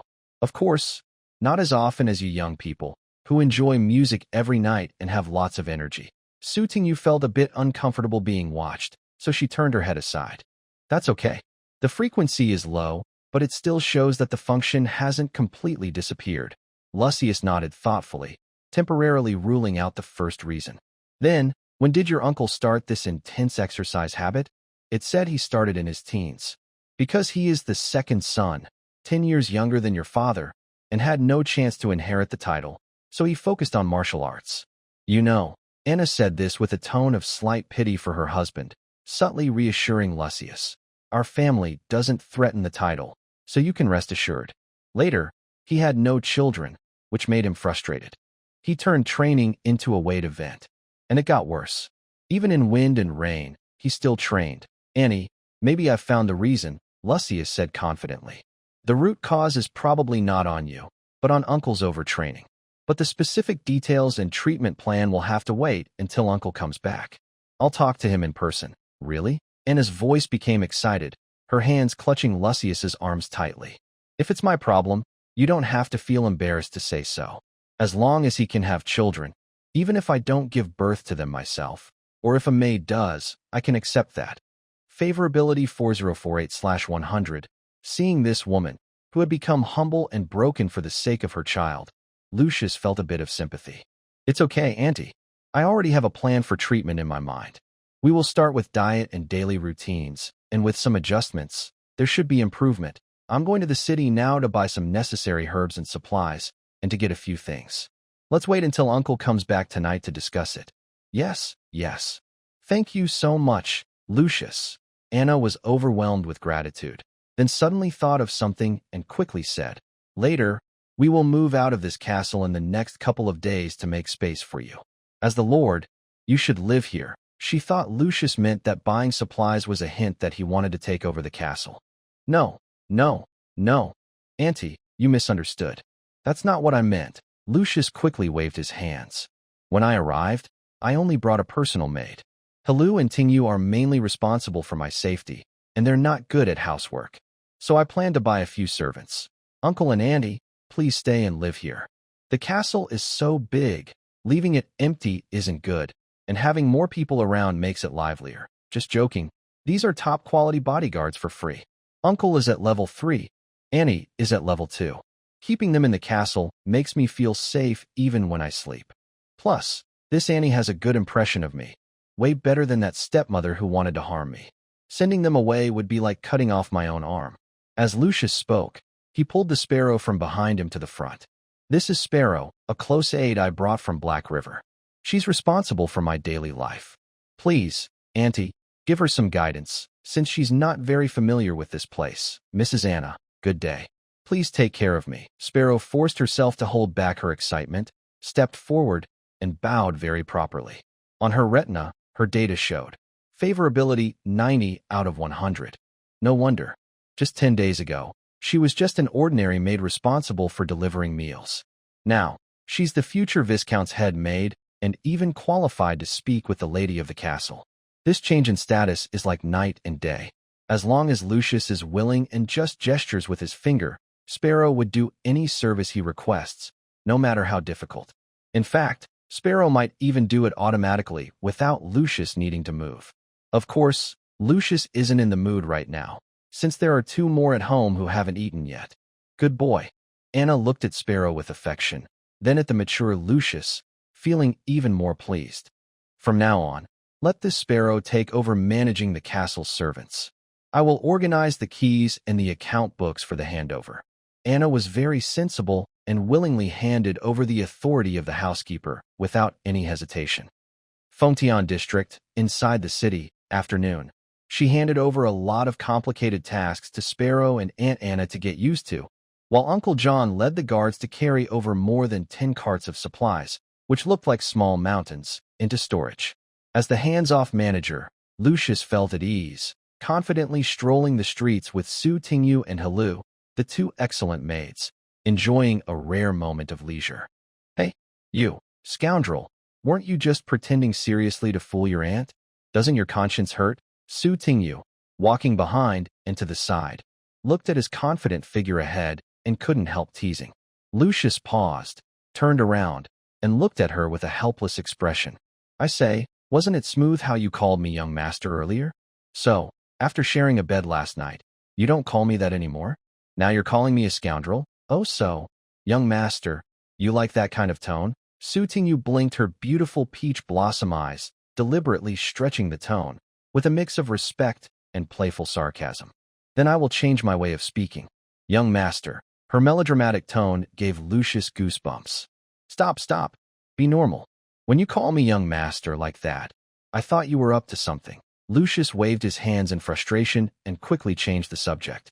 And what do you mean by lying? Do you believe I really understand medicine? Although I only specialize in how to make people. If you say you can set bones and heal wounds, I wouldn't believe a single punctuation mark. But you said you understood that aspect. Su Tingyu stretched out her slender finger, touching her smooth chin, and nodded thoughtfully. Her gaze swept over his lower body. It seems quite convincing. After all, besides those things, he doesn't seem to have room for anything else in his mind. Truly a rogue. Superficial. You're just stereotyping me. Lucius raised his head, showing disdain and worldly indifference. Yes, I was wrong. I apologize to the young master. Su Tingyu slightly bent her knees, giving a perfunctory bow, but a hidden smile played on her lips. Stop. Who did you learn this sarcastic act from? I can't take it anymore. Lucius scratched his head in frustration. Where did that Su Tingyu go? I didn't expect you to be like this. Is this your true nature? You were just pretending before. The young master is right. I've revealed my true self, and I apologize for startling you. Su Tingyu still smiled happily, showing no sign of regret. Oh, this makes me so angry. Lucius sighed heavily, looking hopeless. Seeing Lucius defeated, Su Tingyu finally couldn't hold back and burst out laughing. That was a genuine, innocent smile from a girl. In that moment, even the gloomy street seemed a little brighter. Helu, who was following behind, watched the playful quarrel between the two, biting her lip gently. Her big eyes were full of confusion. So, can slaves act like this? Even though Su Tingyu was open about it, she was still a servant. It was just the young master's generosity. But why did she dare to talk back to the young master? And he didn't seem angry at all. In fact, he looked quite pleased. Does the young master like this kind of attitude? Or is there something else? Helu didn't dare to think too deeply. Or perhaps, after nearly 10 years of being a slave and absorbing knowledge, she still couldn't find the answer to this question. Fongjin Territory, Slave Market, afternoon. Although Fongjin Territory was a rural place, the slave market was still the busiest and darkest corner of the entire city. So, young master, how many slaves do you plan to buy this time to pamper yourself? As soon as they reached the door, Su Tingyu started to complain again. Well, it depends on my mood and how I feel about you. Also, every time I hear you call me young master, I feel like you're scolding me. Luo Shiosi touched his nose. That's not my fault. Then, Su Tingyu covered her mouth and chuckled softly, her eyes shining with amusement. Luo Shiosi didn't want to argue with this woman, who had just unlocked her sharp tongue. He straightened his collar and strode confidently into the market. He was dressed in fine noble clothes, followed by a tall, cold-looking black-haired girl and a cute, soft-toned girl with fox ears, clearly not ordinary people. The nearby slave traders, who had been dozing off, didn't have time to gather around. A sharp-eyed market officer, smelling trouble, quickly approached, rubbing his hands together like a shark sensing blood. Hello, sir. You look unfamiliar. Do you need something? I can introduce you. I am Luo Shiosi, and I just arrived at Fongjin to take up my post today. Luo Shiosi was too bored to play any undercover game here. In this place, privileges are not for fools. He slightly raised his chin and spoke with just the right amount of arrogance. I'm looking for some obedient maids. Find me the best ones. Remember, only the best, and they must be clean. The officer, hearing this name, swallowed nervously and almost kneeled in fear. Last night, he received a notice from Deputy Manager Fuline, saying a young master would be coming, and everyone should behave carefully. He didn't expect this young master to arrive this afternoon. Ah, Your Excellency Luoshiosi. We didn't recognize you at first. Please forgive us for not welcoming you properly. The officer's smile instantly turned into a humble bow. Please wait a moment. I'll get the best ones for you right away. He then hurriedly ran to the back, calling some of the most capable slave traders to bring out their top-quality slaves. Soon after, the officer returned with 2 bowing slave traders. Behind them, 2 female slaves in shackles followed, still stunning despite their restraints. Young master, sorry to keep you waiting. The officer wiped the cold sweat from his forehead and carefully explained. Because I do not know your specific preferences, we carefully selected these 2 for you. As you know, Fengjianling has few people, and there are no highly exceptional subhuman slaves available. These 2 are the best we have here. If you are not satisfied, I can have someone prepare more. Let me take a look first. Lucius waved his hand and focused his gaze on the 2 female slaves. Although they are bought to work, they are essentially like secretaries. A secretary handles tasks. When there are no tasks, well, you need to choose some pleasing ones, just to reward yourself. The first is a young girl with blonde hair. She's about 148 centimeters tall, very small, like a child who hasn't fully grown up. Her slender body is covered with a very loose, slightly worn rough cloth shirt, making her look even more fragile. Her flat chest rises and falls with nervous breathing. Her bright blonde hair is casually tied into twin ponytails, a bit messy. Most eye-catching is the heavy black iron collar around her neck. Its roughness and weight make her seem like a delicate porcelain doll, inspiring a desire to protect, or perhaps to break her. The second has a completely different style. She is a mature woman with deep purple curly hair, about 168 centimeters tall. Even as a prisoner, her refined face still carries a hint of arrogance, as if she's attending a banquet rather than being displayed publicly. Her thin linen prison uniform cannot hide her firm, full E-cup breasts, which subtly move with her breathing, full of mature allure. Her long, straight legs, restrained by shackles, still exude a noble and tempting aura, even in the mud. One is named Lulu, the other Kafka. Lucius silently rated these 2 exceptional slaves in his mind and was very satisfied. Just these 2. How much? Lucius asked straightforwardly. Free of charge. No cost at all. Before the slave traders could speak, the manager jumped in first, waving his hands and shaking his head like a rattle. To be chosen by the Viscount is their blessing. This is our market's gift to you, so we won't take any money. The nearby merchants quickly agreed and joked that this was the new boss, and giving 2 slaves was nothing.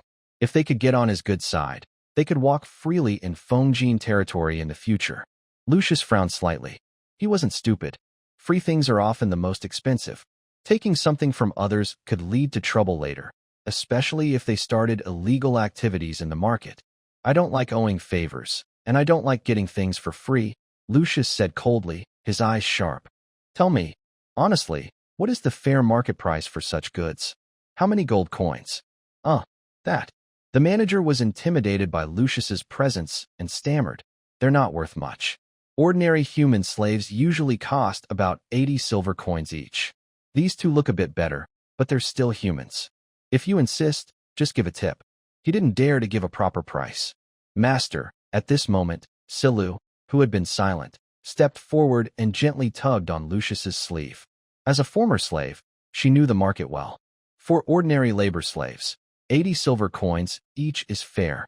But for high-quality ones like these, the price is usually around 5 gold coins each.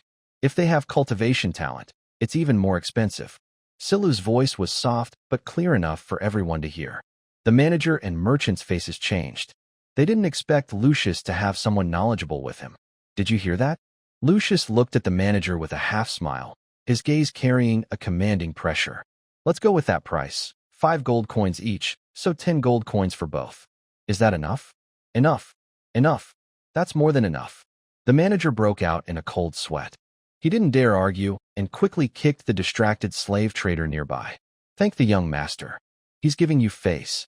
The 2 slave traders snapped to attention, bowing and shouting loudly. Thank you, young master, for your kindness. Thank you for your generosity.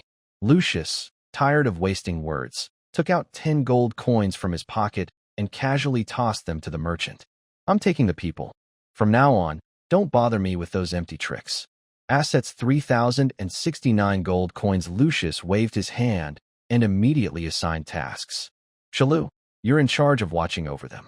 Teach them some manners on the way, so they don't act like fools when they reach the castle. Yes, master. Shiru quickly snapped out of her daydream about whether servants could talk back to their masters. She quickly adjusted her mood and replied cheerfully. She was still that caring little fox.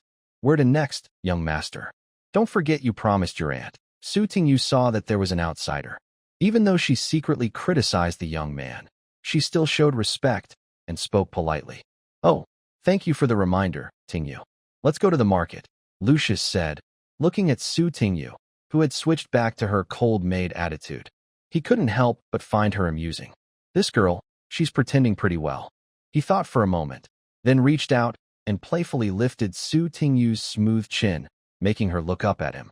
Young master, Su Tingyu's fist clenched instantly.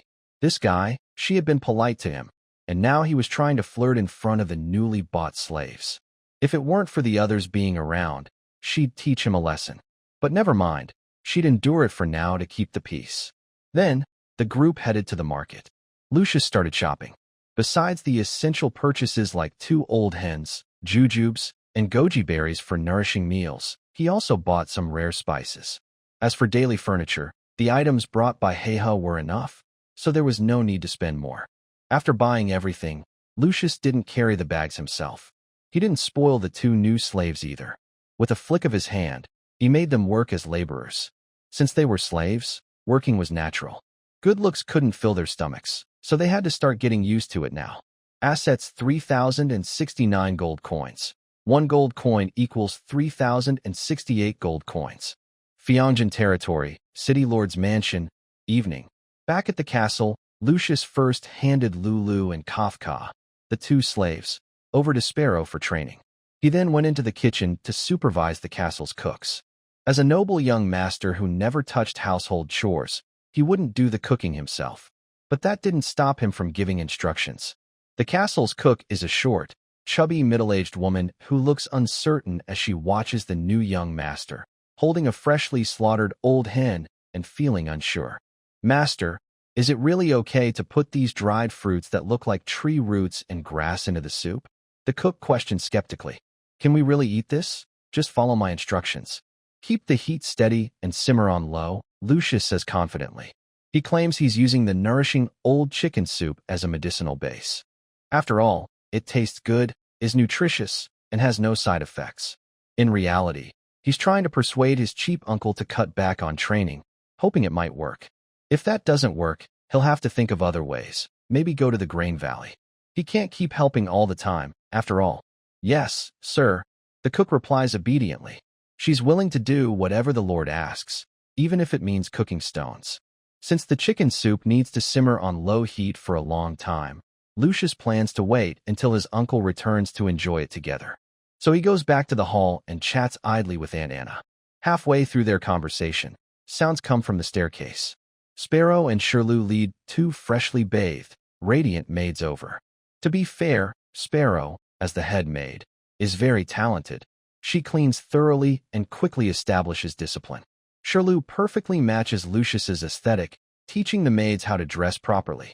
Their maid uniforms are simple, plain, and conservative, with long skirts that reach the ankles. But Kafka, standing at 168 centimeters with a mature figure, makes the modest dress look short on her, barely covering her knees and revealing a large stretch of her legs in black stockings. The suggestive effect is more striking than if she had simply exposed her thighs. Lulu, on the other hand, is the opposite. Her small, doll-like body is squeezed into a loose-made outfit, making her look like a child sneaking into adult clothes. The long sleeves only show her fingertips, and she walks unsteadily, looking adorable and making people want to pinch her. Young master, I brought them to greet you, Sparrow says respectfully. Master, I come to greet you. The 2 maids bow deeply, showing humility. They don't kneel because Sparrow, during her bath, specifically told them that the young master doesn't like people to kneel all the time. Lucius sat on the sofa, staring at the scene before him with wide eyes. This is what a noble young master's spoiled life should look like. No longer worried about being attacked, on his left was a mature, intelligent sister with purple hair, and on his right, a cute, lively little girl with blonde hair. Although their presence together kind of reminded him of a fancy rice bowl, he found it very pleasing. Lucius instinctively shifted his position to sit more comfortably. Ahem, very good. He cleared his throat to ease the awkwardness. Luckily, he was sitting down. Otherwise, his noble demeanor might have shattered. From now on, you two will be responsible for cleaning the room. When you have free time, Sparrow can teach you some characters. I don't like the people around me to be clueless. Being young is so nice. Anna, sitting nearby, looked at Lucius's energetic and slightly mischievous eyes and couldn't help feeling a bit envious. Yeah, I wish Titus had even half of your energy. I haven't seen that kind of light in my husband's eyes for a long time. It will happen, don't worry.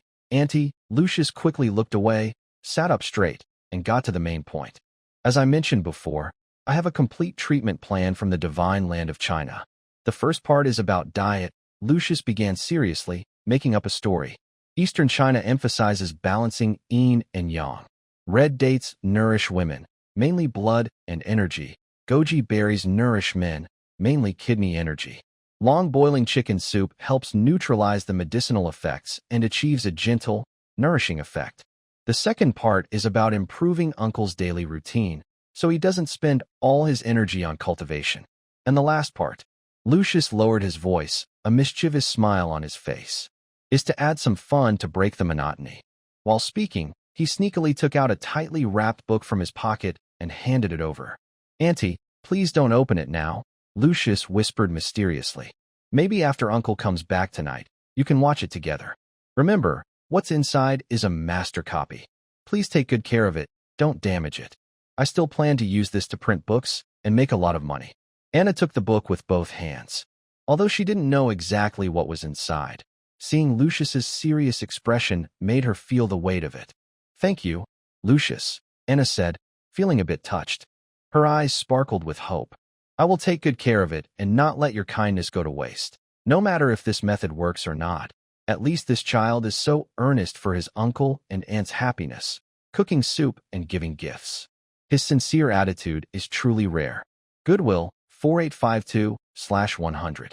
After a while, the sky outside darkened.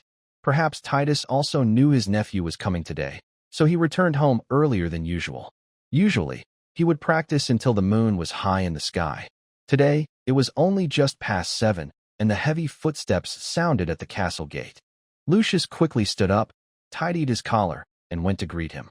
Uncle Titus, long time no see. At the door, a man as tall as a tower entered.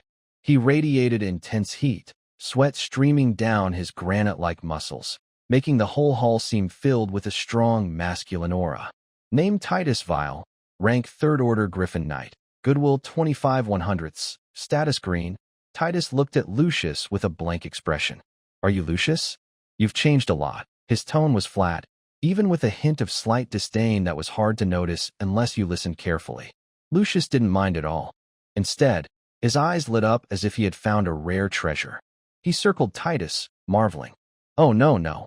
My nephew's change isn't that impressive. But Uncle Titus, after so many years, your body is truly crafted to perfection, especially the muscles in your right arm and your well-developed chest. If I didn't see your face, I'd think I was looking at a legendary hero descended from ancient myths. Flattery is endless. Especially for a fitness fanatic, praising his wealth is less effective than complimenting his low body fat percentage. When Titus heard such professional praise for his physique, his normally cold, stone-like face instantly softened. That feeling is like finding a true friend who understands you among a vast crowd. Lucius, you have a good eye. Titus patted Lucius hard on the shoulder, almost knocking him over with his small frame. But I still have some areas to improve. As for you, you're too weak, even less strong than your father was back then. How about you come to the military camp with Uncle at 6 tomorrow morning to train? Men need muscles. Favorability, 2528/100. Lucius rolled his eyes inwardly. 6 o'clock? I was still chatting with the beautiful girl at home then. But he kept a happy face, acting like a little fan meeting his idol. Sure. Actually, Uncle, I learned some secret techniques from my maid that come from the Eastern Divine Land. In the Divine Land, they have a concept called isolated force. They can make special tools that target tiny parts of the body, even the hardest spots, and stimulate them easily. Lucius started bragging about modern gym equipment. In this primitive fitness era, where people only lift stones and swing swords, equipment like the pulley machine and high pull-downs are like a big upgrade. And why is that? Because of what suiting you taught. It's a special feature of the Divine Land, broad and profound. Anyway, suiting you has so many troubles now, more problems than he can count, so taking on a few more isn't a big deal. But those tools are only for ordinary people. For someone like Uncle, who is a third-rank expert, normal materials won't do. He might need specially enchanted equipment, which will take some time to make. Titus's eyes widened in amazement. I've heard about the martial arts thriving in the Eastern Divine Land. Things like wooden dummies and plum blossom stances. I've admired them for a long time. I never thought there would be such special tools for muscles. That's fantastic. No worries. Good food takes time. I can wait. As long as I can train properly, I'll wait as long as it takes. At this moment, Titus's gaze at Lucius changed completely.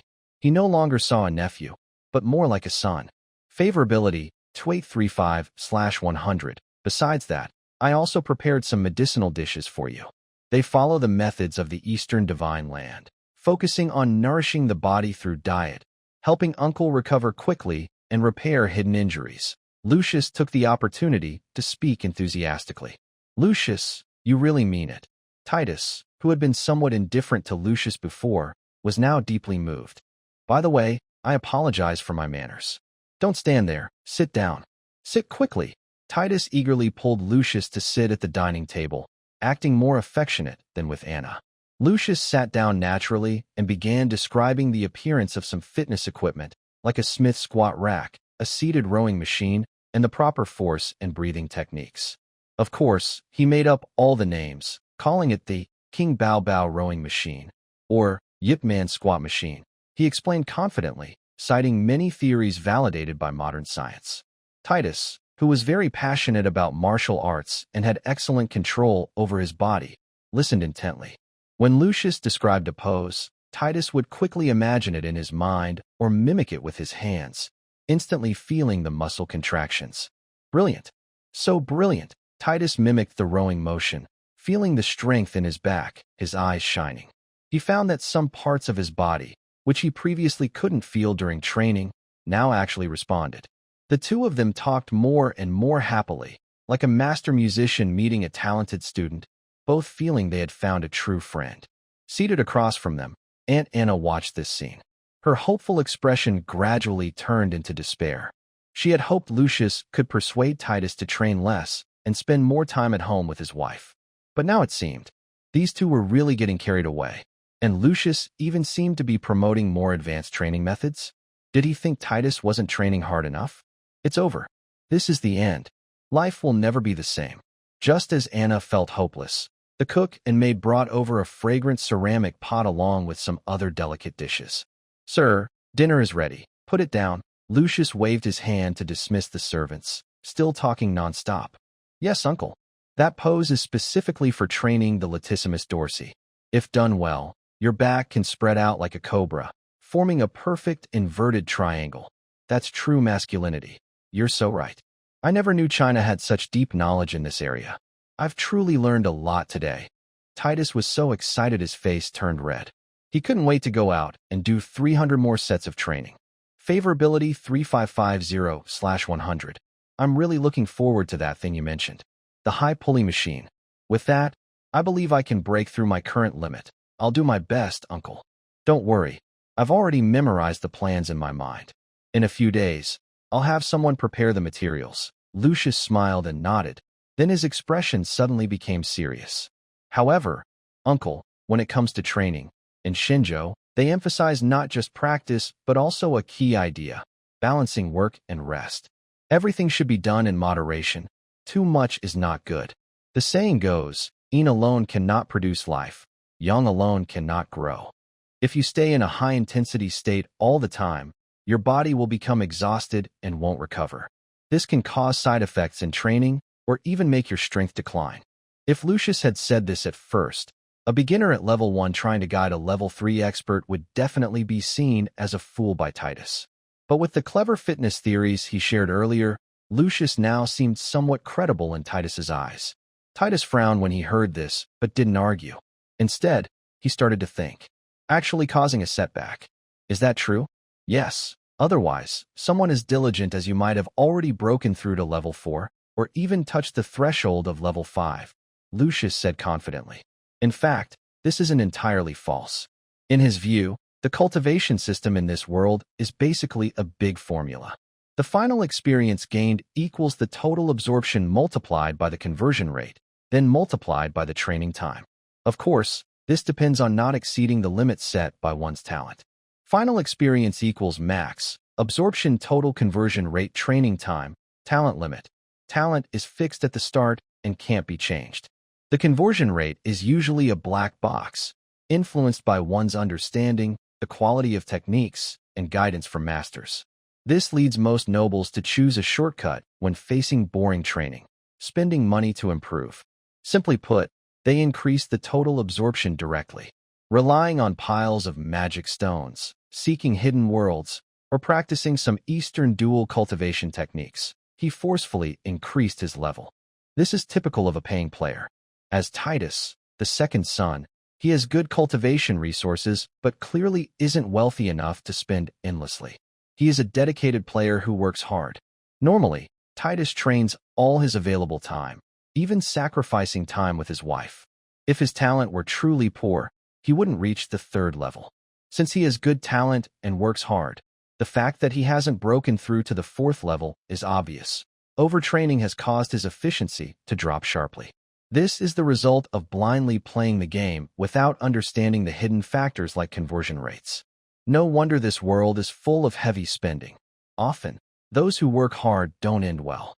Lucius mentally reviewed these ideas and tried to persuade Titus with simple words. While maintaining his role as a master, he turned slightly and proudly pointed behind him at Su Tingyu, who had been standing silently as a background figure. Of course, all these advanced theories were taught to me by her.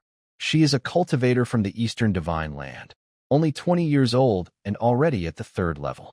And, Lucius paused, a proud smile appearing on his face that only men would understand. She is my woman. Su Tingyu, who had been quietly lost in thought, was planning how to get back at Lucius for teasing her at the market. Suddenly, these 4 words, my woman, hit her like a thunderbolt, leaving her stunned. Her face instantly turned red, and her mind was in chaos. This lecherous man, how dare he say such things openly? Everyone knew the truth, but to say it out loud in front of everyone, does he have no shame?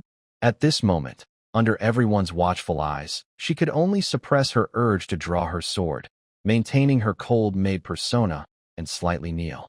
Greetings, Lord Titus. Titus didn't expect that this beautiful woman, who had been quietly standing in the back dressed as a maid, was also a 3rd-level cultivator.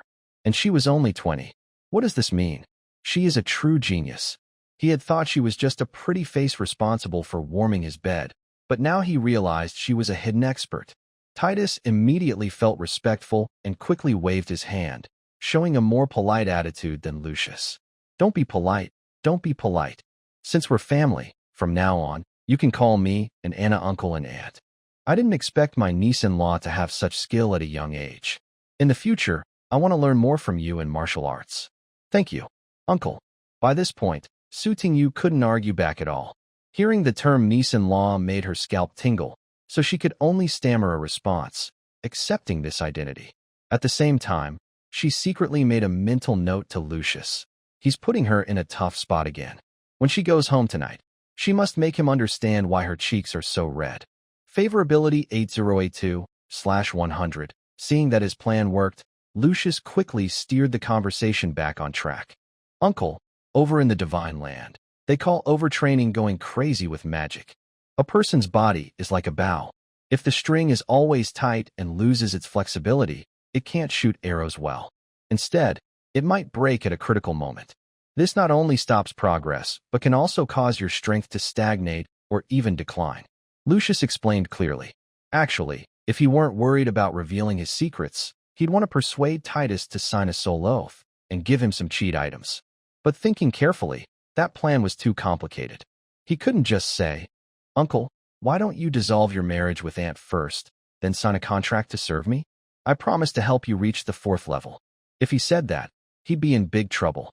Most importantly, this storyline could easily be misunderstood as a scandalous family drama, which would be inappropriate.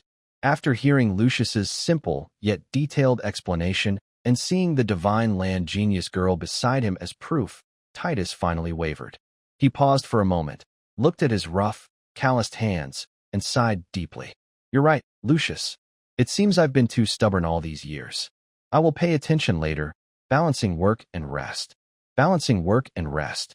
Favorability 5055/100. So I think, Uncle, your daily exercise time is already more than enough if kept within half a day. Lucius took the opportunity to reveal his true intentions.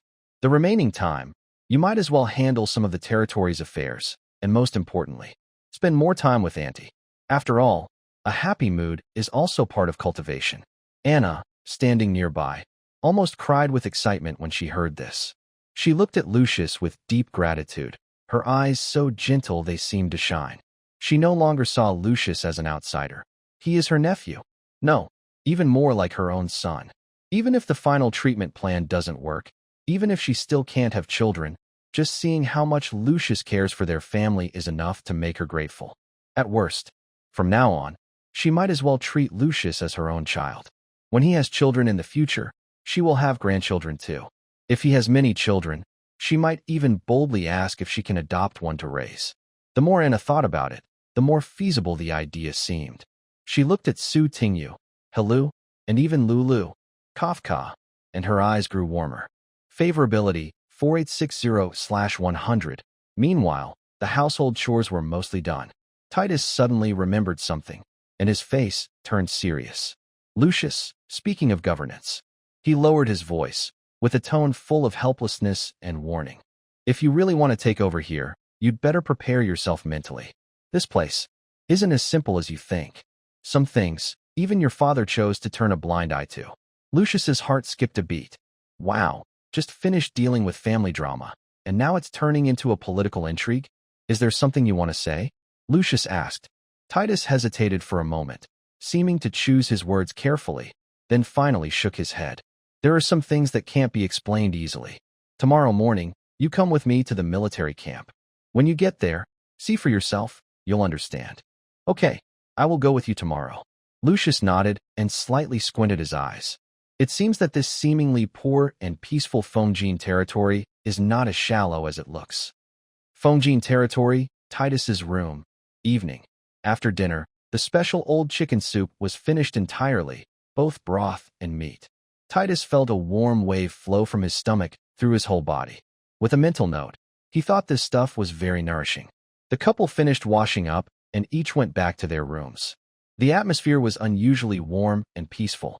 "Darling, I think Lucius is really a good kid." Anna sat at her dressing table, combing her hair while looking at her husband through the mirror. "I agree. The way he talks and carries himself now is so different from that shy, skinny boy he was a few years ago." Titus leaned against the bedhead, touching his slightly hot stomach, and nodded. "To be honest, last night I received a letter from my older brother saying this young man will take over the territory. I was worried for a long time, even hiding in the military camp today, not wanting to see him, afraid he'd be one of those bossy fools. Yes, this kid is so sensible that it's touching. He will definitely be a good ruler in the future." Anna turned around and sat on the edge of the bed. "By the way, that secret recipe from China seems to have some effect. After drinking this chicken soup tonight, I feel warm all over and very comfortable." "I feel the same. Not just comfortable." Titus's eyes went a bit blank as he looked at his charming wife under the light, his throat moving slightly. "I know what you want to say. I've thought a lot today, my dear." Lucius said this soup, combined with your adjusted routine, could help us have a child. Though he's very confident, I still don't feel completely sure. Anna lowered her head, her voice a little sad. "I always feel like it might still be my problem. But this child has tried his best, and his sincerity is so strong. I think we should try for a little longer. If it really works for you, and I still can't, I will personally find some women for you in the future. I won't be jealous, really, if it still doesn't work. I want to treat Lucius as our own child. Nonsense. Titus frowned and reached out to hold Anna's hand, speaking firmly. Don't talk about women anymore. As for the child, since Lucius says there's hope, we'll listen to him and give it a try. As for Lucius, you like that kid and treat him like your own son, so there's no problem. As he spoke, Titus felt a stronger heat inside him, and his eyes grew more intense.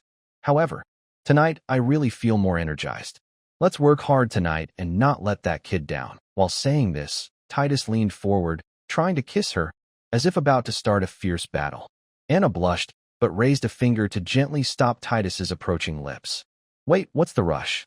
Dear, Lucius also gave us something. He asked me to watch it with you tonight. In Titus's curious and somewhat impatient gaze, Anna carefully took out a tightly wrapped package from under the pillow.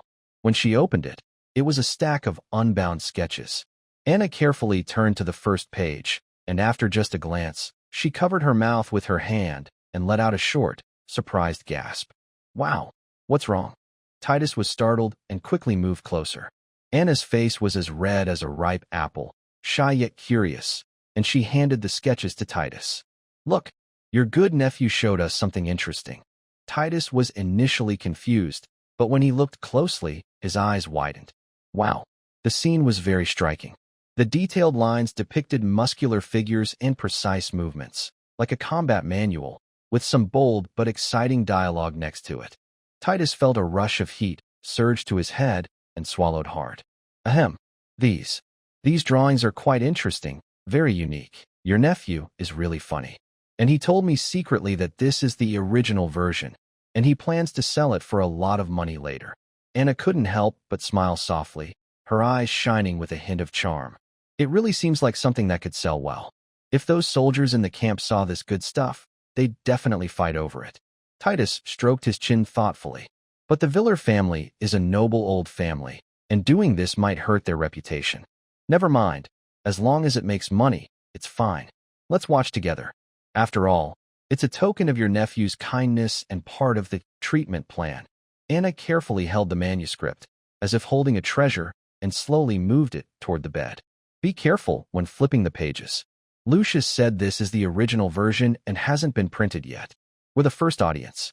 Okay. Titus was also drawn in by the story and obediently followed. Under the candlelight, they leaned close, heads together, and began to read this great book seriously. The story is quite simple. It's about a low-level slave named Lyfar, who has a special talent. A noble young lady from the family notices him. With her careful guidance, Lyfar not only wins her over, but also gains training resources, eventually rising to become a hero. This is the gentlest, most suitable version carefully chosen by Lucius for couples to enjoy together. He certainly wouldn't show his uncle and aunt a story about a widowed aunt and her nephew. If Annie thought it hinted at something strange or imagined some weird role and misunderstood him, this soap opera would really be hard to end. As the pages turn, the room's temperature gradually rises. After reading, they exchange glances, both seeing a long-lost spark in each other's eyes. That move Lyfar used. It seems interesting. Titus's voice was a little hoarse. Then, shall we try? Anna bit her lip, her eyes shining with anticipation. Remember, Titus, although his strength was reduced due to overtraining, he was still a genuine third-tier Griffin Knight, with a physique as strong as a beast.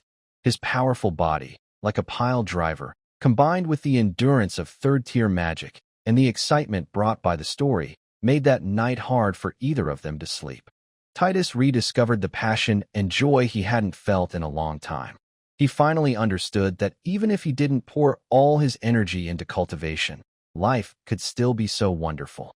Fonjean Hall, Feline's room, night. While Titus and his wife were reading by candlelight about the imperial uncle, Deputy Steward Feline finished his day's work, returning to his room exhausted and filled with restless anger. Today had been a terrible day for him. Not only did he see Anna again, whom he had long desired but couldn't have, but he also saw the two exceptional people brought back by Lucius, cold and proud Su Tingyu and soft and adorable Hilo. Their images kept flashing in his mind, making him feel uneasy and irritated. Feline kicked open the door and shouted angrily, "Housekeeper, where did you go? And what about Mark? Didn't he say he had 2 top-quality goods coming tonight to check? Where are they?" The housekeeper trembled as he stepped out of the shadows, sweating nervously and speaking carefully. "Master. Mark just sent someone to reply," he said. "Lord Lucius went undercover to the slave market this afternoon to buy a few servants. Mark didn't dare disobey and followed your previous warning not to offend the new lord. So, he sold the 2 slaves he originally kept for you to Lord Lucius." Smash. Feline threw his teacup to the ground, smashing it to pieces.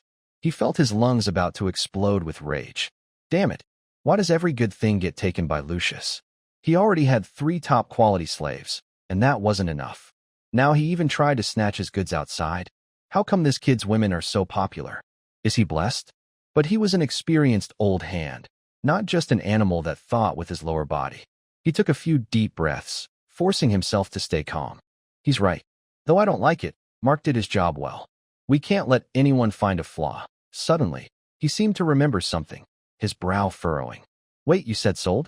Mark took money from that kid. According to the unspoken rules, nobles often buy relatively inexpensive slaves and merchants to flatter them, usually give these slaves as gifts. The butler carefully watched the master's expression and whispered, "Yes, we took them. Also, Marcus said the young master must give them, and he was very firm about it. It's not just a symbolic gift. He paid the highest market price, 1 slave for 5 gold coins, and 2 for 10 gold coins." Feline squinted, stroked his sparse beard, and his expression grew serious. Is the bill really so clear? He doesn't want to owe favors or leave any weaknesses. It seems this playboy isn't as simple as he looks. He's not to be underestimated. Suddenly noticing the butler hesitating, he impatiently shouted, "Spit it out. Why are you hesitating?" The butler shivered in fear and nervously suggested, "Sir, I've been thinking. Technically, Viscount Maids has already given this land to Lord Lucius, so he's the real owner here. Should we show some respect?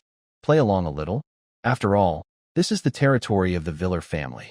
We've been managing it for years, but in the end, we're just visitors. Get out." Feline, like a cat with its tail stepped on, instantly exploded in anger and kicked the butler in the stomach. "I've been in Fongine for over 10 years. Every brick and every road here was built under my watch. When I arrived, Titus hadn't even come yet. How could I possibly bow to a kid who hasn't even grown a beard? What is he? Nothing. And he dares to make me bow?" The butler was kicked to the ground, rolling twice before crawling away, not daring to say another word. Feline's chest heaved violently, his already bad mood worsening even more. He looked at the trembling maids in the room, and his anger burned hotter. "What are you all standing there for? Wooden blocks? Move now." This kingly pleasure was what Feline enjoyed most on ordinary days. But for some reason, today, when he closed his eyes, images of Anna's curvy figure, Su Tingyu's cold gaze, and Hilu's alluring fox-like eyes kept flashing through his mind. The ordinary, dull-looking women in front of me suddenly became boring. Although I finally vented my feelings, I still felt empty inside and not fully satisfied. Later, Feline looked grim as he stared out the window at the tall main building of the castle, his eyes shining with a malicious light. "Lucius, I hope you know your place and don't come to bother me. Even your father knows my background. He's turned a blind eye to me for 10 years. It's best if everyone stays peaceful. Otherwise, don't blame me for showing you a little color." Feijin territory, Lucius's room.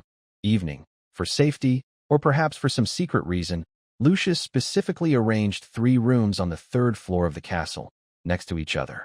Although they could share a bed under the guise of protection, as the group grows, it's better for each girl to have her own space. Plus, what if one day they decide to become vegetarians? However, since Lucius is still a beginner at level 1, to prevent assassins from sneaking in like in Black River territory, he placed himself in the middle room. To the left is Su Tingyu, to the right is Hilo, and every night, one person must stay on night duty in Lucius's room. This way, if an assassination attempt happens, the person inside can resist or fight back, and the person in the next room can quickly come to support.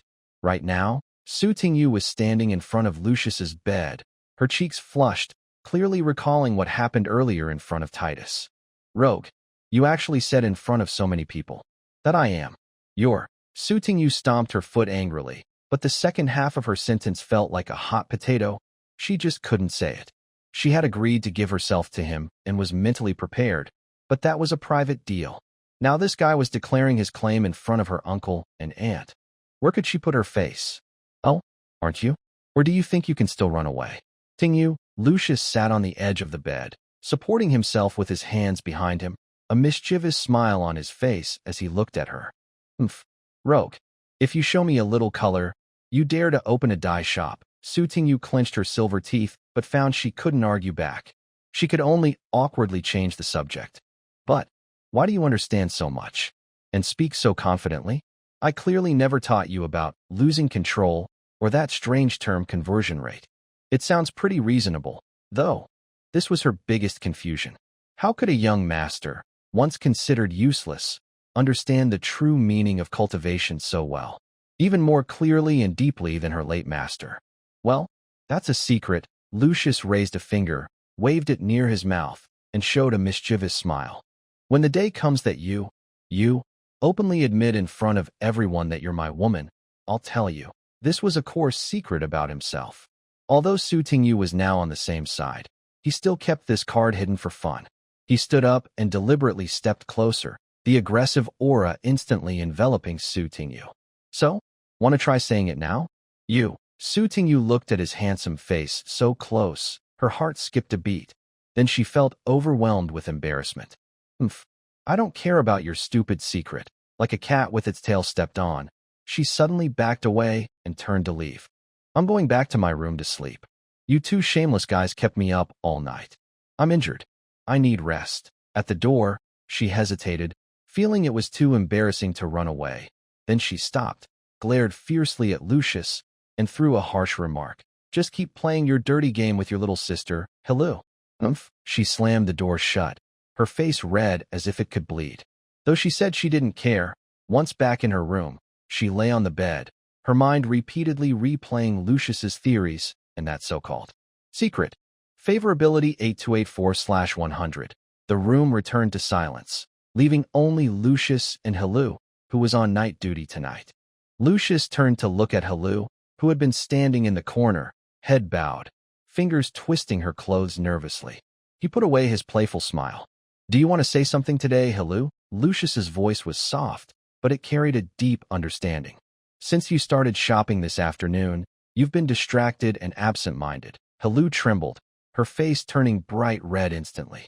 She didn't expect that her small thoughts were all seen by her master. A warm feeling rose in her heart, but she also felt a bit nervous. She quickly waved her hands and stammered, Master, it's nothing. Hello just. At this moment, Silly, who was always worried about causing trouble, suddenly shouted loudly, Oh, sister, just admit it. You really love the master, right? Seeing him flirting with that bad woman, you got jealous. That's why you're distracted, Silly. Shut up, Hello shouted inwardly, her face turning even redder, like a ripe tomato. Seeing her like this, Lucius already guessed most of what was happening. He didn't ask further. Instead, he stepped forward directly, even without giving her time to react, and gently lifted her into his arms. Ah, Hello gasped, her body instantly lifted into the air, then she landed softly on the big bed. Almost instinctively, or perhaps out of deep-seated submissiveness, Hello reached out to unbutton her maid outfit, her eyes dreamy, showing a submissive posture, even trying awkwardly to use her long legs to hook around Lucius's waist. However, her hands were held by warm, strong hands. Hello was stunned for a moment, then seemed to understand something. She closed her eyes, her eyelashes trembling slightly, and her voice trembling with obedience. Master, are you planning to play the forced play today? Okay, I will cooperate and resist. As she spoke, she began to act. After a while, the rough actions she imagined did not happen. Instead, there was a deep, warm embrace that wrapped her completely. Lucius gently rested his chin on her head, his voice tender beyond words. Fool, I guess you're wondering why Suiting you, even though she's also a servant, dares to argue with me, call me a scoundrel, and even play fight with me after talking openly. And you think this isn't something a servant should do, right? Are you wondering if I actually prefer that? Hello suddenly opened her eyes wide, staring in shock at Lucius, who was so close. In that moment, she felt her small, humble thoughts were completely exposed in the sunlight. Even Silly, who had been arguing in her mind, froze. She had wondered about this for a long time, but could never find an answer. Lucius gently stroked her back, as if calming a scared kitten. Actually, it doesn't matter whether I like it or not. As long as you all sincerely treat me well, I see everything clearly. But, Hello, I don't want you to hide your feelings just to please me, or turn yourself into a perfect puppet that only follows orders. He released her and looked into Hilu's big, watery eyes, speaking seriously. Real feelings are the most adorable. Your mischievous sister Silly actually does better at this than you. I can feel that, whether it's you, Silly, or the stubborn Su Tingyu. You all genuinely care for me. But, on the other hand, Su Tingyu's sharp tongue and pride, Silly's playful mischief, and even her occasional bad temper, these honest emotions make her seem more lively, more real, and more lovable. This makes you all seem more like real people, not cold machines, understand? While speaking, Lucius reached out and gently stroked Hilu's silver-white hair, then let his hand slide down her back, softly kneading her fluffy silver tail. Hilu closed her eyes comfortably, her body relaxing naturally. I know your past was hard. Lucius's voice was deep and strong, each word hitting Hilu's heart. You took all the pain upon yourself to protect your sister. You wanted to suppress your feelings, to become the perfect tool. You thought that as long as you repaid my grandfather, pleased me, or proved your usefulness, I wouldn't abandon you. Then you could better protect your sister, right? Hilu's eyes instantly turned red, tears welling up in her eyes. These words are her deepest secret hidden in her heart. But, silly girl, you forget about yourself. You have your own feelings, happiness, anger, sadness. You get jealous, you feel upset, and you want to be loved. I hope that the person beside me is real and alive, not just a tool that says, yes, master. Understand. Lucius gently holds her face, softly wiping away tears from the corner of her eye with his thumb. Grandpa gave you to me, and I truly want to be kind to you. It's not just about the contract. I like you. I will do my best to protect you and also protect that mischievous Shirley. From now on, you are no longer alone, and you are not just a helpless slave. We are family, do you understand? In front of family, in front of your dearest sister, you can't always hide your feelings and wear a mask, right? These words hit her like a heavy hammer, breaking the high wall of servitude inside Shirley's heart, creating cracks. Both Shirley and Shirley are caught off guard by this sudden honesty. These words are the opposite of what they have been taught for over 10 years and the bleak slave life they are destined for. Shirley stares blankly at Lucius, her lips trembling. She wants to say something but cannot make a sound. Lucius doesn't rush her. He gently holds her, patiently waiting for her to slowly process and accept this long overdue respect and warmth. Since her sister's accidental death and her rebirth into her body, Shirley has felt guilty, like a cold chain tightly wrapped around her heart. She is afraid of losing again. This fear makes her live like a perfect machine that only follows orders. When facing possible risks, like running away, she instinctively resists because she feels she cannot afford to lose. For her master's demands, whether strict training or shameful acts of flattery, she tries her best to do well, fearing that any mistake might lead to blame and harm her sister inside her. For a long time, Shirley has been living for her sister. She locks all her feelings, happiness, anger, sadness, inside a box called being sensible, only showing the world a gentle smile. Tonight, Lucius's words were like a hammer, smashing open that box. So, I also deserve to have feelings. I also deserve to be a real, emotional person. Hilu looked at the man in front of her. After so much time together, she could clearly feel that Lucius truly saw her as an equal, not as a plaything to be used and discarded, or just a useful tool. Being respected felt really good. Hilu, who had always been strong alone and supporting everything to protect her sister, suddenly felt her tense shoulders relax. The long-standing grievances, the fear of not feeling safe, and the exhaustion from searching for support, all of these feelings naturally flowed toward this man. Feeling like there was a home, someone to rely on, it's really wonderful. At the same time, another part of her soul, Shirley, also couldn't stay calm. Years ago, she sacrificed herself to save her sister, with a pure heart free of any impurities. But she never expected her sister would fall into such long-lasting guilt and self-punishment because of it. For a long time, she watched her sister suffer, become timid, and every time she bowed her head or forced a smile, it felt like a knife stabbing her heart. She repeatedly tried to persuade her sister not to be so tired, even encouraged her to run away. But each time, Hilu would respond with a gentle yet helpless smile, saying, "It's okay." Seeing her sister suffer alone and feeling powerless, Shirley gradually developed a sharp tongue and became the troublesome little girl that Lucius often mentioned. Maybe, in her heart, only by being mischievous could she remind her sister that she was still a person with feelings.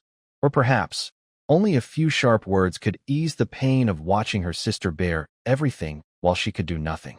Because of this, when the opportunity arose at Black River to exchange a soul oath for a chance to survive, Shirley erupted with unprecedented strength. She took advantage of her sister's unstable mind, forcibly seized control, and signed that contract of selling herself. That was one of the few things she could do for her sister. Now, Shirley sees everything very clearly.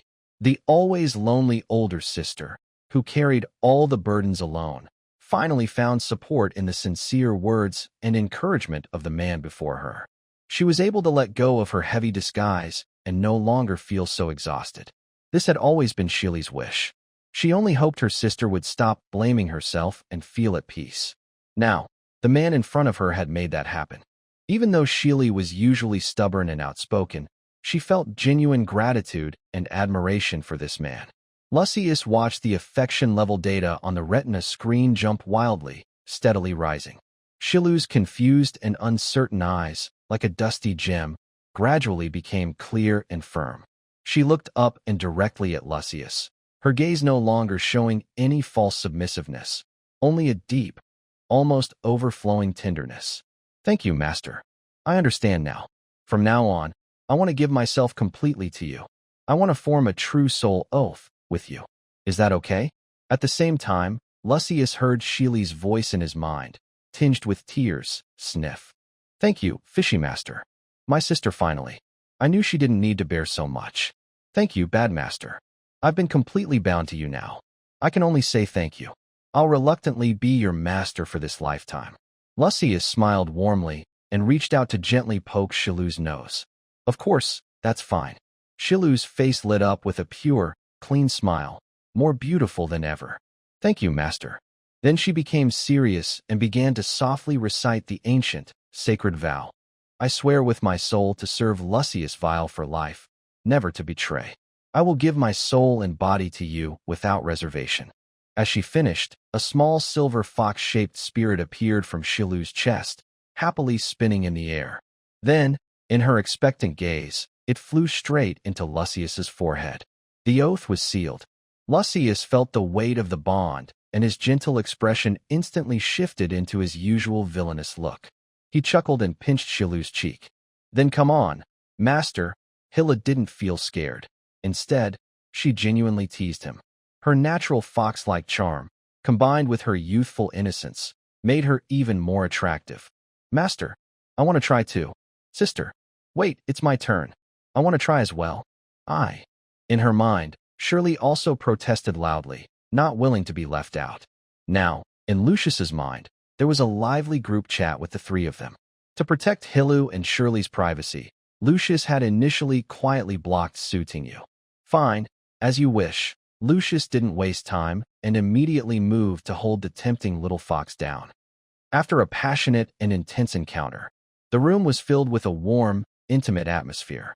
Hilu lazily lay in Lucius's arms, her fingers tracing circles on his chest, her face blushing.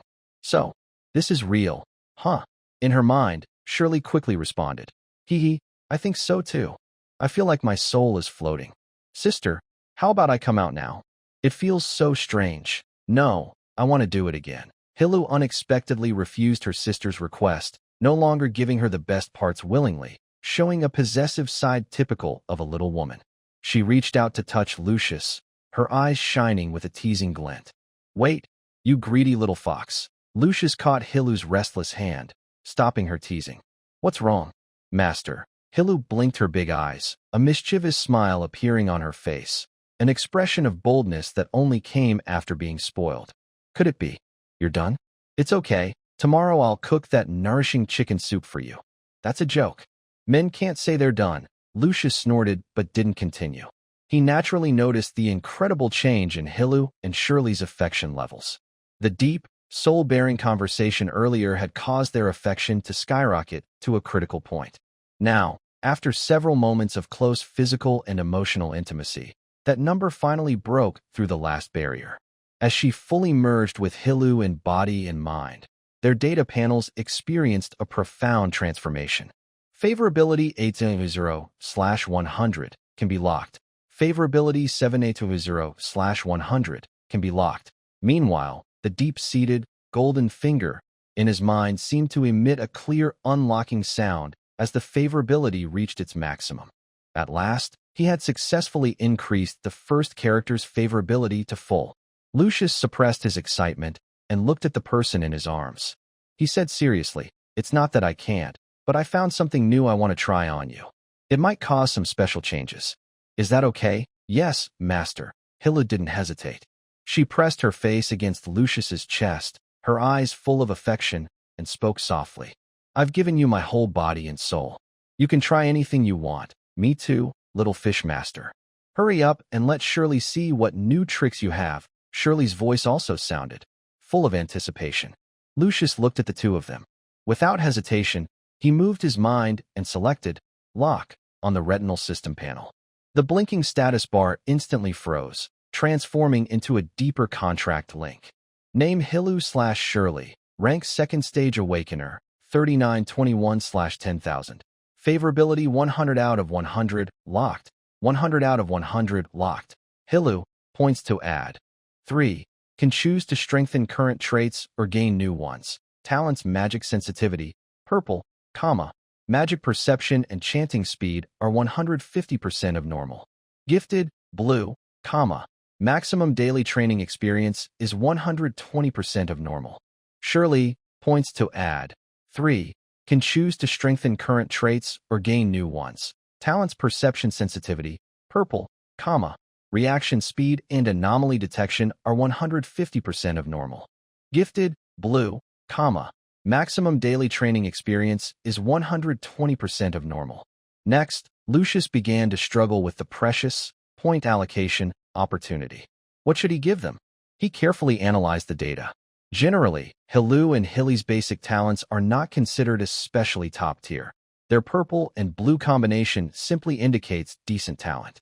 But since these two share one body as twin souls, sharing a body means they can enjoy the full potential of both talents at the same time. If they max out all their cultivation talent levels, with 2 gold-level talents stacked, their maximum cultivation could reach 400%. If they had red-level talents, it would be an incredible number. Although it might take a lot of time for both to train alternately, and they might not fully reach this limit, it's already a huge advantage. After thinking it over, Lucas decided to start by strengthening their talents, because increasing the limit is a long-term investment that always pays off. So he chose to upgrade the existing talents for both of them. With a thought, a detailed list of talent levels appeared. Unparalleled Genius, red, comma. Max daily cultivation experience is 400% of a normal person. Exceptional talent, gold, comma. Max daily experience is 300%. Keen talent, blue, comma. Max daily experience is 150%. Average talent, white, comma. Max daily experience is 100%. Foolish talent, black, comma. Max daily experience is 0%. Lucas didn't hesitate and clicked to upgrade. Keen talent, blue. Exceptional talent, gold, comma. When he tried to click the tempting red option, he found that Unparalleled Genius, red, couldn't be unlocked yet. Lucas felt a bit disappointed, clicking his tongue as he looked at the grayed-out red talent. It's a pity. He had hoped to upgrade directly to red, but it seems he can't take such big steps all at once. Just then, Hilu and Hilly lying on the bed suddenly shivered. They suddenly felt a strange, indescribable tingling deep in their souls, like gentle electric currents caressing their bodies. Their previously tired minds instantly became clear and sharp. Master, what just happened? I feel weird. Shilu's soft voice trembled a little. Lucius came back to himself, reached out to pat her head, and smiled. It's nothing. I just made my two little foxes smarter. Really? Both Shilu and Shili in her mind looked shocked. Could such a thing really be done? Of course, and there's one more chance. Lucius stroked his chin, thinking about the remaining option. Let me think. Don't worry, I'll explain later. Since their basic talents had already been improved, he decided to try the gain new traits feature. It was like drawing cards. What if he got a miracle on the first try? After hesitating a moment, Lucius decided to test the more daring Shili first. With a thought, 3 options appeared before him. Negative resistance, blue, comma. The body has 20% resistance to all negative effects, poison, curses, diseases. Strong and healthy, blue, comma. Strength and stamina are 150% of an average person. Exceptional figure, blue, comma. The figure becomes more attractive, with 1 to attractiveness. Looking at these options, Lucius pondered deeply. It seemed that new traits started as blue, meaning small improvements.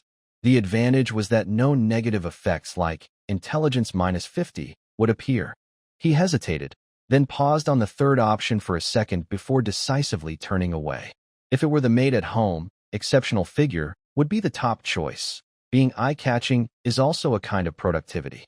But Shilu and her friends were his future main fighters. He had to use his resources wisely. As for strong and healthy, it was simple and straightforward, but Lucius imagined the worst. What if choosing this made the petite and adorable Shilu turn into a muscular, powerhouse fox who could crush a cow with 1 punch? Ugh, Lucius shivered at the thought. The scene was too intense to watch, so he gave up on that option. In the end, he chose negative resistance, blue, comma. This is not just about survival. More importantly, these two share the same body. This means that if Shiro gets poisoned or cursed during a fight, she can instantly switch to Shirley and use her resistance to tough it out, greatly increasing her chances of survival. It's like a cheat code. With experience, Lucius turned his attention back to Shiro and clicked to get a new skill. 3 options appeared again. Mana reserve, blue, comma. Mana capacity is 150% of a normal person. Fire magic mastery, blue, comma. Fire magic power is 150% of a normal person. Exceptional figure, blue, comma. Body becomes more attractive, 1 to attractiveness. Lucius looked at the 1 that appeared again and twitched his eye. Is this skill from the evil god meant to distract me?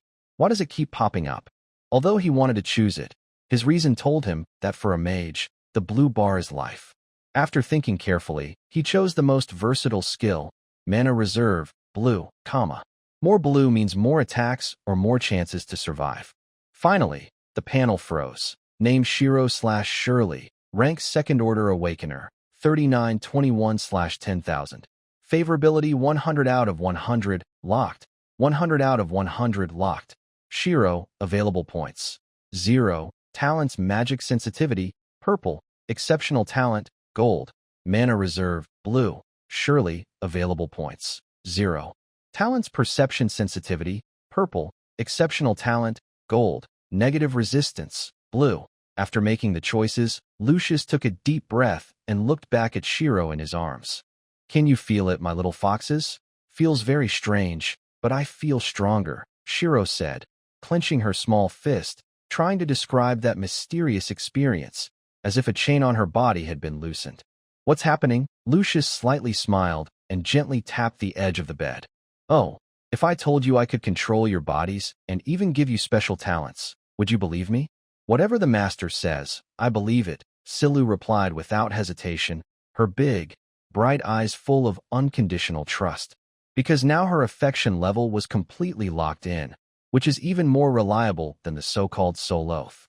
Oaths restrict actions, but locking the soul controls everything. As long as Lucius doesn't unlock it himself, she will never think of betraying him in her life. So, Lucius didn't need to hide much anymore.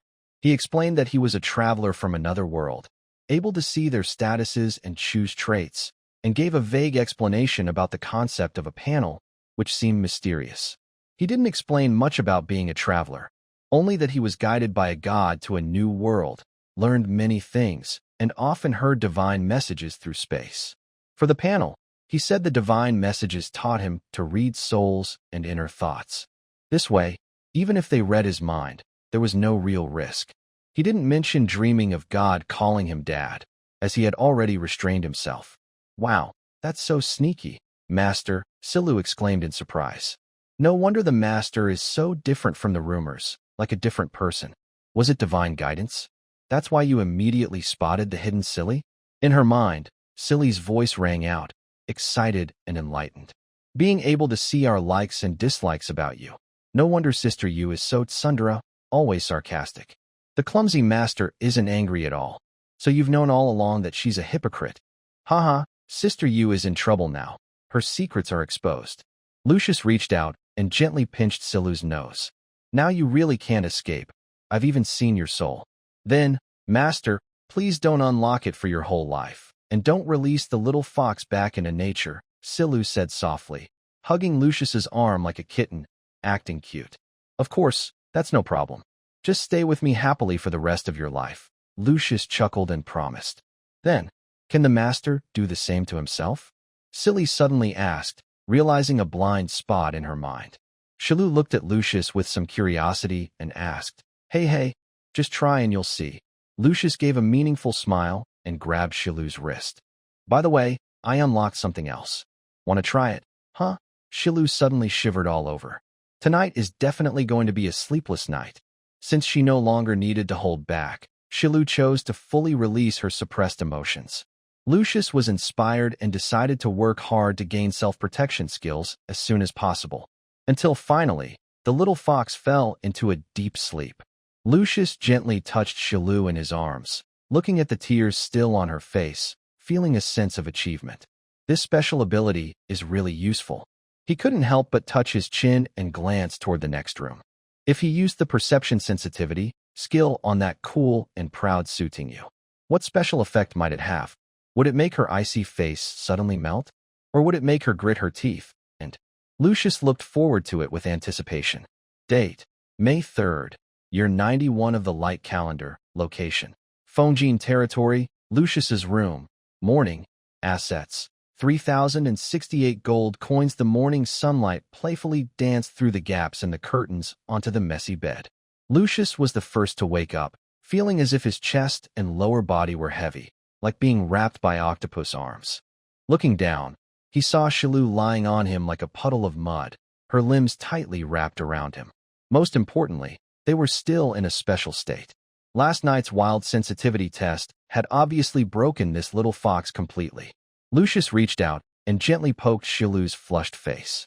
The moment his fingertips touched her, she trembled reflexively and let out a sweet, murmuring sound. Master, Shilu loves you. Seeing Shilu so defenseless and completely unguarded, Lucius couldn't help but smile like a caring father. These two, or rather three, young girls around him, because of their backgrounds and environment, each wore a thick layer of disguise. Suiying Yu hides her vulnerability behind a cold and proud attitude. Hilu covers her unease with perfect obedience. Shili uses sharp words and quirky behavior to hide her concern. Meanwhile, I feel like peeling an onion, patiently removing each tough layer.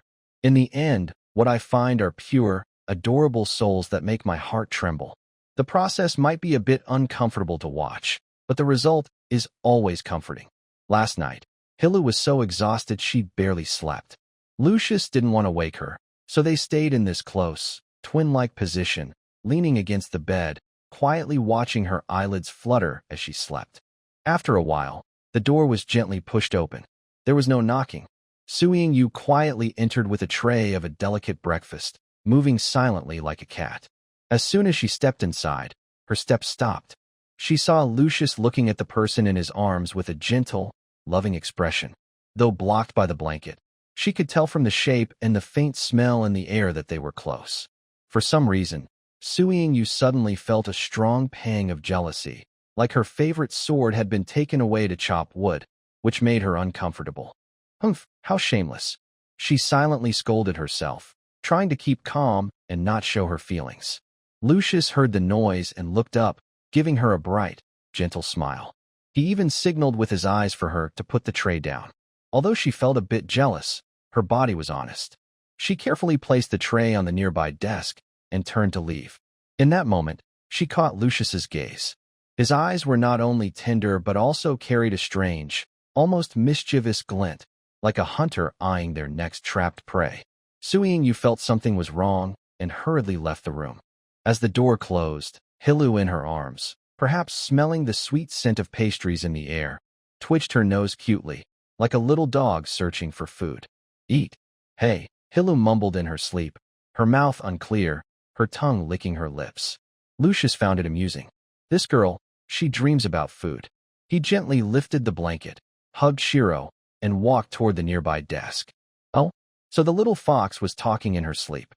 I see you're drooling with hunger, Lucius said, casually stuffing a pastry into her small mouth. After a long breakfast, the two finally dressed neatly and left the room feeling refreshed.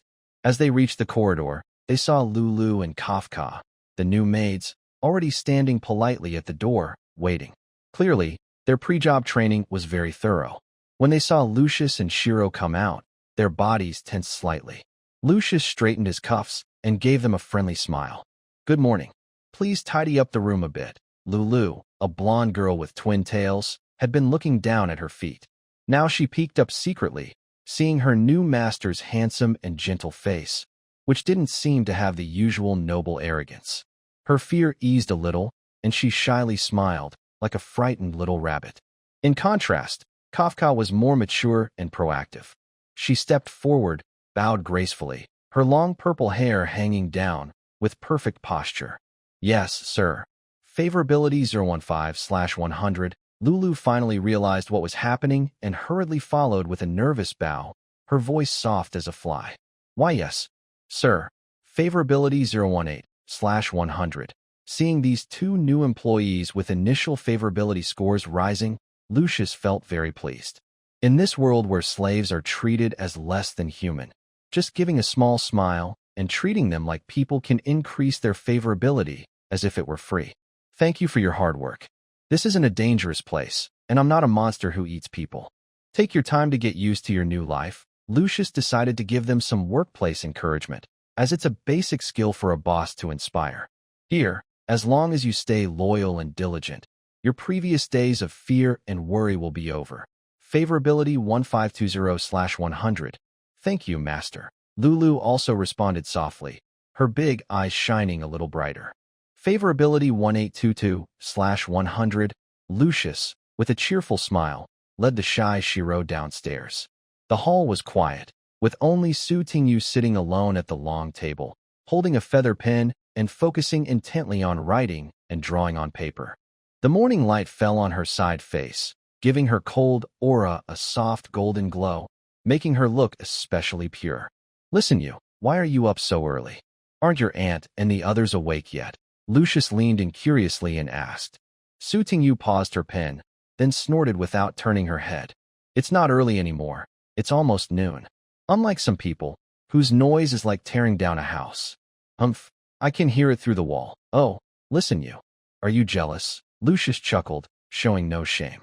Oh, Sister Tingyu, tonight according to the rules, it's your turn to guard the master. Or maybe let Shiro listen next door. Shiro will cheer for you. Shiro also peeked out from behind Lucius, wearing a mischievous smile that seemed a little naughty. Su Tingyu looked at Shiro in surprise. She felt that this originally timid little fox seemed to have completely let go after a night, becoming lively and energetic. She didn't think much of it, just assumed Lucius had spoiled her. Who cares? Shameless. Su Tingyu blushed and glared at both of them fiercely. I'm busy with serious work, not talking to you brainless fools. Really? Listen, you now plans to take initiative and start creating art? Writing a novel or drawing? Lucius was curious and stepped closer to look down. He saw that the sheepskin paper was densely filled with elegant small characters, along with some complex diagrams of human meridians and tiny figures practicing sword dances. Playboy, who would think someone like you, with only those trashy thoughts in your head? Su Tingyu said irritably, giving him a sharp look, but her hand kept moving. I'm planning to write down the secret techniques, sword skills, and some exclusive cultivation methods of the green bamboo sect now. Although you're talentless, at least you're one of us. When she said this, her voice grew softer, carrying a faint sense of sadness. Just in case I die someday from revenge or something else, at least the inheritance of the green bamboo sect will still be there. With you, my lucky disciple, the sect's legacy will continue, and it won't be lost because of me. Lucius felt a slight movement in his heart. In this world, knowledge is power, especially the kind of high-level, systematic inheritance from a major sect. If these things were auctioned, they could fetch hundreds of gold coins. They are priceless and highly sought after, enough to cause chaos. And she casually wrote this down, planning to leave it for herself. Spit, spit, spit. Don't talk such gloomy stuff early in the morning. Lucius was moved inside, but acted playfully. He reached out and gently pinched Su Tingyu's flawless face, feeling how smooth and nice her skin was. You still have to be my lifelong servant girl. Wanna die? Without my approval, you need my permission to do anything, like a project feasibility check. But Lucius changed the subject, raising an eyebrow. Why did you call me apprentice now? Do you like this role-playing? Maid master? That's quite an interesting setup. Spit, enough? You scoundrel, I want to hit you. Let go of your dirty hands. Su Tingyu slapped away Lucius's hand that was messing around on her face, but a slight smile appeared at the corner of her mouth, clearly in a good mood. She proudly lifted her chin, as if she had found a way to control Lucius. I've decided. Since I passed you my secret technique, from now on I am your master. One day as a teacher, forever as a parent. Or mother. So you have to listen to me. Didn't you kneel before me before? Now, out of kindness, I accept your apprenticeship. Hurry and kneel to serve tea. Oh, you hold grudges, huh? Lucius looked her up and down, showing a very flirtatious and deep smile. He leaned close to her ear and whispered, All right, I'll kneel for my master tonight. But, tonight, Master Tingyu might have to lie down to accept her disciple's apprenticeship. Huh? Su Tingyu was stunned, feeling like he was thinking about something very dirty. A chill ran down her spine. Although she had been influenced recently, she was still a young girl and didn't fully understand what lying down really meant. But from the embarrassed and enlightened look on Shilu's face beside her, she could tell. It's definitely not something fun. Disgusting. During their playful banter, the door to the master bedroom on the first floor opened. Titus and Anna walked out arm in arm. Anna's face showed an unprecedented sense of satisfaction. Her skin looked smooth and glowing, and she seemed to have become several years younger. Her eyes toward Lucius were gentle and tender, more caring than when she looked at her own child. Sorry for waking up late today. Lucius, listen to you, Shiru, and Rian. Anna greeted with a smile, her voice sweeter than usual. Favorability, 6065/100. Next to her, Titus also looked very happy, standing straight with a bright face, no longer showing his usual gloomy and serious expression. He nodded kindly at Lucius, giving a friendly and approving look that said, All men understand. Come with me to the military camp this afternoon. Favorability, 5558/100. Seeing how these two were doing, Lucius felt a bit surprised. Wow, is this the power of Uncle Emperor and some motivational talk? How intense was the fight between this middle-aged couple last night? Did they sleep until noon? Maybe even more energetic than me. After a simple lunch, Lucius followed Titus to the military camp. They didn't take a carriage. Instead, they rode horses side by side. Once out of Anna's sight, Titus's expression gradually turned serious. He began explaining the real situation of Fongjin territory to Lucius. Lucius, if you're going to take over the camp, you need to be aware of one thing. Titus lowered his voice and looked ahead.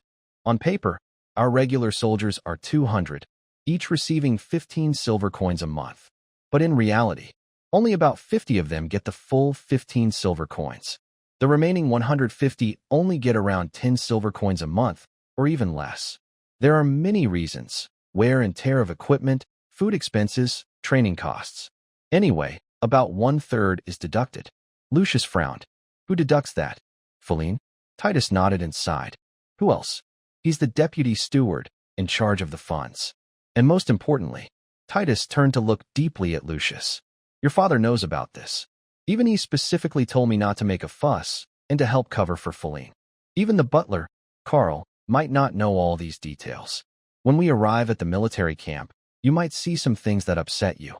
But remember, do not make a scene about it right away, understand? Lucius felt a bit itchy at this point. So, they're just taking money without working and drinking soldiers' blood? That's a big taboo in the army. But then he thought, he probably understood his cheap father Mobi's logic. For Mobi's, the Heya territory is the main area, and Fongjin is just a fringe industry. Feline is an elder of the family, with experience similar to Carl, and is a third-rank knight, definitely a high-level fighter. In this world where strength is everything, a third-rank expert is worth much more than a group of ordinary soldiers earning 5 silver coins. As long as Feline doesn't go too far, just eating some soldiers' blood and not destroying the territory, Mobi's would turn a blind eye. After all, if Feline is harmed, they would lose a third-rank fighter and cause panic among other family followers, making everyone restless. Basically, my cheap father is a typical facekeeper. As long as the outside looks okay, the house doesn't fall apart, and if it's a bit rotten inside, so be it. I understand. Thank you, Uncle Titus, for your advice, Lucius nodded. His face showed no emotion, but a cold glint flickered in his eyes. He understood, but this is now his territory. His money, and he dares to steal it? He thought, you're asking for death. Hajin territory, military camp, afternoon. As they rode into the camp, they saw a slightly chubby figure standing with his hands behind his back, his Mediterranean hairstyle reflecting the afternoon sunlight. Feline was actually here today. Manager Titus, young Master Lucius. Good afternoon. Feline saw them arrive and immediately put on his characteristic fake smile, warmly greeting them. Good afternoon. Deputy Manager Feline, Lucius and Titus dismounted and responded with proper noble etiquette. I don't know if the young master is visiting today for any instructions. Feline squinted, his tone carrying an inexplicable meaning, as if testing. Lucius wore a harmless smile, trying to appear kind and friendly, as if he had never seen the world before. I want to see our soldiers from Fongjin territory. After all, they are the foundation of our safety. Can you gather them for me? Feline was clearly prepared. He had deliberately spent time here today, just for this show. No problem, young master. As you wish. He then waved his hand and gave the order. Besides the guards on the city wall, 50 of Lucius's personal guards, brought by him, were also present. The training ground had about 200 soldiers scattered around. Gathered.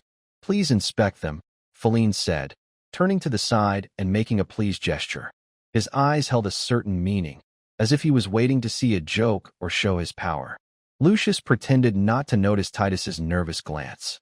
He crossed his arms and walked forward like a leader inspecting his troops.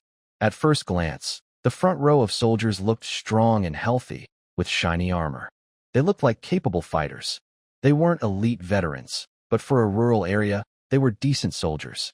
However, Lucius didn't stop there. He wasn't satisfied with just the surface. He took a few steps into the back of the line and looked over the soldiers. The group at the back didn't seem like soldiers. They looked more like farmers who had been forcibly drafted from the fields. The situation was clear. The 50 or so strong men in the front were probably trusted soldiers paid for with full military wages. The large group behind them were unlucky farmers, drained of resources and used as cheap labor. Suddenly, the air became quiet. Feline's smile froze, and his eyes fixed on Lucius's mouth, as if waiting to see what he would say. Titus also held his breath, desperately trying to signal Lucius with his eyes. Hold back. Don't act impulsively. Don't reveal the truth. Lucius seemed unaware of the tension. He suddenly stopped, turned to Feline, and smiled happily, even giving a thumbs up. Very good. Truly very good. He said, I see that these soldiers are all full of spirit. With such brave warriors in Fongjin territory, I can sleep peacefully at night. Deputy Manager Feline, your training must be hard work. Phew. Feline visibly relaxed, his tense shoulders dropping. He was quite sensible, understanding the rules, and didn't cause trouble on the spot. His smile quickly turned into a more cunning grin, brighter than before. Oh, no need to praise me, young master. This is all thanks to Master Titus's good guidance. I'm just handling some logistics. Then, the three of them exchanged polite compliments in this strange but peaceful atmosphere. Lucius had already guessed what was going on. His purpose for coming today was simple. First, to tell Feline that he wasn't the kind of fool who only listens to reports in the castle and is kept in the dark. He would see for himself. Second, he wasn't the reckless type who throws a fit without understanding the rules. He knew about Feline's greed, but he didn't care. As long as his dignity was maintained, he would give Feline some face. Clearly, Feline found this very useful. He also wanted to avoid dealing with naive young men full of justice, which could be troublesome. Now, everyone was smart, and that was good. Seeing the atmosphere was just right, Lucius suddenly remembered something. Oh, Feline, vice manager, since we're here, I have a personal matter I'd like to ask for your help with. Feline saw that the new lord was neither foolish nor disrespectful, so he was willing to make a good impression and ease the relationship. My lord, just tell me. If I can do it, I won't refuse. The way he changed from calling him young master to my lord showed his attitude had become more respectful. Well, ahem. Lucius rubbed his hands, showing a hint of that typical greedy and shy look of a spoiled young man. I just arrived here and want to start some business to make money, but I don't have many people. I wonder if you could help me arrange some slave traders to come? Preferably 300 or 400 strong, young men. I have a big use for them. He lowered his voice and winked at Feline. Of course. If possible, you could also help me find some women or subhumans. You know, for the long night ahead. And just charge me the normal market price. I'm just worried that they might have charged me less money. These slave traders might think they've done me a favor and try to sell me inferior goods, using some rotten fruit to fool me. When Feline heard this, he paused for a moment, then showed a friendly and understanding expression, as if he knew what was going on. Ah, I see. I thought so. No fool would refuse more money and insist on paying high prices. It all makes sense now, reasonable and fair. Also, this young man wants so many people and women, clearly someone interested in making money and enjoying life. As long as he's greedy and lustful, then we're on the same side. That makes things easier. No problem, young master. Feline smiled very kindly. Even his Mediterranean hairstyle looked more pleasing. I'll arrange everything right away. I promise to find the most reliable traders, and the goods will definitely satisfy you.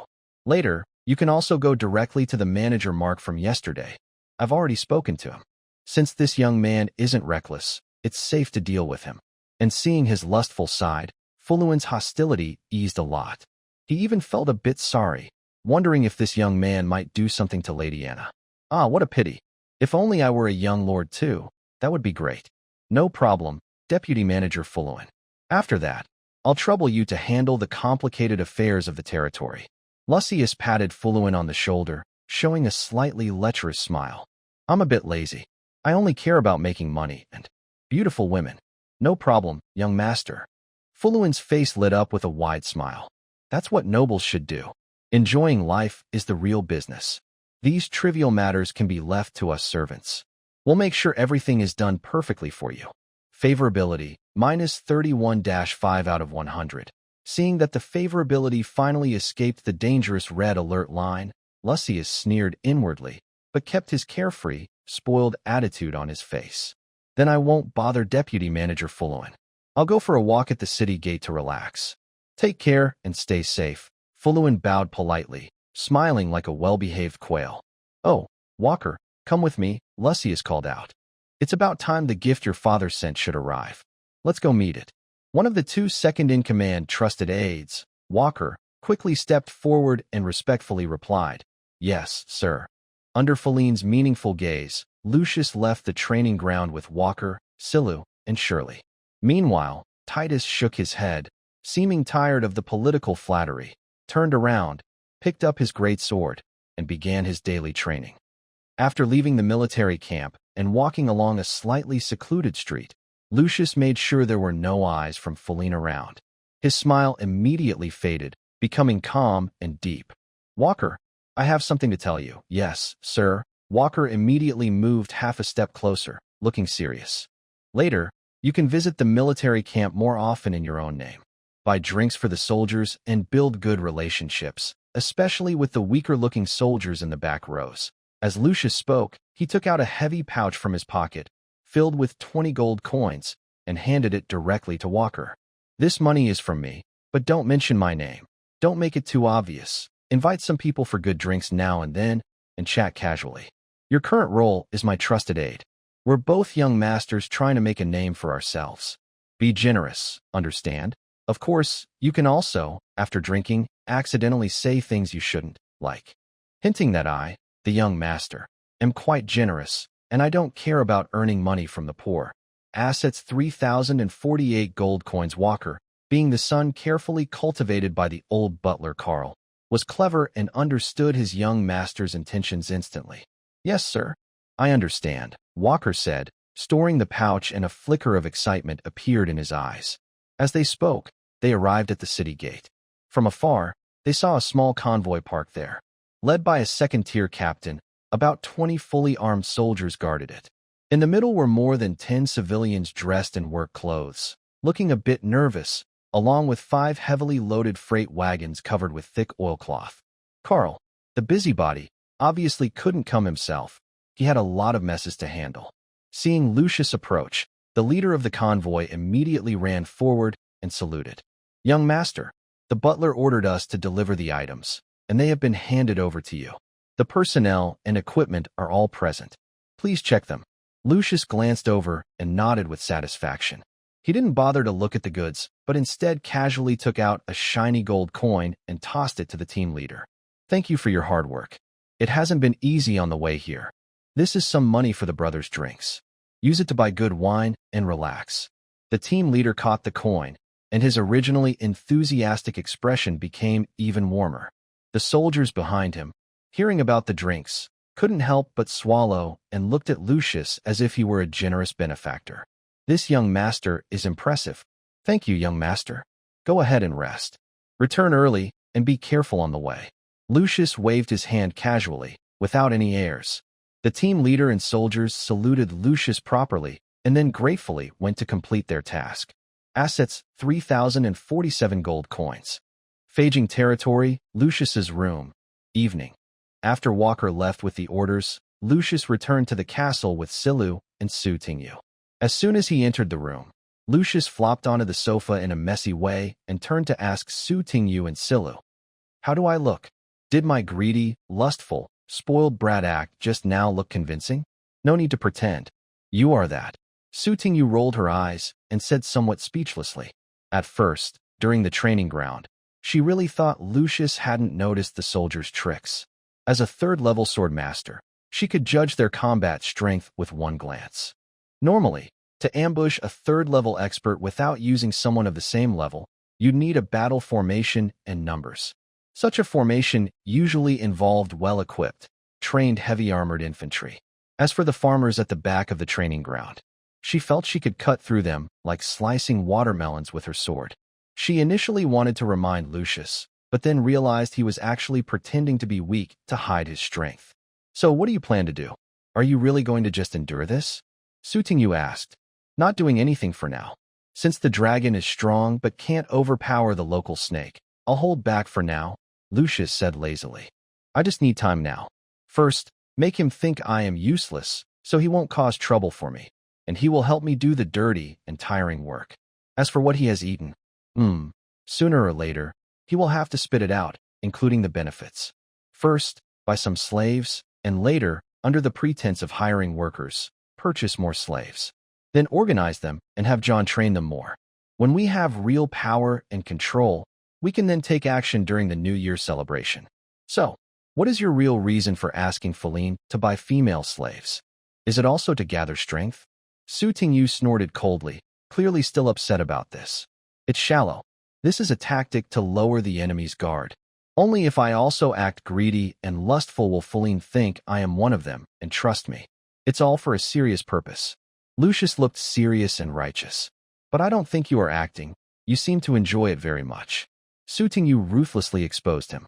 "Master, are you going to buy slaves again?" Just then, Shiru, who had been quietly listening, suddenly came over.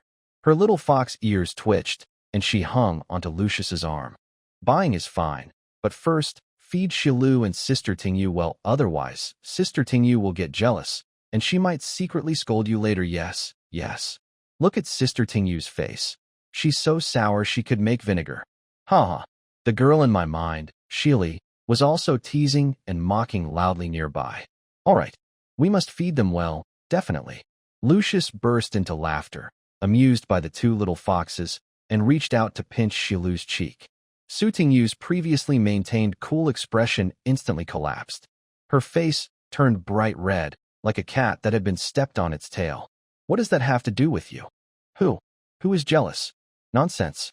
Then why did your face turn red just now? And you even brought up the slave girl on purpose. Hee hee. Lucius teased. I was worried about your health. Afraid you might die from a woman's belly. Su Tingyu forced herself to explain, but her voice grew softer. Hee hee. Tonight's opportunity is reserved for Sister Tingyu and the Master. Shiru will guard the door next door for you. Shiru gave a very flirtatious and sensible smile. Then, like a startled little rabbit, she jumped away before Su Tingyu could react, and thoughtfully closed the door behind her. I promise I won't eavesdrop tonight. Sister Tingyu, good luck. Take down that bad master. Shiru's voice echoed in her mind one last time before disappearing completely. As the door closed, the room suddenly became quiet, leaving only Su Tingyu and Lucius. A feeling of awkwardness and romance filled the air. Su Tingyu stood still, unsure whether to leave or stay, nervously twisting her fingers in her clothes. It seemed that after today, Shiru had become much livelier, almost not like a maid anymore. Come on, master. It's getting late. Let's go to bed. Lucius broke the silence. He walked to the bed, lay down comfortably, and patted the empty spot beside him, inviting Su Tingyu. Why are you calling me that? Stop shouting that name. Su Tingyu's face turned red again as she glared at him fiercely. Didn't you say this morning that I should call you master? A teacher for a day, a master for life. Ahem. Master, come protect your apprentice. I'm afraid of the dark. Lucius chuckled, looking playful. Are you afraid of me, Tingyu? Who's afraid of whom? Just sleep already. Su Tingyu, feeling cornered, stepped down the stairs and walked angrily to the bed, sitting with her back to Lucius, her whole body tense like a stiff stone. Lucius looked at Su Tingyu, whose ears and cheeks were flushed with embarrassment, and a thought crossed his mind. He slowly got up, gently embraced her slender waist from behind, resting his chin on her fragrant shoulder. Su Tingyu stiffened all over, her breath catching for half a beat. But she did not resist. Although she had mentally prepared countless drafts and was ready to surrender, she still found it hard to get used to such close contact. Just as Su Tingyu closed her eyes, her eyelashes trembling, waiting for the storm of actions to come, the rough and aggressive scene she imagined did not happen. She felt herself being gently lifted and then softly placed on the bed. A man's voice, filled with a mix of helplessness and affection, sounded in her ear. Good master, relax. I believe these things should happen naturally. You belong to me, now and forever. But I prefer to wait until the day you take the initiative to come to me. Humph. Then just wait. Maybe in the next life. Su Tingyu suddenly opened her eyes. Although she still kept a tough front, she felt a long sigh of relief inside. She is different from Shiru. In traditional Chinese beliefs, a woman's purity is highly valued. Although she was prepared to give up everything for survival and gratitude, deep inside, she still felt nervous and resistant. Now, Lucifer was willing to stop, and his respect made her feel a little warmth. But, besides the warmth, deep inside, a faint, almost unacknowledged feeling of disappointment was beginning to emerge. Favorability 8489/100. All right, I understand. We are just pure master and disciple now. Lucifer chuckled and pulled the blanket over them, holding the stiff Su Tingyu in his arms. But, just when Su Tingyu thought the night would pass like this, Lucifer suddenly changed his tone.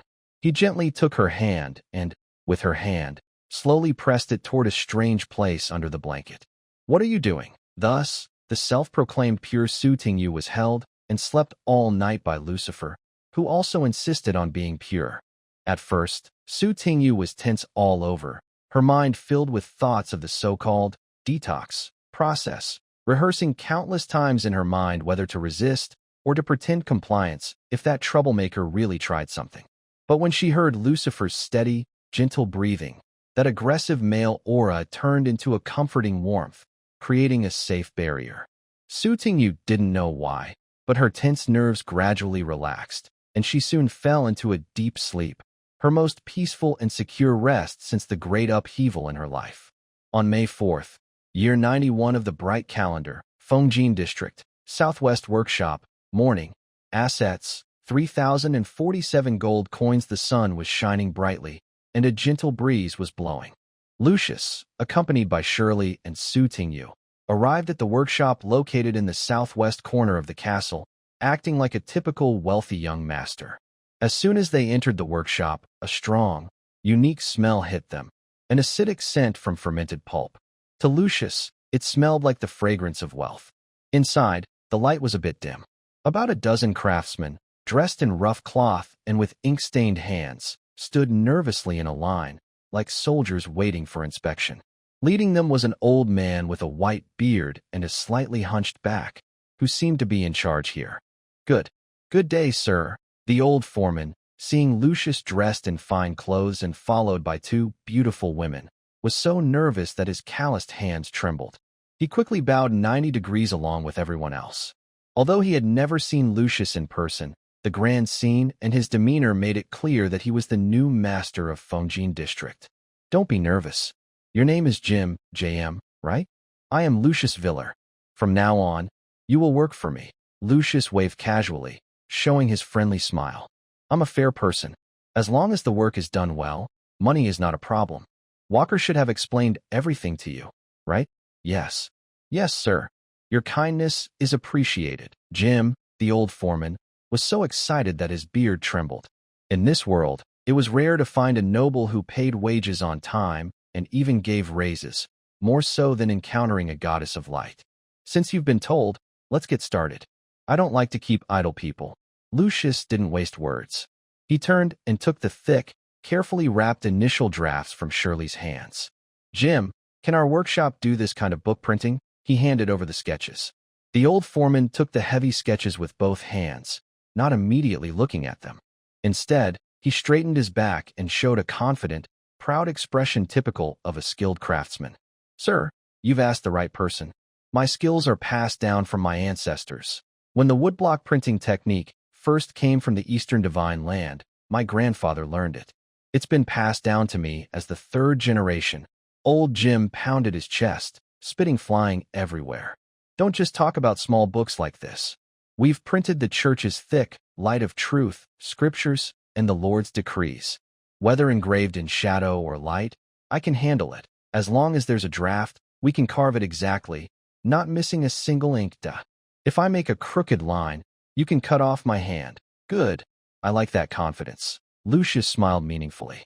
Now, take a look at the content and estimate the time needed. Remember, I want every detail perfect. Every line must be right, especially the spirit of the artwork. No problem.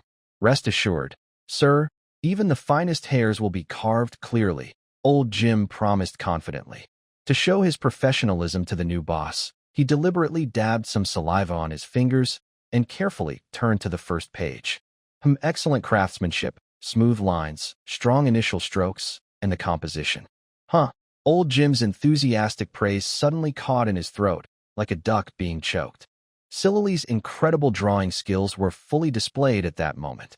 The subtle texture of skin being pressed, the shimmering sweat, even the tiny facial expressions of a fairy girl nervously gripping the ground when meeting a goblin, all vividly lifelike, as if they might jump off the paper at any moment.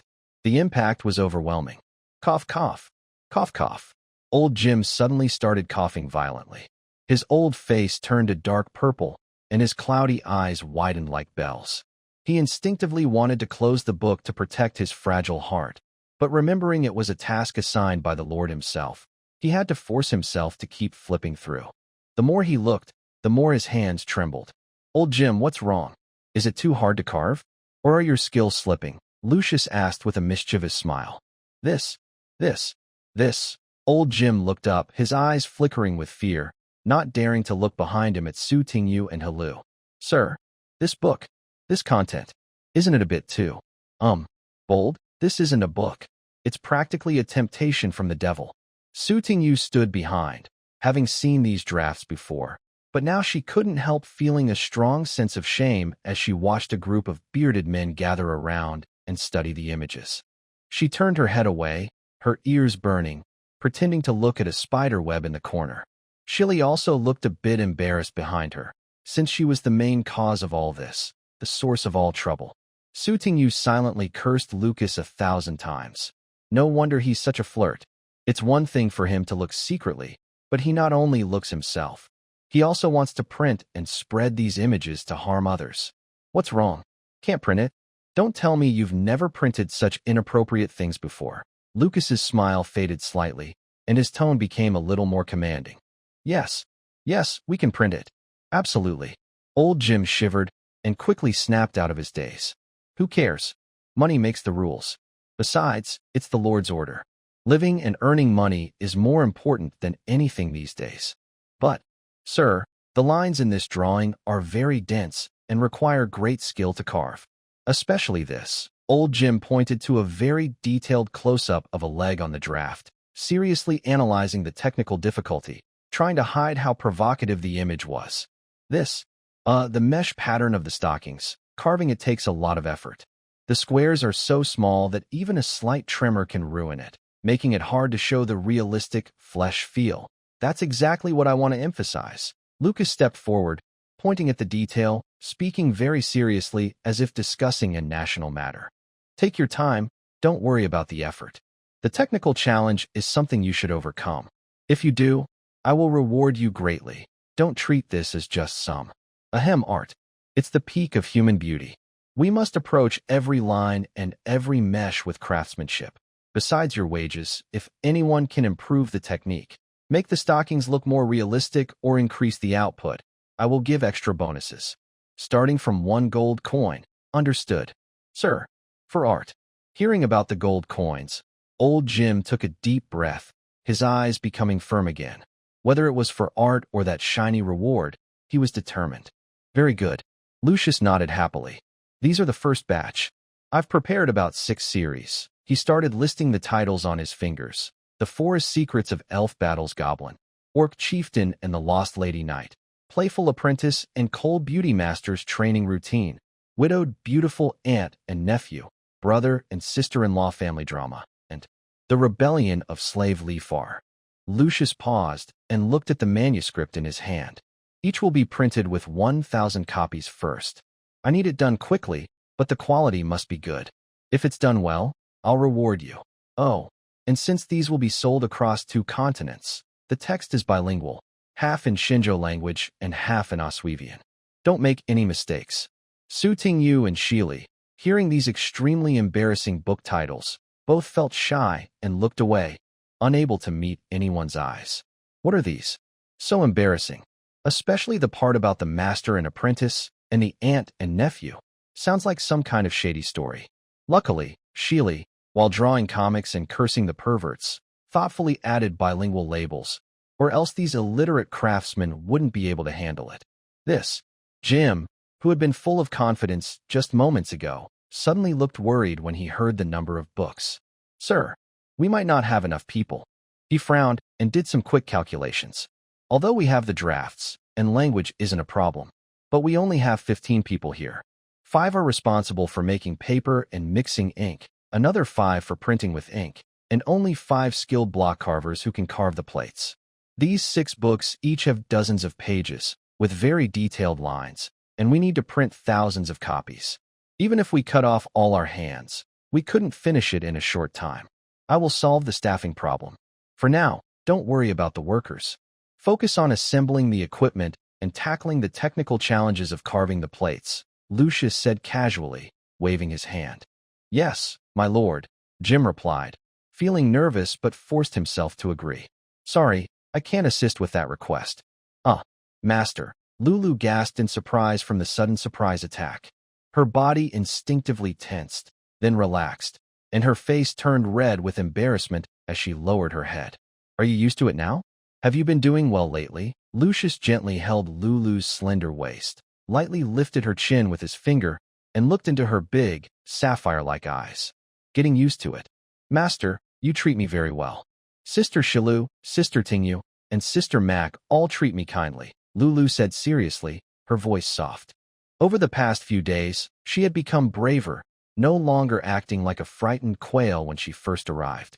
In truth, Lulu knew very well that she was rescued halfway by Lucius. She was originally going to be handed over by Mark to the deputy steward, Feline.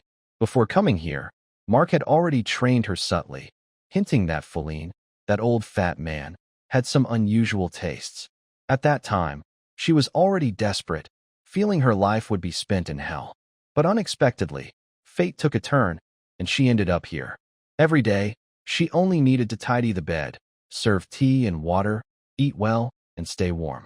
Even the occasional teasing was only after they had settled down and her fears had eased, and it was filled with affection rather than cruelty.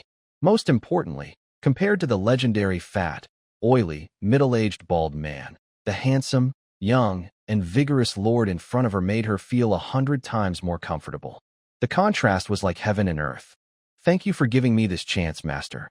Lulu wants to serve you for a lifetime."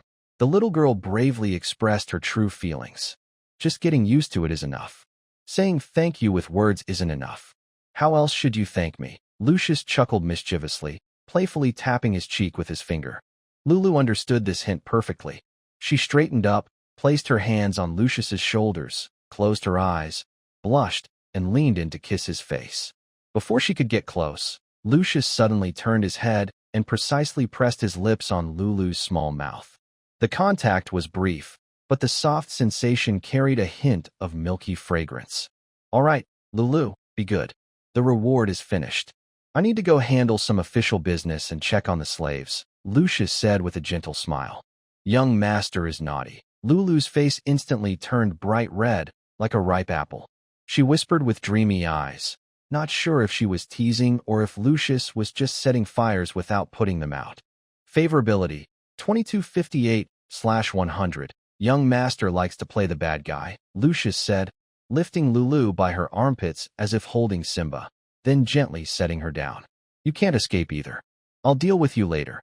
After saying that, Lucius tidied his clothes and walked away.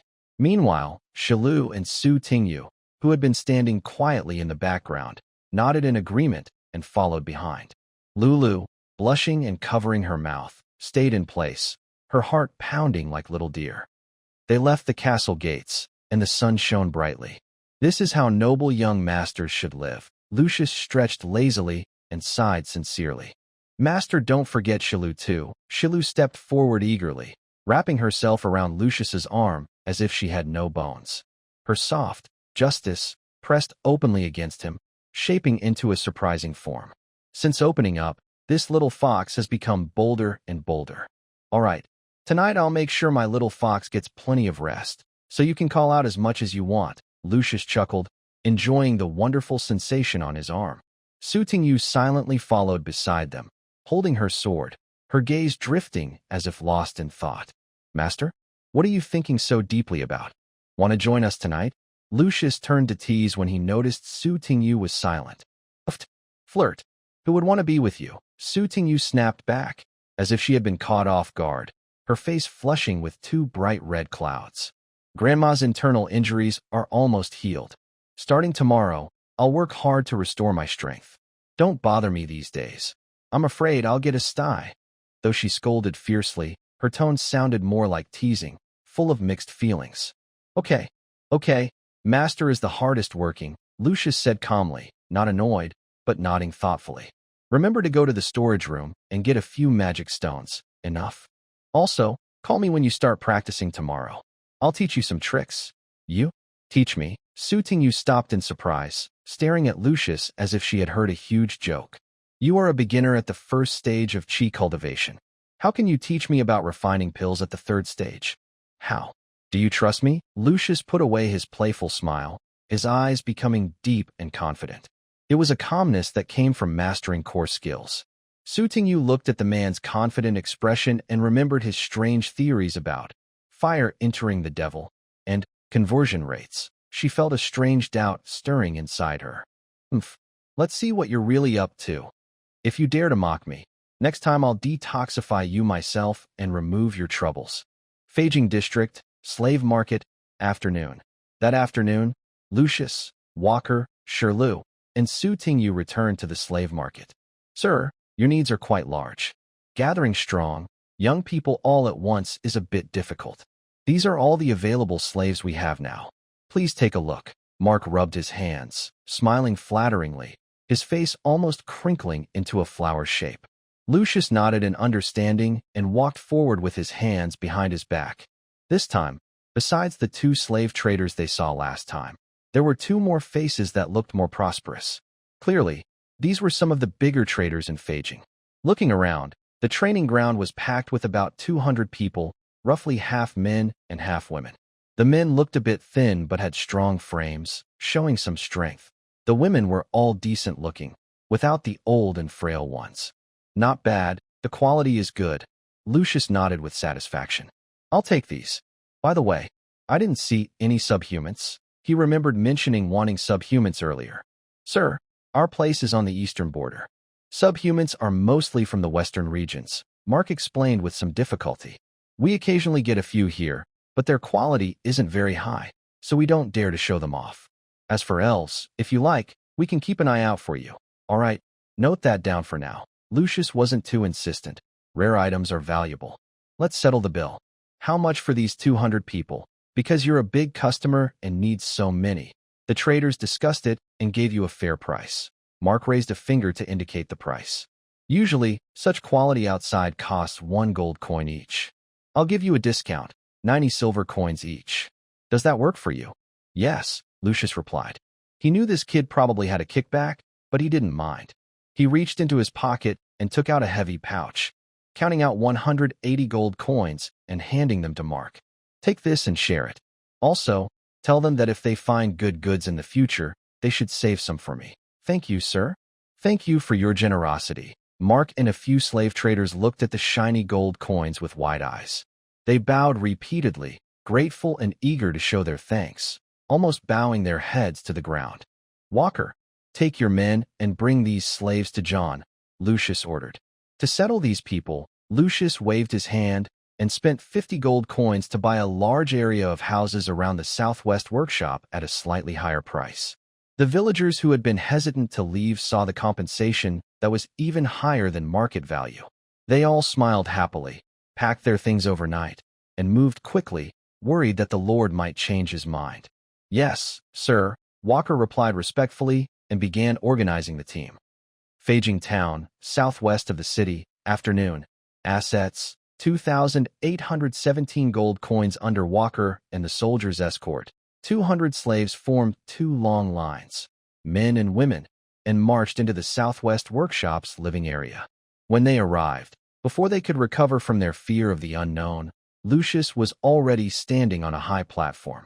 Lift your heads, Lucius shouted loudly, his voice echoing across the open space. From today, you are all my people, Lucius Vile. Do you understand? Yes, master, came the weak, trembling voices, filled with numbness and fear. To them, changing masters was just jumping from one fire into another. Seeing how hungry they looked, Lucius frowned and then dropped a heavy bombshell. Later, someone will arrange for you to take a bath and eat. Each of you will receive 2 sets of clean clothes. Starting tomorrow, you'll get 4 black bread and hot soup every day. The crowd stirred at his words, and many eyes shone with hope. Not only that, Lucius raised his voice further. I will arrange work for you. As long as you're willing to work, each person will earn a basic salary of 6 silver coins per month. This is not the end yet. Those who perform well and complete their tasks beyond expectations will receive extra rewards, ranging from 2 to 4 silver coins. And I give you a promise. As long as you save up 2 gold coins, you can buy back your freedom and regain your free citizen status. If anyone feels strong enough and wants to join the army, after passing the selection, their base salary will be higher. They will also eat better. Now, do you understand? Suddenly, the crowd burst into excitement. The previously dull and numb-looking slaves widened their eyes in disbelief, staring at the young noble on the stage. This isn't just finding a master. It's like witnessing a divine blessing. They can eat enough, earn wages, and even buy back their freedom. 2 years. With hard work, they might even become free again in less than 2 years. Such good news is hard to believe. Understood, master. This time, the response was thunderous, full of energy and hope. Walker, take them to get ready. The supplies will be taken directly from the castle's stock. Lucius nodded with satisfaction. Yes, my lord, Walker replied, though he hesitated slightly, as if he had something to say. Is there something you want to say? Just speak. Lucius noticed his hesitation. My lord, are you being too kind to these slaves? Walker lowered his voice, feeling a bit worried. Just giving them food, wages, and a chance to buy back their freedom. Isn't that too costly? Walker, think long-term. Lucius patted his shoulder meaningfully. Compared to squeezing every last bit of effort from them, I value their motivation more. Only when they believe their lives have hope will they work hard to earn money for me. Remember, the profit from the workshop is much higher than these labor costs. Yes, my lord, Walker replied, though he still felt it was a loss. Seeing Lucius so confident, he couldn't say more and could only nod in agreement. After calming Walker, Lucius turned to look at Jim, the old foreman who had been waiting for a while. Jim, these people will be the assembly line workers in the workshop from now on. You're responsible for dividing them into groups and training them. As for managing them, your salary will be increased to 30 silver coins a month. Other skilled workers will get 15 silver coins. In addition, I will give you an extra incentive. Every master craftsman must train a few apprentices. The top 5 groups with the highest monthly output will receive 10 silver coins as a reward, and those with average production will get 5 silver coins. As for you, Jim, as long as the total output of the workshop increases compared to last month, I will give you an extra 50 silver coins for each percentage point of growth. There's no limit to this bonus. Do you understand? When Jim heard this, his dull old eyes suddenly shone with a green light, more excited than when seeing an unclothed woman. Remember, he used to work himself to exhaustion for a whole month and only earned 15 silver coins, which was already a high salary. Now it's doubled, and there's such a tempting bonus. Jim, who was initially a bit uncomfortable about printing those not-so-appropriate little books, immediately threw his morals out the window. Art. This is great art. Sacrificing for art is his honor. No problem, sir. Old Jim is willing to serve you. I promise to make the machines produce like crazy. Jim pounded his chest loudly. Lucius nodded with satisfaction. That's more like it. As long as the money is enough, he can do anything. Finalizing district, Lucius's room. Afternoon. Back at the castle, Hilo was massaging Lucius's shoulders while speaking with some worry. Master, are you being too generous today? Paying such high wages to those slaves. I know you're kind-hearted, but I'm worried you might end up losing money. Don't worry, silly girl, Lucius said comfortably, squinting and enjoying Hilo's service. Pleasure is the first driver of human progress. I never planned to sell to the poor anyway. I want to earn money from the middle class. Let me do some quick calculations. Lucius began to demonstrate his scientific calculation skills. 200 slaves, each earning 6 silver coins a month, totals 12 gold coins. Plus that full stomach black bread and soup, which costs about 4.8 gold coins. The workers together only cost about 3.2 gold coins, including bonuses and other material costs. All in all, their monthly expense won't exceed 30 gold coins. But what about the output? I plan to price each art book at 3 silver coins. Our first print run is 6,000 copies. If we sell them all, that's 180 gold coins in sales. Removing the costs of labor and materials, this is pure profit. It's hard to imagine not making money. Are you so sure? Are you certain these inappropriate products will sell well? Su Tingyu frowned, clearly skeptical about such items. Why don't we make a bet, my good master? Lucius turned his head, looking at Su Tingyu's cold face, grinning mischievously, a glint of cunning in his eyes. What are we betting on? Su Tingyu looked at him cautiously. Let's bet whether we can sell out this batch within a month after production. If you win, you have to agree to one thing unconditionally. If I win, I get to ask for anything at all. What do you say? Are you brave enough? Humph. Who's afraid of whom? Su Tingyu thought about how she helped this troublemaker detox a few days ago, feeling annoyed, and was just looking for a chance to get back at him. When I win, you'll see. Humph. All right, it's a deal. Lucius looked confident. In the following days, just before dawn, Su Tingyu would get up early. Due to her previous internal injury, she had taken a break from her revenge plans. Now that her injury had healed, she planned to improve her strength quickly to prepare for her revenge. She also got to know Lucius better. Since she had detoxed, The shy and reserved Su Tingyu started to use magic stones more boldly to increase her power. Under Lu Xiao's guidance, she optimized her sword practice posture, maximizing her transformation efficiency in ways she couldn't see. Although she hesitated at first, her natural talent made her feel that it probably wouldn't hurt. Trusting Lu Xiao's, she decided to go ahead. Thanks to Lu Xiao's generous investment in magic stones, her progress was rapid. She became especially diligent. Every morning, while Lu Xiao's was still sleeping in, she would absorb energy using the spirit gathering array in her room. When Lu Xiao's woke up, she would leave the task of guarding him to Helu and go to the castle's backyard to practice swordsmanship, only resting when Lu Xiao's needed her. Lu Xiao's was also busy. With the blessing of exceptional talent, golden, and his system-enhanced body, his cultivation speed was like riding a rocket. The internal cyclone was rapidly growing stronger, and the barrier leading to the second level had begun to show cracks. Su Tingyu's rank, third stage condensation realm, 5103/40,000, 567, initial, 6011, injury recovery, inefficient training, 22218, efficient training, equals 5103 Hilu/Hilly, rank second stage awakener, 7012/10,000, 1572, initial, 16034. Training to the limit of 111, doubling for Hilu and Hilly, but limited by insufficient training time. Equals 7012 Lucius, rank first stage awakener, 1991/1000. First stage Chi cultivation, 841/1000. 1, initial, 3033, approaching the daily limit. Equals 991/1, initial, 3028. Approaching the daily limit. Equals 841. Date, May 25th, year 91 of the bright calendar. Location, Fongjin territory, Lucius's room, near noon. The early summer sunlight streamed through the window, casting a warm glow on the woolen carpet. A faint lavender scent filled the air.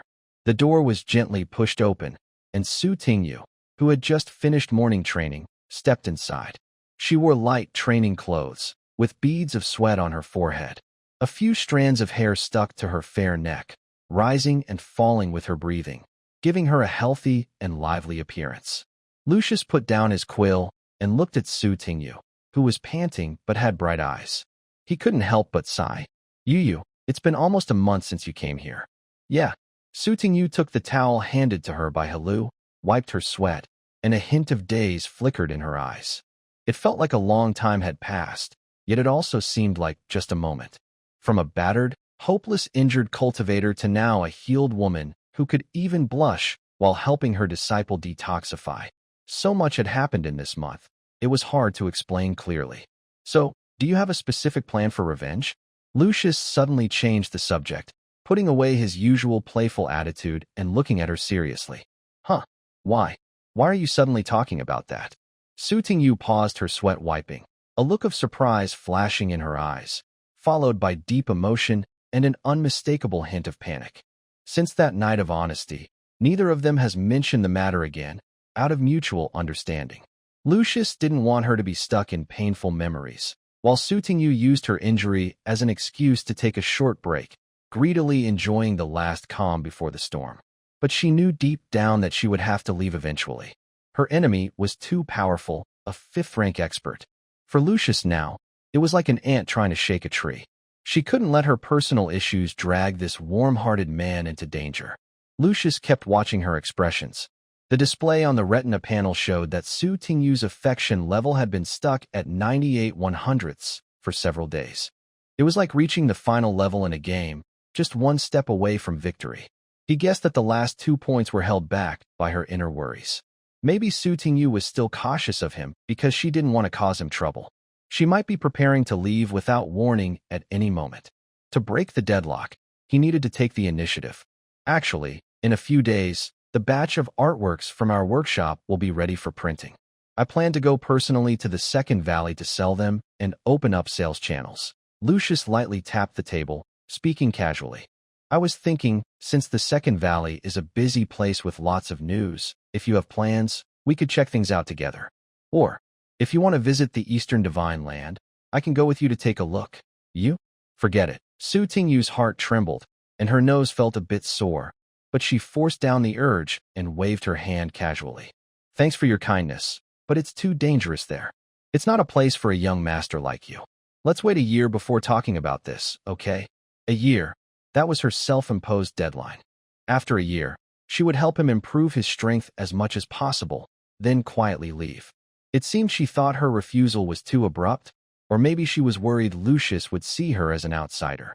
Su Tingyu bit her lip, a blush rising on her face, and her voice became soft and gentle. If you're bored, do you want me to help you relax tonight? Lucius raised an eyebrow, looking at the silly girl trying to change the subject with flattery. He felt both amused and a bit sad for her. I guess you're worried that I'm too weak and that going along would be just asking for trouble. So you're trying to delay me with a trick, right? Lucius stood up and walked over to Su Tingyu, staring directly into her eyes. I'm serious about helping you get revenge. I'm not just talking or trying to trick you. Let's make a bet. Before we leave, within 6 days. If I can reach the second level, you agree to one condition. If I can't, I'll agree to one of your conditions. Anything you want. Playboy, you haven't even fulfilled your last bet, and now you're at it again. Su Tingyu looked at him with a bit of frustration, her eyes full of, you're crazy. You're only just barely at the first level at 18 years old. You've been improving fast, but do you really think you can reach the second level in 6 days? Do you think cultivation is as easy as drinking water? Are you in or out? Are you afraid to try? Lucius used a straightforward, teasing method to provoke her.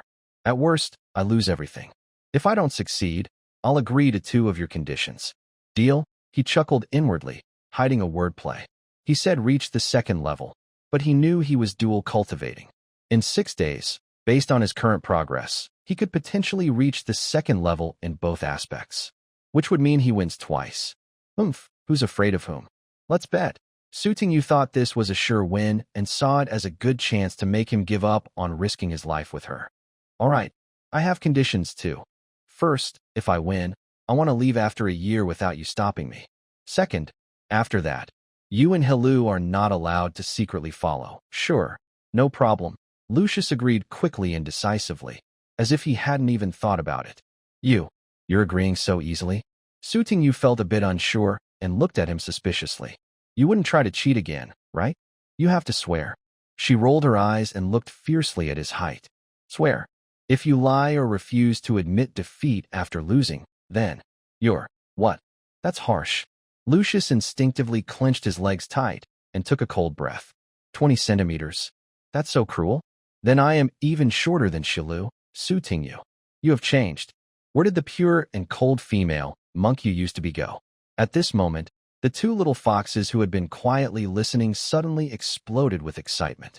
Wow, Sister Tingyu, I want to compete with you. Shilu protested with a crying voice. You can make bets, but don't swear by the master. Boo-hoo. What if I really fall short? What about my happy life in the future? Oh wow, then our little master will become our sister. Shili looked on happily, enjoying the drama. Based on my experience, sister, why not bet on being 35 centimeters shorter? Then I can still touch the master's head. Yay.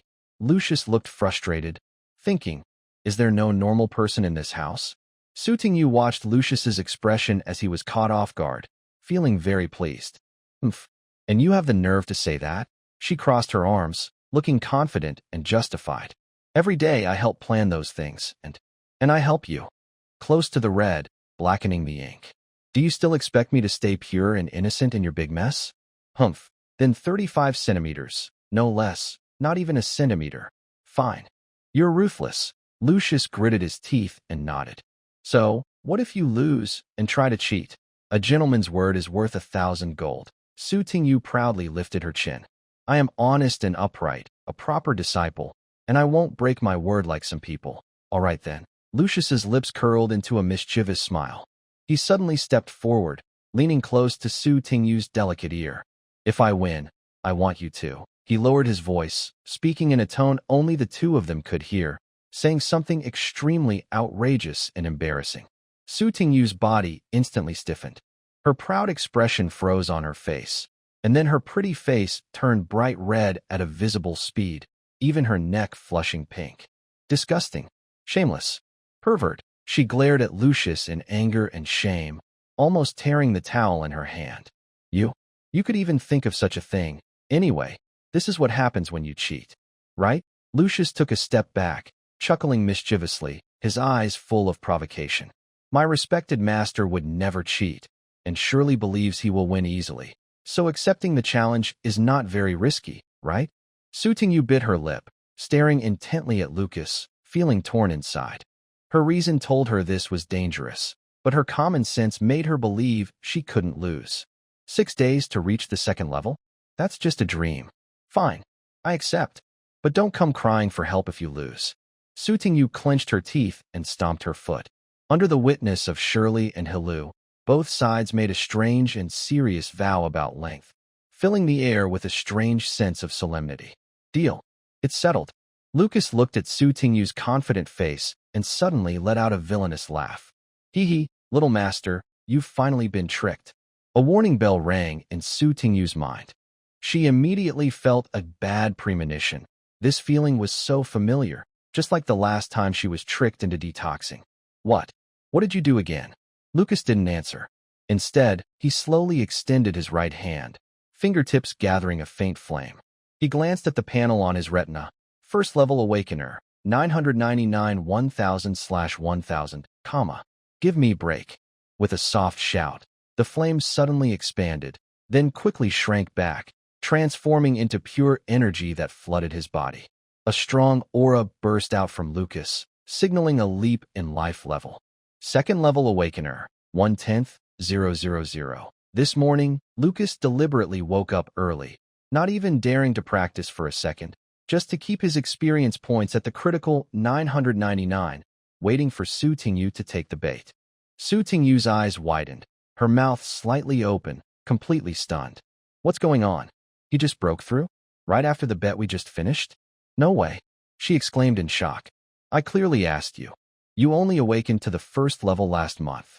How could I have made such a guaranteed losing bet with you? What's this speed? Back in the day, she was known as the genius girl of Qingzhou sect. With countless resources from the sect, it took her half a year to go from first to second level. That was considered fast. Even though Lucius has better resources than she did at the beginning, he only awakened at 18 years old, which shows average talent. For someone like him, it probably takes more than a year. So how could he complete years of progress in just 1 month? Are you teaming up to trick me? Are you already at the second level? Sutinyu pointed at Hilu, looking angry and sad. That's not fair, master, Lucius said with a shrug, looking innocent. I just recently awakened as a first level last month. So, are you going to keep your promise now, or are you going to cheat? And call me Baba? Hee hee. Yes, the so-called punishment for cheating earlier was actually a trap Lucius set for Sutinyu. If she cheated after losing, she would have to call him Baba from now on. Oh, so the master and sister Tinyu are having so much fun playing together, Hilu said excitedly before Shili could speak. Master of the trash, can I be your favorite little daughter in the future? I want to call you Baba too. Humph. Don't celebrate too early. Sutinyu clenched her teeth, trying to stay calm. This is just the first bet, and the bet about selling books isn't over yet. At worst, we can just tie. Although she was shocked inside, she refused to admit defeat. But first, tell me honestly, why did you level up so fast? That doesn't make sense. That's a secret, Lucius said mysteriously, touching his chin. If I tell you, I met an immortal from the East in my dream. Not only did he teach me knowledge, but he also said that anyone who forms a soul contract with me and trusts me wholeheartedly, I can help them reach the same cultivation speed as me. Do you believe that? Actually, he had already seen from the system panel that Sutinyu's experience points had skyrocketed recently. He knew she had secretly followed his advice, using that special breathing method and posture. But he still pretended not to know, smiling mischievously. By the way, did you practice those methods I taught you? Sutinyu was shocked. She had been skeptical about those strange postures, just trying them out casually. But now, seeing Lucius's incredible leveling speed, could what he said be true? Could that scoundrel really be a chosen one? As long as I trust you, I can become stronger. Her voice trembled slightly, and her worldview was shaken. Currently, my favorability. Oh no, my trust level isn't high enough yet. If I break through to the foundation establishment stage before setting out, Then you won't need to wait to sell books.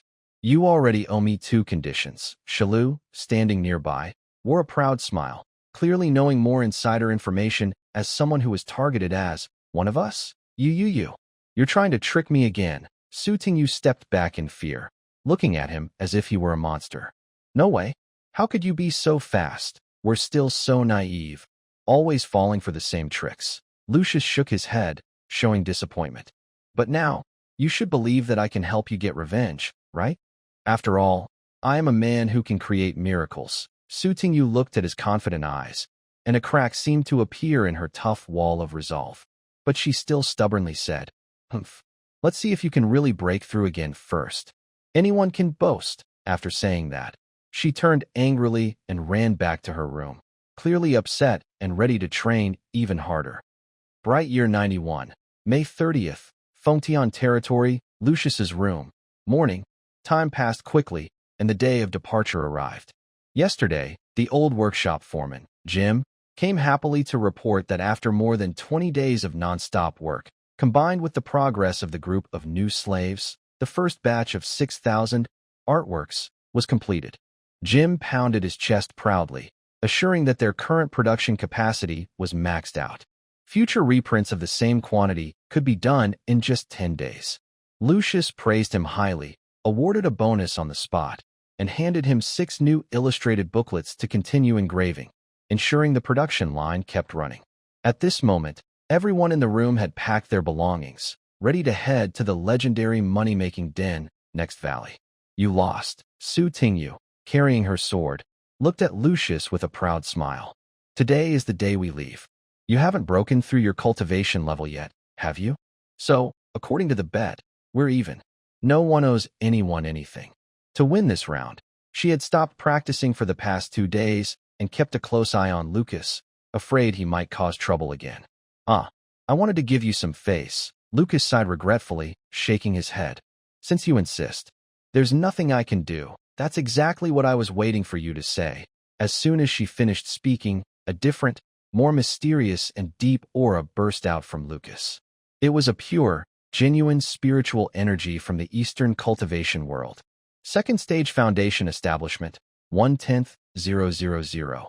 Thanks to that strange progress bar, he was almost always at the limit.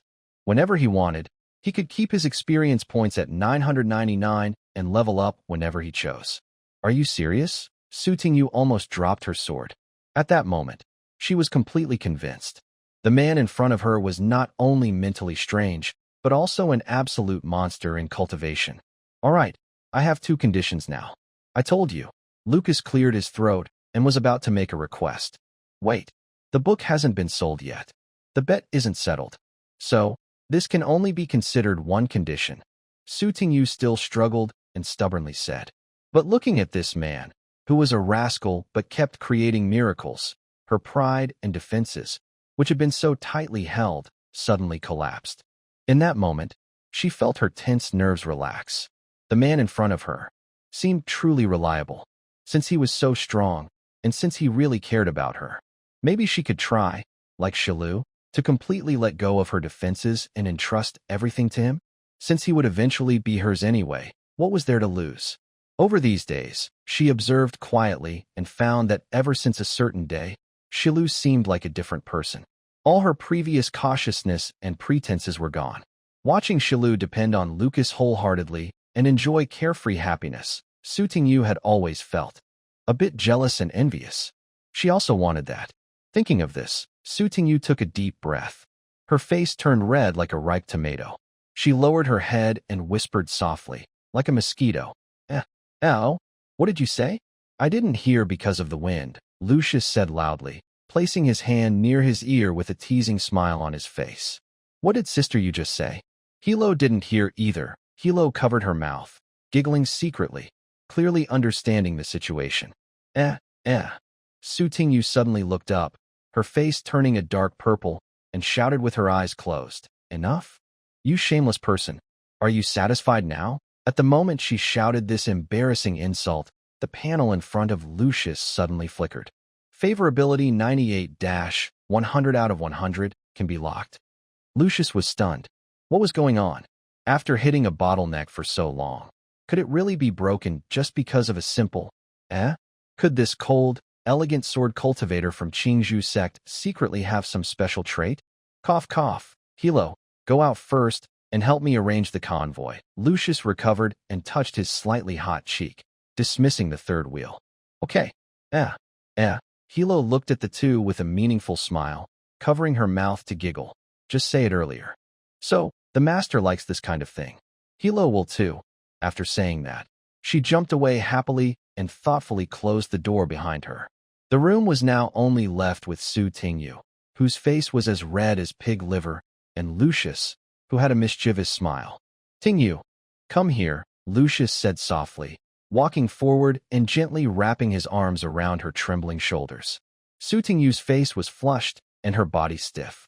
But this time, she didn't refuse or hide.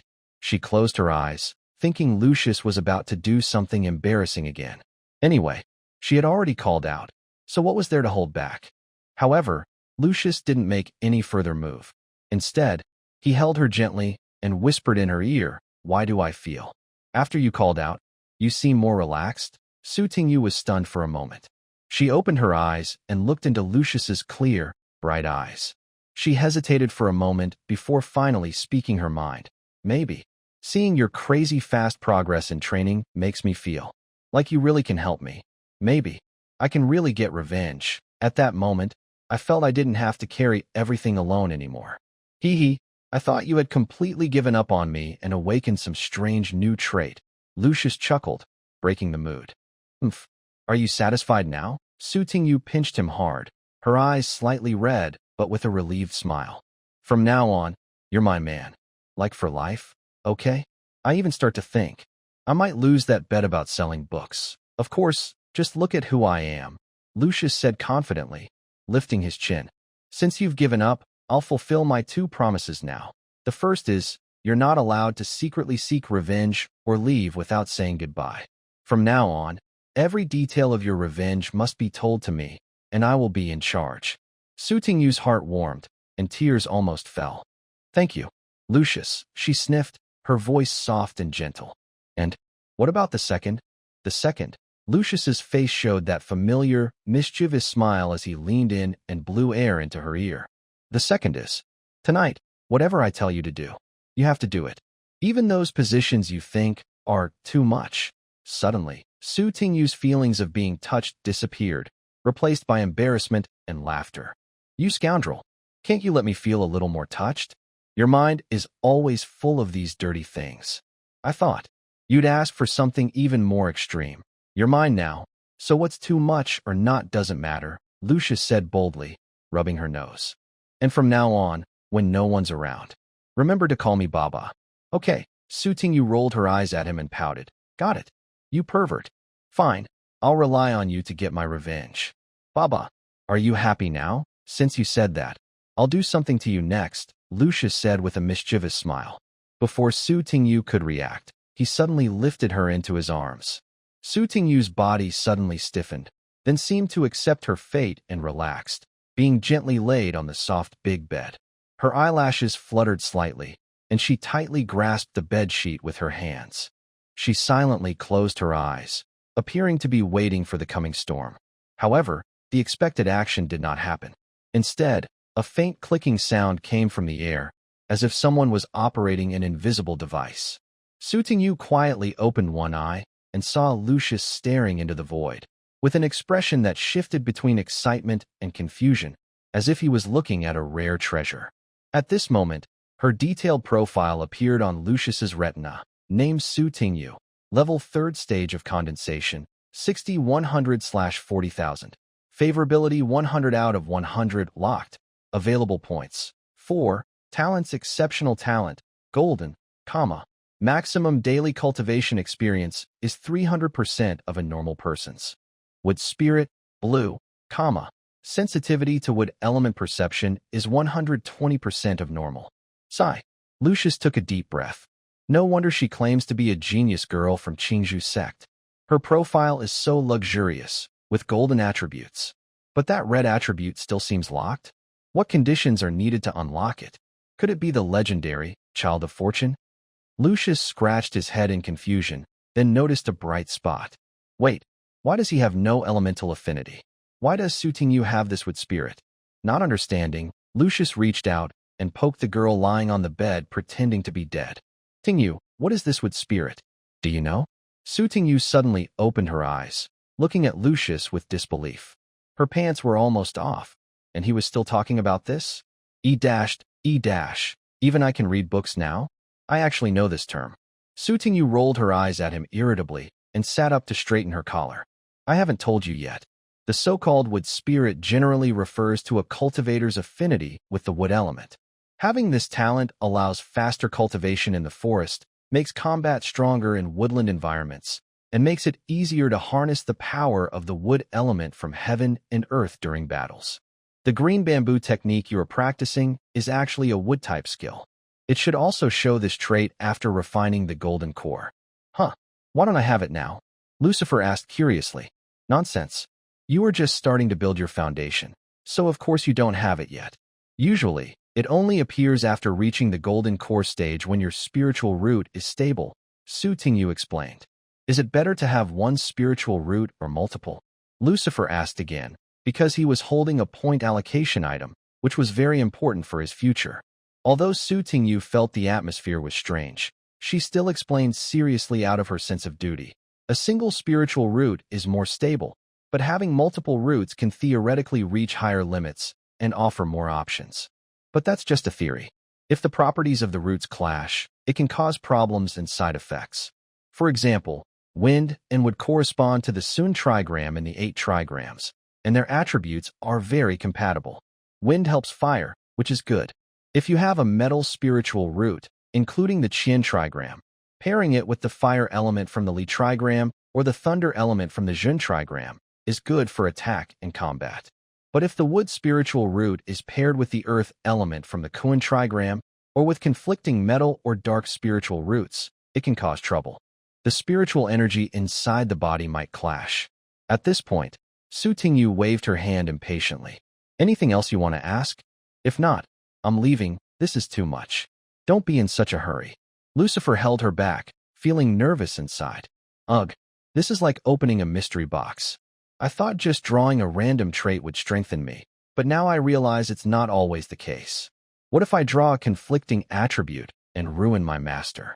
I'd be devastated. Forget it, I'll just draw one to see how good it is. If it turns out to be too bad, I'll pick the excellent figure, trait, and give Sutingyu a nice boost. That's definitely worth it. With that thought, Lucifer no longer hesitated. He activated his mind and clicked on the point allocation option. Once again, 3 familiar options appeared. Fire Spirit, Blue, Fire Element Perception Sensitivity is 120% of a normal person's. Gold Spirit, Blue, Gold Element Perception Sensitivity is 120% of a normal person's. Negative Resistance, Blue, The body has 20% resistance to all negative effects, poison, curses, illnesses. Lucius looked at these 3 options, frowning deeply. Hiss. Gold and wood. Fire overcomes wood. These 2 attributes seem to conflict with Sutingyu's wood spirit. And what about the key option for enhancing her figure? Damn, is the system targeting me? I thought the outstanding figure option would always appear. Why did it fail me at this critical moment? Lucius felt a wave of fear. If it weren't for the fact that the 3rd option had a versatile negative resistance, I might have chosen the first 2, and Sutingyu would have probably drawn her sword to attack her disciple. No choice, Lucius could only tearfully select negative resistance, Blue, After choosing, Lucius looked at the remaining 3 points, feeling a bit disappointed. Is there really no better option? Maybe I should try again. Lucius felt his gambling instinct kick in. Since he still had some points left, he decided to try once more. Give me some good options. With a determined mind, Lucius clicked again to get new traits.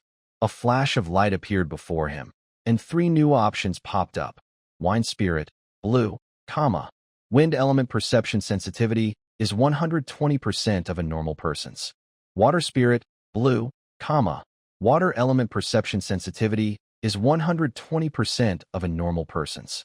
Outstanding figure, Blue, Her figure becomes more alluring, with a 1 boost to her bust size. Wow, this time, it feels like luck is on my side. Wind spirit. Just now, Suiting you mentioned that wind and wood are a perfect match. Water spirit. Water nourishes wood, a great boost. And the highly anticipated outstanding figure has appeared. Lucius's gaze flickered between wind spirit and water spirit, engaged in a fierce internal debate. At the same time, his eyes lingered on outstanding figure. Suiting you's current figure is already perfect, tall, cold, and elegant, but if it could be even better. No, I can't be too lecherous. Lucius suddenly shook his head. In this dangerous world, strength is still the most important. Suiting you is the future main fighter, and I can't let her go astray just because of my personal desires. The wind helps the fire grow, and it can also help trees grow. The speed boost from the wind spirit is definitely a effect where 1-1 is greater than 2. Goodbye, my cup size 1. Lucius painfully let go and clicked strongly on wind spirit, blue, with his mind. After choosing this, Lucius decided not to keep gambling with luck. Instead, he would strengthen his existing attributes with the remaining 2 points, taking a steady approach. He kept clicking mentally, wood spirit, blue, wood spirit, purple, comma, increases sensitivity to wood elements to 150%. Wind spirit, blue, wind spirit, purple, comma, increases sensitivity to wind elements to 150%. With the last point added, the panel looked completely new. Name Suiting you, rank 3rd rank condensation realm, 60-100/40,000. Favorability 100 out of 100, locked. Available points 0. Talents exceptional talent, gold, wind spirit, purple, wood spirit, purple, negative resistance, blue. At the moment the points were allocated, Suiting you on the bed suddenly trembled. She felt her spiritual power flow speed up suddenly. The previously sluggish wood element spiritual power now danced lively. And more amazingly, she clearly sensed the wind elements that were once intangible around her, now happily swirling nearby. This. Suiting you's eyes widened in shock as she looked at Lucius. Rogue. No, Lucius, what did you do to me? Why do I feel so light? This change was so obvious that it couldn't be explained as an illusion. Call it right, and I'll tell you. Lucius casually kicked off his shoes, turned onto the bed without hesitation, and tightly embraced the stunned Suiting you. Enough with the nonsense. Suiting you blushed, though she refused to admit defeat, her body honestly leaning into him. You still have to call me master. I really don't know where you learned all these weird titles. Role-playing, right? We each do our own thing. I call you master, and you call me XX. That's not a problem. Lucius chuckled and gently wrapped his arm around her slim waist. He explained the system's ability to add points and grant talents, carefully sharing the details with Suiting you. Suiting you was surprised and a bit stunned, her mouth slightly open and unable to close for a long time. This method was almost unheard of. Even the legendary immortals touching their foreheads didn't seem as extraordinary. After a long moment, she took a deep breath, her eyes becoming very firm. Fine, I won't care anymore. Since you're so powerful, I'll rely on you for the rest of my life. I also don't want to get involved with the Jingming Lotus Palace. That force is too big and complicated. Just help me find the person who betrayed our sect and hurt us back then. I want to kill him and get revenge. Please don't let me cause trouble for those huge powers because of me. When she said this, Suiting you looked up, her eyes soft and watery. If I can come back alive, I'll do whatever you ask, whether it's warming your bed or fighting. I'll listen to you. I am the master, and I make the decisions. The previous bet said that everything big or small must follow my orders. Lucius reached out and gently tapped Suiting you's cute nose, speaking in a commanding tone. Whether you live or die, with me here, you're not allowed to risk your life carelessly. Tonight, I'll discipline you so you understand the family rules. Got it. Suiting you replied softly, her voice sweet and gentle. Suddenly, she seemed to remember something and asked curiously, by the way, can you also add points to yourself like that? Since she could become so strong, wouldn't Lucius, the main character, be even more powerful? Oh, I see what you mean. Lucius glanced at the few points accumulated on his panel. I plan to save them for now. Anyway, with you guys fighting in front, I don't need to rush into battle. I want to keep those 2 points as a backup, like a secret weapon. In case I reach the 3rd level later or face some special situation, I can add points strategically and stay calm. After all, these mysterious, blind boxes of upgrades could be very effective if used at the right moment. At the same time, Lucius discovered an exciting pattern through this level up. It seems that each time I level up, I not only gain extra points to allocate, but also increase the number of slots for the soul oath. Since I am dual cultivation, this increase doubles. This means the sequence of levels is 1, 3, 5, and so on, increasing by 2 each time. As a result, I will not only have Shiru, Shiri, and Shiri, but also more. As long as I am strong enough, I can build a loyal and talented female army for myself. Now, my motivation to level up is even greater than a turbocharger. Lucius looks at Shiri in his arms and smiles with hope. Fei Jinling, City Gate, afternoon. Uncle John, I leave the workshop entirely to you. Mark might send a batch of new slaves in a few days. Just accept them when they arrive. Here are 200 gold coins, the money for buying slaves. Lucius says this while taking out a heavy pouch of money and handing it over. Understood, young master. John takes the pouch with rough fingers that tremble slightly. He is deeply moved by Lucius's complete trust and can only salute in response. All right, we're leaving. Take good care of the home. Lucius waves casually. Then, with Walker and 20 fully armed soldiers, departs grandly. The accompanying team naturally includes the 3 core members, Shiru, Shiri, and Shiri. Although they brought many picture books this time, they are small in size, so 2 cargo wagons are enough. To follow his principle of enjoying himself, Lucius specially prepared a spacious, luxurious carriage for himself. The 3 carriages travel along the winding trade route first to Hay River Territory. Hay River Territory, Castle, evening. The setting sun dyes the ancient castle of Hay River Territory orange. The convoy slowly enters the castle gates filled with all kinds of noble dramas. This is Lucius's first time back in this homeland after a month in Fongjin territory. As soon as they enter, the old butler Carl, who reports from the servants, comes out to greet them. Uncle Carl, long time no see. You look well. Lucius jumps down from the carriage and greets warmly. Young master, you really came. Carl looked at Lucius with a complicated expression, as if he wanted to laugh but was afraid to, and wanted to say something but didn't know how to start. Master is currently hosting some important guests. They are dining in the hall right now. Uncle Carl, what's wrong? You're hesitating. Who is this important person? Lucius asked curiously. The visitors are Baron Ewan from the neighboring territory, his wife, and Miss Corona. Carl lowered his voice, looking a bit uneasy. Although they didn't say it directly, from their attitude, they might be discussing the possibility of your younger brother, Master Marvy, getting engaged. Hearing this, Lucius raised an eyebrow. Normally, in noble families, the eldest son isn't married or even engaged yet, so rushing the second son's marriage is considered rude. This usually signals that the eldest son might have a flaw or has been abandoned by the family, so they support the younger son who is more promising. Moreover, Marvy is only 14 years old. In the past, that was a young age for marriage, and it was still early for such plans. Also, Lucius remembered that Corona was about 3 years older than Marvy. There's a saying that a girl 3 years older is worth a treasure, but in the Western world, they don't have that saying. Haha, I see. Lucius's interest was piqued, and a mischievous smile appeared on his face. He liked stirring up trouble, especially at family gatherings where everyone pretends to be friendly but isn't really close. Uncle Carl, please lead the way. I want to join the fun. Lucius, is that Corona, the woman you secretly liked before? In his mind, Su Tingyu, though unable to speak, sent a playful mental message full of gossip. Oh, I remember now. That's the lady's old flame. I heard he was very devoted to her before. Shili also loved gossip and immediately joined the mental chat room. Humph, that woman definitely isn't as good-looking as us. Shilu must make sure to impress the master today.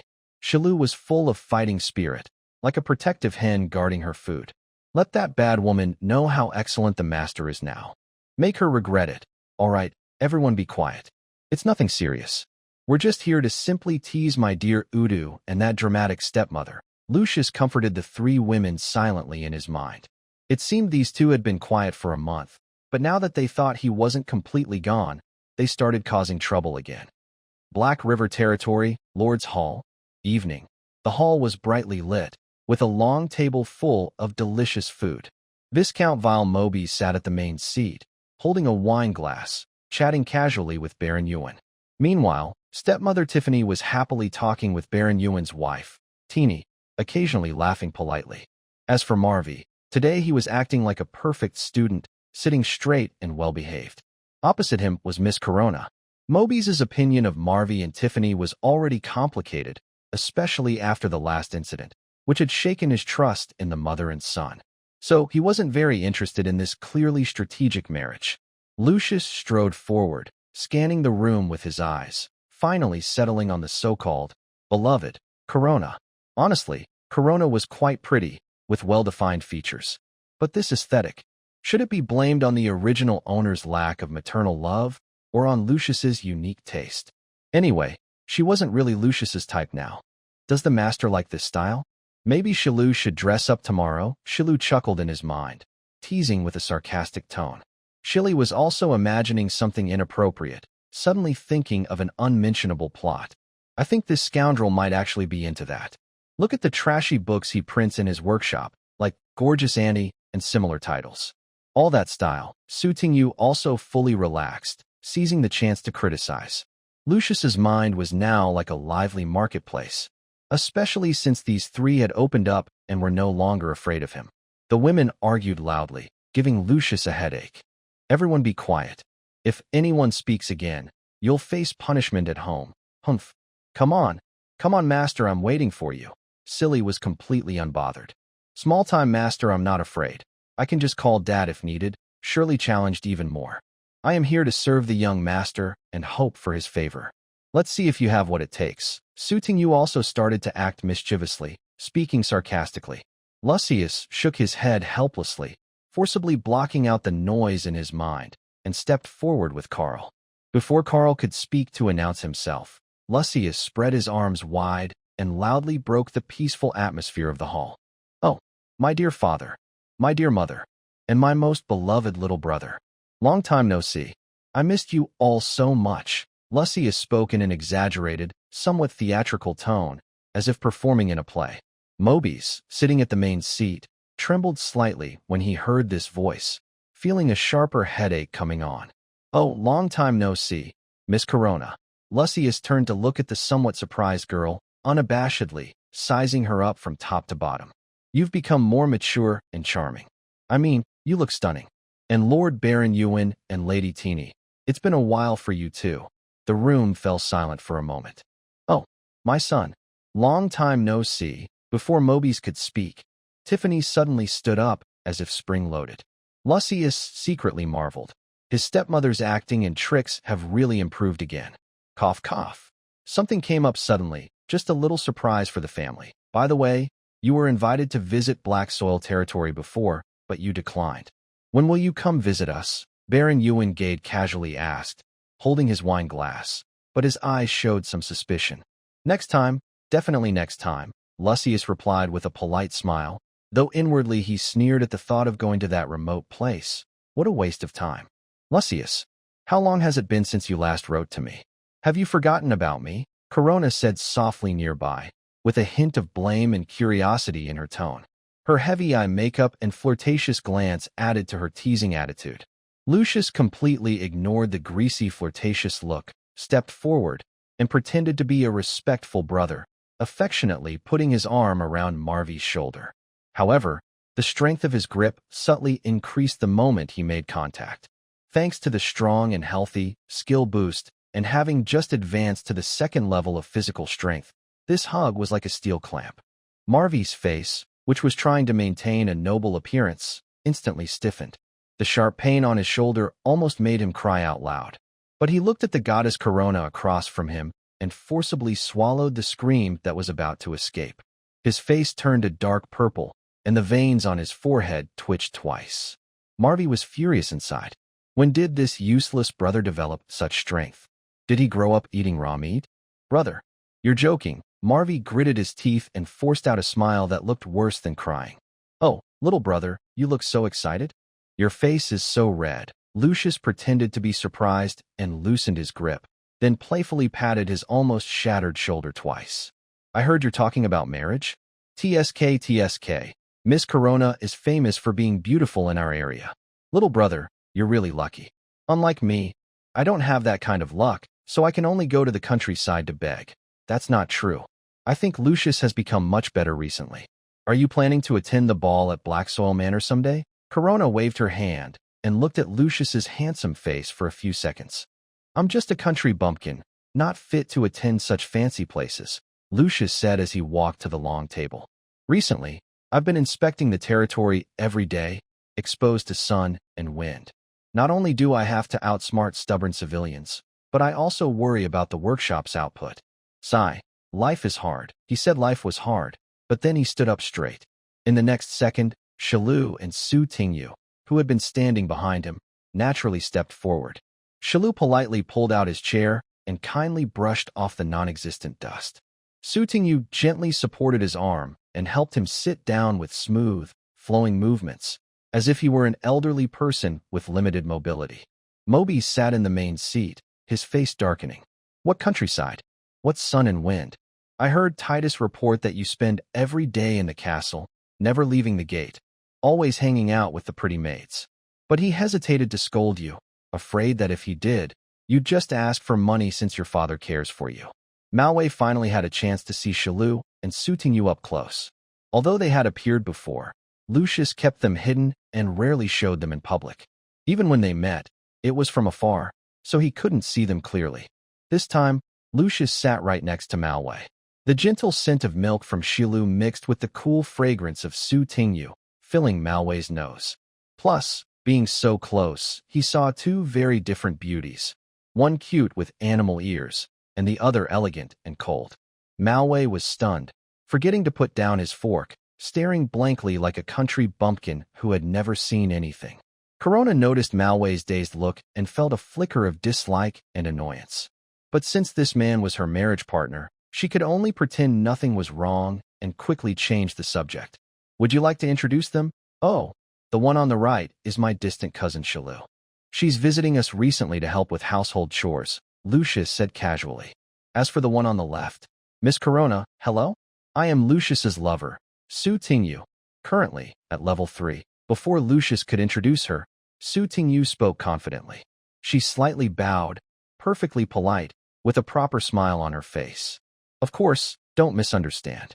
Someone as outstanding as Lucius, I, with my background, am not worthy of being his wife.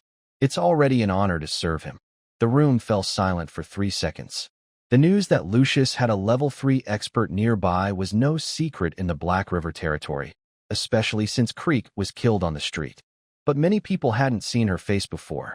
What surprised everyone even more was her way of speaking. Over the past month, under Lucius's intense training, Su Tingyu's Osirian language has become very fluent. She can communicate daily without much accent.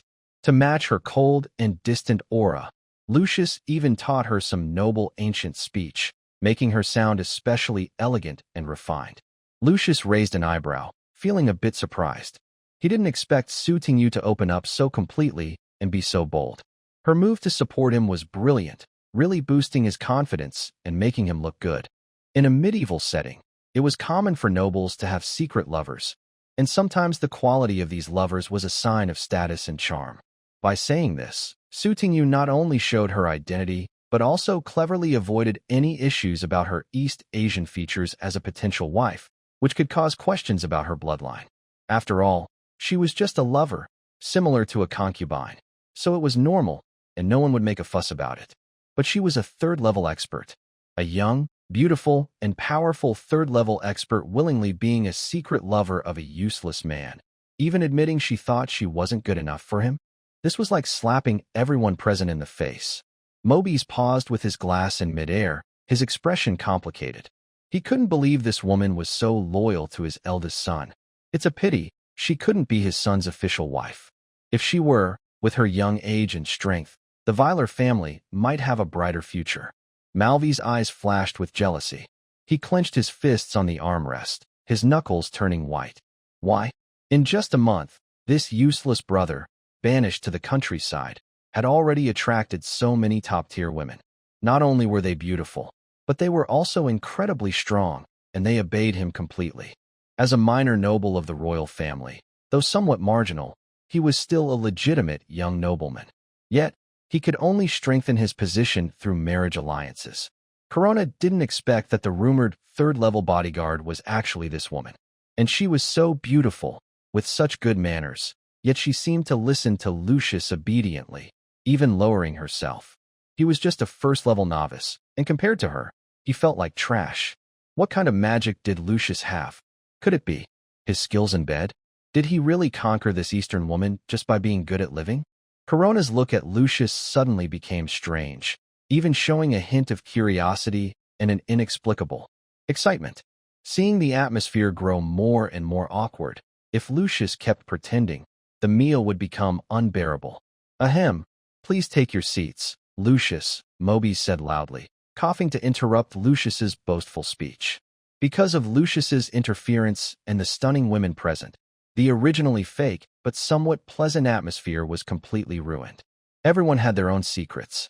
Under a very fake and awkward conversation, the welcoming banquet was hastily ended. Black River territory, study night? Why aren't you staying properly in Phonegene territory? What are you doing here? Moby sat behind a large desk, looking at his troublesome eldest son with a somewhat annoyed tone. Isn't it because I ran out of money? Since I just took over, everything's in chaos, so I thought I'd come back to do some small business. Lucius rubbed his hands, wearing that familiar, cheeky smile. Stop. Don't even think about it. Mobies waved his hand quickly, as if he had been stung, and guarded his money bag carefully. I won't give you another penny. The family's funds are tight. What kind of business are you planning? Although Mobies knew deep down that the family estate of the Viller family would probably belong to this eldest son in the future, he didn't want to be a careless spender now. After all, he was only in his early 40s, full of energy. Recently, because of a recent exciting event, Mobies had bought 5 young, beautiful female slaves from the slave market a few days ago. He planned to revive his luck and work hard, hoping to produce some brothers or sisters for Lucius, just in case. The money was meant for his own health. All right, since father says so, I guess I have to rely on myself, Lucius said calmly, clearly prepared. He took out a well-made, oil paper-wrapped picture book from his pocket. It's this business. Selling books? Mobies' brow furrowed even more as he took the book casually. Carl mentioned to me before that you started some kind of printing workshop. But how much money can that make? When Carl reported to me earlier, he was vague, only saying that the young master was involved in the cultural industry. But he couldn't just tell the old master directly. Your son plans to sell those kinds of risque books, right? Such embarrassing matters are better left for the two of them to discuss privately. Mobius casually opened the cover. In the next second, his eyes widened suddenly, pupils trembling, and he unconsciously squeezed the book harder, almost crumpling the pages. What is this? On the page, the lines were delicate and realistic. The powerful composition and facial expressions opened a new world for him. It's just a book. Some popular reading material. Art. All art. Lucius chuckled kindly and explained. Don't worry, father. This one is a special gift for you. No need to pay. Oh, and I have 5 more books with different themes and styles. He then, like performing magic, pulled out the remaining copies from his pocket and laid them out on the desk. Slaves, masters and apprentices, relatives. Everything was there. Mobius struggled to look away from the pages, swallowed hard, and put on a serious face, trying to maintain his authority as a father. No, this is nonsense. If this gets out, it will shame the Vile family. The church will cause trouble, since that's the case. To protect the family's reputation, father, you should pay. Lucius was indifferent, holding out his palm. Just a little compensation for my loss, say 3,000 gold coins. Once you pay, I'll burn these and go back to farming honestly. Mobius's mouth twitched. 3,000 gold coins? Why not just rob? You couldn't even raise that much money by selling your father. The room was silent for a few seconds. Mobius took a deep breath, quietly gathered the books on the table, and casually shoved them into a drawer, his movements smooth and natural. Then sell them. Huh? So you're giving in? How stingy. Lucius curled his lips. Since his goal was achieved, he stopped pretending. Well, father, I feel so sad inside. Look at Malvi. He's only 14 and already has a marriage arranged. As the older brother, I still have no plans, and I have to sell books to support the family. Huh. Don't try to fool me. Moby snorted and shot him a quick look. Aren't you jealous at the banquet? Since you want it so much, how about Karina from the Yuan family? Fine, I'll go talk to Baron Yuan now and see if he'll marry his daughter to you. Never mind, never mind. That kind of luck is better for my younger brother. It's not urgent. Really, not urgent at all. Lucius quickly waved his hand, thinking of that big, stepmother-style figure, and felt a shiver. I'm leaving now. If there's a marriage arrangement, remember to let me see it first. I'm out of here. After saying that, Lucius slipped away quickly. Get lost. Mobies watched his back, grabbed a book from the table, and wanted to throw it, but hesitated halfway and put it down. Looking at the picture albums, he couldn't help but admire them. Black River Territory, Lucius's room. Evening. As soon as he returned to his room and took off his outside disguise, the atmosphere instantly became romantic. Master, I'm not just a cousin anymore. I'm also your lover. Can we introduce each other like this outside too? Shiru, like a boneless cat, curled around Lucius, shaking his arm and acting cute. Me too. Me too. Shili also loudly protested in his mind. I can't believe Sister Yu beat me to it. So angry. Next time, I want to announce it publicly. All right. You are both my little darlings. Lucius smiled, reached out a hand, and skillfully patted Shilu's head to comfort her. Then he turned to look at Su Tingyu, who was sitting nearby, taking off her headband. Thank you, Tingyu. It was thanks to you at tonight's banquet. Humph, you scoundrel. Are you satisfied now? Su Tingyu blushed and proudly lifted her chin, like a proud white swan. I didn't embarrass you, did I? That Baroness, she kept staring at me. She had also been impulsive at first, feeling annoyed seeing those people mock Lucius, and wanted to make her man proud. So she said those words without thinking. Looking back, I feel so embarrassed to call myself lover in front of so many people that I want to find a crack to hide in. Yes, it's so embarrassing. So today, I must reward Tingyu properly. Lucius chuckled, his eyes turning hot. I want a reward too, Shiro insisted, swinging her arms and pressing her soft body against him, making it deform. Be good. Tonight, listen to Sister Tingyu first, and I'll double your reward tomorrow, Lucius soothed. Okay, then I want to watch. I want to learn. Shiro pouted and made an excessive request. I want to too. Hee. I want to see Sister Tingyu get shy. It must be fun. Shirley happily agreed in her mind, acting like a curious onlooker. Lucius sneered inwardly. If these two light bulbs keep staring at this moment, with Tingyu's shy personality, she definitely won't relax. If she can't relax, it will just be a routine, and where's the fun in that? He thought to himself and quietly operated the system panel, a function he and Shiro had secretly tested a few days ago. The principle is roughly to forcibly take control of the body. But after testing, it could only control simple actions like walking or grabbing things. Complex sword fights or magic chants still require the person to do themselves. The system can't keep up. In simple terms, besides adding some fun, this feature is almost useless in battle. Just a gimmick. But now, this gimmick has turned into a magic tool. Lucius mentally moved, controlling Shiro's body. Suddenly, Shiro, who was leaning on Lucius, stiffened, then stood up uncontrollably and walked toward the sofa at the other end of the room. On passing the screen, she, thoughtfully, moved it aside herself, blocking the view. Master is naughty. Doing this again, Shiro protested with a pout as her body moved on its own. Wah, don't love Shiro anymore. Forcibly driven away. Weakling master. I protest. We agreed not to misuse it. This is cheating. Shirley shouted in her mind. Be good. You two little light bulbs are too bright here, and Tingyu can't relax. Tomorrow, I will definitely make it up to you all, Lucius called out from behind the screen. Su Tingyu watched this scene with a confused look. What's going on? She probably knew Lucius had some special abilities, but this kind of direct control over someone else's body was new to her. Lucius hadn't explained this to her before. At this moment, Shirley was lying on the sofa, controlled. Although she protested verbally, she understood that today's main focus was Su Tingyu. As a considerate cousin, she wouldn't really disturb her host's plans. But not disturbing doesn't mean she can't listen in. Behind the screen, Shirley pricked up her ears, and Shirley, in her mind, held her breath, both little foxes focusing intently on the sounds from that side. Suddenly, a name escaped her lips, something she never thought she'd say in her life, loud enough for the two foxes behind the screen to hear clearly. X.XX. 8.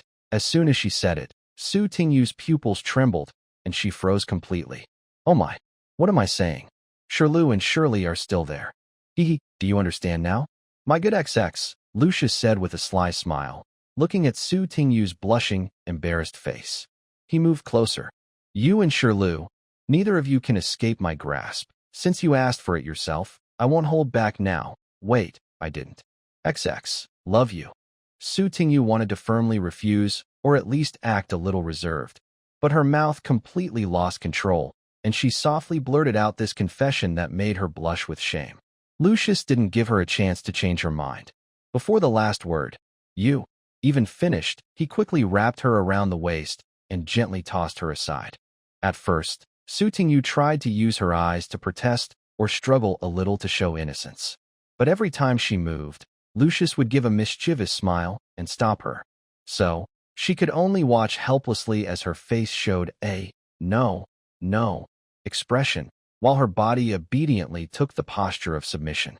Master, your disciple pays her respects. Su Tingyu buried her face in the pillow, biting her lip and quietly calling out, her voice trembling with shame and tears.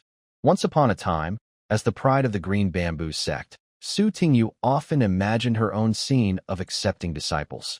It was probably a sunny and breezy afternoon. She imagined herself sitting calmly on a purple sandalwood chair, looking serious but kind, with a cup of clear tea beside her, even if there was no misty fairy fog. Her disciple would kneel respectfully below, offering tea with both hands. She would smile and encourage a few words, then sternly remind about the sect rules, and finally say softly, "Disciple, please rise. It should be a proper scene, right?" But perhaps, in her whole life, or even in 10 lifetimes, Su Tingyu never expected her first, accepting disciple, ceremony to be like this. She was like an ostrich, forced to listen to her rebellious disciple's nonsense. Master, please accept the gift of my modest offering. Luo Xios, standing behind her, spoke while handing over the gift. Su Tingyu trembled all over, fists clenched. Master, why don't you say anything after accepting? Do you dislike my gift? It's from my heart. Seeing Su Tingyu silent for a long time, Luo Xios moved closer, innocent and curious, asking. Su Tingyu's fists tightened. Really tightened. If she weren't controlled by some strange trick of this troublemaker, and if she weren't bound by that cursed soul oath, she would definitely pry open his head to see what was inside. How could he come up with such a scheme as offering a gift? Even ancient people would be furious.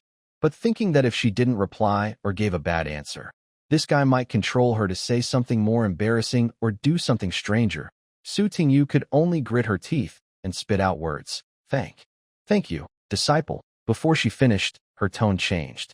Anyway, behind the screen, there are two foxes with ears standing up like antennas. Sooner or later, they will hear everything. Instead of hiding, maybe. Bright day, May 31st, year 91 of the calendar, Heiha City, Lucas's room. Morning. The morning sunlight was a bit too bright. Lucas groggily woke up, feeling heavy in his chest, and a warm, soft sensation on his back. He turned his head and saw Hilu had sneaked onto the bed, hugging his back like a koala, sleeping soundly, with a little bit of shiny drool at the corner of her mouth.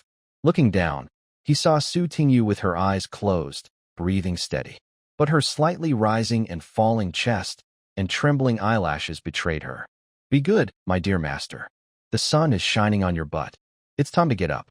Don't pretend to sleep. Lucas gently pulled away one of Su Tingyu's arms, which was resting on her pillow and had gone numb, and mischievously pinched her soft bundle, smiling wickedly.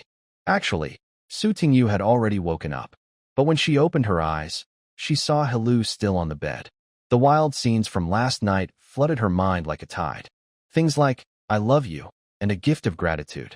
This kind of embarrassing situation made her wish she could disappear right then and there. She closed her eyes tightly, trying to pretend to be asleep to escape this harsh reality. Hee, Sister Tingyu, good morning. Hilu, behind her, was awakened by the noise. She rubbed her eyes, poked her little head out, and, first greeting Lucas's still pretending to be dead, Su Tingyu with a sweet voice. Jia Jia Jia, Sister Tingyu. No need to pretend last night's apprentice ceremony was so exciting. I heard everything. In her mind, Helu's spirit was fully alert, starting to deliver precise teasing. Su Tingyu's face instantly turned bright red. She couldn't pretend anymore. She quickly sat up with a whoosh, grabbed the nearby clothes, and wrapped herself tightly, like a fluffy cat with fur standing on end. Humph. Get up quickly. We still have to head to the Valley of Steps. You scoundrel. After scolding Lucas, she turned and glared fiercely at Helu. And Helu, Hilly, I remember both of you. Humph. Don't blame me next time. What is Sister Tingyu saying? I don't understand, little sister. Helu blinked her big, bright eyes innocently. She raised a finger to her chin, pretending to be innocent and clueless, but her tone was full of a rich tea flavor, almost like a tea master's style. Hee hee, it's okay, listen to Sister Yu. I don't mind if you listen again next time. We're all sisters, so sharing good things is normal. Shili continued to tease shamelessly in her mind. Seeing Su Tingyu blushing and getting embarrassed, ready to leave in shame, Lucius smiled and stood up, patting Shilu's head. All right, let Sister Yu have some face. Don't make her too angry. By the way, where did you learn this green tea tone? Master, do you like it? That's how it's written in the book. Shilu rubbed her hand in Lucius's palm, then leaned in and coquettishly said, Sister Yu is Master Shio's real teacher, and I am Master Shifu's teacher. So, Shilu also wants this gift of respect. Now, Shilu completely dropped all her defenses and pretenses. Her instinctive begging and coquettishness, with a hint of innocent charm like a little animal, was incredibly powerful. In the East, giving dried meat as a gift when becoming a disciple is common. We in the West don't have such customs. What do you want? Lucius, dressed and with a mischievous smile, said. Can you all stop insulting the meaning of becoming a disciple? Su Tingyu couldn't stand it anymore. She was fixing her slightly messy collar and overheard these people discussing the disciple ceremony more and more inappropriately, making her temples throb. Whether in the Eastern Divine Land or the Western continent, becoming a disciple is a sacred and solemn event. Yet, in their mouths, it turned into these unspeakable innuendos. Truly, society is declining, and people's hearts are not pure. That's also because Sister Yu started it first. Sister Yu probably just wants to monopolize the Master's magic staff. Shili loudly protested in her mind, delivering a precise blow. Only a pervert would want that lecherous scoundrel. Who would want him? Take him if you like. Su Tingyu's face instantly turned red with shame, like a cat that had been stepped on its tail. Oh, Sister doesn't like him? Then can Shili draw a comic about Sister's ceremony from yesterday?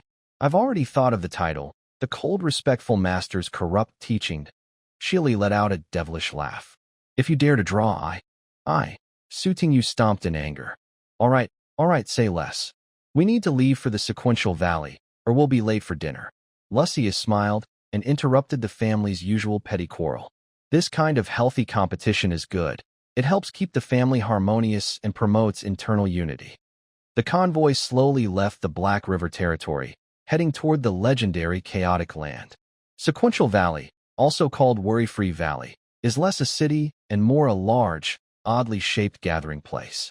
Its biggest feature is, there are no city walls. Or rather, it doesn't need walls.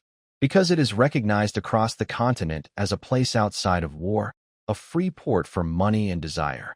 The population here is huge. In the core area alone, about 300,000 residents live permanently. This size rivals any imperial capital, which is a miracle in this low-productivity era. The city's center is called the Inner City, a place of order. 5 wide main roads like large blood vessels lead to the 5 surrounding super empire regions. In the middle of the Inner City, there are low, symbolic walls and watchtowers, managed by the guards directly under Sequential Valley. Of course, many merchant guilds and powerful groups also have their private guards helping patrol. The streets are clean and well-guarded, providing a great environment for wealthy merchants and nobles to trade and enjoy themselves. But once you leave the bustling center and enter what's called the outer city or surrounding areas, the scene changes instantly from paradise to hell. These areas are chaotic, dirty, and full of crime. They are officially outside the jurisdiction of Sequential Valley, known as the No Man's Land, and have become places where major forces, mercenary groups, and even criminal organizations store their forces, launder money, and conduct illegal activities. Any force can set up here as long as they pay a hefty protection fee to a certain elder or align with a major banner, and they won't be expelled by Sequential Valley. There is a strict rule. Armies are allowed to pass through the territory of Sequential Valley, but no formal army is allowed to enter the inner city freely. As for the governing structure here, it's a famous patchwork of chaos.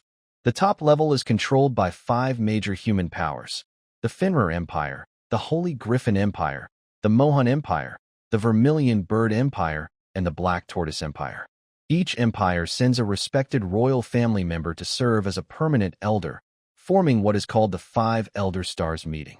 These 5 individuals have the highest authority to propose ideas, and when voting, their single vote counts as 10. Whenever there is a major proposal, such as changing taxes, building cities, or introducing new council elders, it must be initiated by the 5 Elder Stars meeting. Below them is an organization called the Congress, whose elders are more diverse. Some come from smaller nations like the Peacock Dynasty, others are powerful nobles from major forces, and some are super-rich merchants with wealth rivaling countries. Getting into this circle is simple, through donations. Large political contributions approved by the 5 Elder Stars meeting can earn you a seat. Each Congress elder has 1 vote. Currently, there are about 100 members in this Congress, often called the 100 Old Men. Most of those who join are powerful dukes or marquises from various empires. Counts are considered lower tier. Unless you control the country's economic lifeline as a wealthy noble, you are unlikely to qualify. For example, a rural viscount like the Viller family is no better than a gatekeeper here. At first glance, this system seems fair. Major forces participate and check each other. However, the more superficial fairness is pursued, the larger the system becomes, and the less efficient it is in practice. Decision-making speed is always inversely related to the number of participants. Even a simple proposal like fixing streetlights can cause a 3-month debate in the Congress, often ending without result. This results in the city of Chitty being a truly chaotic capital, filled with all kinds of people. As long as you don't threaten the core interests of the 5 great empires, no one really cares about you. The upper leaders are busy balancing power and arguing among themselves, making effective governance difficult. But this chaos and mutual check and balance also make it a perfect refuge. Because the 5 empires keep a close watch on each other, no one allows any one force to dominate or interfere excessively here. On this delicate balance, the uneven but thriving city of Sydney Valley grew steadily, becoming the true trade hub and a place of wealth on this continent. Sydney Valley/Worry-Free Valley, Griffin Main Road, afternoon. The afternoon sun was a bit blinding. Lucas's convoy slowly entered the outskirts of the city through the wide Griffin Main Road. Inside the carriage, the atmosphere was somewhat heavy, like the calm before a storm. So, when you took on the assassination mission against me, was it inside the city? Lucas lifted the curtain and looked out at the busy scene, asking curiously. Yutingyu stiffened slightly. She had been resting with her eyes closed, but opened them now, her gaze a little evasive.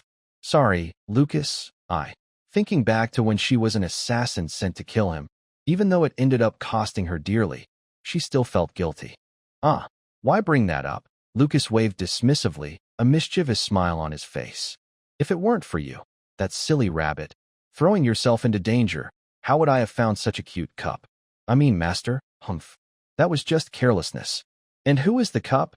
Yutingyu's guilt, which had been lingering, vanished instantly with this silly nickname. She rolled her eyes at him.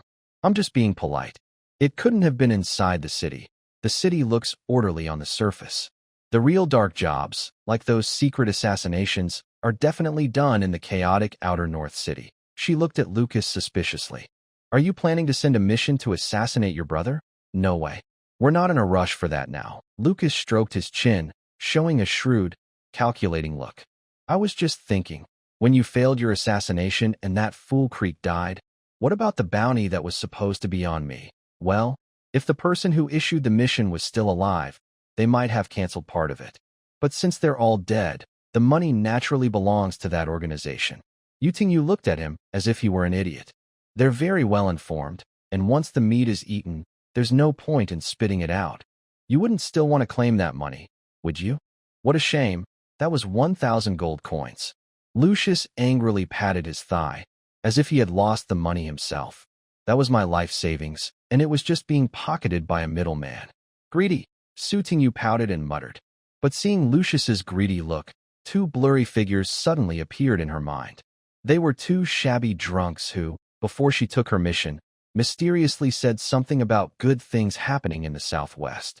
At first, she didn't believe it at all, thinking it was drunken nonsense. But now, thinking back, something felt strange. Not only was Lucius wealthy, but he also trusted her completely. She never thought anyone would be so sincere to her, a girl seeking revenge, especially given his bizarre and unreasonable talent for cultivation. All of this made her feel hopeful about her revenge. But those two drunks looked like ordinary people. Their drunken, somewhat sleazy appearance didn't seem like they were experts. Could it really be just a coincidence? What are you thinking about, Tingyu? Lucius saw her lost in thought and waved his hand in front of her eyes. Nothing. Just thinking about what to eat tonight. Tingyu shook her head, pushing down that strange thought. Inside Thirsty Valley, West City, Roaring Tavern, evening, the sunset dyed the sky orange-red. Lucius and his group finally reached the heart of the inner city. This place was extremely valuable land. Lucius didn't bother to save money and directly chose a grand-looking, boldly decorated, Roaring Tavern as their stop. Thanks for your hard work, everyone. As soon as they entered the hall, Lucius showed his generous side. He casually took out a shiny gold coin and heavily slapped it on the counter, making a clear ringing sound. Today's drinks and food are on me. Walker, you're in charge of making sure they eat and drink to their fill. If they can't finish, pack it up and share with the brothers. Thank you, sir. Long live the sir. 20 soldiers and Walker looked at the gold coin with wide eyes, then raised their cups and cheered loudly. Here, being with such a boss is truly a blessing that comes from many lifetimes of good fortune. Everyone should rest well these days and not be too tense. But Lucius waved his hand and lowered his voice to give a warning. Make sure at least half of you stay at the tavern on standby, taking turns to watch, and don't get so drunk you can't stand. Understood, sir. We will complete the task, Walker solemnly responded. Lucius nodded naturally, holding Shilu's hand in one hand and waving to Tingyu with the other, then confidently went upstairs. Watching their figures leave, the other diners and mercenaries in the hall showed a hint of envy. Whose young master is this? Such generosity, and he's really kind. Yeah, unlike some nobles who treat us like dogs. Hey, do you think their territory is short of people? I want to join them. A few mercenaries gathered together, taking advantage of the alcohol to get closer to Walker and the others. Inside the west city of the valley, Roaring Tavern Room, night, assets 2,816 gold coins. Lucius, claiming to be unfamiliar with the area and needing personal protection, ignored Tingyu's eye roll and forcibly booked the most luxurious suite on the top floor, so both of them could stay with him. This is a large tavern in the inner city. Although not as spacious as his own castle, the room was quite luxurious, with thick carpets and a private bathroom. Back in the room, after closing the door and blocking out the noise downstairs, listen you. Tomorrow let's sell the goods first. Then in the afternoon, we'll visit that chaotic north outer city to see if we can gather some information about your enemies. Lucius took off his coat while speaking to Tingyu. Tingyu was tidying up the bed, pausing slightly. She originally thought Lucius came here mainly to make money, but didn't expect he was always thinking about her. Thank you. Tingyu lowered her head, her voice a bit muffled, feeling warm inside. Don't mention it. We're family now, so there's no need to be so polite. Lucius walked over, naturally put his arm around her shoulders, patted her gently, then turned to look at Shilu, who was pouring water for him. Right? If Shilu and Shili need help in the future, it's also what I, as a man, should do. As he spoke, he reached out his finger and playfully lifted Saluna's delicate chin. Don't you agree, Saluna? Thank you. Master, you're the best to Saluna. Saluna gently put down her water cup and softly grasped Lucius's hand, acting like a cute kitten. Then she looked up, her big, watery eyes filled with longing and affection as she stared at Lucius. Master, Can Selena have your affection tonight? Sure, as long as you don't start crying and begging for mercy like last time. Lucius chuckled, his eyes shining with excitement. Then, no cheating allowed, master. Selena pouted, clearly still scared from before. Exactly. No cheating, master. Her little fox spirit immediately jumped in to cheer her on, full of determination. Today, we'll see who's the real skillful one. Let's see how we can make the master surrender. Tomorrow, he'll be leaning on the wall. Oh? Feeling confident, Lucius was provoked and tore off his coat. All right, today we'll have a contest to see who gives up first. He then turned to look at Su Tingyu, who was blushing. You can join too. More people, more fun. I don't want to. Yu jumped back as if she'd been scolded, sitting properly on a single sofa in the corner of the room. Blushing, she said, I need to work. I'm collecting materials for my job. Humph. Flirt. And you two little fox spirits, shameless as ever. You can start whenever you want, don't mind me, she said this, but her eyes kept darting around, betraying her true feelings. It proved that in front of true strength, all fancy efforts are useless. Even without that boost, the little fox spirit, in front of Lucius's immense magic power, was still not enough.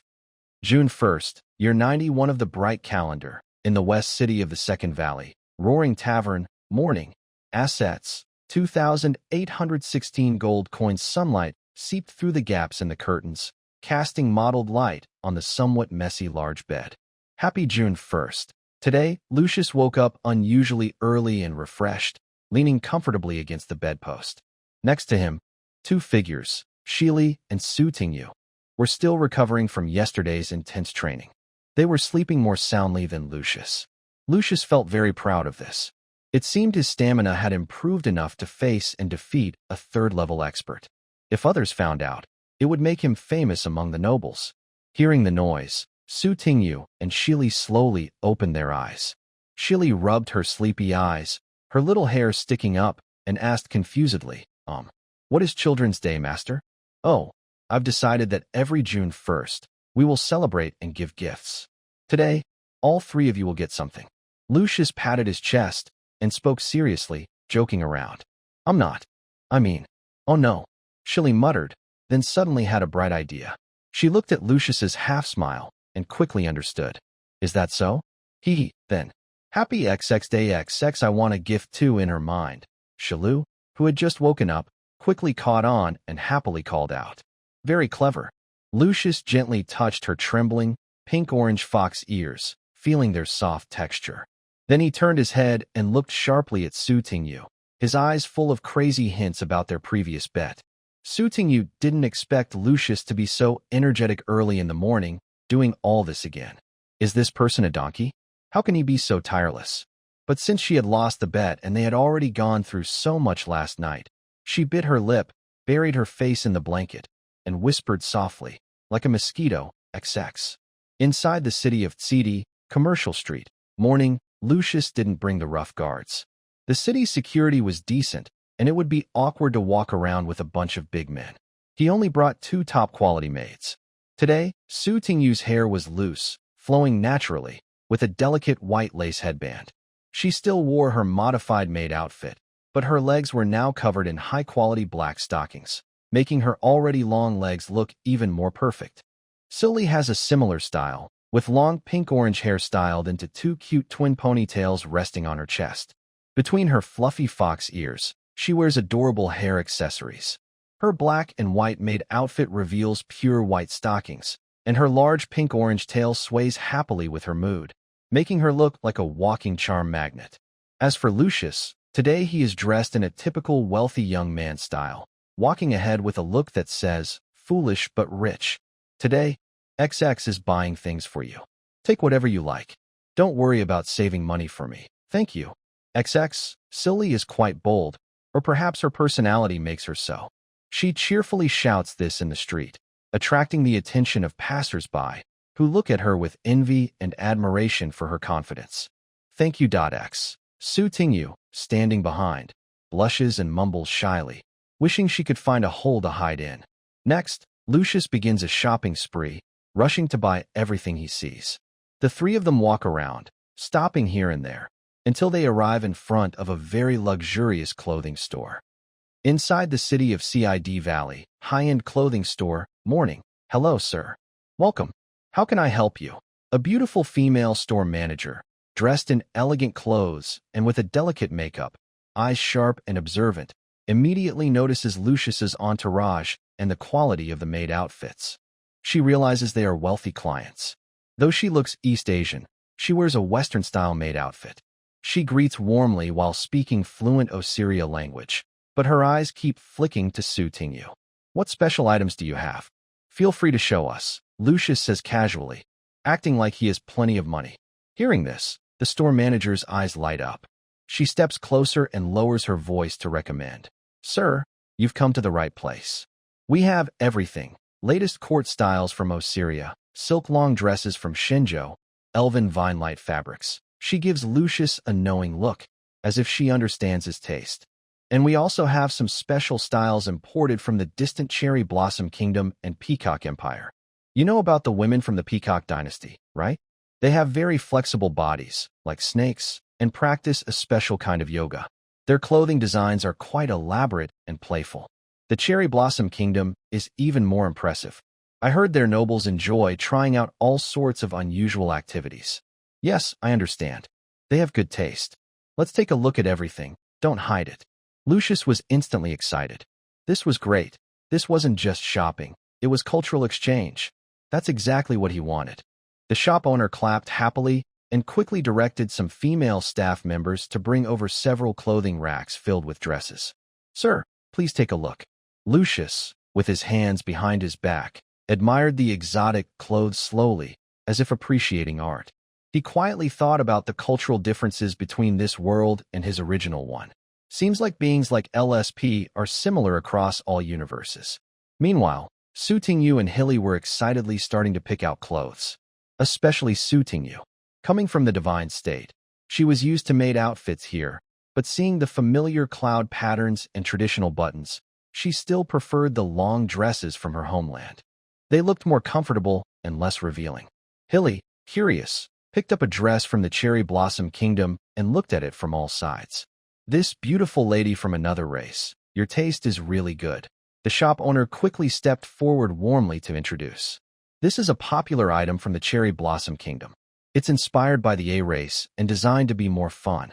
For example, this cow-themed outfit and this cat race costume.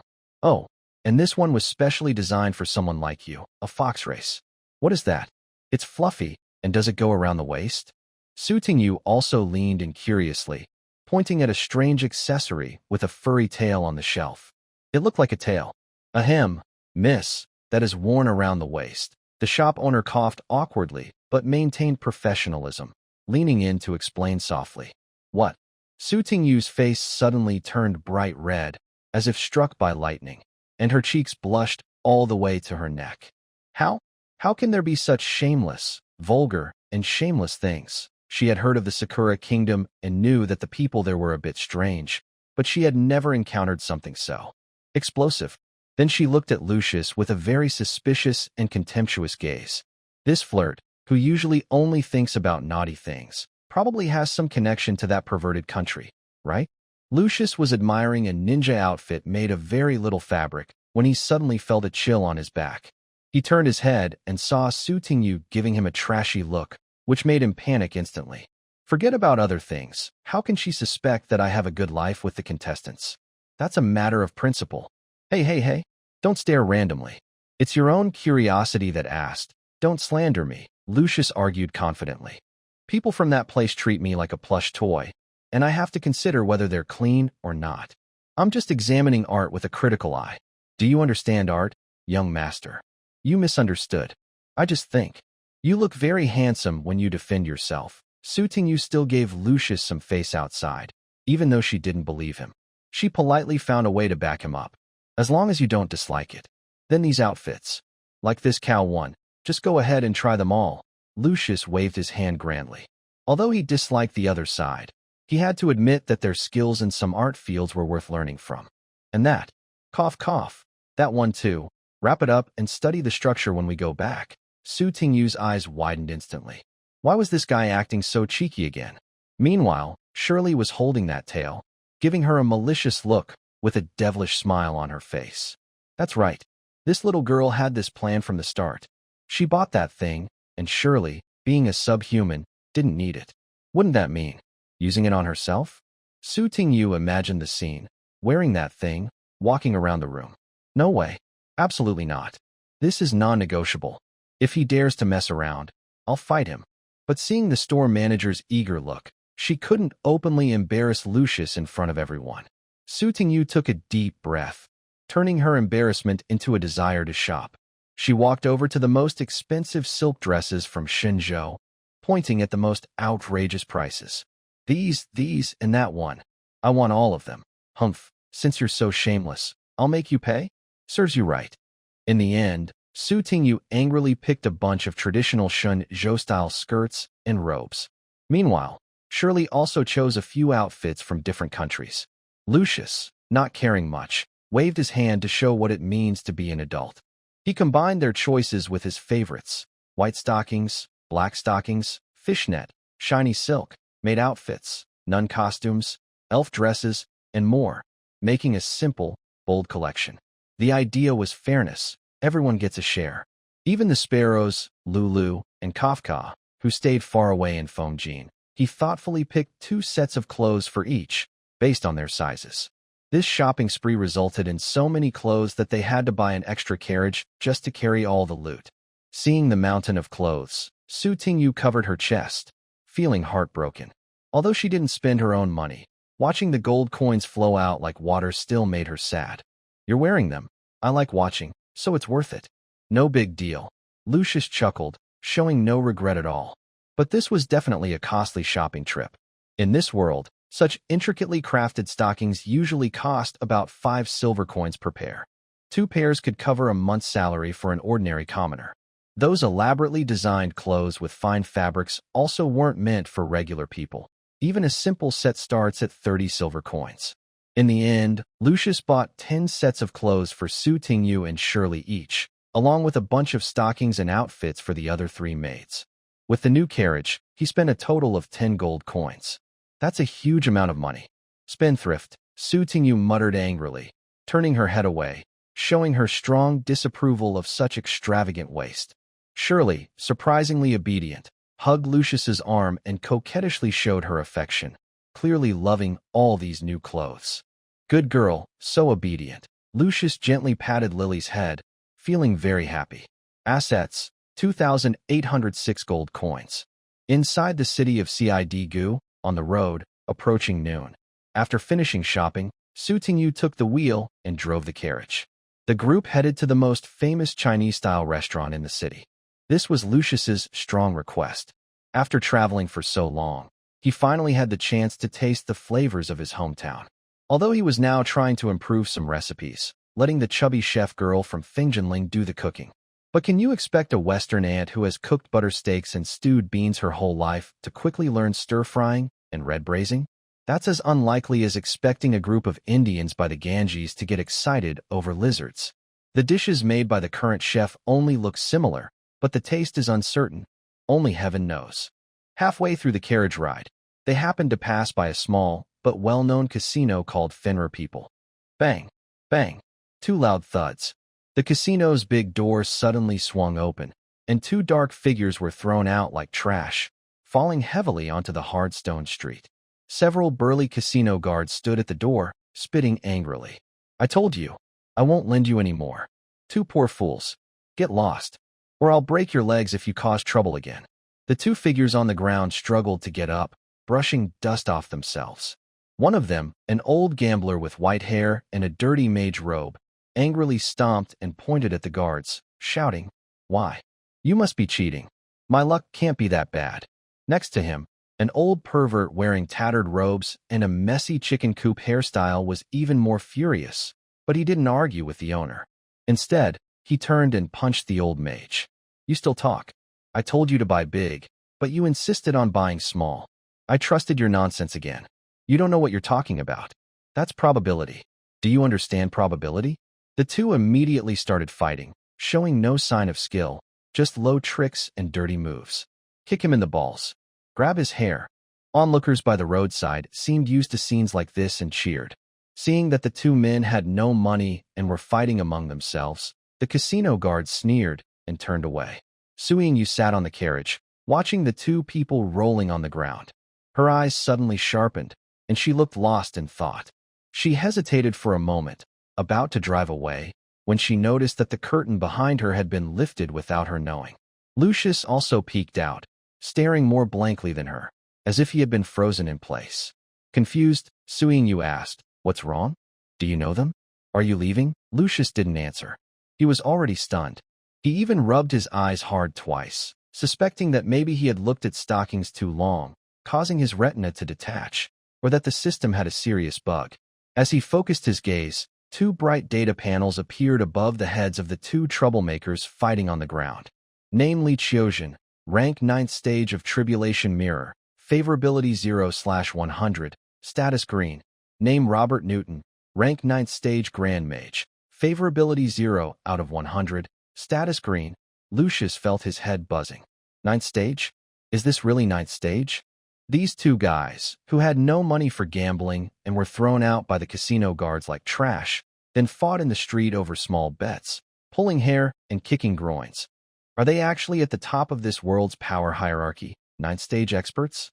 Lucius had been in this world for a long time and understood the power system clearly. 3rd stage is for hundreds of enemies, a favorite of small lords. 6th stage means a true enemy of thousands. Regular armies' tactics are hardly effective against them. Without opponents of the same level, they can't be stopped from leaving. 8th stage is usually held by major empire dukes and royal family members, acting as nuclear deterrents, able to face 10,000 soldiers alone. As for 9th stage, legend says that 9th stage experts are almost like demigods, rarely involved in worldly disputes. They are too powerful. Just a gesture can change terrain or cause natural disasters. The great destruction of the past was caused by the death of two 9th stage experts. It is also said that for 9th stage individuals, too much worldly karma can create inner demons, which hinder their final ascension or divine fire ignition. Currently, besides the Eastern Vermilion Bird Empire's leader, Pang Xiaoyao, who occasionally appears to take on disciples, the other known 9-tier experts are in a hidden state, like being in a quantum superposition. Even the emperors of major empires find it very hard to meet them.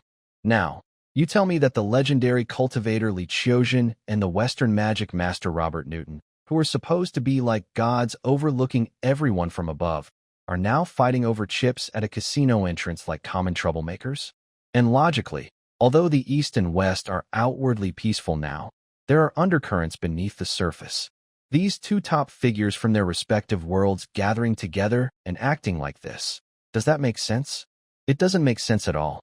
If the names on that panel didn't match, Lucius would definitely think he's still half asleep. When Suting saw Lucius staring blankly at the two troublemakers rolling on the ground, thinking he hadn't seen such street thugs before, she waved her hand in front of his eyes. "What's wrong? Have you never seen these kinds of people? I know these two old gamblers. You know them?" Lucius snapped out of his daze, looking at Suting with shock. "What kind of hidden background do you have? You know these two 9-tier experts who stand at the top of the world? How did you end up in such a miserable state? If these two old monsters were real, just holding on to one of their legs and crying a little, they could easily turn your enemy's entire sect upside down, even planting them like a crop. That sect might even happily give you planting subsidies, asking if your posture is correct. There's nothing strange about it. These two crazy guys live in the slums of North Outer City and often cause trouble on the streets. Many people here know them." As she spoke, Suting's eyes even carried a hint of nostalgia, as if recalling her awkward first days in the Valley of Order. "Before I came to your place, I had almost no money left. Seeing how pitiful they looked, I even gave them a few silver coins to buy some wine. The one dressed like a Taoist priest also read my fortune, muttering about water and mountain obstacles, and said I would find a benefactor in the Southwest. I thought he was just trying to scam me for wine money, but I didn't expect I would really meet someone like you, a troublemaker. However, this was probably just a lucky coincidence." After hearing this, Lucas became more certain that these two people were extraordinary experts. "Lixinen? That's just me. This isn't fortune-telling. It's like opening a heavenly eye." He initially thought about approaching them to make friends or to gain their favor. But then he realized that since these two masters chose to hide their identities and were fighting openly in such a place, they probably didn't want to be disturbed or had some special hobby. If he acted too eager or revealed their identities, he might offend them or even face danger. After hesitating, Lucas took out 2 gold coins from his pocket and handed them to Su Tingyu. Since the fortune-telling was so accurate, you're like our matchmaker. Tingyu, go give them some money as a thank you. 2 gold coins. That's a lot. You're such a spendthrift. Su Tingyu was surprised and looked at the shining gold coins with some worry. She had only given a few silver coins before. Why did this young master give gold coins now? He really doesn't understand the value of money. Trust me, go and say thank you for the fortune-telling. Lucas's tone was firm. He had thought carefully about this amount. 1 gold coin was a lot for ordinary people, but for 2 ninth-rank experts, it was just a small toy. Giving too little would seem stingy, and giving too much would seem forced. 2 gold coins were just right. They showed he was a wealthy young master who was a bit naive about money, and they would leave a good impression on these 2 experts. Seeing Lucas's confident look, Su Tingyu could only sigh and think her man was being reckless again. She took the 2 gold coins, got off the carriage, and walked forward. At this moment, the 2 men on the ground were pulling each other's hair and beards, stuck in a deadlock. Gentlemen, stop fighting. My young master thanks you for your last fortune-telling. Please accept this as a gift. Li Qiuzhen and Newton, who were fighting fiercely, suddenly stopped moving when they heard thank you and turned their heads. They saw Su Tingyu holding the 2 gold coins. Their cloudy old eyes suddenly shone brighter than a spotlight. With a whoosh, before Su Tingyu could react, the 2 of them had already let go of each other and hurriedly reached out their hands, moving so quickly that only afterimages remained.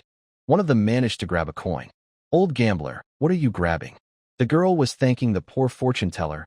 None of your business. Why are you taking it? Li Qiuzhen clenched the coin tightly, angrily cursing, and even tried to snatch the coin from Newton's hand. Nonsense. The girl said it was for both of you. Do you understand numbers? Robert Newton quickly hid the coin behind his back, looking confident and justified. Stop embarrassing yourself, you old pervert. Pfft. I won't argue with you, you old fool. Li Qiuzhen spat fiercely, then suddenly changed his expression, turning to Su Tingyu with a very flattering, slightly lecherous smile that also looked kind. Thank you, miss. It seems you listened to my advice and went southwest.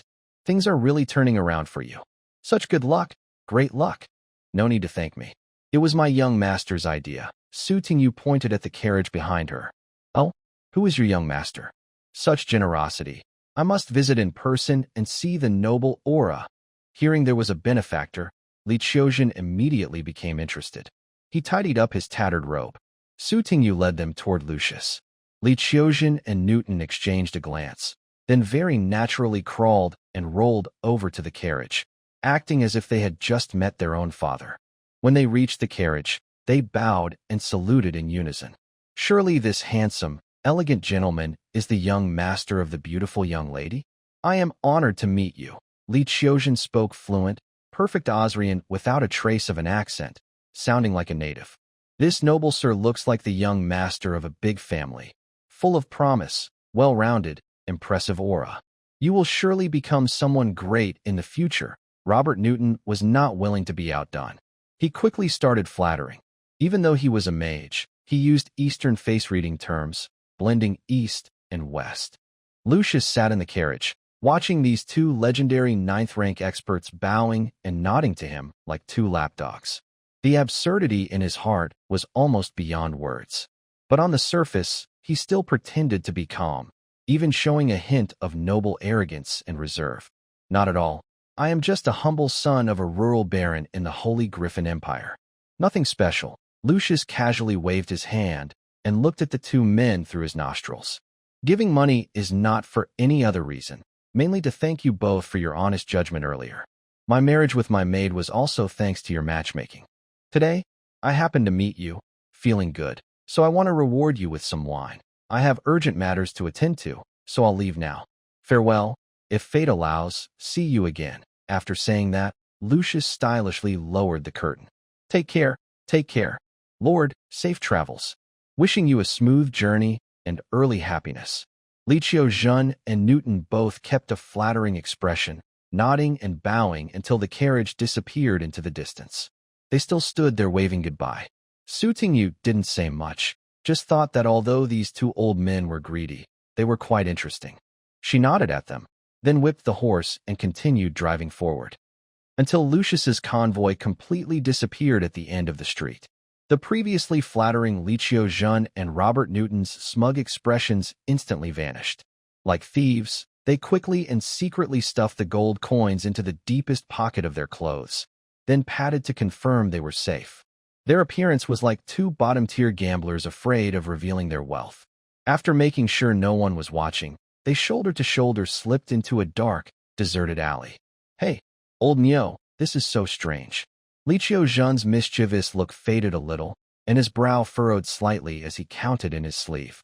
The young man just now, from his face, I can see his forehead is dark, and his life palace is sunken. Clearly, he's someone destined to die young. And logically, he should have died a month ago. The cause of death? Probably overwork. A hard-working life exhausted him. I can't see through it either. Robert Newton spread his hands, his face no longer showing the previous sleaziness, only a deep, starry calm. My true eye also didn't see his fate trajectory just now. It's all chaos. In this situation, it's simple, probably another damn time traveler. It seems that since the great world-destroying war shattered the space barrier, the subspace has been unstable. Didn't someone cross over here a few decades ago? Li Qiuzhen scratched his messy hair, seeming to remember something. Oh, I remember now. Was it that silly guy who liked grass rabbits? That guy also joined our Tang sect, stole some techniques, and then ran away. He came here to the Valley of Second Chances, trying to create a city of slaughter, causing chaos. In the end, he was probably too arrogant and was teamed up on by several enemies, who defeated him completely. Nothing was left, not even ashes, right? Yes, that short-lived fool. Robert Newton stroked his goat beard, looking thoughtfully toward where the carriage disappeared. But this kid looks much better than the last one. At least his eyes are clear, unlike that sneaky guy who always wanted to dominate the world. And he paid quickly just now. He's a good person.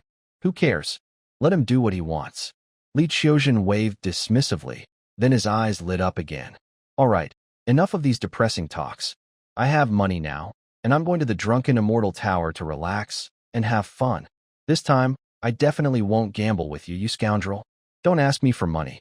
I just realized, if I don't gamble with you, I can save enough money from selling books to go to the Drunken Immortal Tower many times. Come on, dear brother. We've known each other for decades. Hearing this, Robert Newton immediately put on a flattering smile and grabbed Li Qiuzhen's sleeve. Aren't you still waiting to release your new book? You have gold coins now, so you're not short of money. Why not lend me the money from your new book? Last night, I studied a set of foolproof probability tactics based on celestial observations. This time, I'll definitely turn things around. Get lost. If your probability tactics really worked, would we have been kicked out of the casino? Li Qiuzhen ruthlessly shook off Newton's hand, showing disgust. Then, all right, I'll go with you to the Drunken Immortal Tower, just to have a drink. Robert Newton hesitated but then rubbed his hands together. That's more like it. Let's go? Tonight, I'll treat you. No matter what, we won't leave until we're drunk. Li Qiuzhen then showed a teachable expression. The two of them shoulder to shoulder, swaying as they headed toward the most luxurious gambling den in the city, as if their earlier talk about travelers and life and death was not about them at all. In the inner city of Tsidi Valley, in a private room of a restaurant, noon, Lucius strode confidently into a restaurant that looked nice. He didn't hesitate and directly ordered a quiet, elegant private room. Looking at the menu filled with Chinese dishes, he thought it might not be better than his original, but he still waved his hand generously and ordered 5 dishes and 1 soup. Since it was a high-end restaurant, the meal naturally cost a lot. But for someone like Lucius, born with a silver spoon, this money was just a small drop in the bucket. It was nothing compared to the struggling travelers who started with just a bowl and spent a long time calculating every penny. This meal only cost 50 silver coins, which is about half a year's salary for an ordinary commoner, still within a reasonable range. Assets 2804 gold coins when the dishes arrived and the waiter was sent away. Only their group remained in the private room. You said? Are those 2 rascals? Legendary top experts? Su Tingyu's eyes widened. She forgot to move her chopsticks, looking at Lucius with a face that said, "Are you joking?" "Probably." Lucius nodded calmly while helping Shirley with her food. "Are you joking with me?" Su Tingyu's suspicion deepened. Her expression was like saying, "It's as crazy as someone telling me the author of this novel is actually a tall, handsome guy. Wanna bet?" "Same old rules." Lucius grinned, a sly glint flashing in his eyes. "No bet. Absolutely no bet. Stay away from gambling, starting with me." Su Tingyu's face instantly turned serious. She shook her head like a rattle drum, looking very serious. In this life, the next, and even the one after that, she would never trust Lucius's big bluff again. The painful lessons were still fresh in her mind, and she still felt a dull pain in her backside. But on the other hand, were those two shabby old men really top experts? Su Tingyu's mind drifted to the two men bowing and scraping for a few coins, pulling hair and making a mess. No matter how she looked at it, they didn't seem like true masters. She has seen the highest level of experts, which is the 6th rank. That was during a major sect competition, where the senior sitting in the center of the main seat looked like a fairy, full of grace and authority without anger. That's what true mastery looks like. Bah, boring. Learning to be clever now, Lucius muttered, feeling that it was less fun to trick Shengyu these days. He shifted his attention to the little cutie beside him, using chopsticks to pick up a piece of glossy braised pork, blowing on the hot steam. "Here, Shirley, open your mouth and try this. It's not as good as I hoped, but it's close enough. You and your sister take turns, don't fight." "Got it. No need to tell me. I already know." "Thanks, master of the miscellaneous fish," Shirley replied obediently, like a cute kitten, carefully putting the fatty and lean braised pork into her mouth. As she chewed, her eyes widened in surprise, her face full of joy. "Wow, it's so delicious. Soft and sticky, way better than the barbecue back home." "Thank you, master," Shirley's gentle voice echoed in her mind. She was now really enjoying the feeling of being pampered by Lucius. Before, she was always cautious, focused on taking care of her sister and surviving in this harsh world. But now, she not only had a proud but caring sister, Su Tuni, but more importantly, she had a master who always kept her in his heart and was someone she could rely on unconditionally. This sense of safety made her feel that this was the happiest moment of her life. Later, in the inner city of the valley, at a large bookstore in the afternoon, after a satisfying meal, Lucius, accompanied by two top-notch maids, swaggered into one of the biggest bookstores in the inner city. As soon as he entered, looking at the shelves full of books and the quiet atmosphere, Lucius didn't bother to lower his voice. Instead, he loudly said, "Call out the person in charge here." The store manager, who was counting money behind the counter, was startled. He looked up, about to get angry, but when he saw Lucius's expensive attire and the two elegant maids behind him, he immediately put on a professional smile. He quickly approached, slightly bowed, and said in a flattering tone, "Good day, sir. I am the manager of this store. How may I assist you?"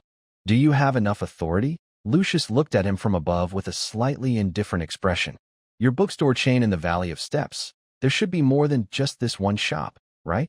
I want to meet the person in charge of managing all your stores." He paused briefly, lowering his voice just enough for those nearby to hear. "I have a big order worth over 1,000 gold coins to discuss. Are you sure you can make the decisions?" Hearing, over 1,000 gold coins, the shop manager's heart skipped a beat. He hesitated, then carefully observed Lucius's confident demeanor and the cold, imposing guard behind Su Tingyu. This was definitely not a troublemaker. He must be a wealthy benefactor. "Please, follow me." The shop manager quickly gestured respectfully, leading the three of them through the main hall to a quiet, elegant VIP room at the back of the store. "Please wait a moment.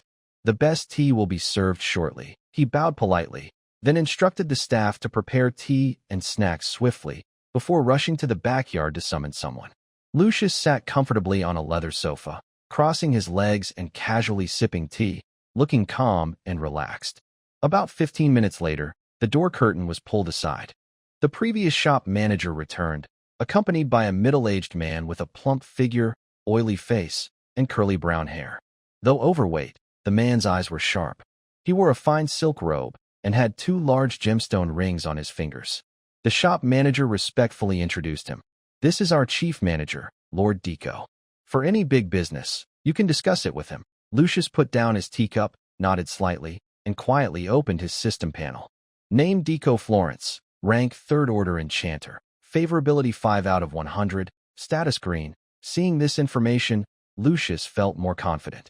This chubby man was actually a 3rd Order Enchanter? In the Western continent, although their combat strength isn't high, enchanters are a very profitable and noble profession. Reaching the 3rd Order clearly meant he was not an inexperienced fool. And looking at his family name, he seems to be from a noble branch. It appears that this chubby man is not just the bookstore manager, but likely the main person in charge of this family's business in the valley.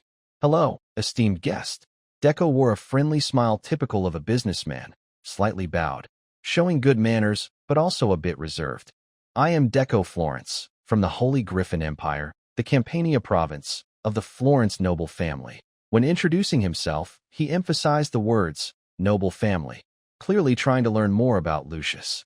Lucius thought to himself, this person is not simple, and I am lucky. He's from a noble family with some history. Lucius quickly stood up, toned down his previous flamboyance, adjusted his collar, and responded with a proper noble greeting. He spoke in a slightly formal, somewhat affected noble tone, with a nasal and elongated pronunciation. Good day, Lord Deco. Pleased to meet you. I am Lucius Vile, the eldest son of Viscount Vile from the Rombad province of the Holy Griffin Empire. My grandfather is Viscount Venus. Perhaps you have heard of, or know him. Hearing these names, Deco's small, fat eyes suddenly brightened, and his earlier business smile turned more genuine. He looked Lucius over again, and then glanced at the elegant Shirley beside him, already convinced by now. This noble aura that radiates from within cannot be faked. Oh, so you are young Master Lucius. I've heard of you. I've heard of you. Deco eagerly stepped forward, shaking Lucius's hand with both hands. Lord Secandus Venus is a frequent visitor here, known for his generous and loyal nature. Last year, I visited him in Rombad on some business and was treated very kindly. That's such a coincidence. Lucius also looked excited, climbing the social ladder. I've always heard my grandfather speak highly of Count Florence, calling him a business genius with a deep family background. It's a pity I never had the chance to meet him. I never expected to meet your family here in the valley today. What a fate. The two quickly started praising each other's achievements, and the atmosphere in the private room became lively, as if long-lost brothers reunited. Lucius naturally wouldn't start by talking about money, as that would seem too rude and might reveal his eagerness.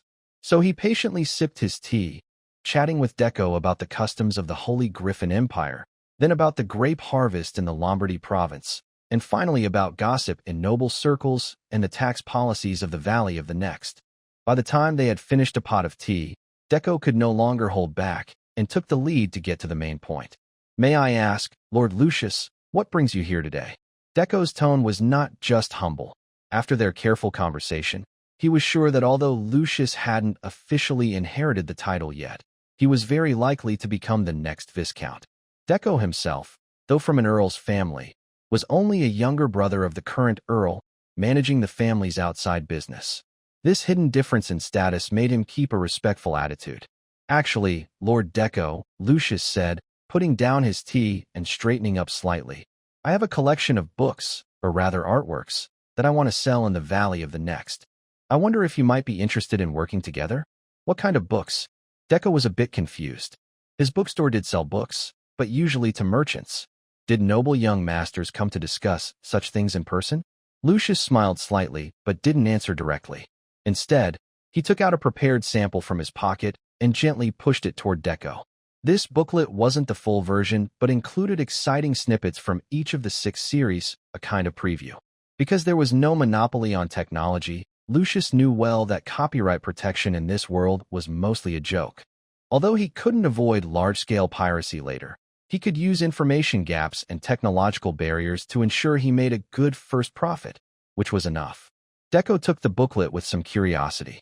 The paper felt decent, better than rough grass paper, but not as good as high-end magic-preserved parchment.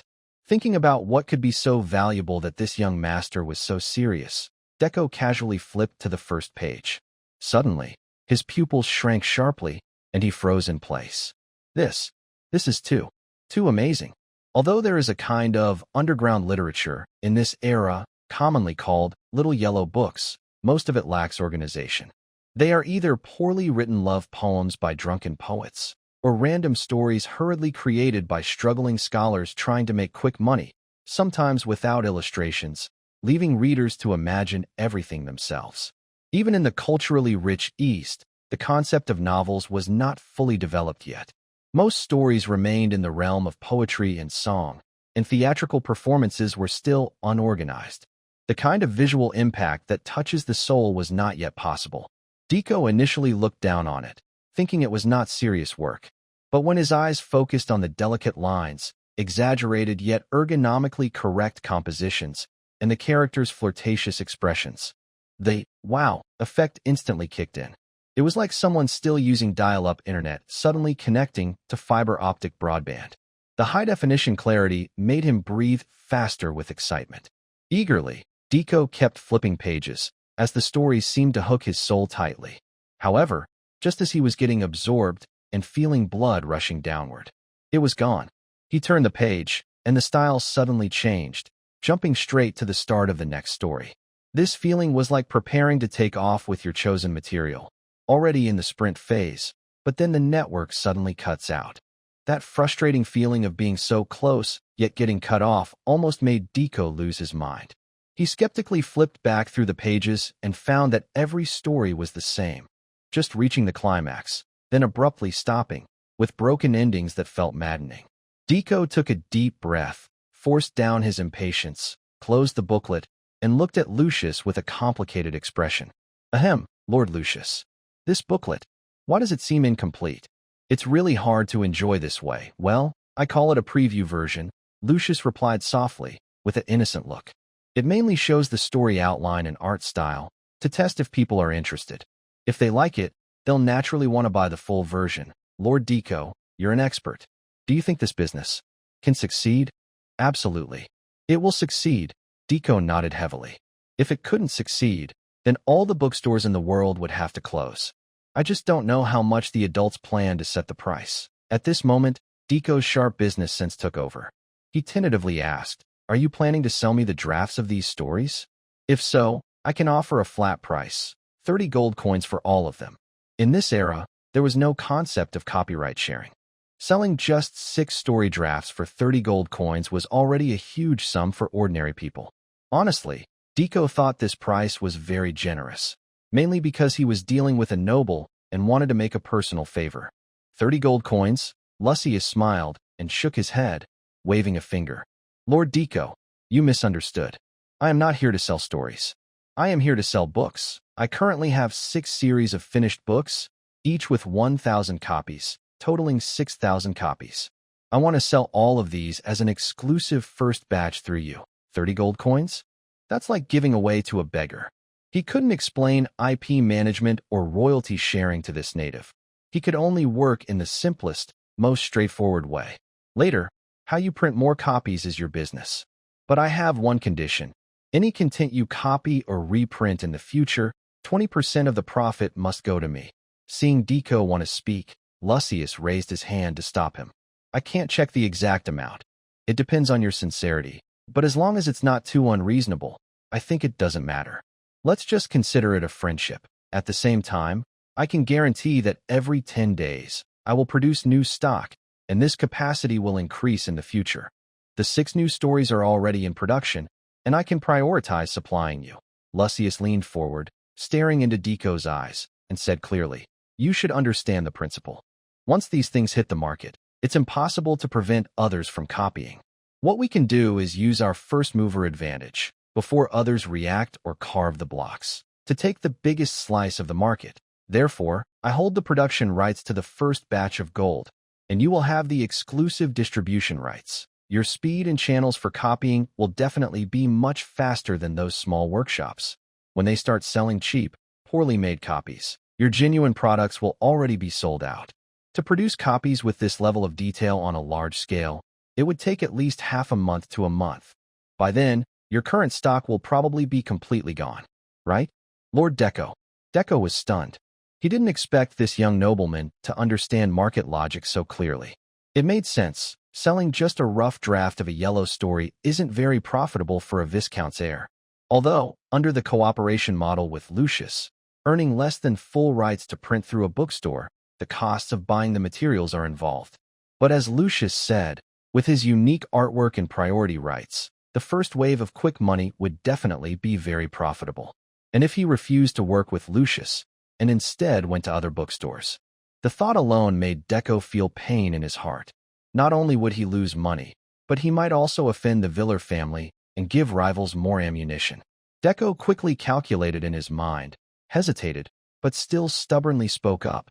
Lord Lucius, you're right in your analysis. But if you're willing to change your mind and sell me the draft, I can offer you a higher price.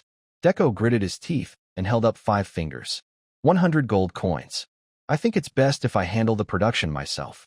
After that, I'll still give you 20% of the profits from copies. What do you think? No, Lord Deco, Lucius said without hesitation, waving his hand. His smile was gentle but firm. Some things are better kept in my own hands. Just joking, selling the draft to you? Wouldn't that make me just a simple artist? What I want to be is a businessman, a distributor, the source. As for that so-called 20% royalty, Lucius didn't hold much hope for it. Once he became stronger and more confident, that number might actually become real. But now, he just left, and how many copies were sold afterward? It all depends on Deco's word. The only way to be truly secure is to sell real goods and keep the cash flow in hand. Although Dec felt a little regretful about not making more profit, as a businessman, being the exclusive first seller was a safe and profitable deal.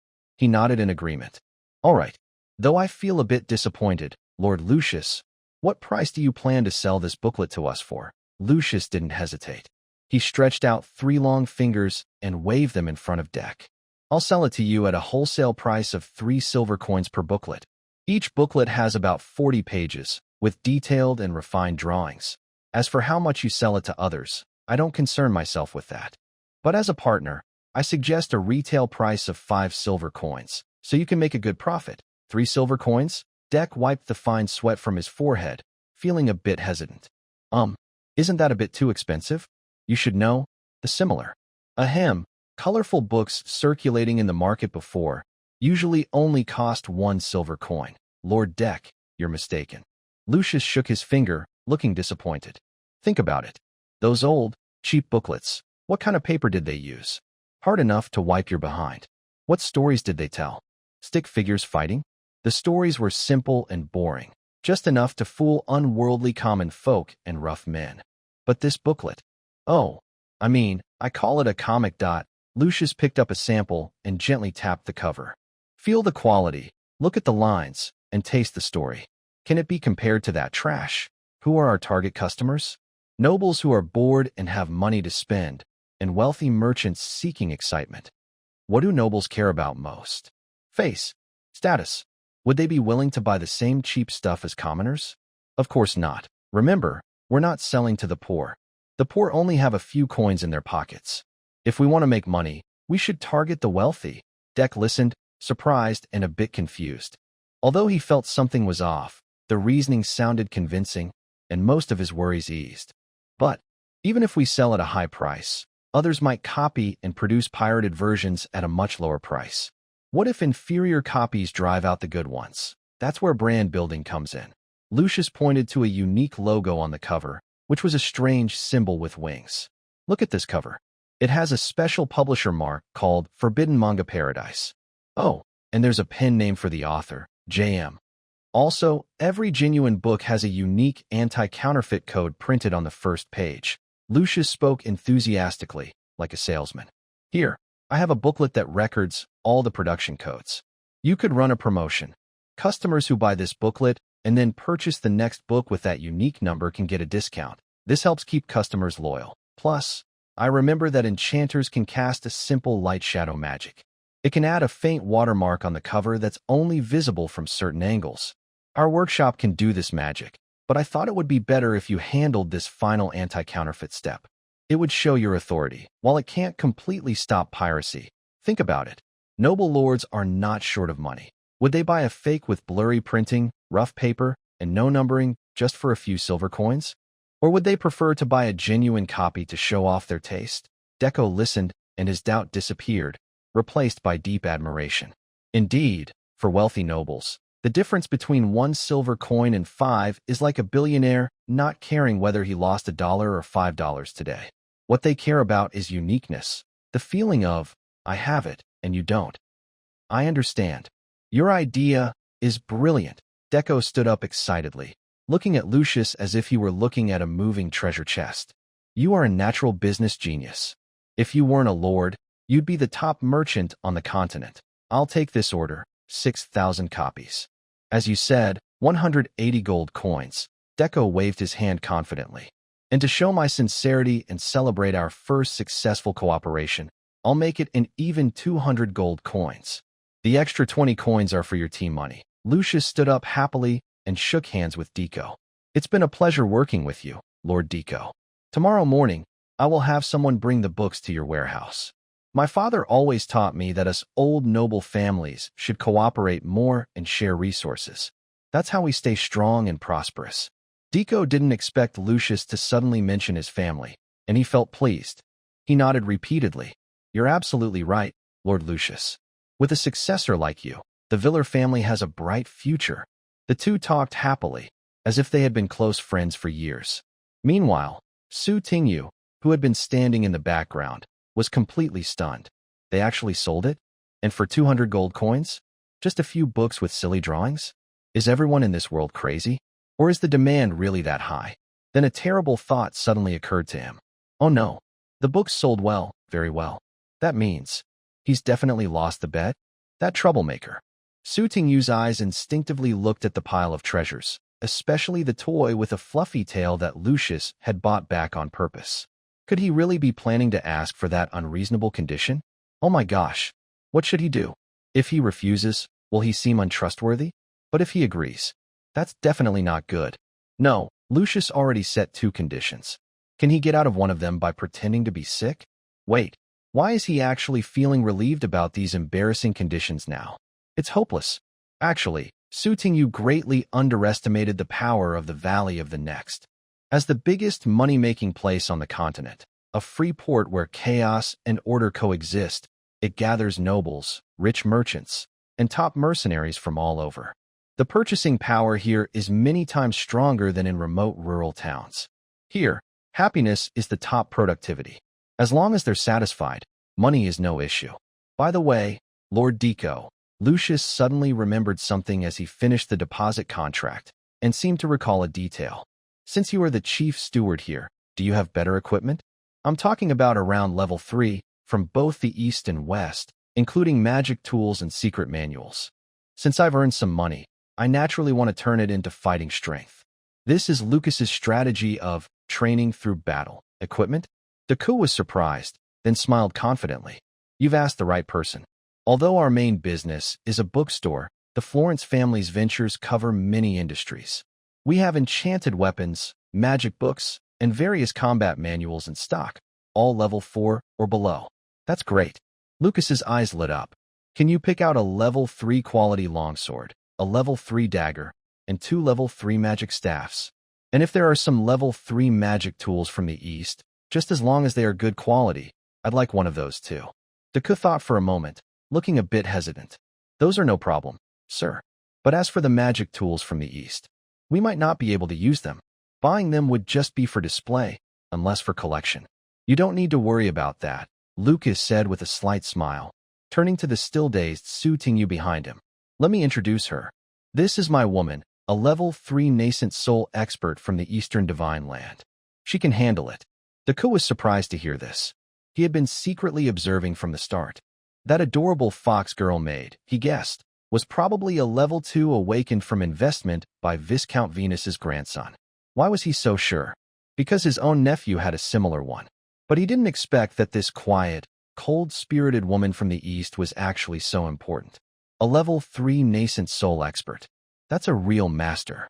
Deku's expression changed instantly, showing a hint of envy. Not only could he make money, but he also had a level 3 beautiful expert as a bodyguard and lover. That's the life a noble young master should have.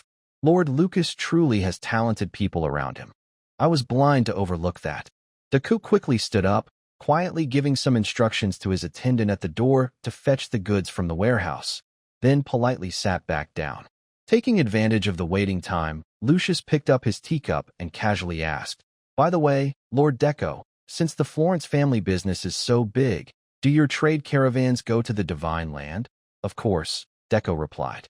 When mentioning his family business, a hint of pride appeared on Deco's face. "Our caravans travel between the two continents, and we have many steady partners in the East.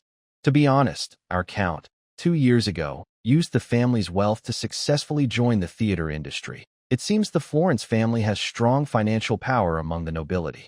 Congratulations. I didn't expect such connections. I hope Lord Deco will take care of us in the future." Lucius raised his cup, showing sincere friendliness, then shifted the topic like casual chatting. "Since that's the case, do you know about the situation in the western part of the Suzaku Empire?" Su Tingyu, who was still worried about the tail issue, suddenly felt her heart race when she heard Lucius ask this. She was pulled back to reality instantly. He is still inquiring about the enemy's news. Even while discussing business and making money, he hasn't forgotten about this matter.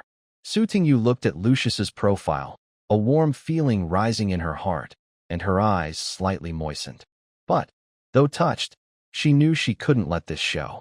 She bit her lip, torn inside. She could now barely accept some things. Although she felt embarrassed, she was comforted by the fact that Shilu and Shiri had set an example before, and there were no outsiders behind closed doors. That side, of course, I know. Deco didn't notice their strange expressions. He took a sip of tea, feeling proud as he boasted.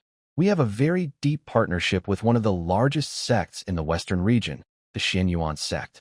The sect's leader is incredibly powerful. In our terms, he's a 7th-rank expert, with the Xianyuan sect backing us. Our business in the Western region is very stable." Hearing the name, Xianyuan sect, Lucius secretly relaxed. Fortunately, it wasn't the Jingming Lotus Palace that Su Tingyu mentioned. As long as he didn't run into direct trouble, there was still room to maneuver. Lucius's expression remained calm, and he nodded with a smile. "It's nothing, I was just asking casually. After all, the world is so big, and as a country person, I also want to have a chance to travel elsewhere and broaden my horizons." Certainly, Lucius replied with a smile. As they spoke, several strong-looking guards with calm presence entered. They clearly were not ordinary servants, but trusted confidants. They carefully carried a few delicate red velvet-lined boxes and placed them on the tea table. At this moment, Deco also put away his previous merchant-like attitude, straightened his posture with a hint of pride, and began to introduce, "Sir, let me show you these items. First, a 3rd-tier enchanted longsword. The blade is made of fine steel infused with a small amount of rare silver, making it extremely sharp. The handle is embedded with a mid-level non-elemental magic stone as the core, which is balanced and suitable for warriors with any fighting spirit attribute. Cutting through iron is just basic skill. Price, 25 gold coins. Next, a pair of magic wands. The left one uses a 3rd-tier fire lizard's magic core as the main component, greatly enhancing fire magic and slightly speeding up spellcasting. Price, 40 gold coins. The right one uses a 3rd-tier non-elemental mid-level magic stone, valued for its stability and versatility. Price, 30 gold coins. As for this dagger, it's a favorite among assassins. It uses a 3rd-tier shadow leopard's magic core, which has shadow attributes, helping the user conceal their presence and strike unseen. Price, 30 gold coins. After introducing the Western items, Deco opened another more exquisite small box, revealing several pieces of jewelry with an Eastern style. Besides, there are 2 jade bracelets from the East. They are said to be protective talismans, also using mid-level non-elemental magic stones, though they call them spiritual stones. These can automatically activate a barrier similar to our magic shield when under attack, which needs to be recharged periodically. Price, 40 gold coins each. Finally, there's a necklace made from a 3rd-tier wind snake's magic core, called an inner core by Easterners, crafted into a wind attribute pendant. The wearer can increase affinity for wind elements and passively boost agility. Price, 50 gold coins. Which ones do you need? Deco finished his introduction, looking at Lucius with anticipation. Lucius looked at the dazzling array of equipment and nodded secretly. Deco indeed had some skill. He had quite a stock. He first maintained a noble, reserved smile, then stood up, pretending to appreciate something, and leaned close to Su Tingyu's ear. Tingyu, I think I understand Western things, but those Eastern items, you're an expert. Help me judge. Are they genuine? Are they worth the price? Hearing this, Su Tingyu stepped forward.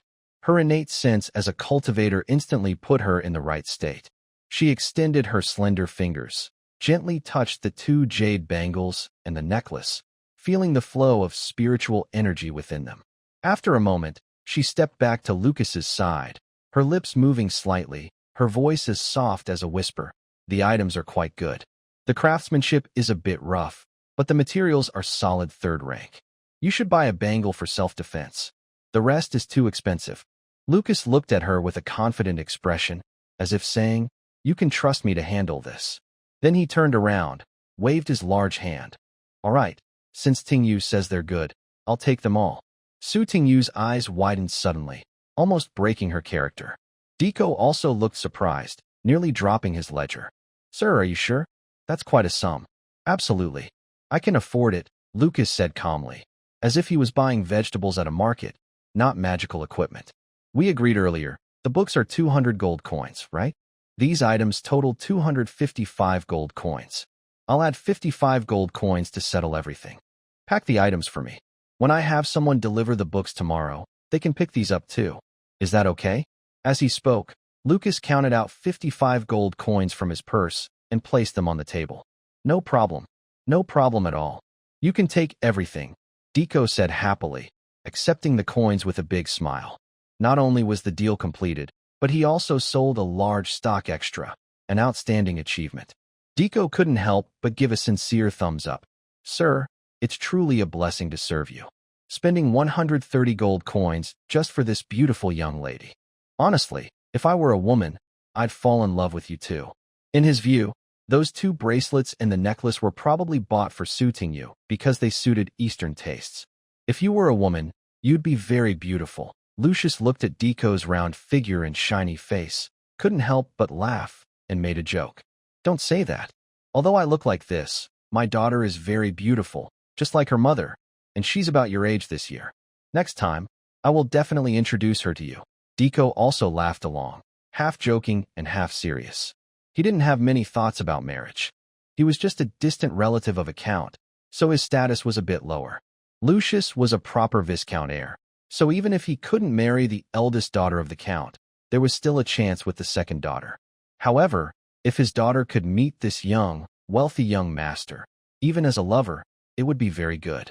In Western noble circles, having a mistress was quite accepted, even seen as a kind of hidden pride.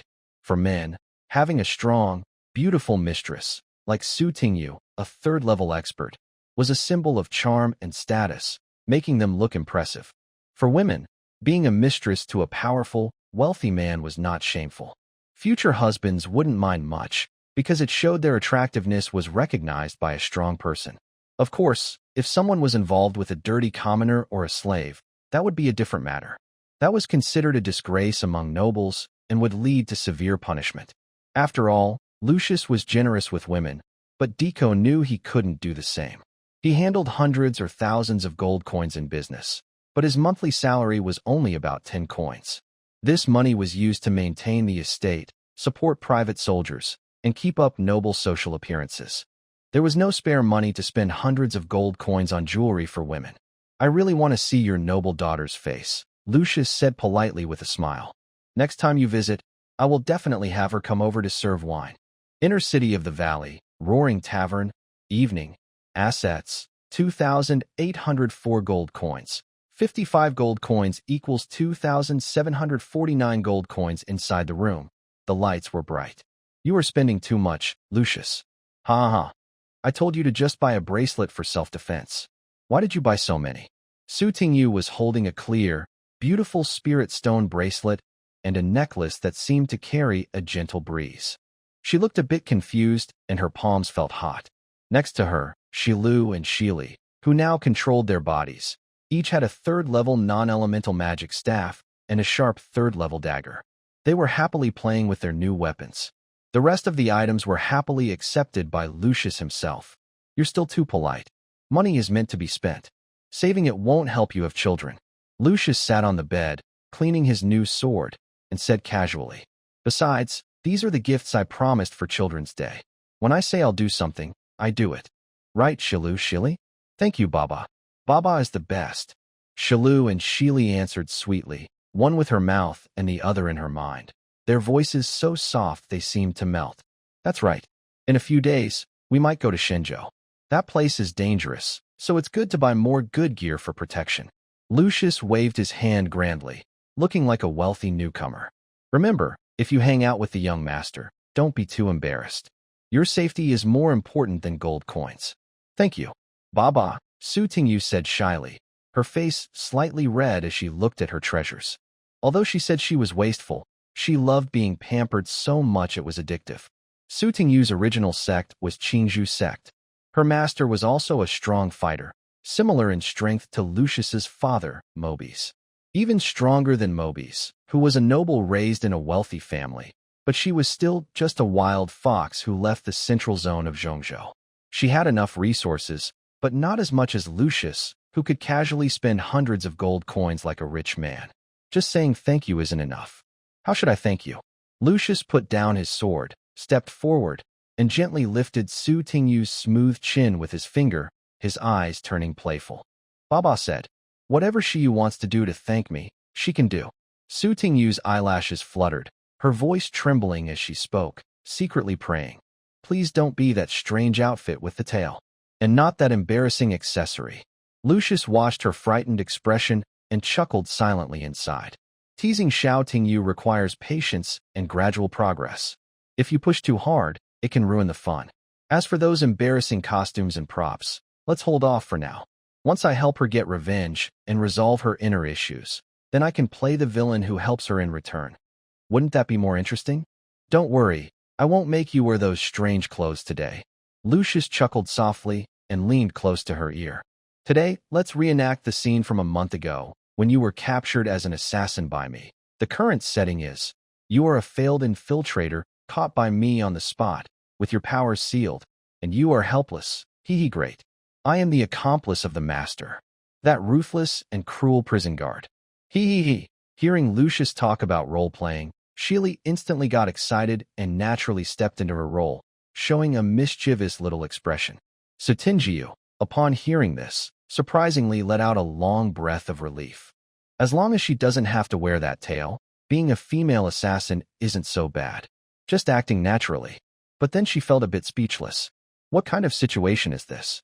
Hee. Shiri the prison guard. Tie up this female assassin who tried to assassinate me. Throw her on the bed. I want to personally question who sent her. Lucius grinned with a classic villainous smile. "Yes, master. You can count on me. Bad assassin." Shiri eagerly pounced forward. "Why is it me again?" Satinjiu weakly protested, then half pushed and half fell onto the bed. If you ignore her flushed ears, she really looks like a brave heroine who would rather die than surrender. June 2nd, year 91 of the bright calendar, inside Next Valley City, outside the bookstore, morning. Assets, 2,749 gold coins. The morning sun shone on the old-fashioned bookstore sign. Early that day, Lucius, Walker, and others carried a full load of 6,000 artistic creations toward the bookstore. After all, Deco was sincere, and they couldn't afford to lose face. The delivery process was quick. Watching the boxes of books being moved into the warehouse, Lucius turned to Walker, who looked a bit reluctant, and gave instructions. "Walker, you and the brothers should go back first. From now on, you will be responsible for escorting this route and coordinating with Deco about every 10 days. The workshop can produce a batch of new goods. The round trip takes about 5 days, so the schedule is tight.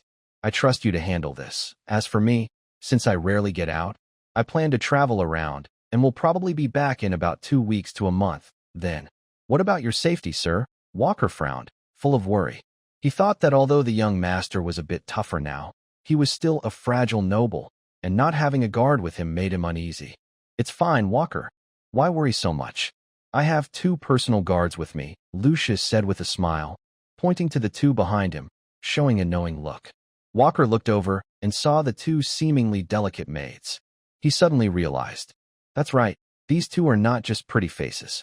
Miss Hilo, who always smiled happily, looked soft and cute, but he guessed she could probably fight him. As for Miss Su Tingyu, his father Carl had privately said she was a true genius. If she hadn't been injured before, even his father, a third-level knight, wouldn't be her match. Now that she's healed, her strength is even more mysterious.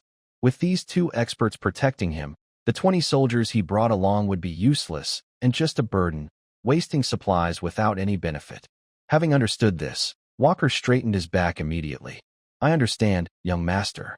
Rest assured, I will handle the house and business while you go sightseeing. I mean inspecting. I will complete the task. Walker saluted properly as a knight. Lucius and the others first changed into elegant Eastern-style clothes they had prepared in advance.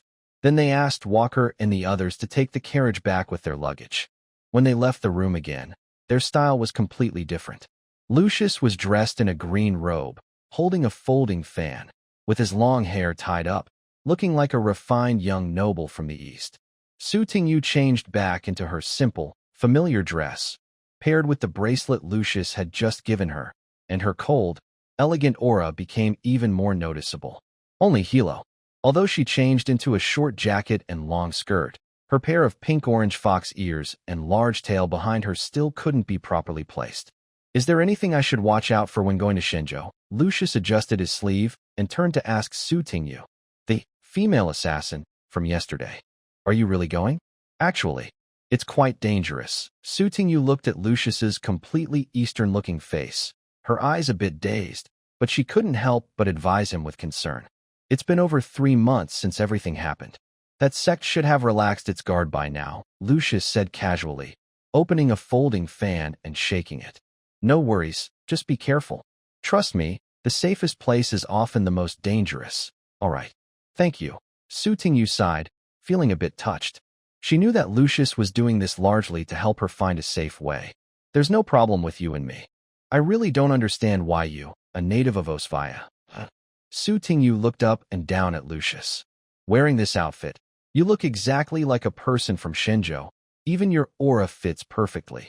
The main issue might be with Sister Hilo. Su Tingyu's gaze shifted to Hilo, who was curiously playing with her skirt, her brow slightly furrowed. Although there are some mixed-race slaves in eastern Shenzhou now, they still attract a lot of attention on the streets, because Sister Hilo looks so much like a transformed demon from our side, especially with those fox ears. To ordinary people, this is a demon fox in disguise, which might cause unnecessary panic and curiosity. Is there no way around it? Lucius asked. Not exactly. There are no perfect solutions. Su Tingyu hesitated, her eyes flickering over Hilo, as if reluctant to speak. But that would be very unfair to Sister Hilo, and it might even be insulting. What options are there? Tell me, Lucius urged. So, if Hiru-chan wears a special collar around her neck, attached with a chain. In others' eyes, this is seen as a loyal pet with a master. Although it still draws attention, it at least doesn't cause panic and instead becomes a symbol of status. It's okay. Hee. Does that mean she has to crawl like a puppy too? Before Lucas could respond, Hiru excitedly raised her hand, eyes shining with anticipation. There are also such things. But they aren't necessary, Lucas said, blushing a little and feeling a bit embarrassed. We don't have to go that far. It's just a formality. Maybe we can think of other ways later? It would be too unfair to Hiru otherwise. I think we can do like some others. I don't mind at all, Hiru said enthusiastically, even suggesting it herself. Well, we don't really have to crawl. Lucas looked at Hiru's eager face, feeling both amused and helpless. But for safety, we might have to let Hiru wear a pretty collar. Don't worry, I'll make it up to you when we get back. All right. Hiru isn't upset at all. I like it. Hiru showed her 2 small, sharp tiger teeth, smiling brightly. I'm just a little fox for my owner, hee. This kind of seemingly embarrassing training actually has been part of family-made training courses before. For Hiru, this level of training is nothing. Right now, her mind is full of Lucas, so she doesn't care about her dignity or the unfamiliar environment she's in. In a place where no one knows her, wearing a collar is like removing the mask called dignity.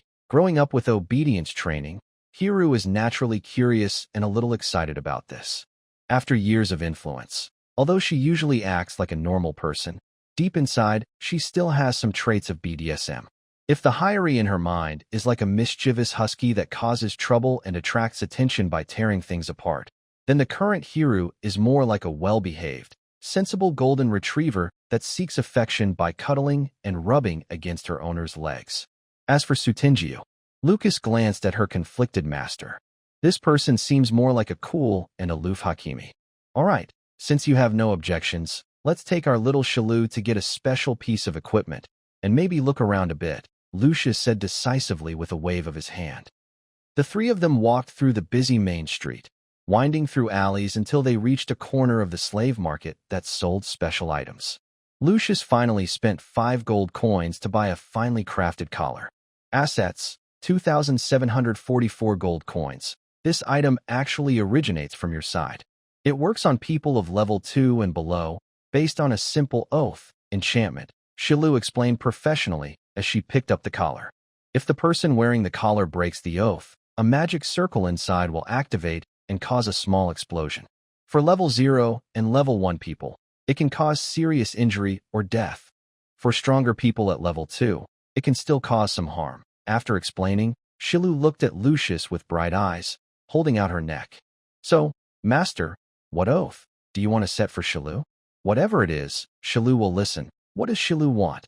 Lucius gently patted her head with affection. Shilu wants. If she ever stops loving her master or betrays him, the collar will explode, Shilu said with a smile, speaking the most terrifying words in a cheerful tone, as if discussing dinner plans. I want to show my feelings to my master, and I want him to put it on himself. All right, Shilu, be good. Lucius felt a twinge in his heart. Though he knew she was completely devoted to him, her declaration still touched him. He carefully put the collar around her fair neck and set the oath. This kind of oath is actually a youth version of a soul oath.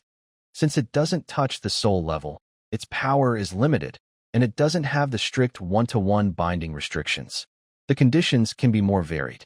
Usually, merchants use it as a symbolic restraint when signing peace treaties. But for Shilu, it became a symbol of love. All right, from now on, I belong to my master. But there's still a blank space here. I want to carve a name. Shilu pointed to a small plate on the collar. By the way, since you've gone to Shinjo, you need to think of a Shinjo name. Should I help you come up with one, Master? Su Tingyu suddenly remembered something and became interested. Although I haven't done it before, I do have some skill in naming. I can help. Haha. No need. Little Master, Lucius shook his head, his eyes becoming deep and mysterious, as if looking through time. Let's call you Fangzio. Fangzio? Su Tingyu paused, pondering the 3 characters carefully. Oh, I didn't expect a Westerner like you to come up with such a good name. It sounds like a scholar traveling the world, with your Shinjo dialect and your appearance. I really doubt you're not a native of Shinjo who came here. Who knows? Maybe in my past life, I was already from Shinjo, Lucius said with a natural smile. He had been called Fangzio for 26 years. The name was deeply engraved in his soul. When we get there, to keep a low profile, I will be your disciple. Master, have you decided what your name will be? Then I will be the spirit beast of the master. Shilu happily raised her hand and suggested. Good idea, obedient disciple. When we get there, you'll be my good disciple. Su Tingyu also became a bit interested, a flash of inspiration crossing his mind. Since your name is Fangzio, I will call myself Fangxiyu. Ying cheats, Sister Yu. Shilu, who had been learning Shinjo dialect for a long time, immediately caught on to the pun and said, see you. Does it mean missing someone? All right, Shilu, can I call you Fang Xian? Lucius smiled and made a quick decision, giving Shilu a name. Fang Xian, meaning a loving heart. What about me? What about me? The insignificant owner, Shili, who had been silent all along, was anxious and protesting wildly. Everyone has a Shinjo name. I want one too. You. Lucius thought for a moment and casually said, you can be Fiji. Anyway, it's just a temporary name. Why bother with so many? Fiji? Eek. The mean master is showing favoritism. I want to bite you. Shili was furious, rolling around in her mind. Assets, 2,149 gold coins and 40 gold ingots. Note, Exchange rate is 1 gold ingot equals 15 gold coins equals 10 silver ingots equals 10,000 copper coins. To make traveling in the east easier, Lucius went to the black market in the Valley of Steps before leaving. He reluctantly exchanged 600 gold coins for 40 heavy gold ingots. After all, in that place full of spiritual energy, pulling out a handful of coins stamped with the Western King's portrait felt like revealing himself as a spy. After preparing everything, Lucius, along with Su Tingyu and Helu, set out on the long journey to the Zhuge Empire. As they traveled east, the architecture gradually changed from rough stone castles to wooden structures with flying eaves and ornate brackets. Traveling on the official road to the Zhuge Empire in the carriage afternoon. Does the Zhuge Empire not have a formal bureaucratic system? Why do I feel that both the tax collectors and law enforcers seem more like members of a sect than officials representing the emperor and the country? Lucius asked curiously, lifting the curtain to look at the graceful figure of the woman wearing a straw hat and a white veil, who was acting as the driver. At this moment, Su Tingyu had changed into a full set of traditional Chinese martial artist attire to hide her identity. Hearing Lucius's question, she paused slightly on the reins, her expression showing a mix of complexity and nostalgia. After all, this was her homeland and the place where her sect was destroyed. Oh. Su Tingyu snapped back to reality and organized her words. The situation in the Zhuge Empire might be similar to your Western countries. Although there is a nominal emperor, army, and officials at various levels, the emperor's power is more like a huge sect that doesn't recruit disciples from outside. The royal family's control over local areas is actually weak, or they simply don't bother to manage every detail. Usually, they delegate authority to powerful local sects to help govern the regions. The so-called officials, in name, receive salaries from the empire, but most are actually chosen by local sects or are family members attached to sects. In simple terms, they are more like sects' private soldiers and representatives, not true government officials. Just like our Qingzhou sect, we also managed a nearby town called Wanchuan. The size and prosperity of that town are probably similar to your Fengjin territory. My enemy, Jingming Lianfu, is our neighbor. They have much greater power, controlling one of the main cities in northern Shizhou, Luoxia City, which has a population slightly larger than your Heya territory. Lucius nodded thoughtfully. Isn't this a typical example of aristocratic politics? Maybe similar to the Eastern Jin dynasty? But Su Tingyu changed the subject. I heard that the new Empress Feng Tianjiao is a strong character. She is very unhappy with the current system of divided sects and wants to reform it, inspired by the neighboring Xuanwu Empire. Reform like the Xuanwu Empire? So, breaking the aristocratic clans and centralizing power. Lucius immediately caught the main point. What's different about the Xuanwu Empire? Su Tingyu looked back at Lucius in surprise, not expecting him to use such professional political terms. In the Xuanwu Empire, although many major sects exist within the country, they mainly help maintain order and handle emergencies. In return, they receive some taxes as a reward for security, but they are not allowed to interfere in local government. Also, officials in the Xuanwu Empire are appointed very strictly through a system called the Imperial Examination, directly chosen by the central government. There is a strict rule. Officials cannot serve in their hometowns. Although the overall strength of cultivators in the Xuanwu Empire is weaker than in the Zhuge Empire, especially at high levels, the main power lies in the military, making the country more efficient. But, Su Tingyu added another point. I heard that the current ruler of the Xuanwu Empire, Li Yun, is also worried. Although he suppresses the sects, some powerful noble families still have too much influence, and the problem of sect dominance still exists in some areas. Lucius nodded, understanding in his mind. So, the southern Xuanwu Empire might be similar to the Tang dynasty after the Sui dynasty reforms, without the bloody chaos of the Huangqiao rebellion, but aristocratic power has been somewhat curbed by the imperial examination system. However, these two rulers, one wanting to reduce their power and the other aiming to suppress annexation, are both ambitious. Usually, such ambitious rulers tend to face trouble. They often die suddenly or are overthrown. The waters in the east are not shallower than those in the west. The carriage fell into a brief silence. Seeing that Lucas had not spoken and was playing with a gold ingot, Su Tingyu finally couldn't hold back her curiosity and asked, "Hey, Lucas, or should I call you Feng Zio? You said before that someone appeared in your dreams and gave you guidance from a fairy.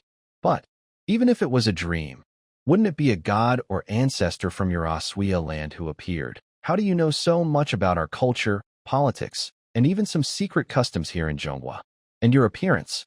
Wearing this outfit, no one would suspect you're from the West." Next to her, Silu also curiously raised her silvery fox ears and blinked her big eyes at Lucas, clearly wanting to ask the same question. Well, Lucas leaned against the soft cushion, looking out the window at the passing scenery, his eyes becoming a bit deep. "Earlier, I told you that someone appeared in my dreams and that it was a divine message. Actually, I wasn't entirely lying. If I have to be more honest, I might say I've lived in a distant eastern country for over 20 years. And then I suddenly woke up here." Lucas spoke half-truths and half-fibs, with a tone that carried a mysterious sense of weariness. "As for my appearance, that's even more mysterious. You can think of it as my original face blending somehow with this body's face. Whether it's true or not, even I don't really know. It's like a story from our side, told by a wise man. Zhuangzhou dreaming he was a butterfly. Was he a man dreaming he was a butterfly, or a butterfly dreaming it was a man? Zhuangzhou dreaming of a butterfly? Su Tingyu murmured to herself. Then, to make his story more believable, Lucas added some stories from his previous world. Things like huge iron birds that can carry people into the sky, mushroom clouds capable of destroying a city instantly, and tiny devices that can communicate across thousands of miles in real time. Su Tingyu and Silu listened with wide eyes, their mouths slightly open, their worldview shattered. "I told you I feel something strange about you, like you have weird ideas in your head," she said. Su Tingyu took a moment to process this. Although she still doubted the almost mythic description of Lucius, seeing his serious expression made her unhappy that he hadn't told her the full truth. But she couldn't find a reason to argue. "It's mainly because it's too unbelievable. I was worried it might scare you if I told you," Lucius said with a smile and shrugged. "All right, I don't quite understand what this mushroom bomb exploding cherry blossoms thing is, but it sounds interesting." Su Tingyu nodded and stopped asking questions. Halu did the same. For both of them, the Lucius they knew now, after crossing over, is the same person they like. That's enough for them. Date: June 4th, year 91 of the Bright Era. Location: Shizhou City, the largest city in Shizhou. Yulai Restaurant. Evening. Assets: 2,149 gold coins, 40 gold ingots. After several days of travel, the carriage finally reached Shizhou City, the biggest city in central Shizhou. Lucius and his group didn't go straight to Luoxia City. They planned to gather information first in Shizhou City. But as Lucius predicted earlier, the Jingming Lotus Palace, as a dominant power, had long relaxed its vigilance over Su Tingyu. After all, Su Tingyu was just a minor member of the Qingzhou sect, a third-rank cultivator. For the Jingming Lotus Palace, which had fifth-rank experts, it wasn't worth spending months and a lot of resources to hunt her down. There are hundreds of enemies from sects like this.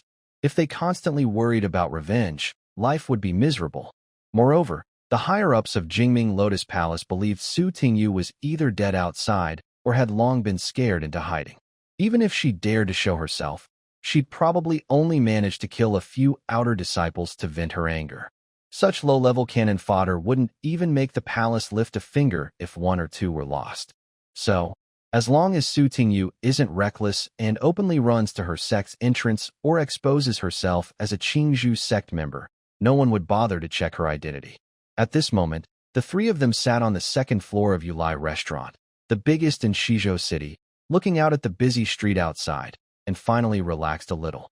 Shizhou City is a large city with about 200,000 residents.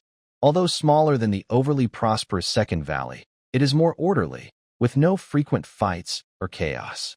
The streets are lined with elegant eaves and ornate brackets, blue bricks and dark tiles, reflecting a style reminiscent of the Tang and Song dynasties, making people feel familiar and comfortable.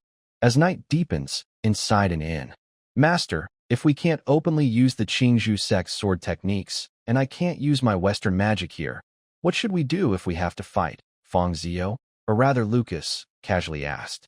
Su Tingyu was sitting in front of a bronze mirror, removing her hairpin. When she heard the obedient, Master. Her previously wistful expression of returning home instantly relaxed. This subtle change in her status made her feel quite pleased. Good disciple, don't worry too much.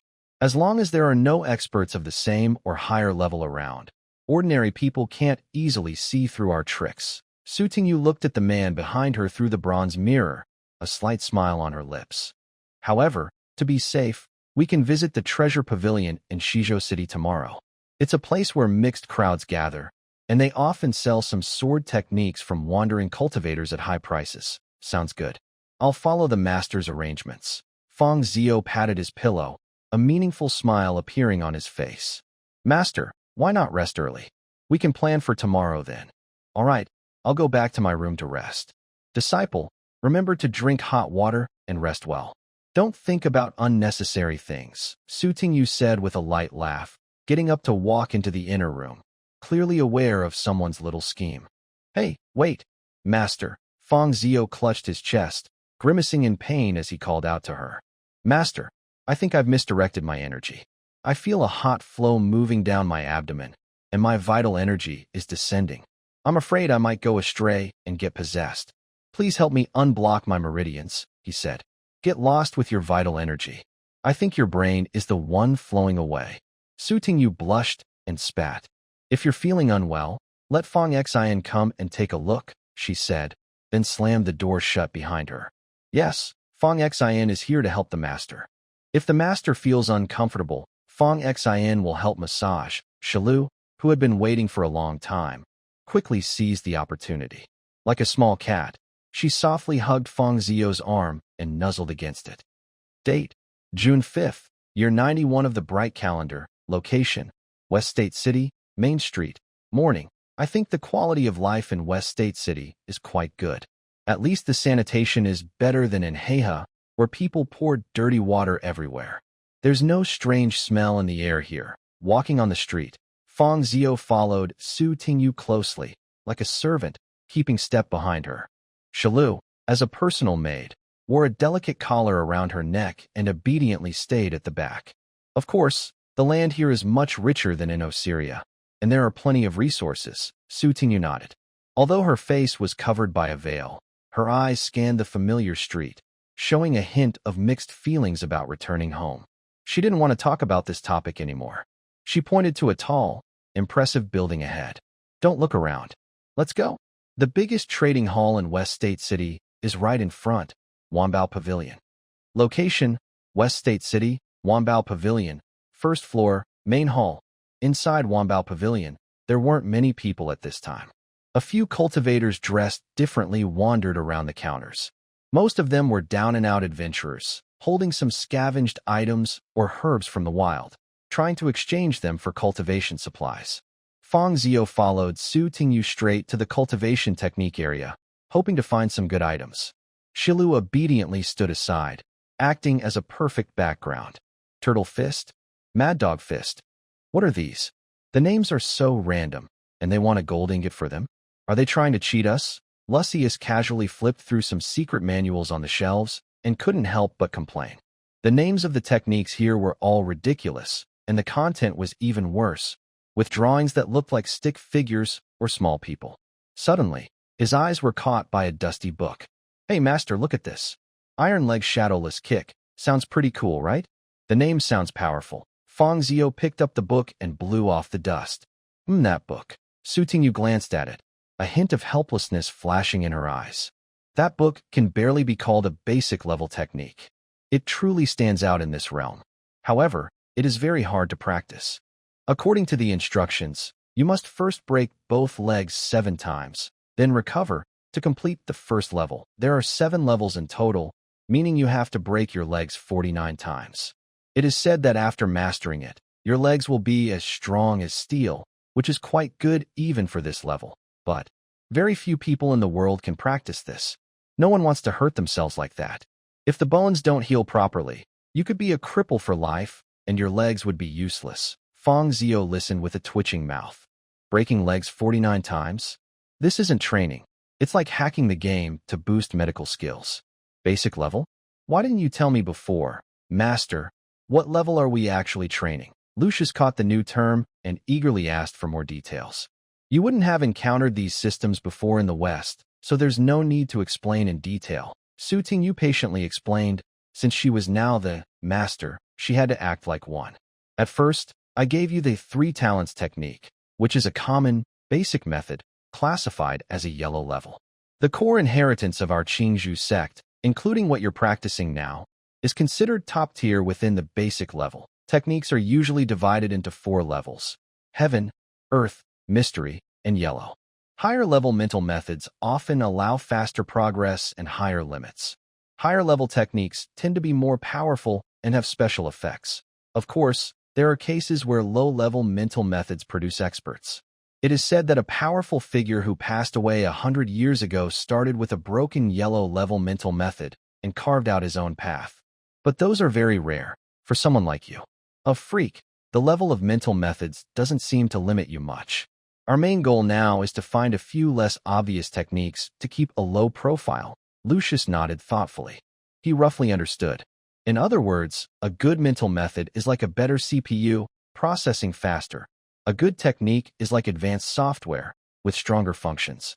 At this moment, Helu leaned in at the right time and whispered softly into Lucius's ear. Only they could hear.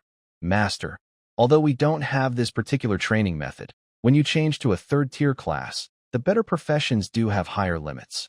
Also, some skill books are usually categorized as common, rare, epic, or legendary. Using different quality skill books greatly affects training speed and power. Right now, the skills you're learning are mostly basic common skills. I've looked through the library in your castle, and the highest level of books, there are only a few rare ones. However, I heard that your father probably keeps a rare skill book about Griffin Knights.